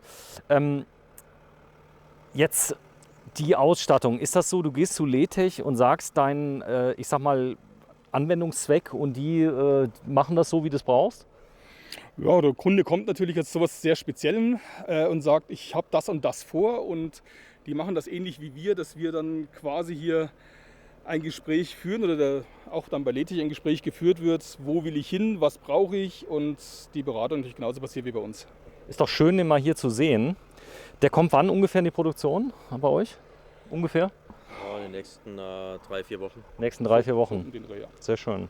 Also, das ist jetzt mal was ganz Außergewöhnliches. Wir gucken gleich mal ganz kurz rein. Das hier ist auch modifiziert. Das heißt also Unterfahrschutz. Genau, hier ist also quasi einmal natürlich diese Hubschrauberkufe hier als Aufstiegshilfe gedacht und zum anderen natürlich ein bisschen auch als Unterfahrschutz, dass ich nicht gleich aufs Trittbrett durchschlage beim Aufsitzen. So, die heißt Hubschrauberkufe. Im Mercedes-Kreisen wird das tatsächlich eigentlich die originale Hubschrauberkufe. Bei Mercedes sitzt hier unten drunter. Warte, zeig mal. Die würde hier unten sitzen, Ja. in dem Bereich. Sieht tatsächlich fast ähnlich aus, aber von der Form her ist es einfach im Mercedes-Kreisen die Hubschrauberkufe. Die Hubschrauber, gut, es sieht ja auch so aus, muss man sagen. genau, Jetzt, wo ich drüber nachdenke, ist das so. AdBlue? AdBlue natürlich, kommen wir heute nicht mehr drum rum. Der Tankstützen ist jetzt gerade hier Das mal ist der AdBlue. provisorisch auf die Seite gelegt. Das muss ja alles noch mit der Kabine verlegt werden. Aber AdBlue komme ich natürlich nicht mehr drum rum heute. So, jetzt hast du eben erzählt, dass diese Felge ja besonders gut geeignet ist für ganz niedrigen Luftdruck. Ja. Wie funktioniert das, dass der Reifen nicht abspringt? Das ist eine mehrteilige Felge. Ich kann quasi hier außen diesen Ring abschrauben. Ja. Dann Ja. habe ich den Ring abgenommen. Dann habe ich einen Zwischenring in der Felge sitzen. Warte, zeig mal. Da sitzt also quasi hier ein Zwischenring, den kann ich rausziehen und dann den Reifen komplett abziehen. Also wie beim großen LKW. Wie beim großen LKW ganz genau dasselbe System. Und dieser Zwischenring, dieser Beadlock-Ring, hält mir diesen Reifen auf der Felge, dass er nicht runterrutschen kann. Boah, schön, dass du dabei bist. Ja, ich habe das so vermutet. Wobei du hättest das alles auch gekonnt, oder? Eine Beadlock-Felge, ich glaube, das wissen wir, was das ist, ja. Ja, das ist unser täglich Brot. Ich habe was ziemlich Cooles für euch in petto. Wir haben es geschafft. Wir haben einen Sandgrubenbesitzer davon überzeugt, wir dürfen mit 2 Fahrzeugen und Namen da rein. Wir werden einiges erfahren. Ich werde mit dir mitfahren. Und ich habe das mal gesehen bei JP, da ist er bei Mercedes-Benz mitgefahren. Das Video hast du gesehen. Ja, ist die Sandgrube geeignet? Kann man da ein bisschen was machen? Da, wo eine Sandgrube ist, finden wir auf alle Fälle eine Möglichkeit, ein bisschen zu spielen. Sehr schön. Wir werden aber nicht mit diesem Auto fahren, denn das ist neu, sondern mit 2 eurer Vorführer. Wir nehmen den Unimog mit und wir haben gesagt, wir nehmen Sprinter Allrad mit unseren EX366. Genau, das ist so ein bisschen Brot und Butter, was nicht zu sehr auffällt. AT-Reifen drauf, Genau. kann man einiges mitmachen. Ja, so die Kastenwagengröße und das ist ein Fahrzeug, was bei uns sehr, sehr gut läuft und was auch im Gelände überraschend gut immer funktioniert. So, komm, wir machen mal eins. Wir steigen noch ganz kurz ein, wenn du mal so lieb bist, komm mal mit rein. Gezeigt habe ich es mal schon, 4 von vorne übrigens. Das ist die Seilwinde nochmal. Kommt auch aus Amerika, die da? Warnseilwinde kommt aus Amerika und unser Partner hierzu ist, also bei Bimobil ist die Firma Taubenreuter. Taubenreuter. Sehr schön. Kennt man ja. Ja, das kennt man. Das kennt man. So, denn die bauen, glaube ich, sogar den Allrad von Iveco. Kann das? Nee? Nein. Das macht wer? Iveco. Iveco. Inzwischen Iveco. Inzwischen Iveco. War früher Achleitner, aber Achleitner. der Allrad ist inzwischen rein Iveco. So, hier sind so ganz kleine Sachen sind noch mit eingebaut, ein bisschen Leder mit drin, aber ansonsten, wer das Auto kennt, es ist kein Raumwunder. Es sieht groß aus, aber innen drin ist es gar nicht so groß. Nein, ein Mercedes G ist natürlich auch in seiner Entwicklung ein Militärfahrzeug gewesen. In den 70er Jahren, das heißt, ich habe ein relativ kompaktes Fahrzeug. Wir sehen hier oben zusätzlich die Reifendruckregelanlage, weil du vorhin gefragt hattest. Hier kann ich meinen Reifendruck regeln. Hier habe ich meine Tankuhr für den Zusatztank. Stark. Ähm, Es gibt einen Schalter zum Umschalten, geht das automatisch dann beim Tank? Das ist Umschalter. Umschalter. Genau. Stark ist auch wie beim Flugzeug, das hat aber Sinn, du sollst ja nicht zufällig drankommen, oder? Natürlich, ne? Also ich möchte jetzt nicht zufällig meinen Kompressor schalten oder meinen Tank umschalten aus Versehen. Da machen diese Schalter schon Sinn. Das habe ich oft so gesehen, Show bei Seat oder so. Nein, das ist ganz klar, das ist jetzt hier kein 395 Schalter aus dem Baumarkt, sondern es ist tatsächlich auch hochwertiges Material und entsprechend sinnvoll verbaut. Ja, interessant, das haben wahrscheinlich die wenigsten in ihrem Allrad drin, 3 Sperren. Genau, das sind die Differentialsperren. Ich kann also hier meine Mitteldifferentialsperren, Hinterachse bzw. Vorderachse. Und es geht schnell, oder? Es geht schnell, also sobald ich geradeaus stehe oder roll, meistens beim Rollen ist es einfacher, kann ich die Achse einlegen und sobald hier gelb leuchtet, ist vorgewählt und sobald rot leuchtet, ist aktiviert. Die Hinterachse ist also nur vorgewählt, noch nicht aktiviert. Das heißt was? Die steht noch ein bisschen Zahn auf Zahn. Das heißt, die springt erst dann rein, wenn die Zähne wirklich so stehen, dass sie verschränken können ineinander. Und wenn sie Zahn auf Zahn stehen, dann muss man ab und zu mal eine kleine Kurve fahren, dass die Zähne... Achso, das ist ganz normal. Das ist vollkommen normal. Also, wenn das ist auch da so jetzt einer kommt und sagt, ist nicht so, mag ich nicht, der das ist ganz normal. der soll mal nach Hause fahren. Das gehört auch so, ja. Okay. Verstanden. Der hat Automatik. Das ist ja so eine Glaubenssache. Viele sagen ja Schalter, aber es gibt ihn nur mit Automatik? Es gibt ihn aktuell tatsächlich nur noch mit Automatik. Und im Gelände ist die Automatik auch ganz klar im Vorteil. Warum? Ich muss nicht mit der Kupplung spielen beim Anfahren. Ich muss keine Kupplung schleifen lassen. Ich kann bei der Automatik den ersten Gang ja auch manuell vorwählen. Und ich habe keine Zugkraftunterbrechung. Das heißt, wenn ich bergauf in einen Punkt komme, wo ich mit der Drehzahl genau an der Grenze bin und die Automatik schaltet, dann ist die Zugkraft nicht weg. Also da rutsche ich wieder zurück? Ganz genau. Da bin ich wieder an dem Punkt. Ist das auch so, dass der Verschleiß ist weg bei der Automatik? Ganz klar, der Kupplungsverschleiß ist weg, weil ich einen Drehmomentwandel habe, einen hydraulischen, der über ein Öl quasi die Kraftverteilung macht. Okay. Und mir auch unten raus noch eine Drehmomenterhöhung bietet durch die Hydraulik. Und der wird heiß? Natürlich, er wird auch irgendwann warm. Dafür habe ich aber die Geländeuntersetzung, dass ich das einigermaßen im Griff habe und einen zusätzlichen Ölkühler natürlich. Ja. Kleines Detail, 2 MacLights. 2 MacLights, die klassischen mit Ladefunktion. Also auch hier nicht nur zum Leuchten, auch mal um sich gegen Wölfe zu verteidigen. Wölfe? Oder Bären. So, der hat ein Schiebedach. Mach mal auf, bitte. Denn das würde mir unglaublich helfen beim Filmen. Ja, jetzt habe ich dich. Aber es ist kalt erwischt, ne? Und wahrscheinlich genau, weil die Batterie jetzt vorhin leer war. Geht er gar nicht. Ist es nicht schlimm. Also der ist knatschneu. Beziehungsweise, nein, kann gar nicht funktionieren. Wenn, dann kann das nur kippen. Weil ich das natürlich nicht hinterfahren kann, weil das Dach hinten zu Ende ist. Stimmt. So, kann sein, dass sogar deaktiviert ist aus dem Grund. Wahrscheinlich, ja. So ist es. So, dann hat er hier drin, ich sag mal, ist schon ein komfortables Auto. Wenn ich die Tür schließe, ist echt leise. Ja, das kann man nicht vergleichen mit dem Unimog, oder? Nein, kein Vergleich. So, die Rückfahrkamera, die ist schon montiert? Ist schon montiert, aber noch deaktiviert, weil natürlich der Aufbau noch nicht drauf ist und die Rückfahrkamera im Aufbau hinten. So, jetzt ist hier Sitzverstellung. Man fährt ja da schon mehrere Tage, Wochen, Jahre. Sitzverstellung ist hier in der Tür, an der Seite. Das ist also klassisch Mercedes. Elektrische Sitzverstellung mit Memory. Das ist das, was Mercedes ab Werk auch anbietet. Und hier, was ist das da? Hier habe ich noch meine Möglichkeit, die Lordosenstütze einzustellen. Ich kann meine Sitzwangen einstellen, breiter und schmäler. Da kann ich mir den Sitz also so richtig auf den Körper zuschneidern. So, ansonsten ist das ein normaler PKW, da brauchen wir jetzt nichts zu erklären. Automatik, Gas ist rechts, Bremse in der Mitte. Ganz genau. So, das kann man nach einer Einweisung, könnte das jeder fahren am Schluss, oder? Natürlich, fährt sich wie ein PKW. Fährt sich wie ein PKW. Ich muss auf die Außenmaße ein bisschen Acht geben und mich ein bisschen daran gewöhnen, dass so ein 6x6 in der Kurve ein bisschen starriger ist. Aber ansonsten fährt sich der wie ein PKW. So, du hast mir erzählt, im normalen Leben, ich sag mal auf der Straße, der Wendekreis hat es in sich. Haben wir ja vorhin gesehen beim Umdrehen, es dauert ein bisschen länger beim 6x6, weil ich natürlich ein starres Fahrzeug habe durch die 2 Hinterachsen und ein relativ langes Fahrzeug. Muss ich mich einfach darauf einstellen und die Kurven ein bisschen weiter ausfahren. Aber ansonsten, solange ich nicht in ein Parkhaus fahren möchte, kann ich damit im Alltag auch leben. Ja, tolles Projekt. Wir machen bitte mal vorne auf, gucken mal kurz unter die Haube zum Schluss. Lieber Stefan, ich danke dir herzlich. Gerne. Das ist wie Weihnachten für mich. Denn also das ist wirklich ein Understatement hier vom Motor her, muss man sagen. Da ist er. Und wie wir sehen, sehen wir nichts. Ja, das ist beim modernen Auto meistens so. Man sieht das Logo vom Motorenhersteller. Aber ich sag mal, bitte, sorry? Man sieht das Logo vom Motorenhersteller und eine große Abdeckung.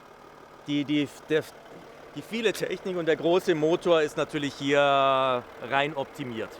So, das heißt aber auch, ich kann egal wo mit dem Hobel hier in eine Werkstatt fahren, egal ob ich in Delhi bin, in Dubai, spielt keine Rolle. Das gibt es überall einen Service für, oder? Also Mercedes ist wirklich gut vertreten weltweit. Würde ich mir keine Sorgen machen. Sehr schön. Und das hier ist auch alles keine Show hier, die Ösen? Nein, das ist wie bei den Dailies auch und wie bei manch anderen Fahrzeug. Das ist wirklich was zum Benutzen. Prima. So, tatsächlich der 2. März 2021. Wir sind in Oberframmern. Nee. Oberframmern. Ich habe den Namen drauf. 20 Kilometer südöstlich von München. Von München bei der Firma Bimobil. Und ja, da kommt demnächst eine Kabine drauf. Und wir fahren gleich mal in die Sandgrube. Das Schöne ist, er ist aus Silber. Ihr baut nichts mit Camouflage, Tarnfleck oder sowas. Nee, denn ich sag mal, das wollen die Leute gar nicht, oder? Nein, es macht auch keinen Sinn. Es ist ja so, unsere Kunden fahren ja tatsächlich in Länder, in denen du mit solchen Farben oder mit solchen Farbschemen ein echtes Problem hast. Die lassen dich teilweise gar nicht einreisen. Also gerade Richtig. Nordafrika oder so mit einem tarnfarbenen Auto ist eigentlich ein No-Go. Aus gutem Grund auch, weil dann bist du Ziel natürlich für alle, die... Man will das gar nicht. Man will das gar nicht. Das hast du schön gesagt. Automatisch Opfer und das muss nicht sein. Sehr schön. Ja, vielen, vielen Dank fürs Zuschalten. Ja, Bimobil, ihr baut diese Kabinen, das kennt, glaube ich, jedes Kind. Und wenn ich Fragen habe, du kommst aus dem Vertrieb, ihr habt mehrere Leute, ich glaube 4 im Vertrieb. Wir sind im Vertrieb aktuell zu 5 und natürlich auch ständig am Erweitern den Vertrieb auch. Aber bei Fragen ruhig gerne direkt anrufen, E-Mail schreiben, vertrieb@bimobil.com. Jetzt mal blöd gefragt, du könntest ja viel mehr Autos verkaufen, wenn ihr mehr bauen könntet, oder? Definitiv ja. Ist das nicht blöd? Oh, es ist für einen Vertriebler eine ganz neue Situation. 2 Jahre Lieferzeit, gell? Über 2 Jahre? Über 2 Jahre, ja. Okay. So, aber wenn man das sieht, also auch hier ist es ja so, wenn da die Wohnkabine draufkommt, das soll ja wie ab Werk sein. Und ich glaube, ihr baut die auch so, das kann euch zwar ziemlich egal sein, dass die auch im Showroom bei Mercedes-Benz stehen könnte im Museum, oder? Natürlich, natürlich. Das ist unser Anspruch. Das ist der Anspruch, gell? So ist es, ja. Ja, toll. So, ich gehe noch einmal kurz rum, ihr bleibt da stehen, vielleicht stellt ihr euch mal kurz davor, Fotofinish. Denn das Auto, da dürft ihr es echt mal machen. Sehr schön. Ihr müsst euch ja nicht die Hand geben, mal kurz mal gucken. Und das ist er, ja, der Mercedes-Benz G-Modell. Ich bin total geflasht. Tschüss, ciao. 3 Tage Bimobil und ganz viele Iveco's. Und ja, das ist das Privatauto vom Stefan. Und viele Menschen bei Bimobil sagen, das ist ein Feuerwehrgeräteträger. Ja, wir haben das Fahrzeug seit 2017 für uns selber im Einsatz. Und die Fahrzeuge, die wir selber fahren, sind natürlich auch immer Erprobungsträger. Und das ist natürlich vollgestopft mit Technik, die wir wissen wollen, ob sie funktioniert, wie sie funktioniert.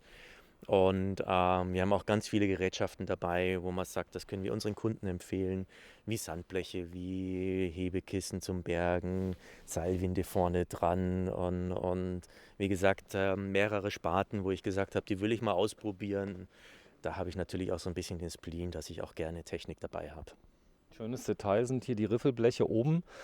Die sind auch nicht überall? Die sind nicht überall, aber wir haben den Alkoven keine Reling oben drauf. Und das heißt, wir haben den Alkoven, die Ecken einfach so geschützt, dass wenn ich im Wald fahre, einfach mit dem Alkoven mal ein paar Äste wegdrücken kann, ohne dass mir das Aufbaublech zerdetscht wird. So, du hast die Echtglasfenster KCT. Ich habe die KCT Echtglasfenster, ich genieße sie, das ist ein Invest in Komfort. Ich möchte selber nichts mehr anderes haben. So, sie sind ruhig, leise, wärmedämmend, ja, einbruchsicher oder einbruchhemmend extrem. Genau, so ist es. Das ist so. Dann kleines Detail, wo ich mich eben schon gefragt habe, ob da Stromstoß rauskommt, wenn irgendjemand böse war, muss 2 Finger reinstecken. Nee. Was ist das? Unser Schweinenäschen. Nein, wir haben umgerüstet von Truma, die wir inzwischen ja von vielen Fahrzeugen kennen, auf Webasto und Vale. Das heißt, ich habe jetzt eine Webasto Dieselheizung und Vale Gasheizung drinnen, ja, als redundantes System, und das haben wir vor 1,5 Jahren umgerüstet zu Testzwecken. Das heißt, inzwischen verkaufen wir das viel, aber das ist das erste Fahrzeug, wo wir das in dieser Kombination drinnen haben, auch ein Vale Gasboiler zum Muss ich mal blöd fragen, das ist die Luftzuführung? Das ist die Luftzu- und Abführung. Hier unten? Ja, geht normalerweise unten raus im Boden, aber dadurch, dass das eine Nachrüstung war, haben wir dann eben diese Kaminsituation selber gebaut und funktioniert aber hervorragend. Da war auch Webasto im Haus und hat das mit eingebaut, mit unterstützt. Wie gesagt, läuft als Test. So, hier ist eine kleine Schiene, Airline, was kann die? Das sind einfach die Airline-Schienen, Zurschienen, da kann man Ringe einbringen, kann man auch mal einen Hund hinhängen oder ein Filtersystem dranhängen, was auch immer. Oh, ich brauche das. Praktisch. Man könnte sie theoretisch auch ankleben, oder? Es ist geklebt und geschraubt. Aber nur mit Sikaflex und Schrauben. Die Schrauben sind bloß zum Anheften, bis Sikaflex dann hält.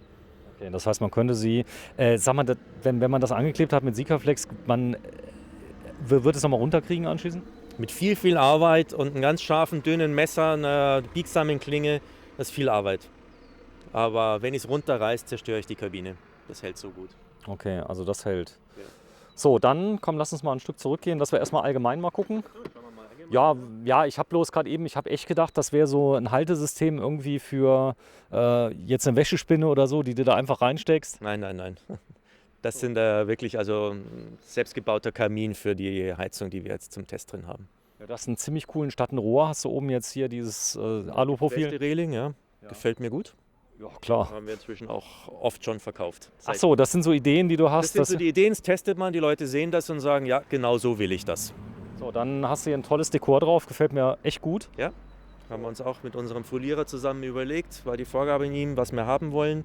Fahrzeugfarbe übernehmen. Wir sind keine Wüstenfahrer, sondern meine Frau und ich sind eher so die Skandinavien-Nordland-Fahrer, da fühlen wir uns wohl und das spiegelt das ein bisschen wider. Macht das Fahrzeug sehr freundlich. Ja. Und unterbricht ein bisschen die Kontur, fällt also nicht ganz so auf. So, das ist euer Landkreis, Ebe. Ebersberg, ja. Landkreis Ebersberg, Oberpframmann, Gewerbegebiet Eich. So, da links oben ist eine Antenne. Das ist eine DVB-T-Antenne. Wenn wir mit dem Auto auf der Messe stehen, gönnen wir uns tatsächlich Fernsehen. Auf DVB-T. Aber nur über die terrestrische Antenne, weil wir gucken dann fern auf der Messe in Stadtnähe. Da funktioniert das hervorragend. Wenn wir irgendwo draußen sind, gucke ich durchs Fenster in die Ferne, auf keinen Fall einen Fernseher. So, jetzt hier sind auch die Airline-Schienen. Da könntest du alles dran machen, Fahrradträger. Jetzt sind hier Sandbleche dran. Richtig. Wir haben hier die Sandbleche dran. Die kann ich abklappen und nochmal als Werkbanktisch nehmen, obwohl es hoch ist. Können wir mal schnell machen. So, die sind noch geschützt gegen Diebstahl. Mit den Fahrradträgerschlössern hätte ich fast gesagt. Ja. Aber ja, das ist sowas Ähnliches, gell? Genau sowas. So, da machst du einfach 2 Schrauben los und dann hast du die Möglichkeit, da was abzustellen. Also das ist multifunktionell. Genau, ist multifunktionell. Den Grill können wir drauf machen. Grill drauf tun. Ich habe hier dahinter, hinter diesem Riffelblech, nochmal 2 Hubkissen, die jeweils 30 Tonnen heben. Damit kann ich also das Auto jederzeit hochheben, um das Ersatzrad zu wechseln und so weiter. Einen Kompressor habe ich dabei. Funktioniert super. Man kann auch mit dem mal, wenn man irgendwo beim Unfall helfen muss, ein Auto ein Stück wegdrücken oder so. Kommt aus dem Rettungsbereich, Bergungsbereich. Und das, was ist das? Das ist tatsächlich die Aufnahme für einen Fahrradträger. Ich kann hier an das ganze Paket noch einen Fahrradträger oben dran machen. Da oben ist die Aufnahme zum Einhängen und unten ist das zum Abstützen. Ganz klassischer Fahrradträger. Cool. So, sag mal, wenn man sowas montiert, die Airline-Schienen, ist der Abstand genormt oder war das jetzt egal? Nein, das gibt man vor. Das gibt man vor. Das heißt, du sagst genau der Abstand, dann kann man damit am meisten was machen? Ja, in dem Fall war der Abstand halt Fahrradträger mit dem Grundsystem. Da steht dann mal Fahrradträger dabei. Genau. Und die Senkrechten haben wir dann einfach dementsprechend angepasst. So, das Material ist Alu. Es gibt hier einiges zu sehen, Jungs, also passt auf. Denn der Stefan hat Hunde, liebt Hunde. Ja, wir sind immer mit Hunden unterwegs. Unsere Hunde fahren extrem komfortabel. Ich zeig mal gerade ganz kurz nochmal von der Seite, dass die Leute es sehen. Vielleicht auch so als Idee. Und jetzt kommt es, sieht original aus wie im Zoo. Das ist so, aber das ist jetzt tiergerecht, muss man sagen. Absolut. Besser geht's nicht. Hier oben sitzen die Hunde drin. Wir haben hier, man darf es gar nicht laut sagen, Warmluftausbläser. Ja. Wir haben hier oben einen Klimaanlagenausbläser, ja, dass die Hunde also wirklich klimatisiert sind. Hier vorne in dem Fach. So, das ist der Löwenkäfig, wird geöffnet. Hier vorne in dem Fach steht Wasser in einer Aluwanne drin. Achso, du hast sogar eine Durchreiche. Das heißt, sodass ich auch von drinnen drankomme, ohne den Löwenkäfig aufzumachen. Das heißt, die Hunde können auch jederzeit während der Fahrt saufen. Und wenn wir auf Messe sind, dann wohnen die auch einfach da drinnen und wir haben die Seitenklappe offen, es geht Frischluft rein. Dann ist auch meistens nach innen offen, sodass die Hunde sich auch verziehen können, wenn zu viele Leute davor stehen. So, liebe Zuschauer, also wenn ihr jetzt hier böse kommentiert, ja, bringe ich euch um. Denn das ist wirklich das Beste, was ich je gesehen habe. Also die Hunde sind komplett integriert im Innenraum. Ja. Du kannst das Ding offen stehen lassen, wenn du willst. Normalerweise ist offen. Normalerweise ist das Gitter hier hinten dran, nach hinten geschoben. Normalerweise ist offen. Ich kann sie aber auch während der Fahrt einfach sicher hier drinnen lassen. So, du hast die Hunde ganz oft an den Airline-Schienen einfach mit einem Band dran, ja, dass sie mal nicht weglaufen. Das sind halt teilweise doch recht wilde Hunde, die du hast. Ja. Wolfshunde. Also der eine ist ein Wolfshund-Mix und der andere ist ein Tschechoslowakisches Wolfshund-Mädchen. Jetzt gerade noch ein Baby, aber ist unser 3. TWH. Das heißt, wir sind also seit 2003 mit diesen Wolfshunden unterwegs. Ja, das ist toll. Das sind Familienmitglieder. Ja. Dann kannst du hier drunter schön stehen im Trockenen. Auch hier wieder diese Stangen, die das Ganze zuhalten mit Sicherheitsschloss. Man könnte ja jetzt theoretisch hier noch ein Fenster reinmachen, damit die Hunde rausgucken können. Könnte mal machen, haben wir aber Abstand genommen davon. War in der Diskussion, dass wir im Heckbereich einfach nur eine Scheibe reinsetzen, kein Fenster. Aber wie gesagt, da haben wir Abstand genommen davon, weil die nach innen können und wir alle Hunde niemals in der Sitzbank sitzen, wenn sie unbeaufsichtigt sind. Ist das jetzt zulässig? Weil die müssen ja irgendwie in einem festen Behältnis sein, dass sie nicht rumfliegen. Nein, das ist eine Ladungssicherung. Der Hund kann nicht nach vorne fliegen. Okay, prima. Das ist das Traurige in der Gesetzgebung. Hund ist Ladung und ich brauche eine Ladungssicherung. Okay, der muss dann angeschnallt werden. Muss eingeschnallt werden, beziehungsweise muss in einer sicheren Box sein. Okay. Zages, was magst du? Zages mag ich, ja klar. Es sind stabile Boxen, das ist ein Klassiker. Das ist was Teures und sehr Gutes. Wollen wir mal eben reinschauen? Ja klar, mach auf. So, und das da, nehme ich ja an, das sind die Hundekissen, oder? Nein, das sind unsere Schafsfelle. Wenn man mal bei kaltem Wetter am Lagerfeuer sitzt mit unseren Campingstühlen, nehmen wir einfach die Schafsfelle. Ach so, das sind die Auflagen, da sitzt du drauf. Die Auflagen, das ist super warm. Das und sind flauschig. Schafsfelle. Auch die armen Schafe. Ganz normale Schafsfelle. Na gut, wer Schafe isst und der kann auch das so. Fell als Unterlage nehmen. Verstanden. Das haben die Leute übrigens schon seit Millionen von Jahren gemacht. So ist es. Also, Nichts wenn du mal dabei. zeigst, da ist die Außendusche, wenn wir schon dabei sind. Genau. Hier ist Abwasserablasshahn. Hier ist nochmal Warmlufteinlass, der dann auch über die Entlüftung bei den Hunden hochstreicht und dass mir hinten nichts einfriert. Und einfach Außendusche. Wenn ich jetzt Hundeliebhaber bin, mir gefällt der Grundriss, kann ich sagen, hätte ich gern genau so. Selbstverständlich. Geht. Und was uns immer ganz wichtig ist, für Hunde immer. Ja, Hund gehört zu Bimobil, gehört zu Reisemobil, da geben wir uns echt viel Mühe. Mein Gott, hier ist wahrscheinlich ein Krankenhaus drin, oder? Da ist ein Krankenhaus drin. Echt? Ja, mehr oder weniger. Das ist was Tolles. Wir machen bei unseren Offroad-Trainings immer Notfallmedizinkurs. Wir haben nochmal einen 3-Tageskurs gemacht. Da haben wir mal richtig investiert in Sachen, wo man wirklich, wenn man weit draußen unterwegs ist, wirklich helfen kann. Das ist ein Hitzekissen, wo ich der am Erfrieren ist, sowie diese Wärmepads, bloß als Weste. Achso, die fangen selbst an, Ja, warm genau. zu werden? Ja, genau. Okay. Stiffneck, Desinfektionsmittel. Stiffneck ist für den Hals, oder? Ja, für Okay. Schleudertrauma und so weiter. Ja. Medikamente für unsere Hunde, nochmal spezielle Sachen, Wundversorgung, ein ganz großes Packerl. Hier Critical Bleeding, das heißt, wenn lebensbedrohliche Blutungen sind, da ist ein Tourniquet dabei, wo ich abbinden kann, wo man zustopfen kann und so weiter. Also das ist richtig ein professioneller Kasten und ich glaube, jeder Notarzt würde sich freuen über die Kiste. Ich habe übrigens, mein Sohn ist gestürzt in Italien und ich hatte mir mehrere Verbandskasten zugelegt. Die Dinger kosten nur im Internet nur 12 Euro, sind genormt. Habe einen sofort öffnen können, weil ich wusste, wo er war. Und hat schon das wichtigste Zeug, um die Blutung zu stoppen. Also ich sag mal, es lohnt sich, da zu investieren, sich genau aufzuschreiben, wo es ist. Weil wenn der Notfall kommt, dann muss es schnell gehen. Da kannst du nicht nur in irgendeiner Kiste kramen, wo der... Und bei einem schweren Unfall mit einer offenen Hauptader, man hat 3-4 Minuten Zeit.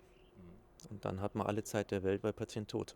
Die Leute haben schon, ist wahrscheinlich lange her gewesen, dass dieser Notfallkurs, den man vor 44 Jahren mal gemacht hat. Wir sind beide über 50 und Erste-Hilfe-Kurs beim Führerschein mit 18, oder? Ja.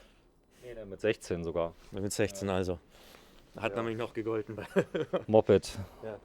Das war so, ja. Aber das ist mir ein persönliches, ganz, ganz wichtiges Anliegen, dass man sagt, wenn ich Offroad unterwegs bin, weit weg von der Zivilisation, macht euch Gedanken über die Notfallmedizin. Und auch ruhig, wenn mal jemand Fremdes von betroffen ist, ruhig öffnen, auch wenn es Geld kostet. Ja. Das hier ist praktisch Public Domain. Läuft irgendwann ab, muss ich sowieso austauschen, dann kann ich es auch mal wirklich jemandem zugutekommen lassen. Ja, also absolut. das ist mir ein persönliches Anliegen, dass man sich da wirklich Gedanken drüber macht und auch Kurse macht entsprechend. Ja, ich hatte mal einen schweren Verkehrsunfall und dann habe ich schnell gerufen, bringt mir das und das. Dann haben alle schon geguckt, oh je, mein Verbandskasten. Genau. Und irgendeiner hat mir dann mal endlich was gebracht. Der Mann ist dann auch leider verstorben. Wurde erwischt vor mir von einem Auto. Ja. So ist es Ich manchmal. habe das mit 16 auch erlebt. Und der Patient, den ich versorgt habe, der hat es leider auch nicht überlebt. Lag aber nicht an mir, sondern er hatte keine Chance. Ja, oft ist es ja so. Er war extrem schwer verletzt. Ja, jetzt ist es so, du bist ja mit dem Auto oft in, sag mal, Finnland warst du auch schon? Finnland waren wir und eben diese 4 Wochen Russland, wo wir auch harte Strecken gefahren sind. Das haben wir mit diesem Auto gemacht. So schön warm, das Auto? Innen drin ja. Innen Das drin heißt, ist super. Eine Wohnung, richtig. Also schön. Das ist wie eine Wohnung. Wir Wollig. waren mit dem Fahrzeug auch schon bei minus 20 Grad unterwegs. Kälte haben wir es nicht erwischt, weil war halt nicht. So, noch ein Fach. Das ist ja wie Weihnachten bei dir. Ja. Hier sind überall Sachen drin. Foto. Schönes Stativ, noch die Bergstiefel. Hier ist meine Feuerkiste, alles was man zum Feuer machen braucht. Mach mal auf. Ach, nochmal Zages. Ich werde übrigens nicht gesponsert von Zages. Die zahle ich. Das wird sich ändern, glaub mir das. Wenn ich das Video zeige. Zages. Aber das Zeug ist unkaputtbar. Ist auch dicht? Ist er wasserdicht? Das ist wasserdicht, ja. Wasserdicht, robust, gehört einfach mit dazu. Ah, eine Axt und Eine Axt haben wir noch mit dazu. Fiskars habe ich auch. Ja, klar. Fiskars ist gut. Nochmal eine Gaslaterne, nochmal einen Gaskocher, beziehungsweise einen Benzinkocher. Das ist eine geile Sache. Das ist eine Feuerschale, zusammenfassbar. Steckbar. Gibt es eine Feuerschale in dieser Größe. Super Sache. Ständig im Einsatz. So, der Hersteller von dem? Releum Design. Warte mal, ich filme das mal ab, weil die Leute direkt wieder fragen, was ist denn das? Releum Design. Releum Design, gib mal auf die Webseite, da ist es aufgebaut, könnt ihr sehen. Genau. Toll. Also, Releum ist ganz einfach. Das ist Dirk Müller. ja, klar, ich erkenne es direkt. Sag mal, da sind feuerfeste Handschuhe? Ja. Petromax. Da kannst du wirklich ein brennendes Stück Holz anfassen, oder? Damit holst du dir mal schnell ein Stück Kohle weg. Ist nicht zu empfehlen ohne. Nein, das Habe ich schon mal gemacht. da greift dann die Natur und erinnert einen dran, dass man gerade blitzt. So, du hast da hinten noch was liegen. Was ist da drin in der anderen Box? Wir gucken jetzt nicht rein.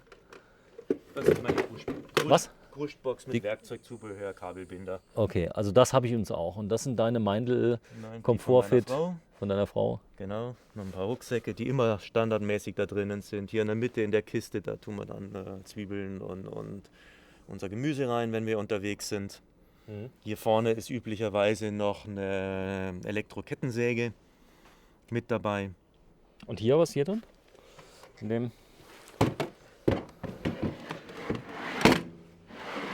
Zages. Boah, eine Schaufel. Bergegurte Schaufel. Ein Klappspaten. Ja. Das ist Bergegurte. Das war alles schon im Einsatz, wie ich sehe. Das war alles schon im Einsatz, ja. Okay. Gut, der Gurt noch nicht, der ist noch zu, original. Der ist noch zu. Aber nur, weil ich bei einer Veranstaltung meinen eigenen kaputt gemacht habe. Ist ja oft so, es regnet dann, da wird die letzte Wiese dann zum Schlammfeld und dann musst du Leute rausziehen. Ja. Und Wenn man so ein Auto fährt und dann auch noch der Chef vom Bimobil ist, dann erwarten alle Leute, helf mir mal. Freespool ist, glaube ich, entkuppeln. Ja, das heißt, wenn ich den mache, kann ich jetzt das Seil rausziehen. Okay, und dann anschließend wird es zugemacht. Hier kommt die Fernbedienung dran am Strom und dann kann ich einfach ausfahren. Fernbedienung.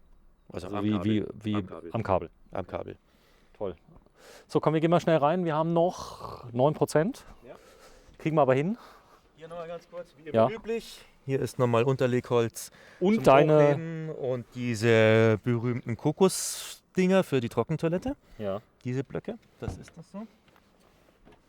Gastank. Gastank, okay. Und der Entsorgungsschlauch. Genau, Entsorgungsschlauch fürs Abwasser. Grauwasser. Boah, Filteranlage. krass. Schläuche für die Hubkissen. Petromax. Dutch Oven. Ja. Toilettenpapier natürlich. 230, also der ICC 3000 Sicherungsbox, wie wir Sag uns mal- schon ein paar Mal angeschaut haben. Sag mal, der ICC 3000 ist jetzt relativ zugebaut. Das macht dem nichts wegen der Nein, Lüftung. Das geht gut so. Okay. Hier, er lüftet hier. Lüftet ja, okay. Ja. 2x180 Ampere-Stunden Lithium und unten drunter die 3 kW Klimaanlage von Dometic. Zeig mal das Ding hier, trotz 9% Akku. Hersteller von dem? Famous? Famous Water. Famous Water. Ist gut? Absolut. Das ist das, was wir die ganze Zeit verwenden. Das sind Katadyn-Keramikkerzen und Aktivkohlekerzen, wenn man es im Innenbereich macht, im Außenbereich nur Katadyn, also die Keramikkerzen. Das ist von Grundfos eine Wasserpumpe, hat eine Hubhöhe über einen druckfesten Schlauch bis zu 7 Meter. Das heißt, damit hole ich mir mein Wasser aus dem See oder aus dem Fluss. Gehe über einen Filter rein, fülle meine 200 Liter Frischwasser, habe innen drin nochmal ein Filtersystem und generiere damit mein Trinkwasser. Und unsere immer mitfahrenden Wassertester, Die Hunde saufen das. Okay. Weil die sind extrem empfindlich auf komisch schmeckendes Wasser. Achso, die testen das dann für euch. Und wenn ein Hund ein Wasser säuft, dann ist es ein gutes Wasser. Ist ja wie im Römischen Reich früher. Und da gab es auch mal so Vorkoster. Die Vorkoster, genau. So, du hast immer eine Druckwasserpumpe nochmal dabei, für alle Fälle? Eine neue? Da liegt noch eine? Genau. Okay, also, Für den Fall der Fälle. nehmt eine mit. Das ist der Kompressor, mit dem fülle ich auch die Reifen auf. Und TI Systems, das ist die Reifendruckregelanlage. Damit kann ich also über 4 Schlauchdepots 4-mal gleichzeitig die Reifen anstecken und Ach so, dann das den ist manuell. manuell anstecken. Aber ich bin halt deutlich schneller und komfortabler, als wenn ich jeden Reifen einzeln machen muss, sondern ich stecke an, sage, ich hätte gern 5 Bar und dann Das ist läuft wie an der der Tankstelle. Kompressor wie an der Tankstelle. Läuft der Kompressor, bis ich 5 Bar habe. Zeitgleich auf alle Reifen. Zeitgleich auf alle Reifen. Cool. Und auch ablassen. Das heißt, ablassen bin ich deutlich schneller, weil er 4 Reifen gleichzeitig ablässt. Und beim Hochpumpen halt, was der Kompressor hergibt. Schönes Detail ist natürlich auch ein Astschutz für die Dometic. Ganz wichtig. Ganz wichtig. Wir fahren im Gebüsch, wir fahren im Wald und ich will mir ja nicht die Markise runterreißen. Prima. Wollen wir eben Was? reinschauen? Ja, das hier ist eine Zwangsentlüftung oder was ist hier drin? Eine Zwangsentlüftung über Bayernluft. Das ist eine Entlüftung, die über einen Wärmetauscher trocknet und lüftet. Ah, das kenne ich. Das heißt rein raus die ganze Zeit. Genau. Ja, genau. Und läuft ständig über einen kleinen Lüfter. Pustet auch. Also das ist eine ganz, ganz tolle Sache. Und bei den Fahrzeugen, die rein mit KCT sind und keine Zwangsentlüftung haben, sollte das unbedingt mit dabei sein. Okay, das Ding ist dicht, kann man sagen, oder? Ja. So, das Bayernluft kostet? Liegt ungefähr mit Montage beim Tausender, wenn ich es richtig in Erinnerung habe. Bayernluft, ich habe erst gedacht, du wolltest mich hier veräppeln. Nein, heißt so. Bayernluft. Die machen das auch aus diesen modernen, hochenergetischen Häusern, wo du ja auch immer dieses Belüftungsthema hast. Boah, ist das hier eine Kiste. Das macht richtig Spaß mit dir. Da ist alles drin, sage ich doch. Ja, Unser aber Testfahrzeug. Testfahrzeug. So, natürlich eine Treppe. Die war schon mal weg, die Treppe? Die habe ich mir in Russland mal zum Parallelogramm gemacht und habe es zurückgebogen. Es geht aber noch so einigermaßen. Okay. Das sind diese Lampen, von denen du erzählt hast, die super hell sind, gell? Ja. Genau. Boah! Krass, ich werde blind. Das heißt wahlweise Ja. Turbo oder nicht Turbo. Du kannst runter, du kannst dimmen. Warte, ich komme mal kurz. Oh. Wie gesagt, du kannst ja stufenlos durchdimmen. Ja. Oder mit Doppelklick jeweils die Endstufen anfahren. Ich habe dieselbe Heizung wie du. Zumindest dasselbe Panel. Also das ist... Wie gesagt, wir haben gerade umgerüstet als Hauptheizung Diesel Webasto. Redundante Heizung Vale Gas. Das ist der Gasboiler von Vale. Sag mal, Vale kommt aus dem... Schiff ist, glaube ich, Gas verboten, gell? Ja, aber das sind, wie gesagt, Vale wurde von von Webasto übernommen, sodass der Ansprechpartner jetzt Webasto ist. So, dann hast du das High-End Büttner Display. Genau, ja. Aber funktioniert. Funktioniert, genau. Genau, das zeigt nämlich gerade gar nichts an, nur das Wichtigste. Du lässt dich nicht ablenken. Es liegt gerade kein Landstrom an. Genau. Und Hauptschalter ist auch aus. So, das heißt, du schaltest dann die 3er 6 Ampere, die schaltest du dann hinten übers Gerät, über den Kippschalter oder wie? Also jetzt wird ja kein Strom abgefragt. Nein, wenn du jetzt stehst, zum Beispiel am Campingplatz und du musst die Strommenge begrenzen, das kann der Büttner ja. Das macht er automatisch, genau. Macht er automatisch, Ja, okay. macht er automatisch. Der Schalter, was kann der? Der Schalter Ja. macht mir meine Umfeldbeleuchtung. Ah, dass außen hell wird. Ja. So, und das, wie funktioniert das? Hier der Regler? Das ist die Gasheizung. Ah, okay. Touchscreen. Ist die leise? Die ist leise, absolut. Okay. Also nicht so die ganze Zeit? Nee. Nein, ist Gut. leise. Du hast ja auch KZT-Fenster. Okay. Richtig. Gucken wir auf die Uhr, noch 6%. Ja. Das ist so ein Selbstschutz, denn ich wollte ja heute irgendwann mal fahren, jetzt ist schon Nachmittag, ich wollte eigentlich um 12 fahren, aber das ist bei dir wirklich wie Phantasialand. Du kommst von einer Achterbahn zur anderen. Ja. So, und hier sieht man schön, das ist das ist das nicht schön gemacht, jetzt mal ehrlich, handwerklich? Nein, das ist super. Man sieht, dass unser Rumo, der Große, der kommt aus dem Tierschutz, der ist manchmal nicht einverstanden. Man sieht ihm das an, aber wie gesagt, es ist Holz. Wenn wir das Auto abgeben, was zum Jahreswechsel irgendwann sein wird, weil wir uns selber ein neues Auto nehmen, dann wird das alles nochmal repariert. Du hast Kinder? Ja, Tochter, die ist jetzt 19, fährt aber noch gerne mit, wenn wir die entsprechenden Touren machen. Das ist ihr Reich. Krass, schön. Das ist heimelig, also ich Das glaube, ist da machst du zu. heimelig. Genau, Vorhang zu und dann kann man auch Teenager sein und mal eine Runde vor sich hinschmollen. Und das ist wirklich gemütlich da drin. So, und zur Not könntest auch du hier schlafen, wenn du mit deiner Frau unterwegs kann da bist. schlafen. Genau, wenn einer mal sich aus dem Weg gehen will. Ja. So, dann vielleicht mal im Schnelldurchlauf. Hinten hast du eine Spielwiese, Alkoven. Genau, wir haben Alkoven, das ist wie beim EX420, das ist standardmäßig. Wir haben den Kühlschrank hier reingesetzt. Warte, ganz kurz. Ich zeig mal gerade Querbett. Querbett, 1,40er Breite. 1,40er Breite, dann Kühlschrank. Ganz normaler der Dometic-Kühlschrank. Jetzt habe ich einmal die Chance, weißt du, ich gucke ja in alle Kühlschränke immer. Das ist so ein Running Gag bei mir. Und jetzt Hier, da ist was drin. Ja, du hast eine Milka drin. Was ist das da oben? Also, das ist so eine Soße oder was ist das, das schwarze? Ja. Oder ist das ein Deo für Männer? Das schwarze ist ein Ketchup. So, Kräuterbutter. Boah, das sieht aus wie bei mir, fürchterlich. Ja. Also ist überhaupt nichts Frisches drin. Ist der. Ja gut, jetzt nicht, wir sind ja nicht unterwegs. Normalerweise ist da wirklich frische Sachen drin. So, das ist eine Taschenlampe? Ja, die ist gerade nicht dabei. Das ist die Betty. Okay. Betty, das ist eine richtig leistungsfähige Taschenlampe, fest verbaut mit der Ladestation. Betty, ja. Okay. Von Lupine. Sündhaft teures Teil, aber genial. Kommt, was kostet? Tausender? Um Tausender. Echt? Für eine Lampe? Hat einen gigantischen Lithium-Akku, hält ewig, macht den ganzen Fußballplatz damit ausleuchten. Ja. Haben die mit den Norwegern zusammen, mit der Polizei entwickelt. Super robustes Teil, kann ich jedem empfehlen. So, du hast Leder? Ich habe Leder, ja, wegen den Hunden. Ja, stimmt, macht Sinn. Sinn. Die natürlich nicht dürfen, aber hier und da halt doch mal da oben sitzen, wenn sie hier drin sind. Da passiert nichts. Die haben wir noch nie da drauf gemacht. Ja. Nein. Und wie gesagt, Leder kann man ja abwischen, das entsprechend pflegt. So, jetzt zeige ich mal was. Jungs, so muss ein Ofen aussehen. So ist ein Ofen, wir kochen gerne. Hier kommt auch mal meine Feuerpfanne drauf. Was ist das? Ja, natürlich jetzt nicht da. Ist gerade zu Hause, da habe ich sie jetzt mitgenommen. Gusseisenpfanne. Feuerpfanne, die man normalerweise draußen hinstellt. So, auf mehrere. Die aber auf dem Gas genauso funktioniert. Diese schweren Gusseisenpfannen kann man super Steg mitmachen. So. Was mir noch ganz wichtig ist. Nee. Das ist eine Siebträger-Kaffeemaschine. Espressomaschine. Ja, ich habe genau dieselbe. Genau die habe ich auch. Ja, ich habe eine etwas kleinere. Die gibt es noch einen Ticken. Oder nee, ich habe genau die gleiche. Wenn man 230 Volt hat ja. und die schön eingebaut ist, gibt einen super Espresso. Und das liebe ich. So, du hast noch 3%. So, wir tauschen mal gerade die Plätze. Komm mal raus da. Dann kann ich das Fahrzeug mal aus einem anderen Blickwinkel filmen.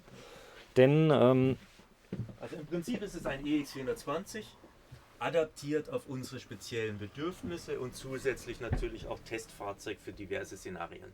Also was mir gut gefällt ist, dass hier mal das nicht so leer ist, sondern das bisschen was drin ist. Das Auto hat Patina, das heißt der Dometic. Herd ist wirklich toll, sieht auch toll aus. Also und ist benutzt, ist auch nicht sehr sauber. Nee, das ist alles in Ordnung. Ja. Das heißt, du lebst hier in dem Auto, es wird benutzt. Ja. Die Wasserhähne, das kenne ich schon. Richtig. Getrennt. Mit dem Filtersystem, du hast gefragt wegen dem Filtersystem. Die sitzen. Warte, ich guck. Ja. Hier sitzt der Filter für innen. Stefan Veit. Ah, das sind die Filter, okay. Ja. So, und das ist dann trinkbar. Dann ist Trinkwasser doppelt gefiltert, sprich über den Filter in den Hauptwassertank, Frischwassertank und dann nochmal gefiltert. Und dann haben wir Trinkwasser, auch wenn es aus dem Fluss ist. So, dann Bad. Hier ist nichts Besonderes, das kennst du schon. Ja. Aber auch hier, das habt ihr erprobt. Seit 2017 im Einsatz. Du riechst nichts.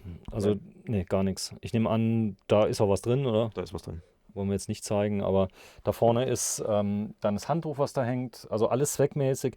Du lebst ja in diesen Autos nicht ohne Grund, sondern auch viele Entwickler nehmen die Autos ja schon mal mit. Ja. Ich weiß, der Carsten hat mal zum Beispiel den großen Unimog mal mitgenommen auf eine Messe, hat er mir erzählt, und ist da unterwegs. Das ist auch eine ganz, ganz wichtige Erfahrung, dass man das, was man verkauft, beziehungsweise in meinem Fall, was man entwickelt, auch wirklich nutzt. Prima. Der Kleiderschrank? Ja. Das ist die Klimaanlage hier oben? Das ist Klimaanlage, genau. Genau, Staukasten. Gut, die würde auch mal während der Fahrt gehen, nehme ich an. Die Klimaanlage läuft während der Fahrt. Läuft während der Fahrt. So, und da hast du einen Kleiderschrank hängend. Ja. Du hast einen Dyson. Ja, selbstverständlich. So habe ich auch. Ja. Macht absolut Sinn. Sehr praktisch. Und ganz viel Hundesachen, Gummihandschuhe. Und das da, Gummihandschuhe. Ja. Noch von den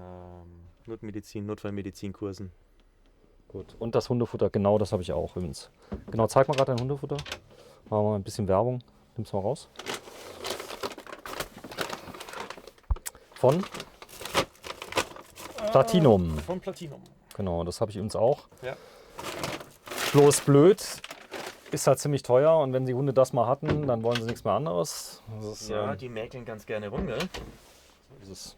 Ja. Komm, wir gehen mal raus. Wir haben noch 1%. Gut, dann nutzen wir das. Das ist übrigens, habe ich übrigens noch nie gemacht beim Stefan, aber ich habe vorher schon gesagt, wir haben 20%, das limitiert die Aufnahmezeit. 28 Minuten, was habe ich zu dir gesagt? Wie lange hält's? Ja, kommt hin, oder? 30 Minuten.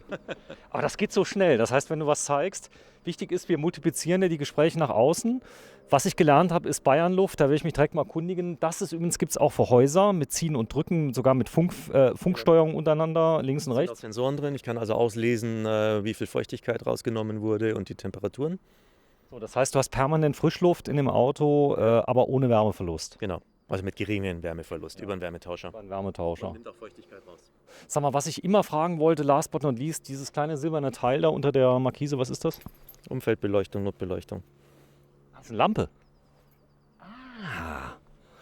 Ich habe gedacht, das wäre irgendwie, mach mal aus, das ist echt hell und das ist Tag. Die Notbeleuchtung macht außenrum und vorne gleichzeitig an.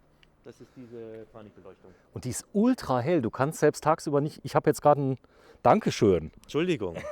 Hättest ja sagen können. Ist echt hell, oder? Das ist echt hell. Gut, es geht nach ein paar Jahren weg. So, komm, wir zeigen es einmal von der Seite. Also richtig tolles Auto. Was wird der kosten? Jetzt neu? Also neu liegt er mit dieser Vollstausstattung über 300.000.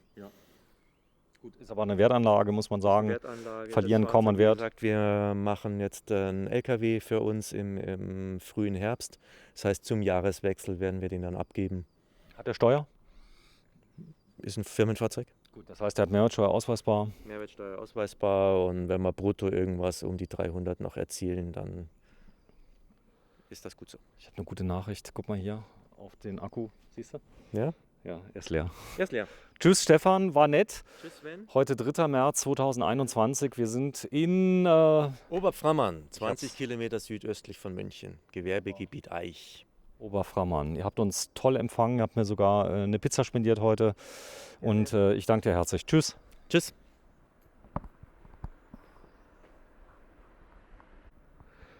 Wir sind mal wieder in Oberbayern, ja, bei der Firma Bimobil. Und das ist zwar noch nicht so ganz die Speerspitze, aber wir sind nah dran.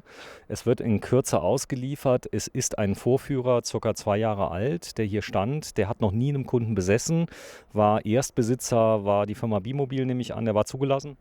Nein. Nein. Also Also, zugelassen, also Erstzulassung auf den Kunden. ja, das ist doch cool. Ja, stell dich mal vor. Hallo, ich bin der Stefan Christner und Geschäftsführer von Bimobil. Ja, und das ist der Carsten. Du bist Carsten Grüß, ich bin hier im Vertrieb bei Bimobil und Trainer. und Offroad-Fahrtrainer, ganz genau. So, du bist auch Kfzler, also du hast das Ganze mal gelernt. Der Stefan ist Luftfahrtingenieur und ja, sieht auch aus wie ein Flugzeug. Nee. Ja, die Flügel fehlen. Aber das ist ein Running Gag, haben wir eben schon. Silber steht im Auto echt gut, oder? Ja, denke ich auf jeden Fall. Ist So. zeitlos und immer gut. So, was wiegt denn der? Das ist ein 13-Tonner, hat aber ungefähr, was haben wir da, Leergewicht, weißt du? Aktuell dürften wir bei etwa 10 Tonnen liegen. So, also der ist flammneu quasi, habt ihr ein bisschen gefahren. Er hat jetzt was auf der Uhr? Etwa 5000 Kilometer. 5000 Kilometer. Habt ihr ihn also ausgiebig in roter Nummer erprobt? Richtig, und auf den Messen dabei gehabt. Und der hat also jetzt als Vorführer seinen Dienst getan und darf jetzt raus in die Welt. Sag mal, der fährt jetzt auf eigenen Rädern zur Messe oder ist es eine Spedition, packt den irgendwo drauf? Nein.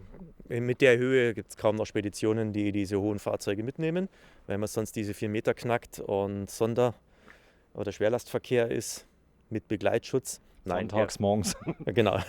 Nein, der fährt auf eigenen Rädern. Aber 5000 Kilometer für einen LKW läuft noch nicht einmal als eingefahren. So, der ist made in Germany. Das Fahrgestell wird auch gebaut in Germany? Ja. In Deutschland, sorry. In Deutschland und MAN, also Zentrale ist ja in München. Das heißt, ganz nah bei uns. So, ziemlich cool. Der Aufbau kommt hier aus Oberframmann. Und ich habe geschätzt, was er kostet. Und dann habe ich gesagt, der kostet bestimmt 750. Und dann hast du gesagt, nein. Und dann dachte ich, kostet er vielleicht 850. Hat er auch gesagt, nein. Er kostet als Basis weit unter, nicht weit, aber unter 400. Unter 400.000 Euro, ja. Das heißt, Grundpreis liegt irgendwo bei 330.000, 340.000, dann noch ein bisschen was dazu. Und ich gehe mal davon aus, zwischen 350.000 und 400.000 kriegt man mit so einem Fahrzeug ein wirklich reisefertiges, gut ausgestattetes Expeditionsmobil. So, es gibt Leute, die gehen damit jahrelang auf Tour, melden zwar ihr Zuhause nicht ab, aber haben vielleicht eine kleinere Wohnung oder melden vielleicht doch ab. Also wir haben tatsächlich Kunden, die sind über 60 und wohnen offiziell bei Mama, die über 80 ist. Und Briefkasten reicht ja. Briefkasten reicht. So, wir gehen einmal kurz drum rum. Das ist so ein Schutz oder was ist das? Ah nee, Unterfahrschutz für Deutschland. Ein Unterfahrschutz, Genau. ist von der EU vorgeschrieben, ist aber natürlich hochklappbar, wenn ich ins Gelände reingehe, dass ich mit dem Böschungswinkel nicht kaputt mache. Ja, da fällt mir keiner rein. Oft in Ländern, wo ich sag mal, das mit den Verkehrsregeln nicht so klar definiert ist. Oder gibt es das? Ich habe gesehen, jetzt in Afrika, da fahren die, wie die wollen manchmal.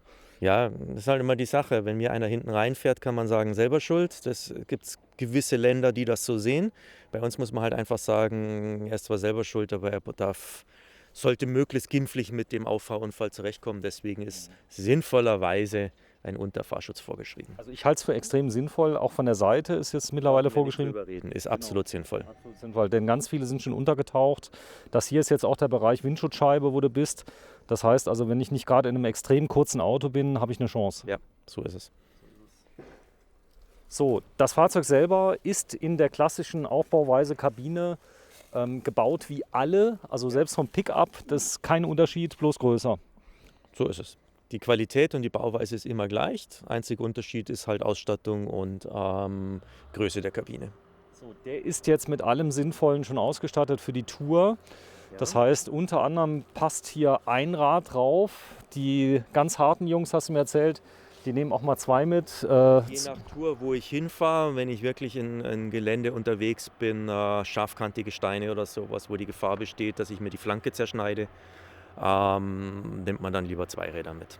Ich nehme an, der wiegt so um die 100 Kilo. Was wiegt der? Das wird nicht reichen, der wird eher bei 130, 140 Kilo sein. Also ein Schwerlastaufzug ist dabei, hier ist ein Flaschenzug dabei. Ja. Der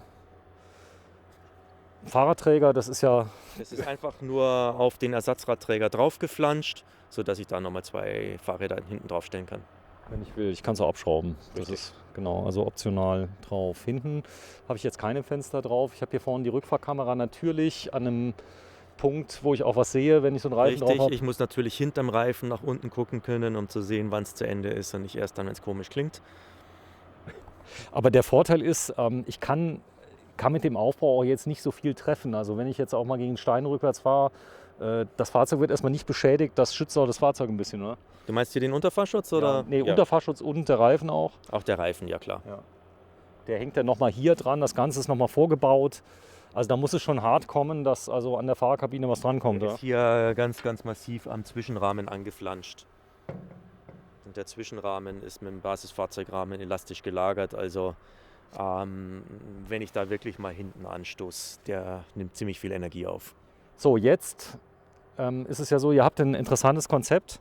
Übrigens hier, das ist die Aufnahme für die Markise, finde ich auch immer praktisch. Ja. Die Teile habe ich uns bestellt. Okay. Sie funktionieren, also sie halten wirklich Bolle.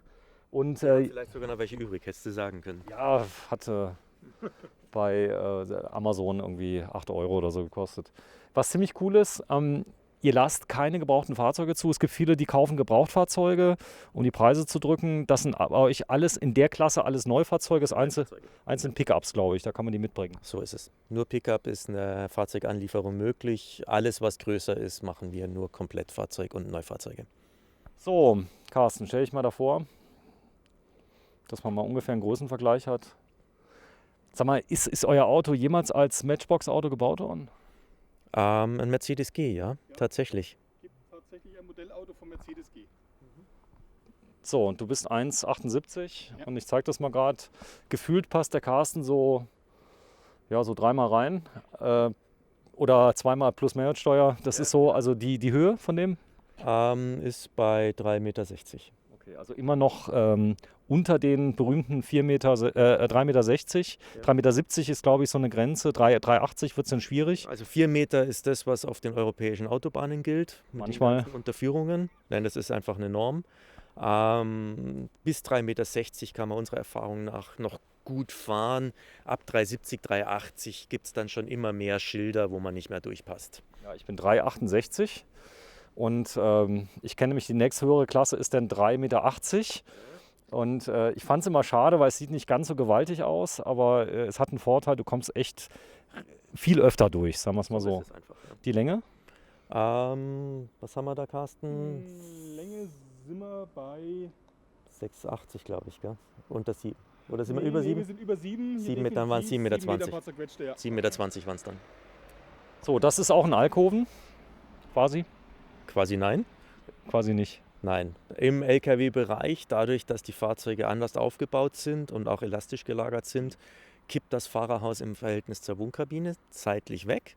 Nein, Alkoven heißt bei mir, ich habe ja eine Sache gelernt, vielleicht darf ich das dazu sagen. Ihr habt beim letzten gesagt, dass man diese Kante, die oben drauf ist, siehst du die Kante, Ja. dass man die entweder haben kann oder durchgehend haben kann. Und jetzt ist der Alkoven ja über dem Fahrerhaus, richtig? Ja. Na, es hätte ja sein können, dass der nur gedreht ist, dass alles so, weißt du, so. Dann hast du recht. Dass man sagt, man hat das einmal umgedreht und das Heckbett unten drunter wäre der Alkoven, dann hast du ein Stück weit recht. Also das heißt, das Heckbett ist, wie man es so kennt, aus meinem Dings mit weißer Haare, im Heck hinten relativ hoch und deswegen habe ich den Stauraum nach hinten. Genau. Hier ist Stauraum drunter. Und wir haben tatsächlich auch schon mal einen Grundriss gebaut, wo wir gesagt haben, das ist im Prinzip ein Alkoven, wir haben ihn aber zugemacht. Das sagst du nur, damit ich nicht ganz so blöd dastehe. Nein, das ist wirklich so. Das war auf einem Bucher Duro. Okay. Ein ganz verrücktes Auto aus der Schweiz. So, ich gehe jetzt mal nicht auf irgendwelche 500 Schrauben ein, die sagen, hier kommst du nicht rein, das haben wir alles schon gehabt.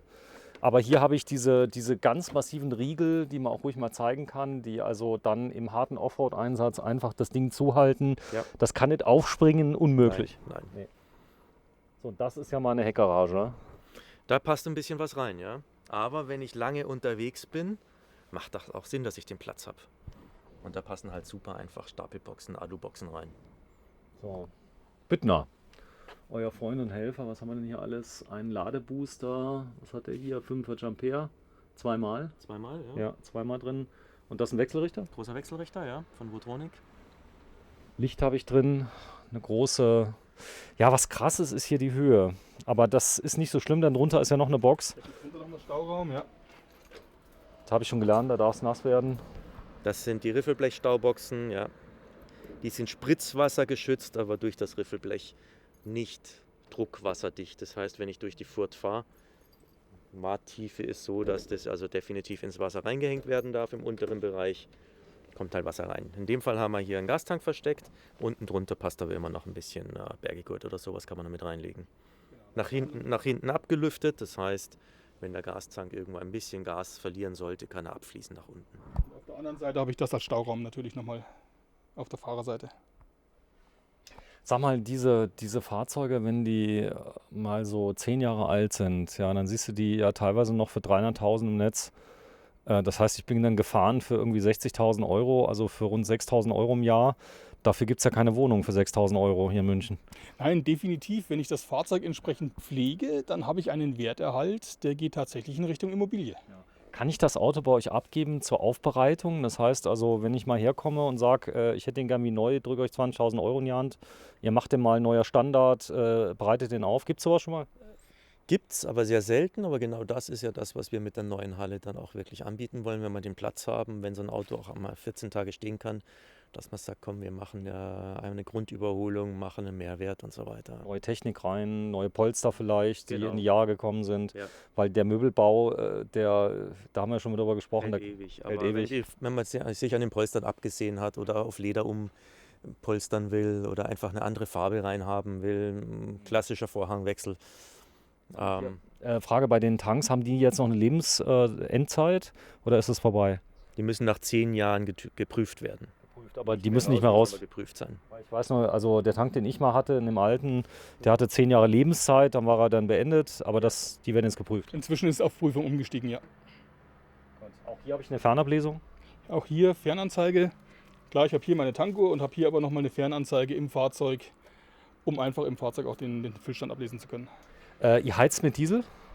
Bei dem Fahrzeug haben wir jetzt auch die Variante einmal Diesel, einmal Gas. Also beides redundant, also falls mal irgendwas nicht geht. Die Sandbleche, das ist ja nicht nur Show, sondern die machen Sinn. Absolut, die machen Sinn, ja.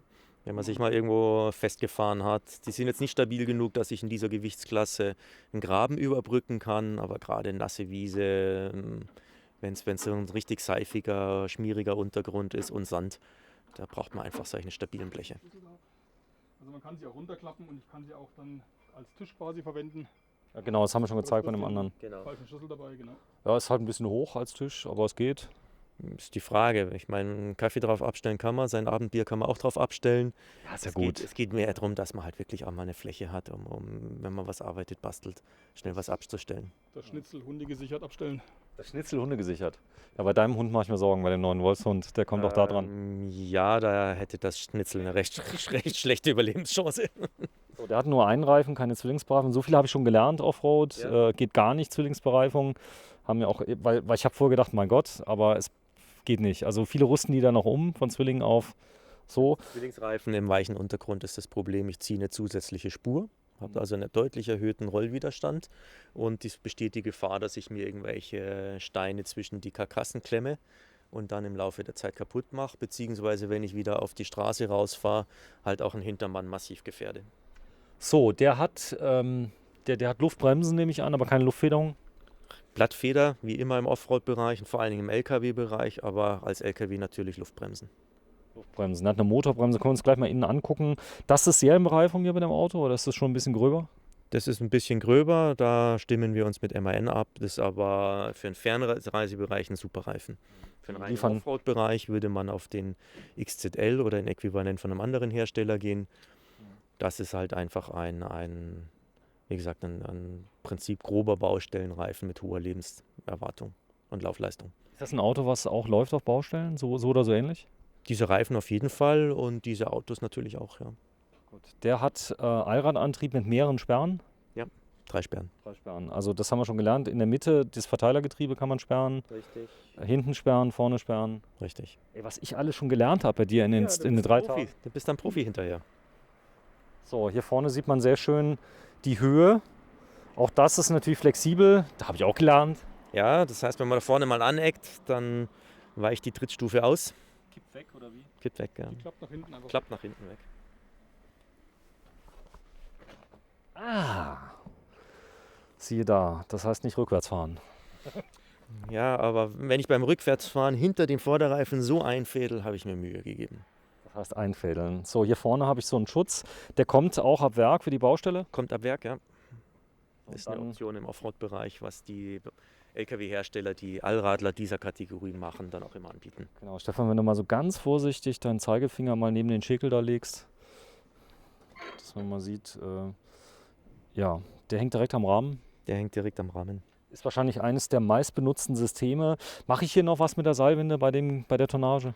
Natürlich, mit der entsprechenden Seilwinde vorausgesetzt, kann ich hier das Fahrzeug mit der Seilwinde bergen. Ganz klar. So, und das kann ich nachrüsten? Oder? Seilwinde kann man natürlich immer nachrüsten. Ist was aus der Nachrüstung kommt. Wäre eine entsprechende Vorbauseilwinde jetzt in dem Fall, die dann auch mit der entsprechenden Tonnage arbeitet und in der Regel über ein Umlenksystem dann auch läuft. Wie viele Leute können jetzt sitzen drin?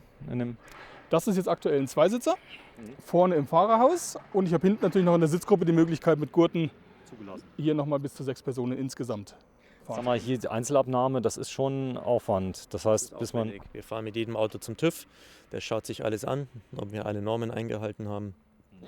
Das ist aufwendig, ja. So, auch wenn der jetzt so schön aussieht, als wäre er schon immer so von MAN gebaut worden, die gucken euch nochmal genau rein, gucken wahrscheinlich alles, Gastanks, was weiß ich alles, ja. Natürlich, das Fahrzeug wird nochmal komplett durchgecheckt. Klar, am Basisfahrgestell verändern wir sehr, sehr wenig, aber der ganze Aufbau muss geprüft werden, es müssen alle Normen eingehalten werden und das wird natürlich vom TÜV kontrolliert. So, Unterfahrschutz, hier ist das Verteilgetriebe. Sag mal, du jetzt als Offroad-Profi, es gibt dir noch höher auf Wunsch? Gut, ich kann natürlich hergehen und sagen, ich mache noch größere Räder drauf und gehe hier nochmal in die richtige Extremstufe. Aber das brauche ich erst sehr, sehr spät. Okay, das heißt, so wie er steht, kommst du zu 95% überall durch. Ganz genau. Also gerade im fairen Reisebereich komme ich damit eigentlich so gut wie überall hin. Erst da, wo ich sage, ich brauche tatsächlich noch mehr Geländegängigkeit, dann bin ich in einem Extrembereich von 2-3%. So, wir sprechen hier über einen LKW. Ich brauche keine Tachoscheibe, solange ich nicht Güter hinter mir herziehe. Ganz genau, wir sprechen ja von einem Reisemobil und nicht von einem LKW. So, das heißt aber trotzdem Führerschein Klasse 2, den macht man, was ist das für ein Aufwand jetzt bei euch? Ihr macht den nicht in einer Crashschule, geht ja gar nicht bei euch? Momentan ist ja noch Zwangspause, das heißt, Fahrschulen dürfen wieder aufmachen, dann geht es auch sofort los. Aber wenn man den alten Dreier hat und auch schon mal irgendwo einen 7-Tonner gefahren hat, ist das ein Aufwand von 2-3 Samstagen und dann passt das. So, Stefan, geh mal rein, mach mal die Klappe bitte auf. Gerne. Dann unterhalte ich mich mal mit dem Carsten mal gerade über das Thema Bodenfreiheit. Was ist hier die... Ach, der hat eine Portalachse. Nein, der MAN hat keine Portalachsen. Das ist der Unimog mit Portalachse. Hier haben wir Standardachse drunter, also sprich die Kardan ist in der Mitte. Mittellinie geht einmal quer rüber. Wenn man mit der Kamera unten reinleuchtest, du siehst, das ist also von der Radmitte eine Linie quer rüber. Bei der Portalachse wären die Räder quasi außermittig gegenüber der Achse. So, ich mache mal gerade ganz hell hier. Dann haben wir auch ein bisschen mehr Licht. Dann sieht man vielleicht auch ein bisschen mehr. Also ich habe hier richtig Bodenfreiheit. Wenn du dich mal gerade daneben stellst mit dem Knie, was ist der tiefste Punkt? Der tiefste Punkt ist im Endeffekt die Tankhalterung. Die hier. Genau, das sind die Original MAN-Tankhalterungen. Das ist der tiefste Punkt. So, und das ist sowieso die Show. Sag mal, das Fahrzeug stand auf der Messe, das hier? Den haben wir in Düsseldorf nicht dabei gehabt. Letztes Jahr, ja. Also vor 2 Jahren ja, letztes Jahr nein. So, und das ist jetzt schon mal, wenn du dich auch mal davor stellst, wegen der Größe. Du kommst noch nicht mal zum Kopf an die Unterkante. Und Da kann mir gerade so den Kaffee rausreichen, aber das reicht dann auch schon. Man kann auch mal einen Löwen am Bart kraulen. so, und das ist zugelassen. Das ist ja nichts, was der TÜV prüft, ob ich hier rausfalle oder nicht, oder? Nein. Okay, das ist Eigenverantwortung. Wenn man sich mit dem Rotwein zurückhält, passiert auch nichts. So, man könnte ja theoretisch dann, wenn man Kinder dabei hat, noch eine Stange oder 2 einbauen lassen. Wurde auch schon gemacht. Wurde auch schon gemacht, okay. Weil ich denke wirklich dran, kennst ja die Eltern, du kriegst ja einen Horror, wenn da so ein Kind rausfällt oder so. Kindersicherung, Fangnetz, ähnlich wie im Alkoven gibt es ja auch diese Lösungen, kann ich hier genauso machen. Weil das hier ist ein familientaugliches Auto, Schlafplätze habe ich 2. Also der ist jetzt für 2 Personen ausgelegt. Ich kriege hier aber natürlich wie immer die 3-Punkt-Gurt- und Beckengurt-Sitzgruppe. Das heißt, ich kann hier nochmal 4 Personen mitfahren lassen. Und ich kann natürlich die Sitzgruppe jederzeit umbauen, dass ich nochmal 2 Personen zusätzlich schlafen kann. Also dieses Fahrzeug ist auch mit 4 Personen problemlos nutzbar. Und mit dem Fahrerhaus, da ist ja auch nochmal ein Bett drin, eigentlich sogar zu 5. Okay, das ist das Bett, was üblicherweise für den Fernverkehr ist, oder? Ja. Okay. Das ist ein Fernverkehrsfahrerhaus, ganz genau. Ah, warte mal, oh mein Gott. Wenn du mal kurz mal ein Mikro hältst. Sei mal so lieb. Kurz hier durch. Oh ja, guck mal hier, der Stefan. Das ist das Bett, ja. Und das ist ein richtig geiles Bett, muss ich ja mal sagen. Also, das ist richtig toll. Komm, wir gehen noch mal kurz raus. Denn das Thema Fahrerhaus werden wir uns gleich nochmal angucken, detailliert mit dir zusammen. Du bist ja LKW-Fahrer, hast Führerschein. Ja. Und der Stefan demnächst auch und seine Frau auch, habe ich gehört. Ja. Sag mal, wenn du das jetzt zumachst, das ist von außen dann zuzumachen, oder? Am besten. Oder geht es so gerade so von innen? Ich kriege das immer von innen durch. Ja. Ah ja, der Stefan ist ja Luftfahrtingenieur. Alter Fuchs. Okay, mach nochmal auf. Mach nochmal auf. Sehr schön. Komm, wir gehen mal drum rum. Ich bin mal sehr gespannt, wie es innen aussieht. Denn, achso, das ist übrigens die Waschmaschine. Das ist die klassische Buschwaschmaschine. Ein Plastikfass mache ich halb voll mit Wasser, Waschmittel rein, Wäsche rein. Das habe ich gelernt gestern. Piste fahren und die Wäsche ist sauber. Das ist krass, oder? Funktioniert. Funktioniert einwandfrei und das seit Jahrzehnten. Seit Jahrzehnten die Buschwaschmaschine. Durch die Vibration wird Wäsche gewaschen. So, Aufbautür. Ihr macht noch ein bisschen was an dem Auto? Das Fahrzeug wird jetzt gerade für einen Kunden noch umgerüstet, der das Fahrzeug gekauft hat. Genau, hier ist also die Tür, so sieht sie innen aus. Ja. Da fehlt jetzt also quasi noch die Hälfte. Ja. Und da sieht man auch schön das Treiberiegelstangenschloss, wie das aufgebaut ist. Genial, das heißt also, das ist sehr, sehr stabil, durchgehend. Also die Tür ist kein guter Platz, um einzubrechen. Die Tür ist als Angriffspunkt eigentlich vollkommen der falsche Punkt, ja. Edelstahlscharniere an der Seite. Gehen wir mal rein. Und jetzt habe ich ja viele Grundrisse von euch schon gesehen. Hier war ich noch nicht drin. Ja, mach das mal. Ah, Mensch. Hätte ich jetzt einen Zweier gehabt. Aber man muss sagen, das hier ist jetzt eine andere Klasse. Mit dem einen fällt sie nicht so sehr auf. Also ich würde sagen, also mit meinem, den ich im Moment fahre, fahre ich im Alltag, falle ich weniger auf wie mit dem hier. Ja, das wird so sein. Das wird so sein.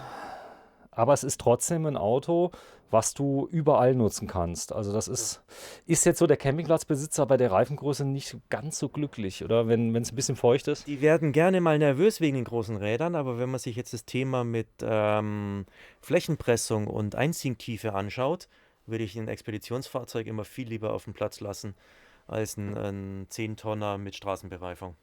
Das Gewicht hier von dem, wenn er ordentlich beladen ist? Wie gesagt, das ist ein 13 Tonnen Fahrgestell. Wenn ich den richtig voll mache mit Wasser und Zubehör und Material und Sportausrüstung, dann komme ich vielleicht auf 11 Tonnen, 12 Tonnen. Und leer? Leer hatten wir, weiß ich von vorhin, Um die 10. um die 10 Tonnen. Ihr habt natürlich nirgendwo gespart, Echtglasfenster. Die kann man extrem leicht öffnen, mach mal bitte. Das habe ich schon erfahren. 2 Riegel. Einmal drücken, oder? Ja, okay. Gut, du hast Schuhe an. Normalerweise Schuhe an, mit ja. Strümpfen würdest du dann einfach draufsteigen. Genau. Der Tisch würde ich aushalten, theoretisch? Der Tisch würde mich kurzfristig aushalten, ja. Okay. Also ist alles schön gebaut. Von der Sitzbank aus gehe ich. Den muss ich jetzt auch machen. Aber da gibt es den Trick. Ah, gucke mal da. Jupp. Das ist ein gestoppter Gasdruckdämpfer. Ein gestoppter Gasdruckdämpfer. Ja, das heißt, ich kann ihn jederzeit stoppen und jetzt bewegt er sich nicht mehr. Das heißt, ich muss ihn immer entriegeln. Okay. Gut, also der Vorteil ist, es ist extrem schallisoliert. Draußen ist jetzt gerade ein LKW, der fährt KCT, Hartglasfenster. Und gut, das macht hier absolut Sinn. Und du kommst dann nämlich von oben auch nicht rein. Selbst wenn einer aufs Dach klettern würde. Ganz genau. Also wenn sich einer eher von der Brücke wahrscheinlich runter abseilt, weil raufklettern tue ich mich hier schwer ohne Außenleiter, kommt er von oben auch nicht wirklich rein. So, das ist der Durchgang zum... Durchgang ins Fahrerhaus, ganz genau. Komme ich direkt auf der Liege raus. Ist eigentlich so ein Notdurchgang hauptsächlich. Aber das hat, glaube ich, Sinn. Hier ist jetzt so eine Sicke. Das heißt, also das Fahrzeug ist jetzt punktgelagert, oder? Nein, das ist nicht 3 Punkt gelagert. Wir haben über 8-fach Elastomere, also 4 links, 4 rechts, sodass der Zwischenrahmen, auf dem die Wohnkabine fest ist, und der Basisfahrzeugrahmen eben über diese Elastomere gelagert ist. Cool. Das heißt, es bewegt sich ein klein wenig? Es bewegt sich im Bereich von durchaus mal 10 cm, Entschuldigung, dass hier das Fahrerhaus im Vergleich zur Wohnkabine wegkippt. Sich leicht verschränkt dann. Ja. Okay, das langt. Deswegen brauchen wir auch diesen elastischen Balk als Verbindung. Gut. So, hier kann ich zumachen, abschließen. Ja, wie immer. Wie Auch immer. eine richtig massive Tür, gut thermisch isoliert und stabil. Was interessant ist bei diesen Konzepten, wo ich das Fahrerhaus, also ich habe ja auch durchaus im weiße Ware-Bereich so Alkovenfahrzeuge, wo ich zumachen kann. Ja. Und dann fühlt man aber den Raum ganz anders. Also es fühlt sich nicht mehr an wie ein Wohnmobil, sondern wie ein kleines Apartment. Ja. Das ist gut klein. Also im Weltreisebereich ist das hier schon richtig groß, oder? Das ist eigentlich ein Luxusapartment in Sachen Weltreise oder Fernreise. Jetzt zu dem Zeitpunkt, wo man von Tiny Häusern spricht, ist man in dem Bereich. Ja. Naja, tiny. Warte, ich setze mich mal. Oder ich filme mal kurz die Küche. Wir haben hier so gute 10, 12 Quadratmeter. Ne? Ja, ist gut. Ja gut, ich kenne mich ja damit aus. Also ich habe ja auch viel Platz, aber nicht auf 4x4. Das muss man auch sagen. Aber hier hat man alles. Das heißt, du hast also viel Platz, du hast wahrscheinlich eine Klimaanlage drin. Du hast eine Klimaanlage hier drin, du hast wie gesagt 2 Heizungen hier drin. So, das sind die ganzen Einstellmöglichkeiten. Du hast dieses Notlichtsystem, was ihr überall verbaut. Ja. Mit Paniklicht, alles dimmbar. Dimmbar, die Umfeldbeleuchtung, ganz genau. Dann den tollen Backofen. Der sieht fast aus wie so ein Konvektomat, ja, wo du dann wahrscheinlich auch noch irgendwie die Hirschkeule oder sowas drin machen kannst. Ja, aber es ist ein klassischer Backofen. Ne? Also das ist hier alles für zweckmäßig, könnte auch so bei der Bundeswehr sein, keine Ahnung. Ja, ich sag mal so, der Soldat würde gerne so luxuriös leben, darf er wahrscheinlich nicht. Aber ja, es ist so zweckmäßig, ich kann das auch robust nutzen. Okay. So, Möbelbau, alles in Handarbeit, alles Echtholz, alles mehrfach verbunden, verleimt. Das ist ja, glaube ich, auch bei euch so ein Ding. Ihr verleimt alles, da wird nichts verschraubt. Natürlich, die Möbel untereinander werden auch mit verschraubt, ist ganz klar. Aber viel in Vollholz, viel in Echtholz arbeiten natürlich. Aber da lassen wir jetzt auf keine Kompromisse ein. So, Doppelbett, quer, kann aber auch. Nee, ist ein Querbett. Ist ein Querbett, ganz klar. Ich kann natürlich hergehen und sagen, ja, ich möchte einen Sonderwunsch, das Fahrzeug ein bisschen länger und dann könnte man auch über ein Längsbett sprechen. Das heißt, man hätte eine große Spielwiese, wie ich hinten drin habe, wo auch 3 Personen drin schlafen könnten. Zum Beispiel auch Kinder. Es gibt ja viele, die kleine Kinder haben, die gehen auf Weltreise, bis sie mal so 6 Jahre alt sind, statt Kindergarten mal ordentliche Erfahrungen auf allen Ländern der Welt. Ganz klar, natürlich, wenn ich die Möglichkeit habe, so ein Sabbatical zu machen mit kleinen Kindern eben noch. Was? Ein Sabbatical. Was ist das? Dass ich einfach eine Auszeit nehme. Eine Auszeit. Eine Auszeit, einfach eine Auszeit nehmen. politischer Begriff dafür, ein Sabbatical? Das habe ich die ganze Zeit, Auszeit. Ja, ich habe jetzt euch. Du schon, aber... Morgen Dymo. Gucken, wie die werden. Dymo, ich weiß überhaupt nicht. Ich glaube, Dymo ist es, ja. Ich muss mal gucken. Mit Ü haben die alle was. Ist das genial, das Fenster. Also das habt ihr ja, selbst im kleinsten Pickup habt ihr das Fenster drin. Ja. Und alle gucken neidisch auf der Messe, habe ich ja gesehen. Ja. Das ist der Hingucker, alle setzen sich dahin. Macht aber auch Sinn. Jetzt stell dir vor, das Wetter ist schon schön, aber unten drun ist noch alles nass und dreckig und schlammig. Ja. Du sitzt hier wie Frühstück auf der Terrasse. Wenn du mittags mal nur kurz Pause machst und machst die Seitenklappe auf, parkst du noch. Wenn du den Sonnenschirm raustust, kämpfst du. Weißt du, was krass ist? Die Farbgebung und das Design und alles macht das Fahrzeug nicht angreifbar. Das finde ich so. Weißt du, nicht so die Luxusschleudern von den Leuten, die das Geld raushängen lassen, sondern hier kriegst du ganz oft wahrscheinlich Bewunderung, oder? Das ist ja auch ganz bewusst, dass diese Fahrzeuge eben nicht so polarisieren. Ja. Wir wollen ja auch den Kunden die Möglichkeit geben, in Länder zu reisen, wo so ein Fahrzeug eben mehr kostet als die gesamten Einkünfte eines Dorfes im ganzen Jahr. Und je mehr ich das natürlich nach außen zeige, umso schwieriger habe ich es in dem Land. Dann ist das Silber aber schon geradezu schon expressiv für euch. Das heißt, ihr habt die teilweise auch so in so Sandfarben und, oder? Nein, bewusst eben nicht. Ja. Weil gerade in solchen Ländern, eben so Richtung Sahara runter, Richtung Süden. Achso, das ist Armeefarben. Habe ich das Thema mit Armeefarben und da lassen die mich teilweise gar nicht rein. Und eben ein silbernes Fahrzeug ist immer ein neutrales Fahrzeug. Ich habe letztes Mal einen gefilmt in Kalkar, so ein Cut. 4x4, der war grasgrün, also in so einem Neongrün. Und da hat er erzählt, war der so NATO-Tarnfarben und das ging überhaupt nicht. Also die konnten, Nein, er hat nur Probleme bei Einreisen, er hat Probleme vor Ort, wenn er mal reinkommt ins Land und deswegen ein silbernes Fahrzeug, neutraler geht es gar nicht. Ja. Okay, verstanden. Das Ganze auch innen es ist unglaublich eine warme Atmosphäre. Also ich kann mir vorstellen, selbst ihr habt im Winter ja die Autos gezeigt, du gehst rein, wahrscheinlich war es genauso kalt wie draußen. Trotzdem hast du das Gefühl gehabt, es ist wärmer. Ja, wenn man wirklich im richtig knackigen Winter unterwegs ist, kommt nach der Skitour bei minus 15, minus 20 Grad, es ist nach Hause kommen. Es ist warm, es ist hell, es ist gemütlich, man stellt sich einen Tee hin und die Welt ist absolut in Ordnung. Was Besseres gibt es nicht. So, große Fenster, das Fenster geht nach außen auf, dazu muss die Tür mal zu sein. Machst du mal bitte zu, Carsten? Nehme ich mal an. Ja, wäre gut. Es gibt eine Kippfunktion mit zu Hause? Ja. Ich zeig dir das eben. Weil ich habe die noch nie gesehen. Schwingt in der Mitte, du hast eine Einhandbedienung, machst das auf, klappst das auf und wenn du es jetzt ganz aufmachst, schwingt er um die Mitte und du kannst jetzt bei der Höhe trotzdem mal schnell das Fenster putzen. Ist das cool? Das heißt, du kommst von innen nach außen. Genau. Da hat ja mal einer nachgedacht. Ja. Liebe KCT-Leute, du kennst sie wahrscheinlich, oder? Ich kenne die, ja. So. Das Ganze hat natürlich massive Riegel. Das heißt, wer hier durchpasst, der hat es verdient. Ja. Genau. Du hast hier Mückengitter in 2 Stärken. Einmal für die Blackflies, wo ganz, ganz dicht ist. Geht aber entsprechend wenig Luft durch. Deswegen gehen wir immer auf die Standardmücken, aber die sind sauber in der Bürste geführt. Das heißt, die sind wirklich mückendicht. Und diese Blackflies, sind die mehr im Norden oder mehr im Süden? Die Blackflies sind zu Australien und in Schottland heißen sie die Mitches. Die sind kaum zu sehen, gell? Kaum zu sehen, ganz, ganz klein. Es fängt dir plötzlich in den Haaren das Jucken an wie nochmal was. Du überlegst dir, was ist das? Es dann so schwarze Sachen unter den Fingernägeln und irgendwann weißt du, wo du bist. Das war Blut, oder? Die schwarzen? Nein, das sind einfach diese Midges. Und das Schlimmste, was ich erlebt habe, war in Schottland beim Zelten, wo ich morgens aufgewacht bin. Das klang wie ein Didgeridoo.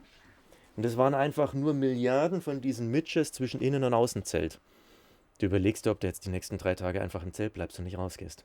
Du kannst nichts gegen machen. Also du Nur schnell sein. Nur schnell sein, Die abhauen. fliegen nicht gut. Ah. Wind ist rettend. Ist das fies? Weil ich habe das Gefühl, richtig fies. letztes Mal ich hatte jetzt Wespen gesehen, die waren nicht mehr gelb, die waren grün oder rot. Die habe ich jetzt das erste Mal gesehen bei mir in Frankreich. Also auch seltsame Tiere. Aber ihr habt dort die entsprechenden Gittergrößen. Ja. Hier ist auch die Besonderheit wieder 2 Tanks für Frischwasser, 3. In dem Fall haben wir Hauptwassertank, Frischwasser 300 Liter und Filtersystem. Ein Filtersystem. Sprich, hier geht es über einen Aktivkohle- und Keramikfilter. Ist das zu sehen? Sieht man das irgendwo? Oder ist es tief im Boden? Ich weiß nicht wo. Wurde nachgerüstet, frag mich jetzt mal nicht wo. Das ist praktisch, da kann ich weltweit, egal, oder ich sag mal, dass es hinten im Tankbereich ist. ist nicht schlimm, wenn wir es jetzt nicht finden. Ist das so ein Umkehr-Osmose-Verfahren? Nein, es sind einfach Keramikfilter und Aktivkohlefilter. Das sind die Keramikkerzen von Katadyn. Kennen eigentlich ganz viele Leute noch von den Diese, Pocket-Tracking-Filtern. die du so pumpst, Ja, genau, es gibt so genau. Handfilter, Ja, genau. die Genau haben die so eine sind das. Lebensdauer in. Ja, was weiß ich, von 200.000 Liter oder sowas. Nein. Und die gibt es als große Kerze auch im Industriebereich und die verwenden wir. Genau, wenn du mal so nett bist, den Kollegen nochmal reinholst. Carsten, du darfst wieder. Sag mal, Stefan, wenn du hier sowas baust, und das ist ja jetzt nicht alltäglich, so ein Fahrzeug für euch. Also ich nehme an, ihr werdet nicht die große Masse an diesen Autos bauen. Im LKW-Bereich haben wir kleine Stückzahlen. So, wenn das jetzt rausgeht, ist es so ein bisschen wie der Hund, den du neu bekommen hast? Ist das ein bewegender Moment? Nein, es ist ein spannender Moment und man freut sich auf die Erfahrungsberichte von den Kunden, die dann damit unterwegs sind. Meine Frau und ich, wir sagen immer, der unangenehme Teil unseres Jobs ist, wenn man dann irgendwann so nachts zwischen 11 und 12 noch im Büro sitzt und dann scheppert der PC und irgendjemand schickt irgendwelche fantastischen Bildern. Guck mal, wo wir gerade sind. So geil. Genau. Ganz toll. Und du bist... es war ja heute ein Fall, Thema Helpdesk. Also es kann ja immer mal passieren, es passiert irgendwas, es kann einem einer reinfahren und so. Da habt ihr helft den Kunden aktiv. Da ist heute die halbe Firma mal kurz stehen geblieben, weil in Schweden jemand ein Problem hatte. Das ist so. Wenn irgendwo auf der Welt einer ein Problem hat, wir ziehen alle Strippen, um helfen zu können. Wir achten darauf, dass wir Das sind die Mädels auch extrem, habe ich so das Gefühl bei euch. dass wir auch nur Partner haben, die halt dann auch mit denen wir im Boot sitzen und die dann auch helfen. Ja. Bei So. EWEC oder bei Mercedes oder sonst was, dass man einfach mal anruft und sagt, hey, da ist ein Kunde, der hat ein Problem, den müssen wir jetzt wieder auf die Straße bringen, beziehungsweise ins Gelände. Ich zeige mal ein schönes Detail. Ihr habt diese Sitzbank-Erweiterung. Da habe ich den Carsten mal gefragt, ob das denn auch für seine Gewichtsklasse da ist. Wobei der Carsten ja wirklich ein Leichtgewicht ist. Es gibt ja auch Menschen, die, ich sag mal, gut und gerne 140 Kilo, kenne ich aus dem E-Bike-Bereich. Da sind die nämlich beschränkt, die Tonnagen bei E-Bikes. Und das ist aber Schwerlast, oder? Das sind Schwerlast. Ja, genau. Stützen. Und wenn dich da mal bitte draufsetzt, Carsten. Ihr könnt euch beide ja nicht zeitgleich draufsetzen. Nee, dafür ist es auch nicht gedacht. Aber der Carsten, das geht. Ja. Hat sich jetzt irgendwas bewegt? Nö. Gut. Also das ist eine Sitzbankerweiterung. Sehr praktisch, oder? Absolut praktisch. Man kann dann auch zu 6 mal zu sitzen und sich mal einen langen Abend machen. Oder man kann sich halt auch so wunderbar hinlümmeln in die Ecke und Füße hochlegen. Ah, wenn das Ding zu ist. Ja. Die Klappe sollte zu sein, weil sonst lümmel ich mich eventuell nach außen. Kissen im Rücken und schönes Buch. Ganz klassisch. Geiles Detail hier, da kommst du nie drauf. Das Beste an dem ganzen Auto. Das Beste an dem Auto? Ja. Was meinst du? Ja, sag. Es gibt viele beste Sachen hier. Ja, sag mal eins, das dir einfällt. Gewürzregal. Gewürzregal. Falsche Antwort. Nee, das ist. Nee, der fehlende Fernseher. Der fehlende Fernseher. Ja. Ja, wenn ich irgendwo in der Welt unterwegs bin, die Kunden sind ja ganz schnell draus, außerhalb des Satelliteneinzugsbereichs. Das braucht kein Mensch, oder? In dem Bereich. Nein, brauchst du auch nicht. Also- Du hast tolle Fenster, da kannst du wunderbar in die Ferne gucken. Und das ist ja so dieses, wie nennt sich das? Zölibat oder was du eben gesagt hast? Sabbatical. Das ist Sabbatical. Es ist einfach ich nehme mir eine Auszeit. Wenn ich reisen will, nehme ich eine Auszeit. Ich will Land und Leute kennenlernen. Ich will mit Land und Leuten in Kontakt kommen. Und wenn ich schlechte Nachrichten sehen will, dann kann ich ja über Internet-Nachrichten mal streamen. Aber ansonsten ist ein Fernseher eigentlich bei unseren Kunden eher so das kleinere Thema, ganz, ganz wenig gefragt nur noch. Krass, es erinnert mich genau an eine bayerische, gut, wir sind ja in Bayern, an so eine Holzhütte, weißt du, so dieser Flair, fehlt nur noch der Kamin. Habt ihr mal einen Kamin verbaut? Nein, aber wir haben einen Kunden, der es nachgerüstet hat. Komm, wir zeigen mal das Bad. Ja. Denn die Dreizimmerküche Bad, ihr macht euch immer lustig über mein Auto, ja, hat gesagt, Dreizimmer, aber das hier kommt ja vom Platz hier schon in die Richtung. Das heißt, das ist wirklich für Leute, die länger unterwegs sind, ein bisschen mehr Komfort haben möchten. Langzeitreisen. Langzeitreisen. Ja. Richtige Dusche, Tankvolumen? Tankvolumen sind wir hier bei knapp 400 Liter. Ach, es riecht so geil hier drin, wenn du mal die Nase reinsteckst. Es riecht so... Ja, ist also noch nicht benutzt. Nee, das ist ja klar, aber es riecht so nach, nicht nach Chemie, sondern so nach Linoleum so ein bisschen. Es ist ja auch keine Chemie drin. Ne? Wir haben eine Trenntoilette drin. Ich habe also keinen Chemiegeruch von der Toilette irgendwo. Ich habe auch das natürliche Flair vom Holz. Holz macht Raumklima. Es riecht nach Holz. Ja. Dann hier die Kante innen, das ist jetzt auch Metall? Wo bist du jetzt hier? Ja, da vom Rahmen. Ist ein Aluminium. Ist Aluminium. Das ist Alu, ja, okay. Dann auch hier vorne die... Sag mal, eure Leute, die das bauen, das ist so ähnlich wie bei dem fränkischen Hersteller von den Linern, die stehen da zu 100% dahinter. Das ist mir aufgefallen, ich glaube, die wollen, dass es perfekt wird. Ja, natürlich, es sind Handwerker und jeder Handwerker hat irgendwo seinen Anspruch an sich selber. Und der kommt natürlich in seine Arbeit rein, ja, ganz genau. Sein Stolz. Sein Stolz, ja. Und wir haben ja auch viele Handwerksmeister, die so ein Fahrzeug kaufen, die einfach die Holzarbeiten in die Hand nehmen und sagen, genau deswegen kaufe ich das Fahrzeug. Ihr habt mir erzählt, es sind nicht die Multimilliardäre, die solche Fahrzeuge kaufen, die kaufen sich dann vielleicht etwas protzigere, die man gar nicht im Alltag fahren kann. Habe ich mal gesehen, Rahmenverlängerung auf 12 oder 14 Meter für den Scheich von sowieso. Das Ding kannst du denn kaum noch fahren, weil es vielleicht 7 oder 9 Achsen hat. Gut, der Scheich in der Wüste kann fahren, da hat er links und rechts Platz. Stimmt. Aber es ist ja so, das hier sind oft bodenständige Leute, die viel gearbeitet haben im Leben. Gut verdient haben, guten Job gemacht haben. Vielleicht auch Geld gespart haben, die nicht immer alles ausgegeben haben. So, das heißt, du kennst ja die Leute. Es gibt ja viele, denen du das nicht ansehen würdest, oder? Dass die dann das nach außen raustragen. Wenn du bei uns in den Verkaufsraum reinschaust, die Kunden, die kommen, man sieht ihnen es ja auch nicht an. Also deswegen laufen wir auch nicht im Anzug rum, sondern wir passen uns ja auch irgendwo unseren Kunden so ein bisschen an. Und bei uns kommt auch kein Kunde im Anzug rein. Das ist ganz klar, das ist eine bodenständige Kundschaft. Er könnte aber. Das eine Mal, wo einer im Anzug kam, hat er sich entschuldigt dafür. Achso. Genau. Ich komme gerade vom Geschäftstermin, tut mir leid. Normalerweise laufe ich nicht so rum. Es ist tatsächlich so, wir haben sehr bodenständige Kunden und das macht es auch so ein bisschen mit aus. Ne? Nochmal die Frage, wenn ich jetzt das Auto kaufe und zahle jetzt hier meine 370.000 €, ich fahre es mal so 5, 6 Jahre, stelle es ins Internet, die Dinger werden ja immer teurer bei dir, weil einfach die Kosten teurer werden. Das hast du mir erzählt. Also du kannst gar nichts dafür. Es kann mir gut und gerne passieren, dass ich vielleicht sogar noch das Geld kriege, was ich mal bezahlt habe früher, oder? Das ist in der Vergangenheit schon ein paar Mal passiert. Weil es eben direkt auch verfügbar ist. Dann, ich sag mal so Laufleistungen, selbst ich fahre jetzt hier 120.000 Kilometer, da ist der gerade mal eingefahren, hier so ein MAN, oder? Ja. Also wir haben schon Kunden, die haben wiederverkauft nach 3, 4 Jahren, haben gesagt, die haben letztendlich nur die Betriebskosten gezahlt. Steuer, Versicherung, Diesel. Und gerade im LKW-Bereich sprechen wir von Laufleistungen jenseits der 700.000 Kilometer. Gut gepflegt und vorsichtig gefahren, ein LKW über 1 Million Kilometer. Wie soll ich das als Reisemobilist auch unter die Räder kriegen? MAN wird jetzt auch in Bayern gebaut. Der Service auch weltweit, wie bei... MAN ist gut vertreten, Mercedes ist gut vertreten, Iveco ist gut vertreten. Also so die Marken, mit denen wir eng zusammenarbeiten. Das war das, was ich vorhin gesagt habe. Es ist ganz, ganz wichtig, dass wenn wirklich mal ein Problem auftauchen sollte, dass wir auch Zugriff haben und den Kunden unterstützen können. Gut, also das ist der Innenraum. Gibt es noch was Schönes, was ich zeigen kann? Gut, Siesaal wollte ich zeigen, selbst in den kleinen hast du es drin. Das heißt, das hier ist eigentlich die XL-Variante eines Pickups. Kann man so sagen, ja. Gleich, also alles gleich, es ist kein Unterschied. Es ist alles gleich, das ist das, was Bimobil ausmacht. Die Qualität ist so gut, dass der spätere Einsatzzweck nur von der Kombination Auto-Wohnkabine definiert wird. Stelle ich die Wohnkabine auf einen 4x2-Transporter, habe ich ein tolles Reisemobil.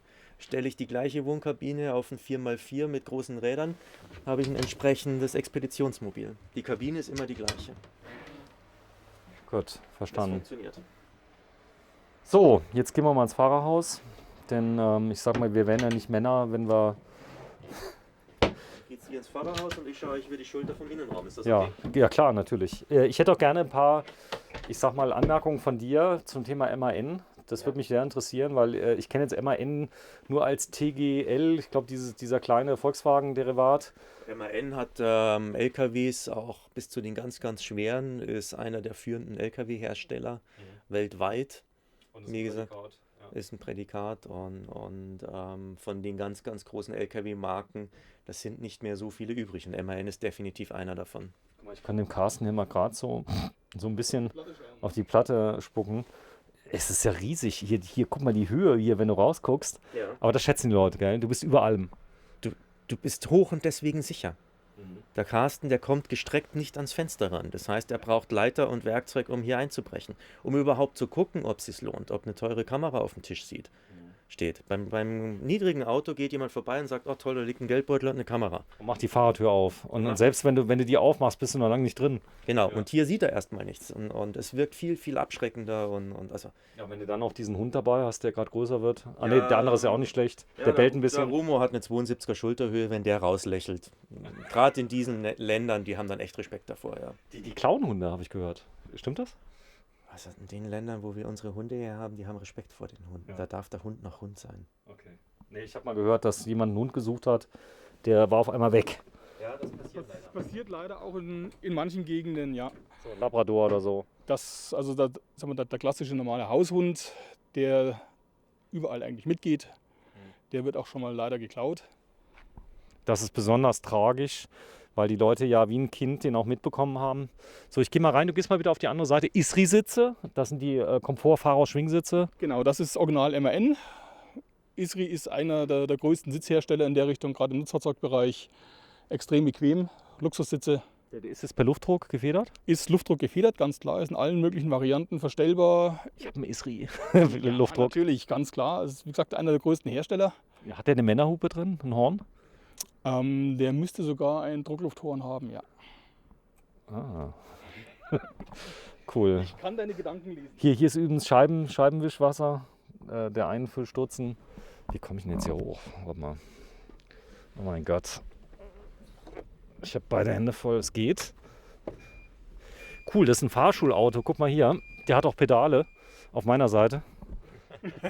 Nein, das ist tatsächlich die Fußstütze, die kannst du ausklappen. Also für kleinere Leute? Einfach zum bequemeren Sitzen. Wenn du den Sitz ein bisschen hinterschiebst, dann kannst du die Fußstütze ausklappen. Ach so, da kannst du liegen so ein bisschen. Und da kannst du wie im ICE deine Füße drauflegen. So, jetzt ist ja hier viel Platz. Da ist der Motor drunter? Nee. Da sind die Biervorräte für unterwegs. Eine Kühlbox. Du hast hier deine Kühlbox mit drin. Wie gesagt, es ist ein Fernfahrerhaus. Und die Jungs, die hier auf Strecke sind, die haben natürlich ihre Vorräte dabei. Ich habe meine Kühlbox, kann hier meine Getränke für unterwegs reinpacken, meine Brotzeit für unterwegs.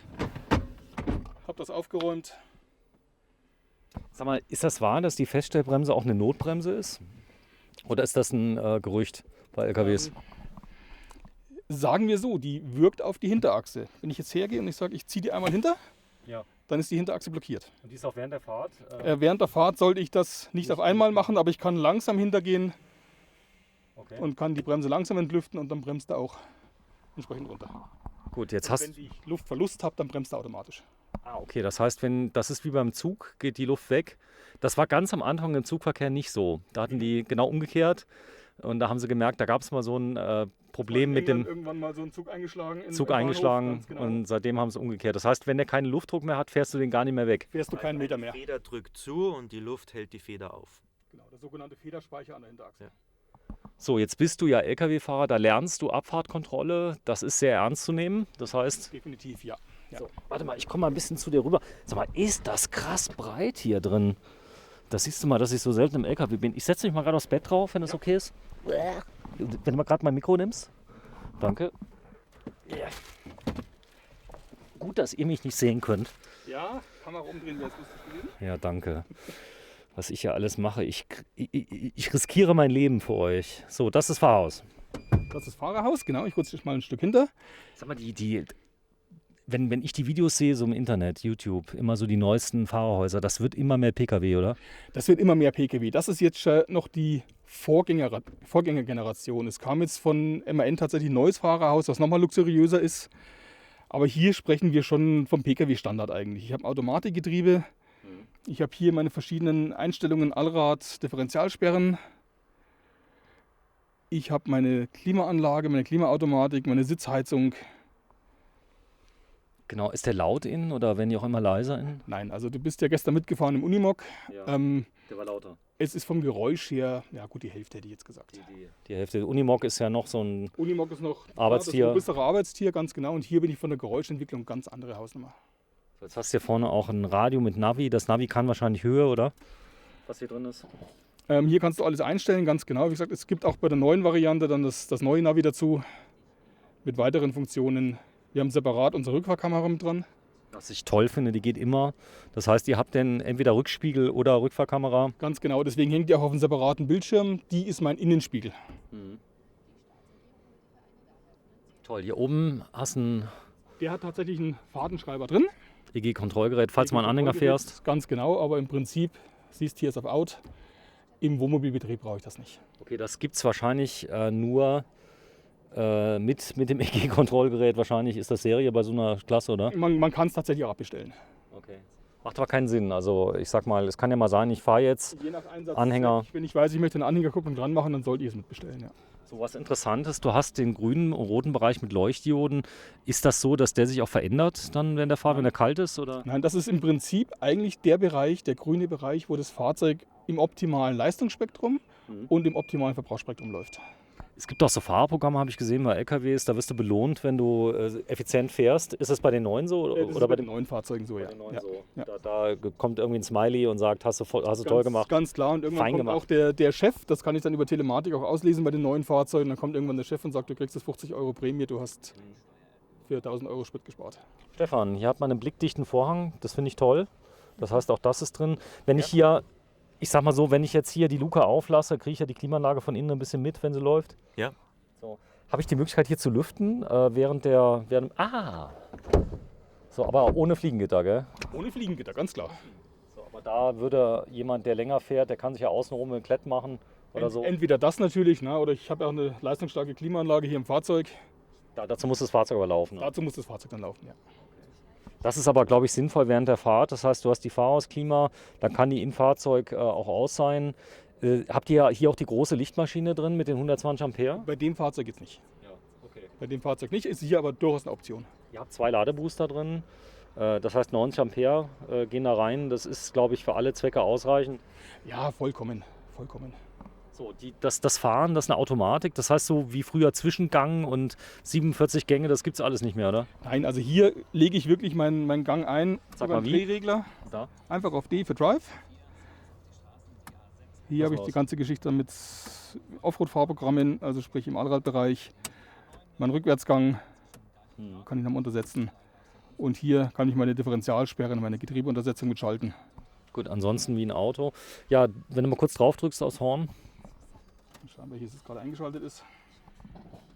Es muss ja auch Druck auf dem Kompressor sein. Sollte Druck drauf sein, ganz genau. Mal rankommen. Cool. Ja, genau das wollte ich hören. Sehr cool. Da ist noch hier so ein kleiner Schalter. Was kann der da? Damit gebe ich mein Lenkrad frei zur Verstellung. Ah, zeig mal. Also auch das, wenn ist ich über Luftdruck groß... verriegelt. Ja. Ich drücke drauf und dann kann ich das Lenkrad entsprechend verstellen. Sag mal, ich habe gesehen, dass die Pedale auch verstellbar sind. Ist das hier auch so? Bei dem nicht, nein. Bei dem nicht. Bei dem nicht. Gibt es aber welche, gell? Gibt durchaus Fahrzeuge, wo ich die Pedale verstellen kann, ja. So, jetzt das Thema Maut. Es gibt ja mittlerweile von Aral, habe ich gesehen, europaweite Mautgeräte, die ein Gerät alle, aber nicht für Privatleute, habe ich hier erfahren. Da brauchst du wahrscheinlich 300 Mautboxen, oder? Ja, teilweise sind sie zusammengefasst. Wir haben auch einen Kunden, da hat sogar die ASFINAG einen Test gemacht, mit mehreren Ländern zusammengefasst. Aber ja, du wirst schon, wenn du dich vorbereiten müssen, dann entsprechend dich halt um Maut kümmern oder halt einen Stapel Mautboxen dabei haben. Ja. Dann ist die Frontscheibe voll, ja. Irgendwann ist die Frontscheibe voll, gell? Ganze Umkletten. Aber es ist schon nervig, oder? Das heißt, es kommt ja demnächst eine europaweite Lösung. Ich glaube, die wird ja nicht mehr allzu lange dauern. Erleben wir das demnächst? Ja, ich denke schon. Also ich kriege ja jetzt von Aral dieses Ding, weil ich bin ja gewerblich und dann habe ich es zumindest mal bekommen. Überall hast du hier Haken, das ist auch interessant. Also das ist ein richtiges Arbeitstier. Hier hinten kann keiner sitzen, das ist nur ein Bett, Das oder? ist eine Liege, ein Bett, ja. Okay. Ich kann es auch nicht anders haben. Bei MAN nicht. bei Mercedes wäre es eine Möglichkeit zum Beispiel, ja. Achso, ihr könnt das Fahrzeug auf Mercedes bauen? Wir können ja auf Mercedes bauen, ja. So, ich überlege, ob ich die Abmoderation hier mache. Das mache ich auch. Dann brauche ich nicht mehr rausklettern. Jungs, ihr habt mir eine große Freude gemacht. Das hier ist so ein richtiges Männerspielzeug. Oft fahren die, ich sag mal, die Leute, die sowas hier benutzen, ja in Pulk. Das heißt also mit mehreren Fahrzeugen, was Sinn macht. Der eine hilft dem anderen. So ist es, ja. Ja. Macht absolut Sinn. Am besten auch ähnliche Gewichtsklassen, dass Okay. man sich gegenseitig ziehen kann. Ich kann mich noch an ein Bild von unserer Russlandreise erinnern, wo sie mal spaßeshalber versucht haben, den Cetros mit dem Geländewagen zu ziehen. Versuch was wert. Achso, hat sich nicht bewegt. Nein. Ja, dann machen wir ein bisschen Werbung. Die Firma heißt? Bimobil von Liebe GmbH. Wir sind hier im Gewerbegebiet Eichen, Oberpframmern, 20 Kilometer südöstlich von München. So, und diesmal, abgesehen von einigen Zubehörlieferanten aus Italien, alles made in Germany. Alles made in Germany, wird hier im Speckgürtel von München gefertigt. Handgedengelt. So ist es. Ja, ich dank auch dir, lieber Carsten, für die tolle Einweisung. Übrigens interessant auch die Becherhalter. Die sind jetzt übrigens auch verstellbar, glaube ich, in der neuen Variante an Haltern. Also, aber trotzdem, das Cockpit sieht ja wohl Hammer aus, oder? Das ist richtig. Ja, wir sind im Fernverkehrsbereich. Ne? Wenn ich überlege, dass so ein Fernfahrer ja in diesem Fahrzeug lebt, dann will der auch Komfort haben und diesen Komfort kann man hier entsprechend bieten. Offiziell darf er ja nicht drin leben, aber manchmal tut er es dann doch. Gut, aber es geht ja noch größer, was also Schlafkabinen angeht und so. Das hier ist jetzt so die Mittelklasse. Das ist ja kein 24-Tonner, sondern kleinerer. Die Kabinen selber werden nicht größer. Okay. Da bin ich hier schon in der Fernverkehrsvariante. Ich kann zwar Fahrzeuge haben mit einem höheren Dach, aber da kommen wir dann schon an die 4-Meter-Grenze ran. Das macht dann relativ wenig Sinn für unseren Zweck. Sag mal, das Dach geht noch ganz auf, oder? Ich komme hier eigentlich nicht mehr weiter hoch. Das ist ein reines Kippdach. Reines Kippdach, okay. Ja, ich kann also hier übers große Dachfenster hinten raus und kann dann aufs Dach gehen. Das ist eine Möglichkeit. Große Dachfenster raus. Also falls jemand mal Fotos machen möchte von, wie komme ich normalerweise aufs Dach drauf, auf den Aufbau? Also wir empfehlen immer durchs Dachfenster, durch die Dachluke oder ansonsten von außen. Möglich, aber eine Heckleiter bietet natürlich auch immer ungebetenen Gästen eine Aufstiegsmöglichkeit. Dann musst du die Heckleiter wieder entsprechend sichern und wir sagen einfach ab durch die Dachluke nach oben. Super. In dem Sinne ab durch die Hecke mit Carsten und Stefan von Bimobil. Tschüss. Ciao. So, bitte noch einmal kurz hupen. Also, Zündung anmachen. Das war die Babyhut. Tschüss.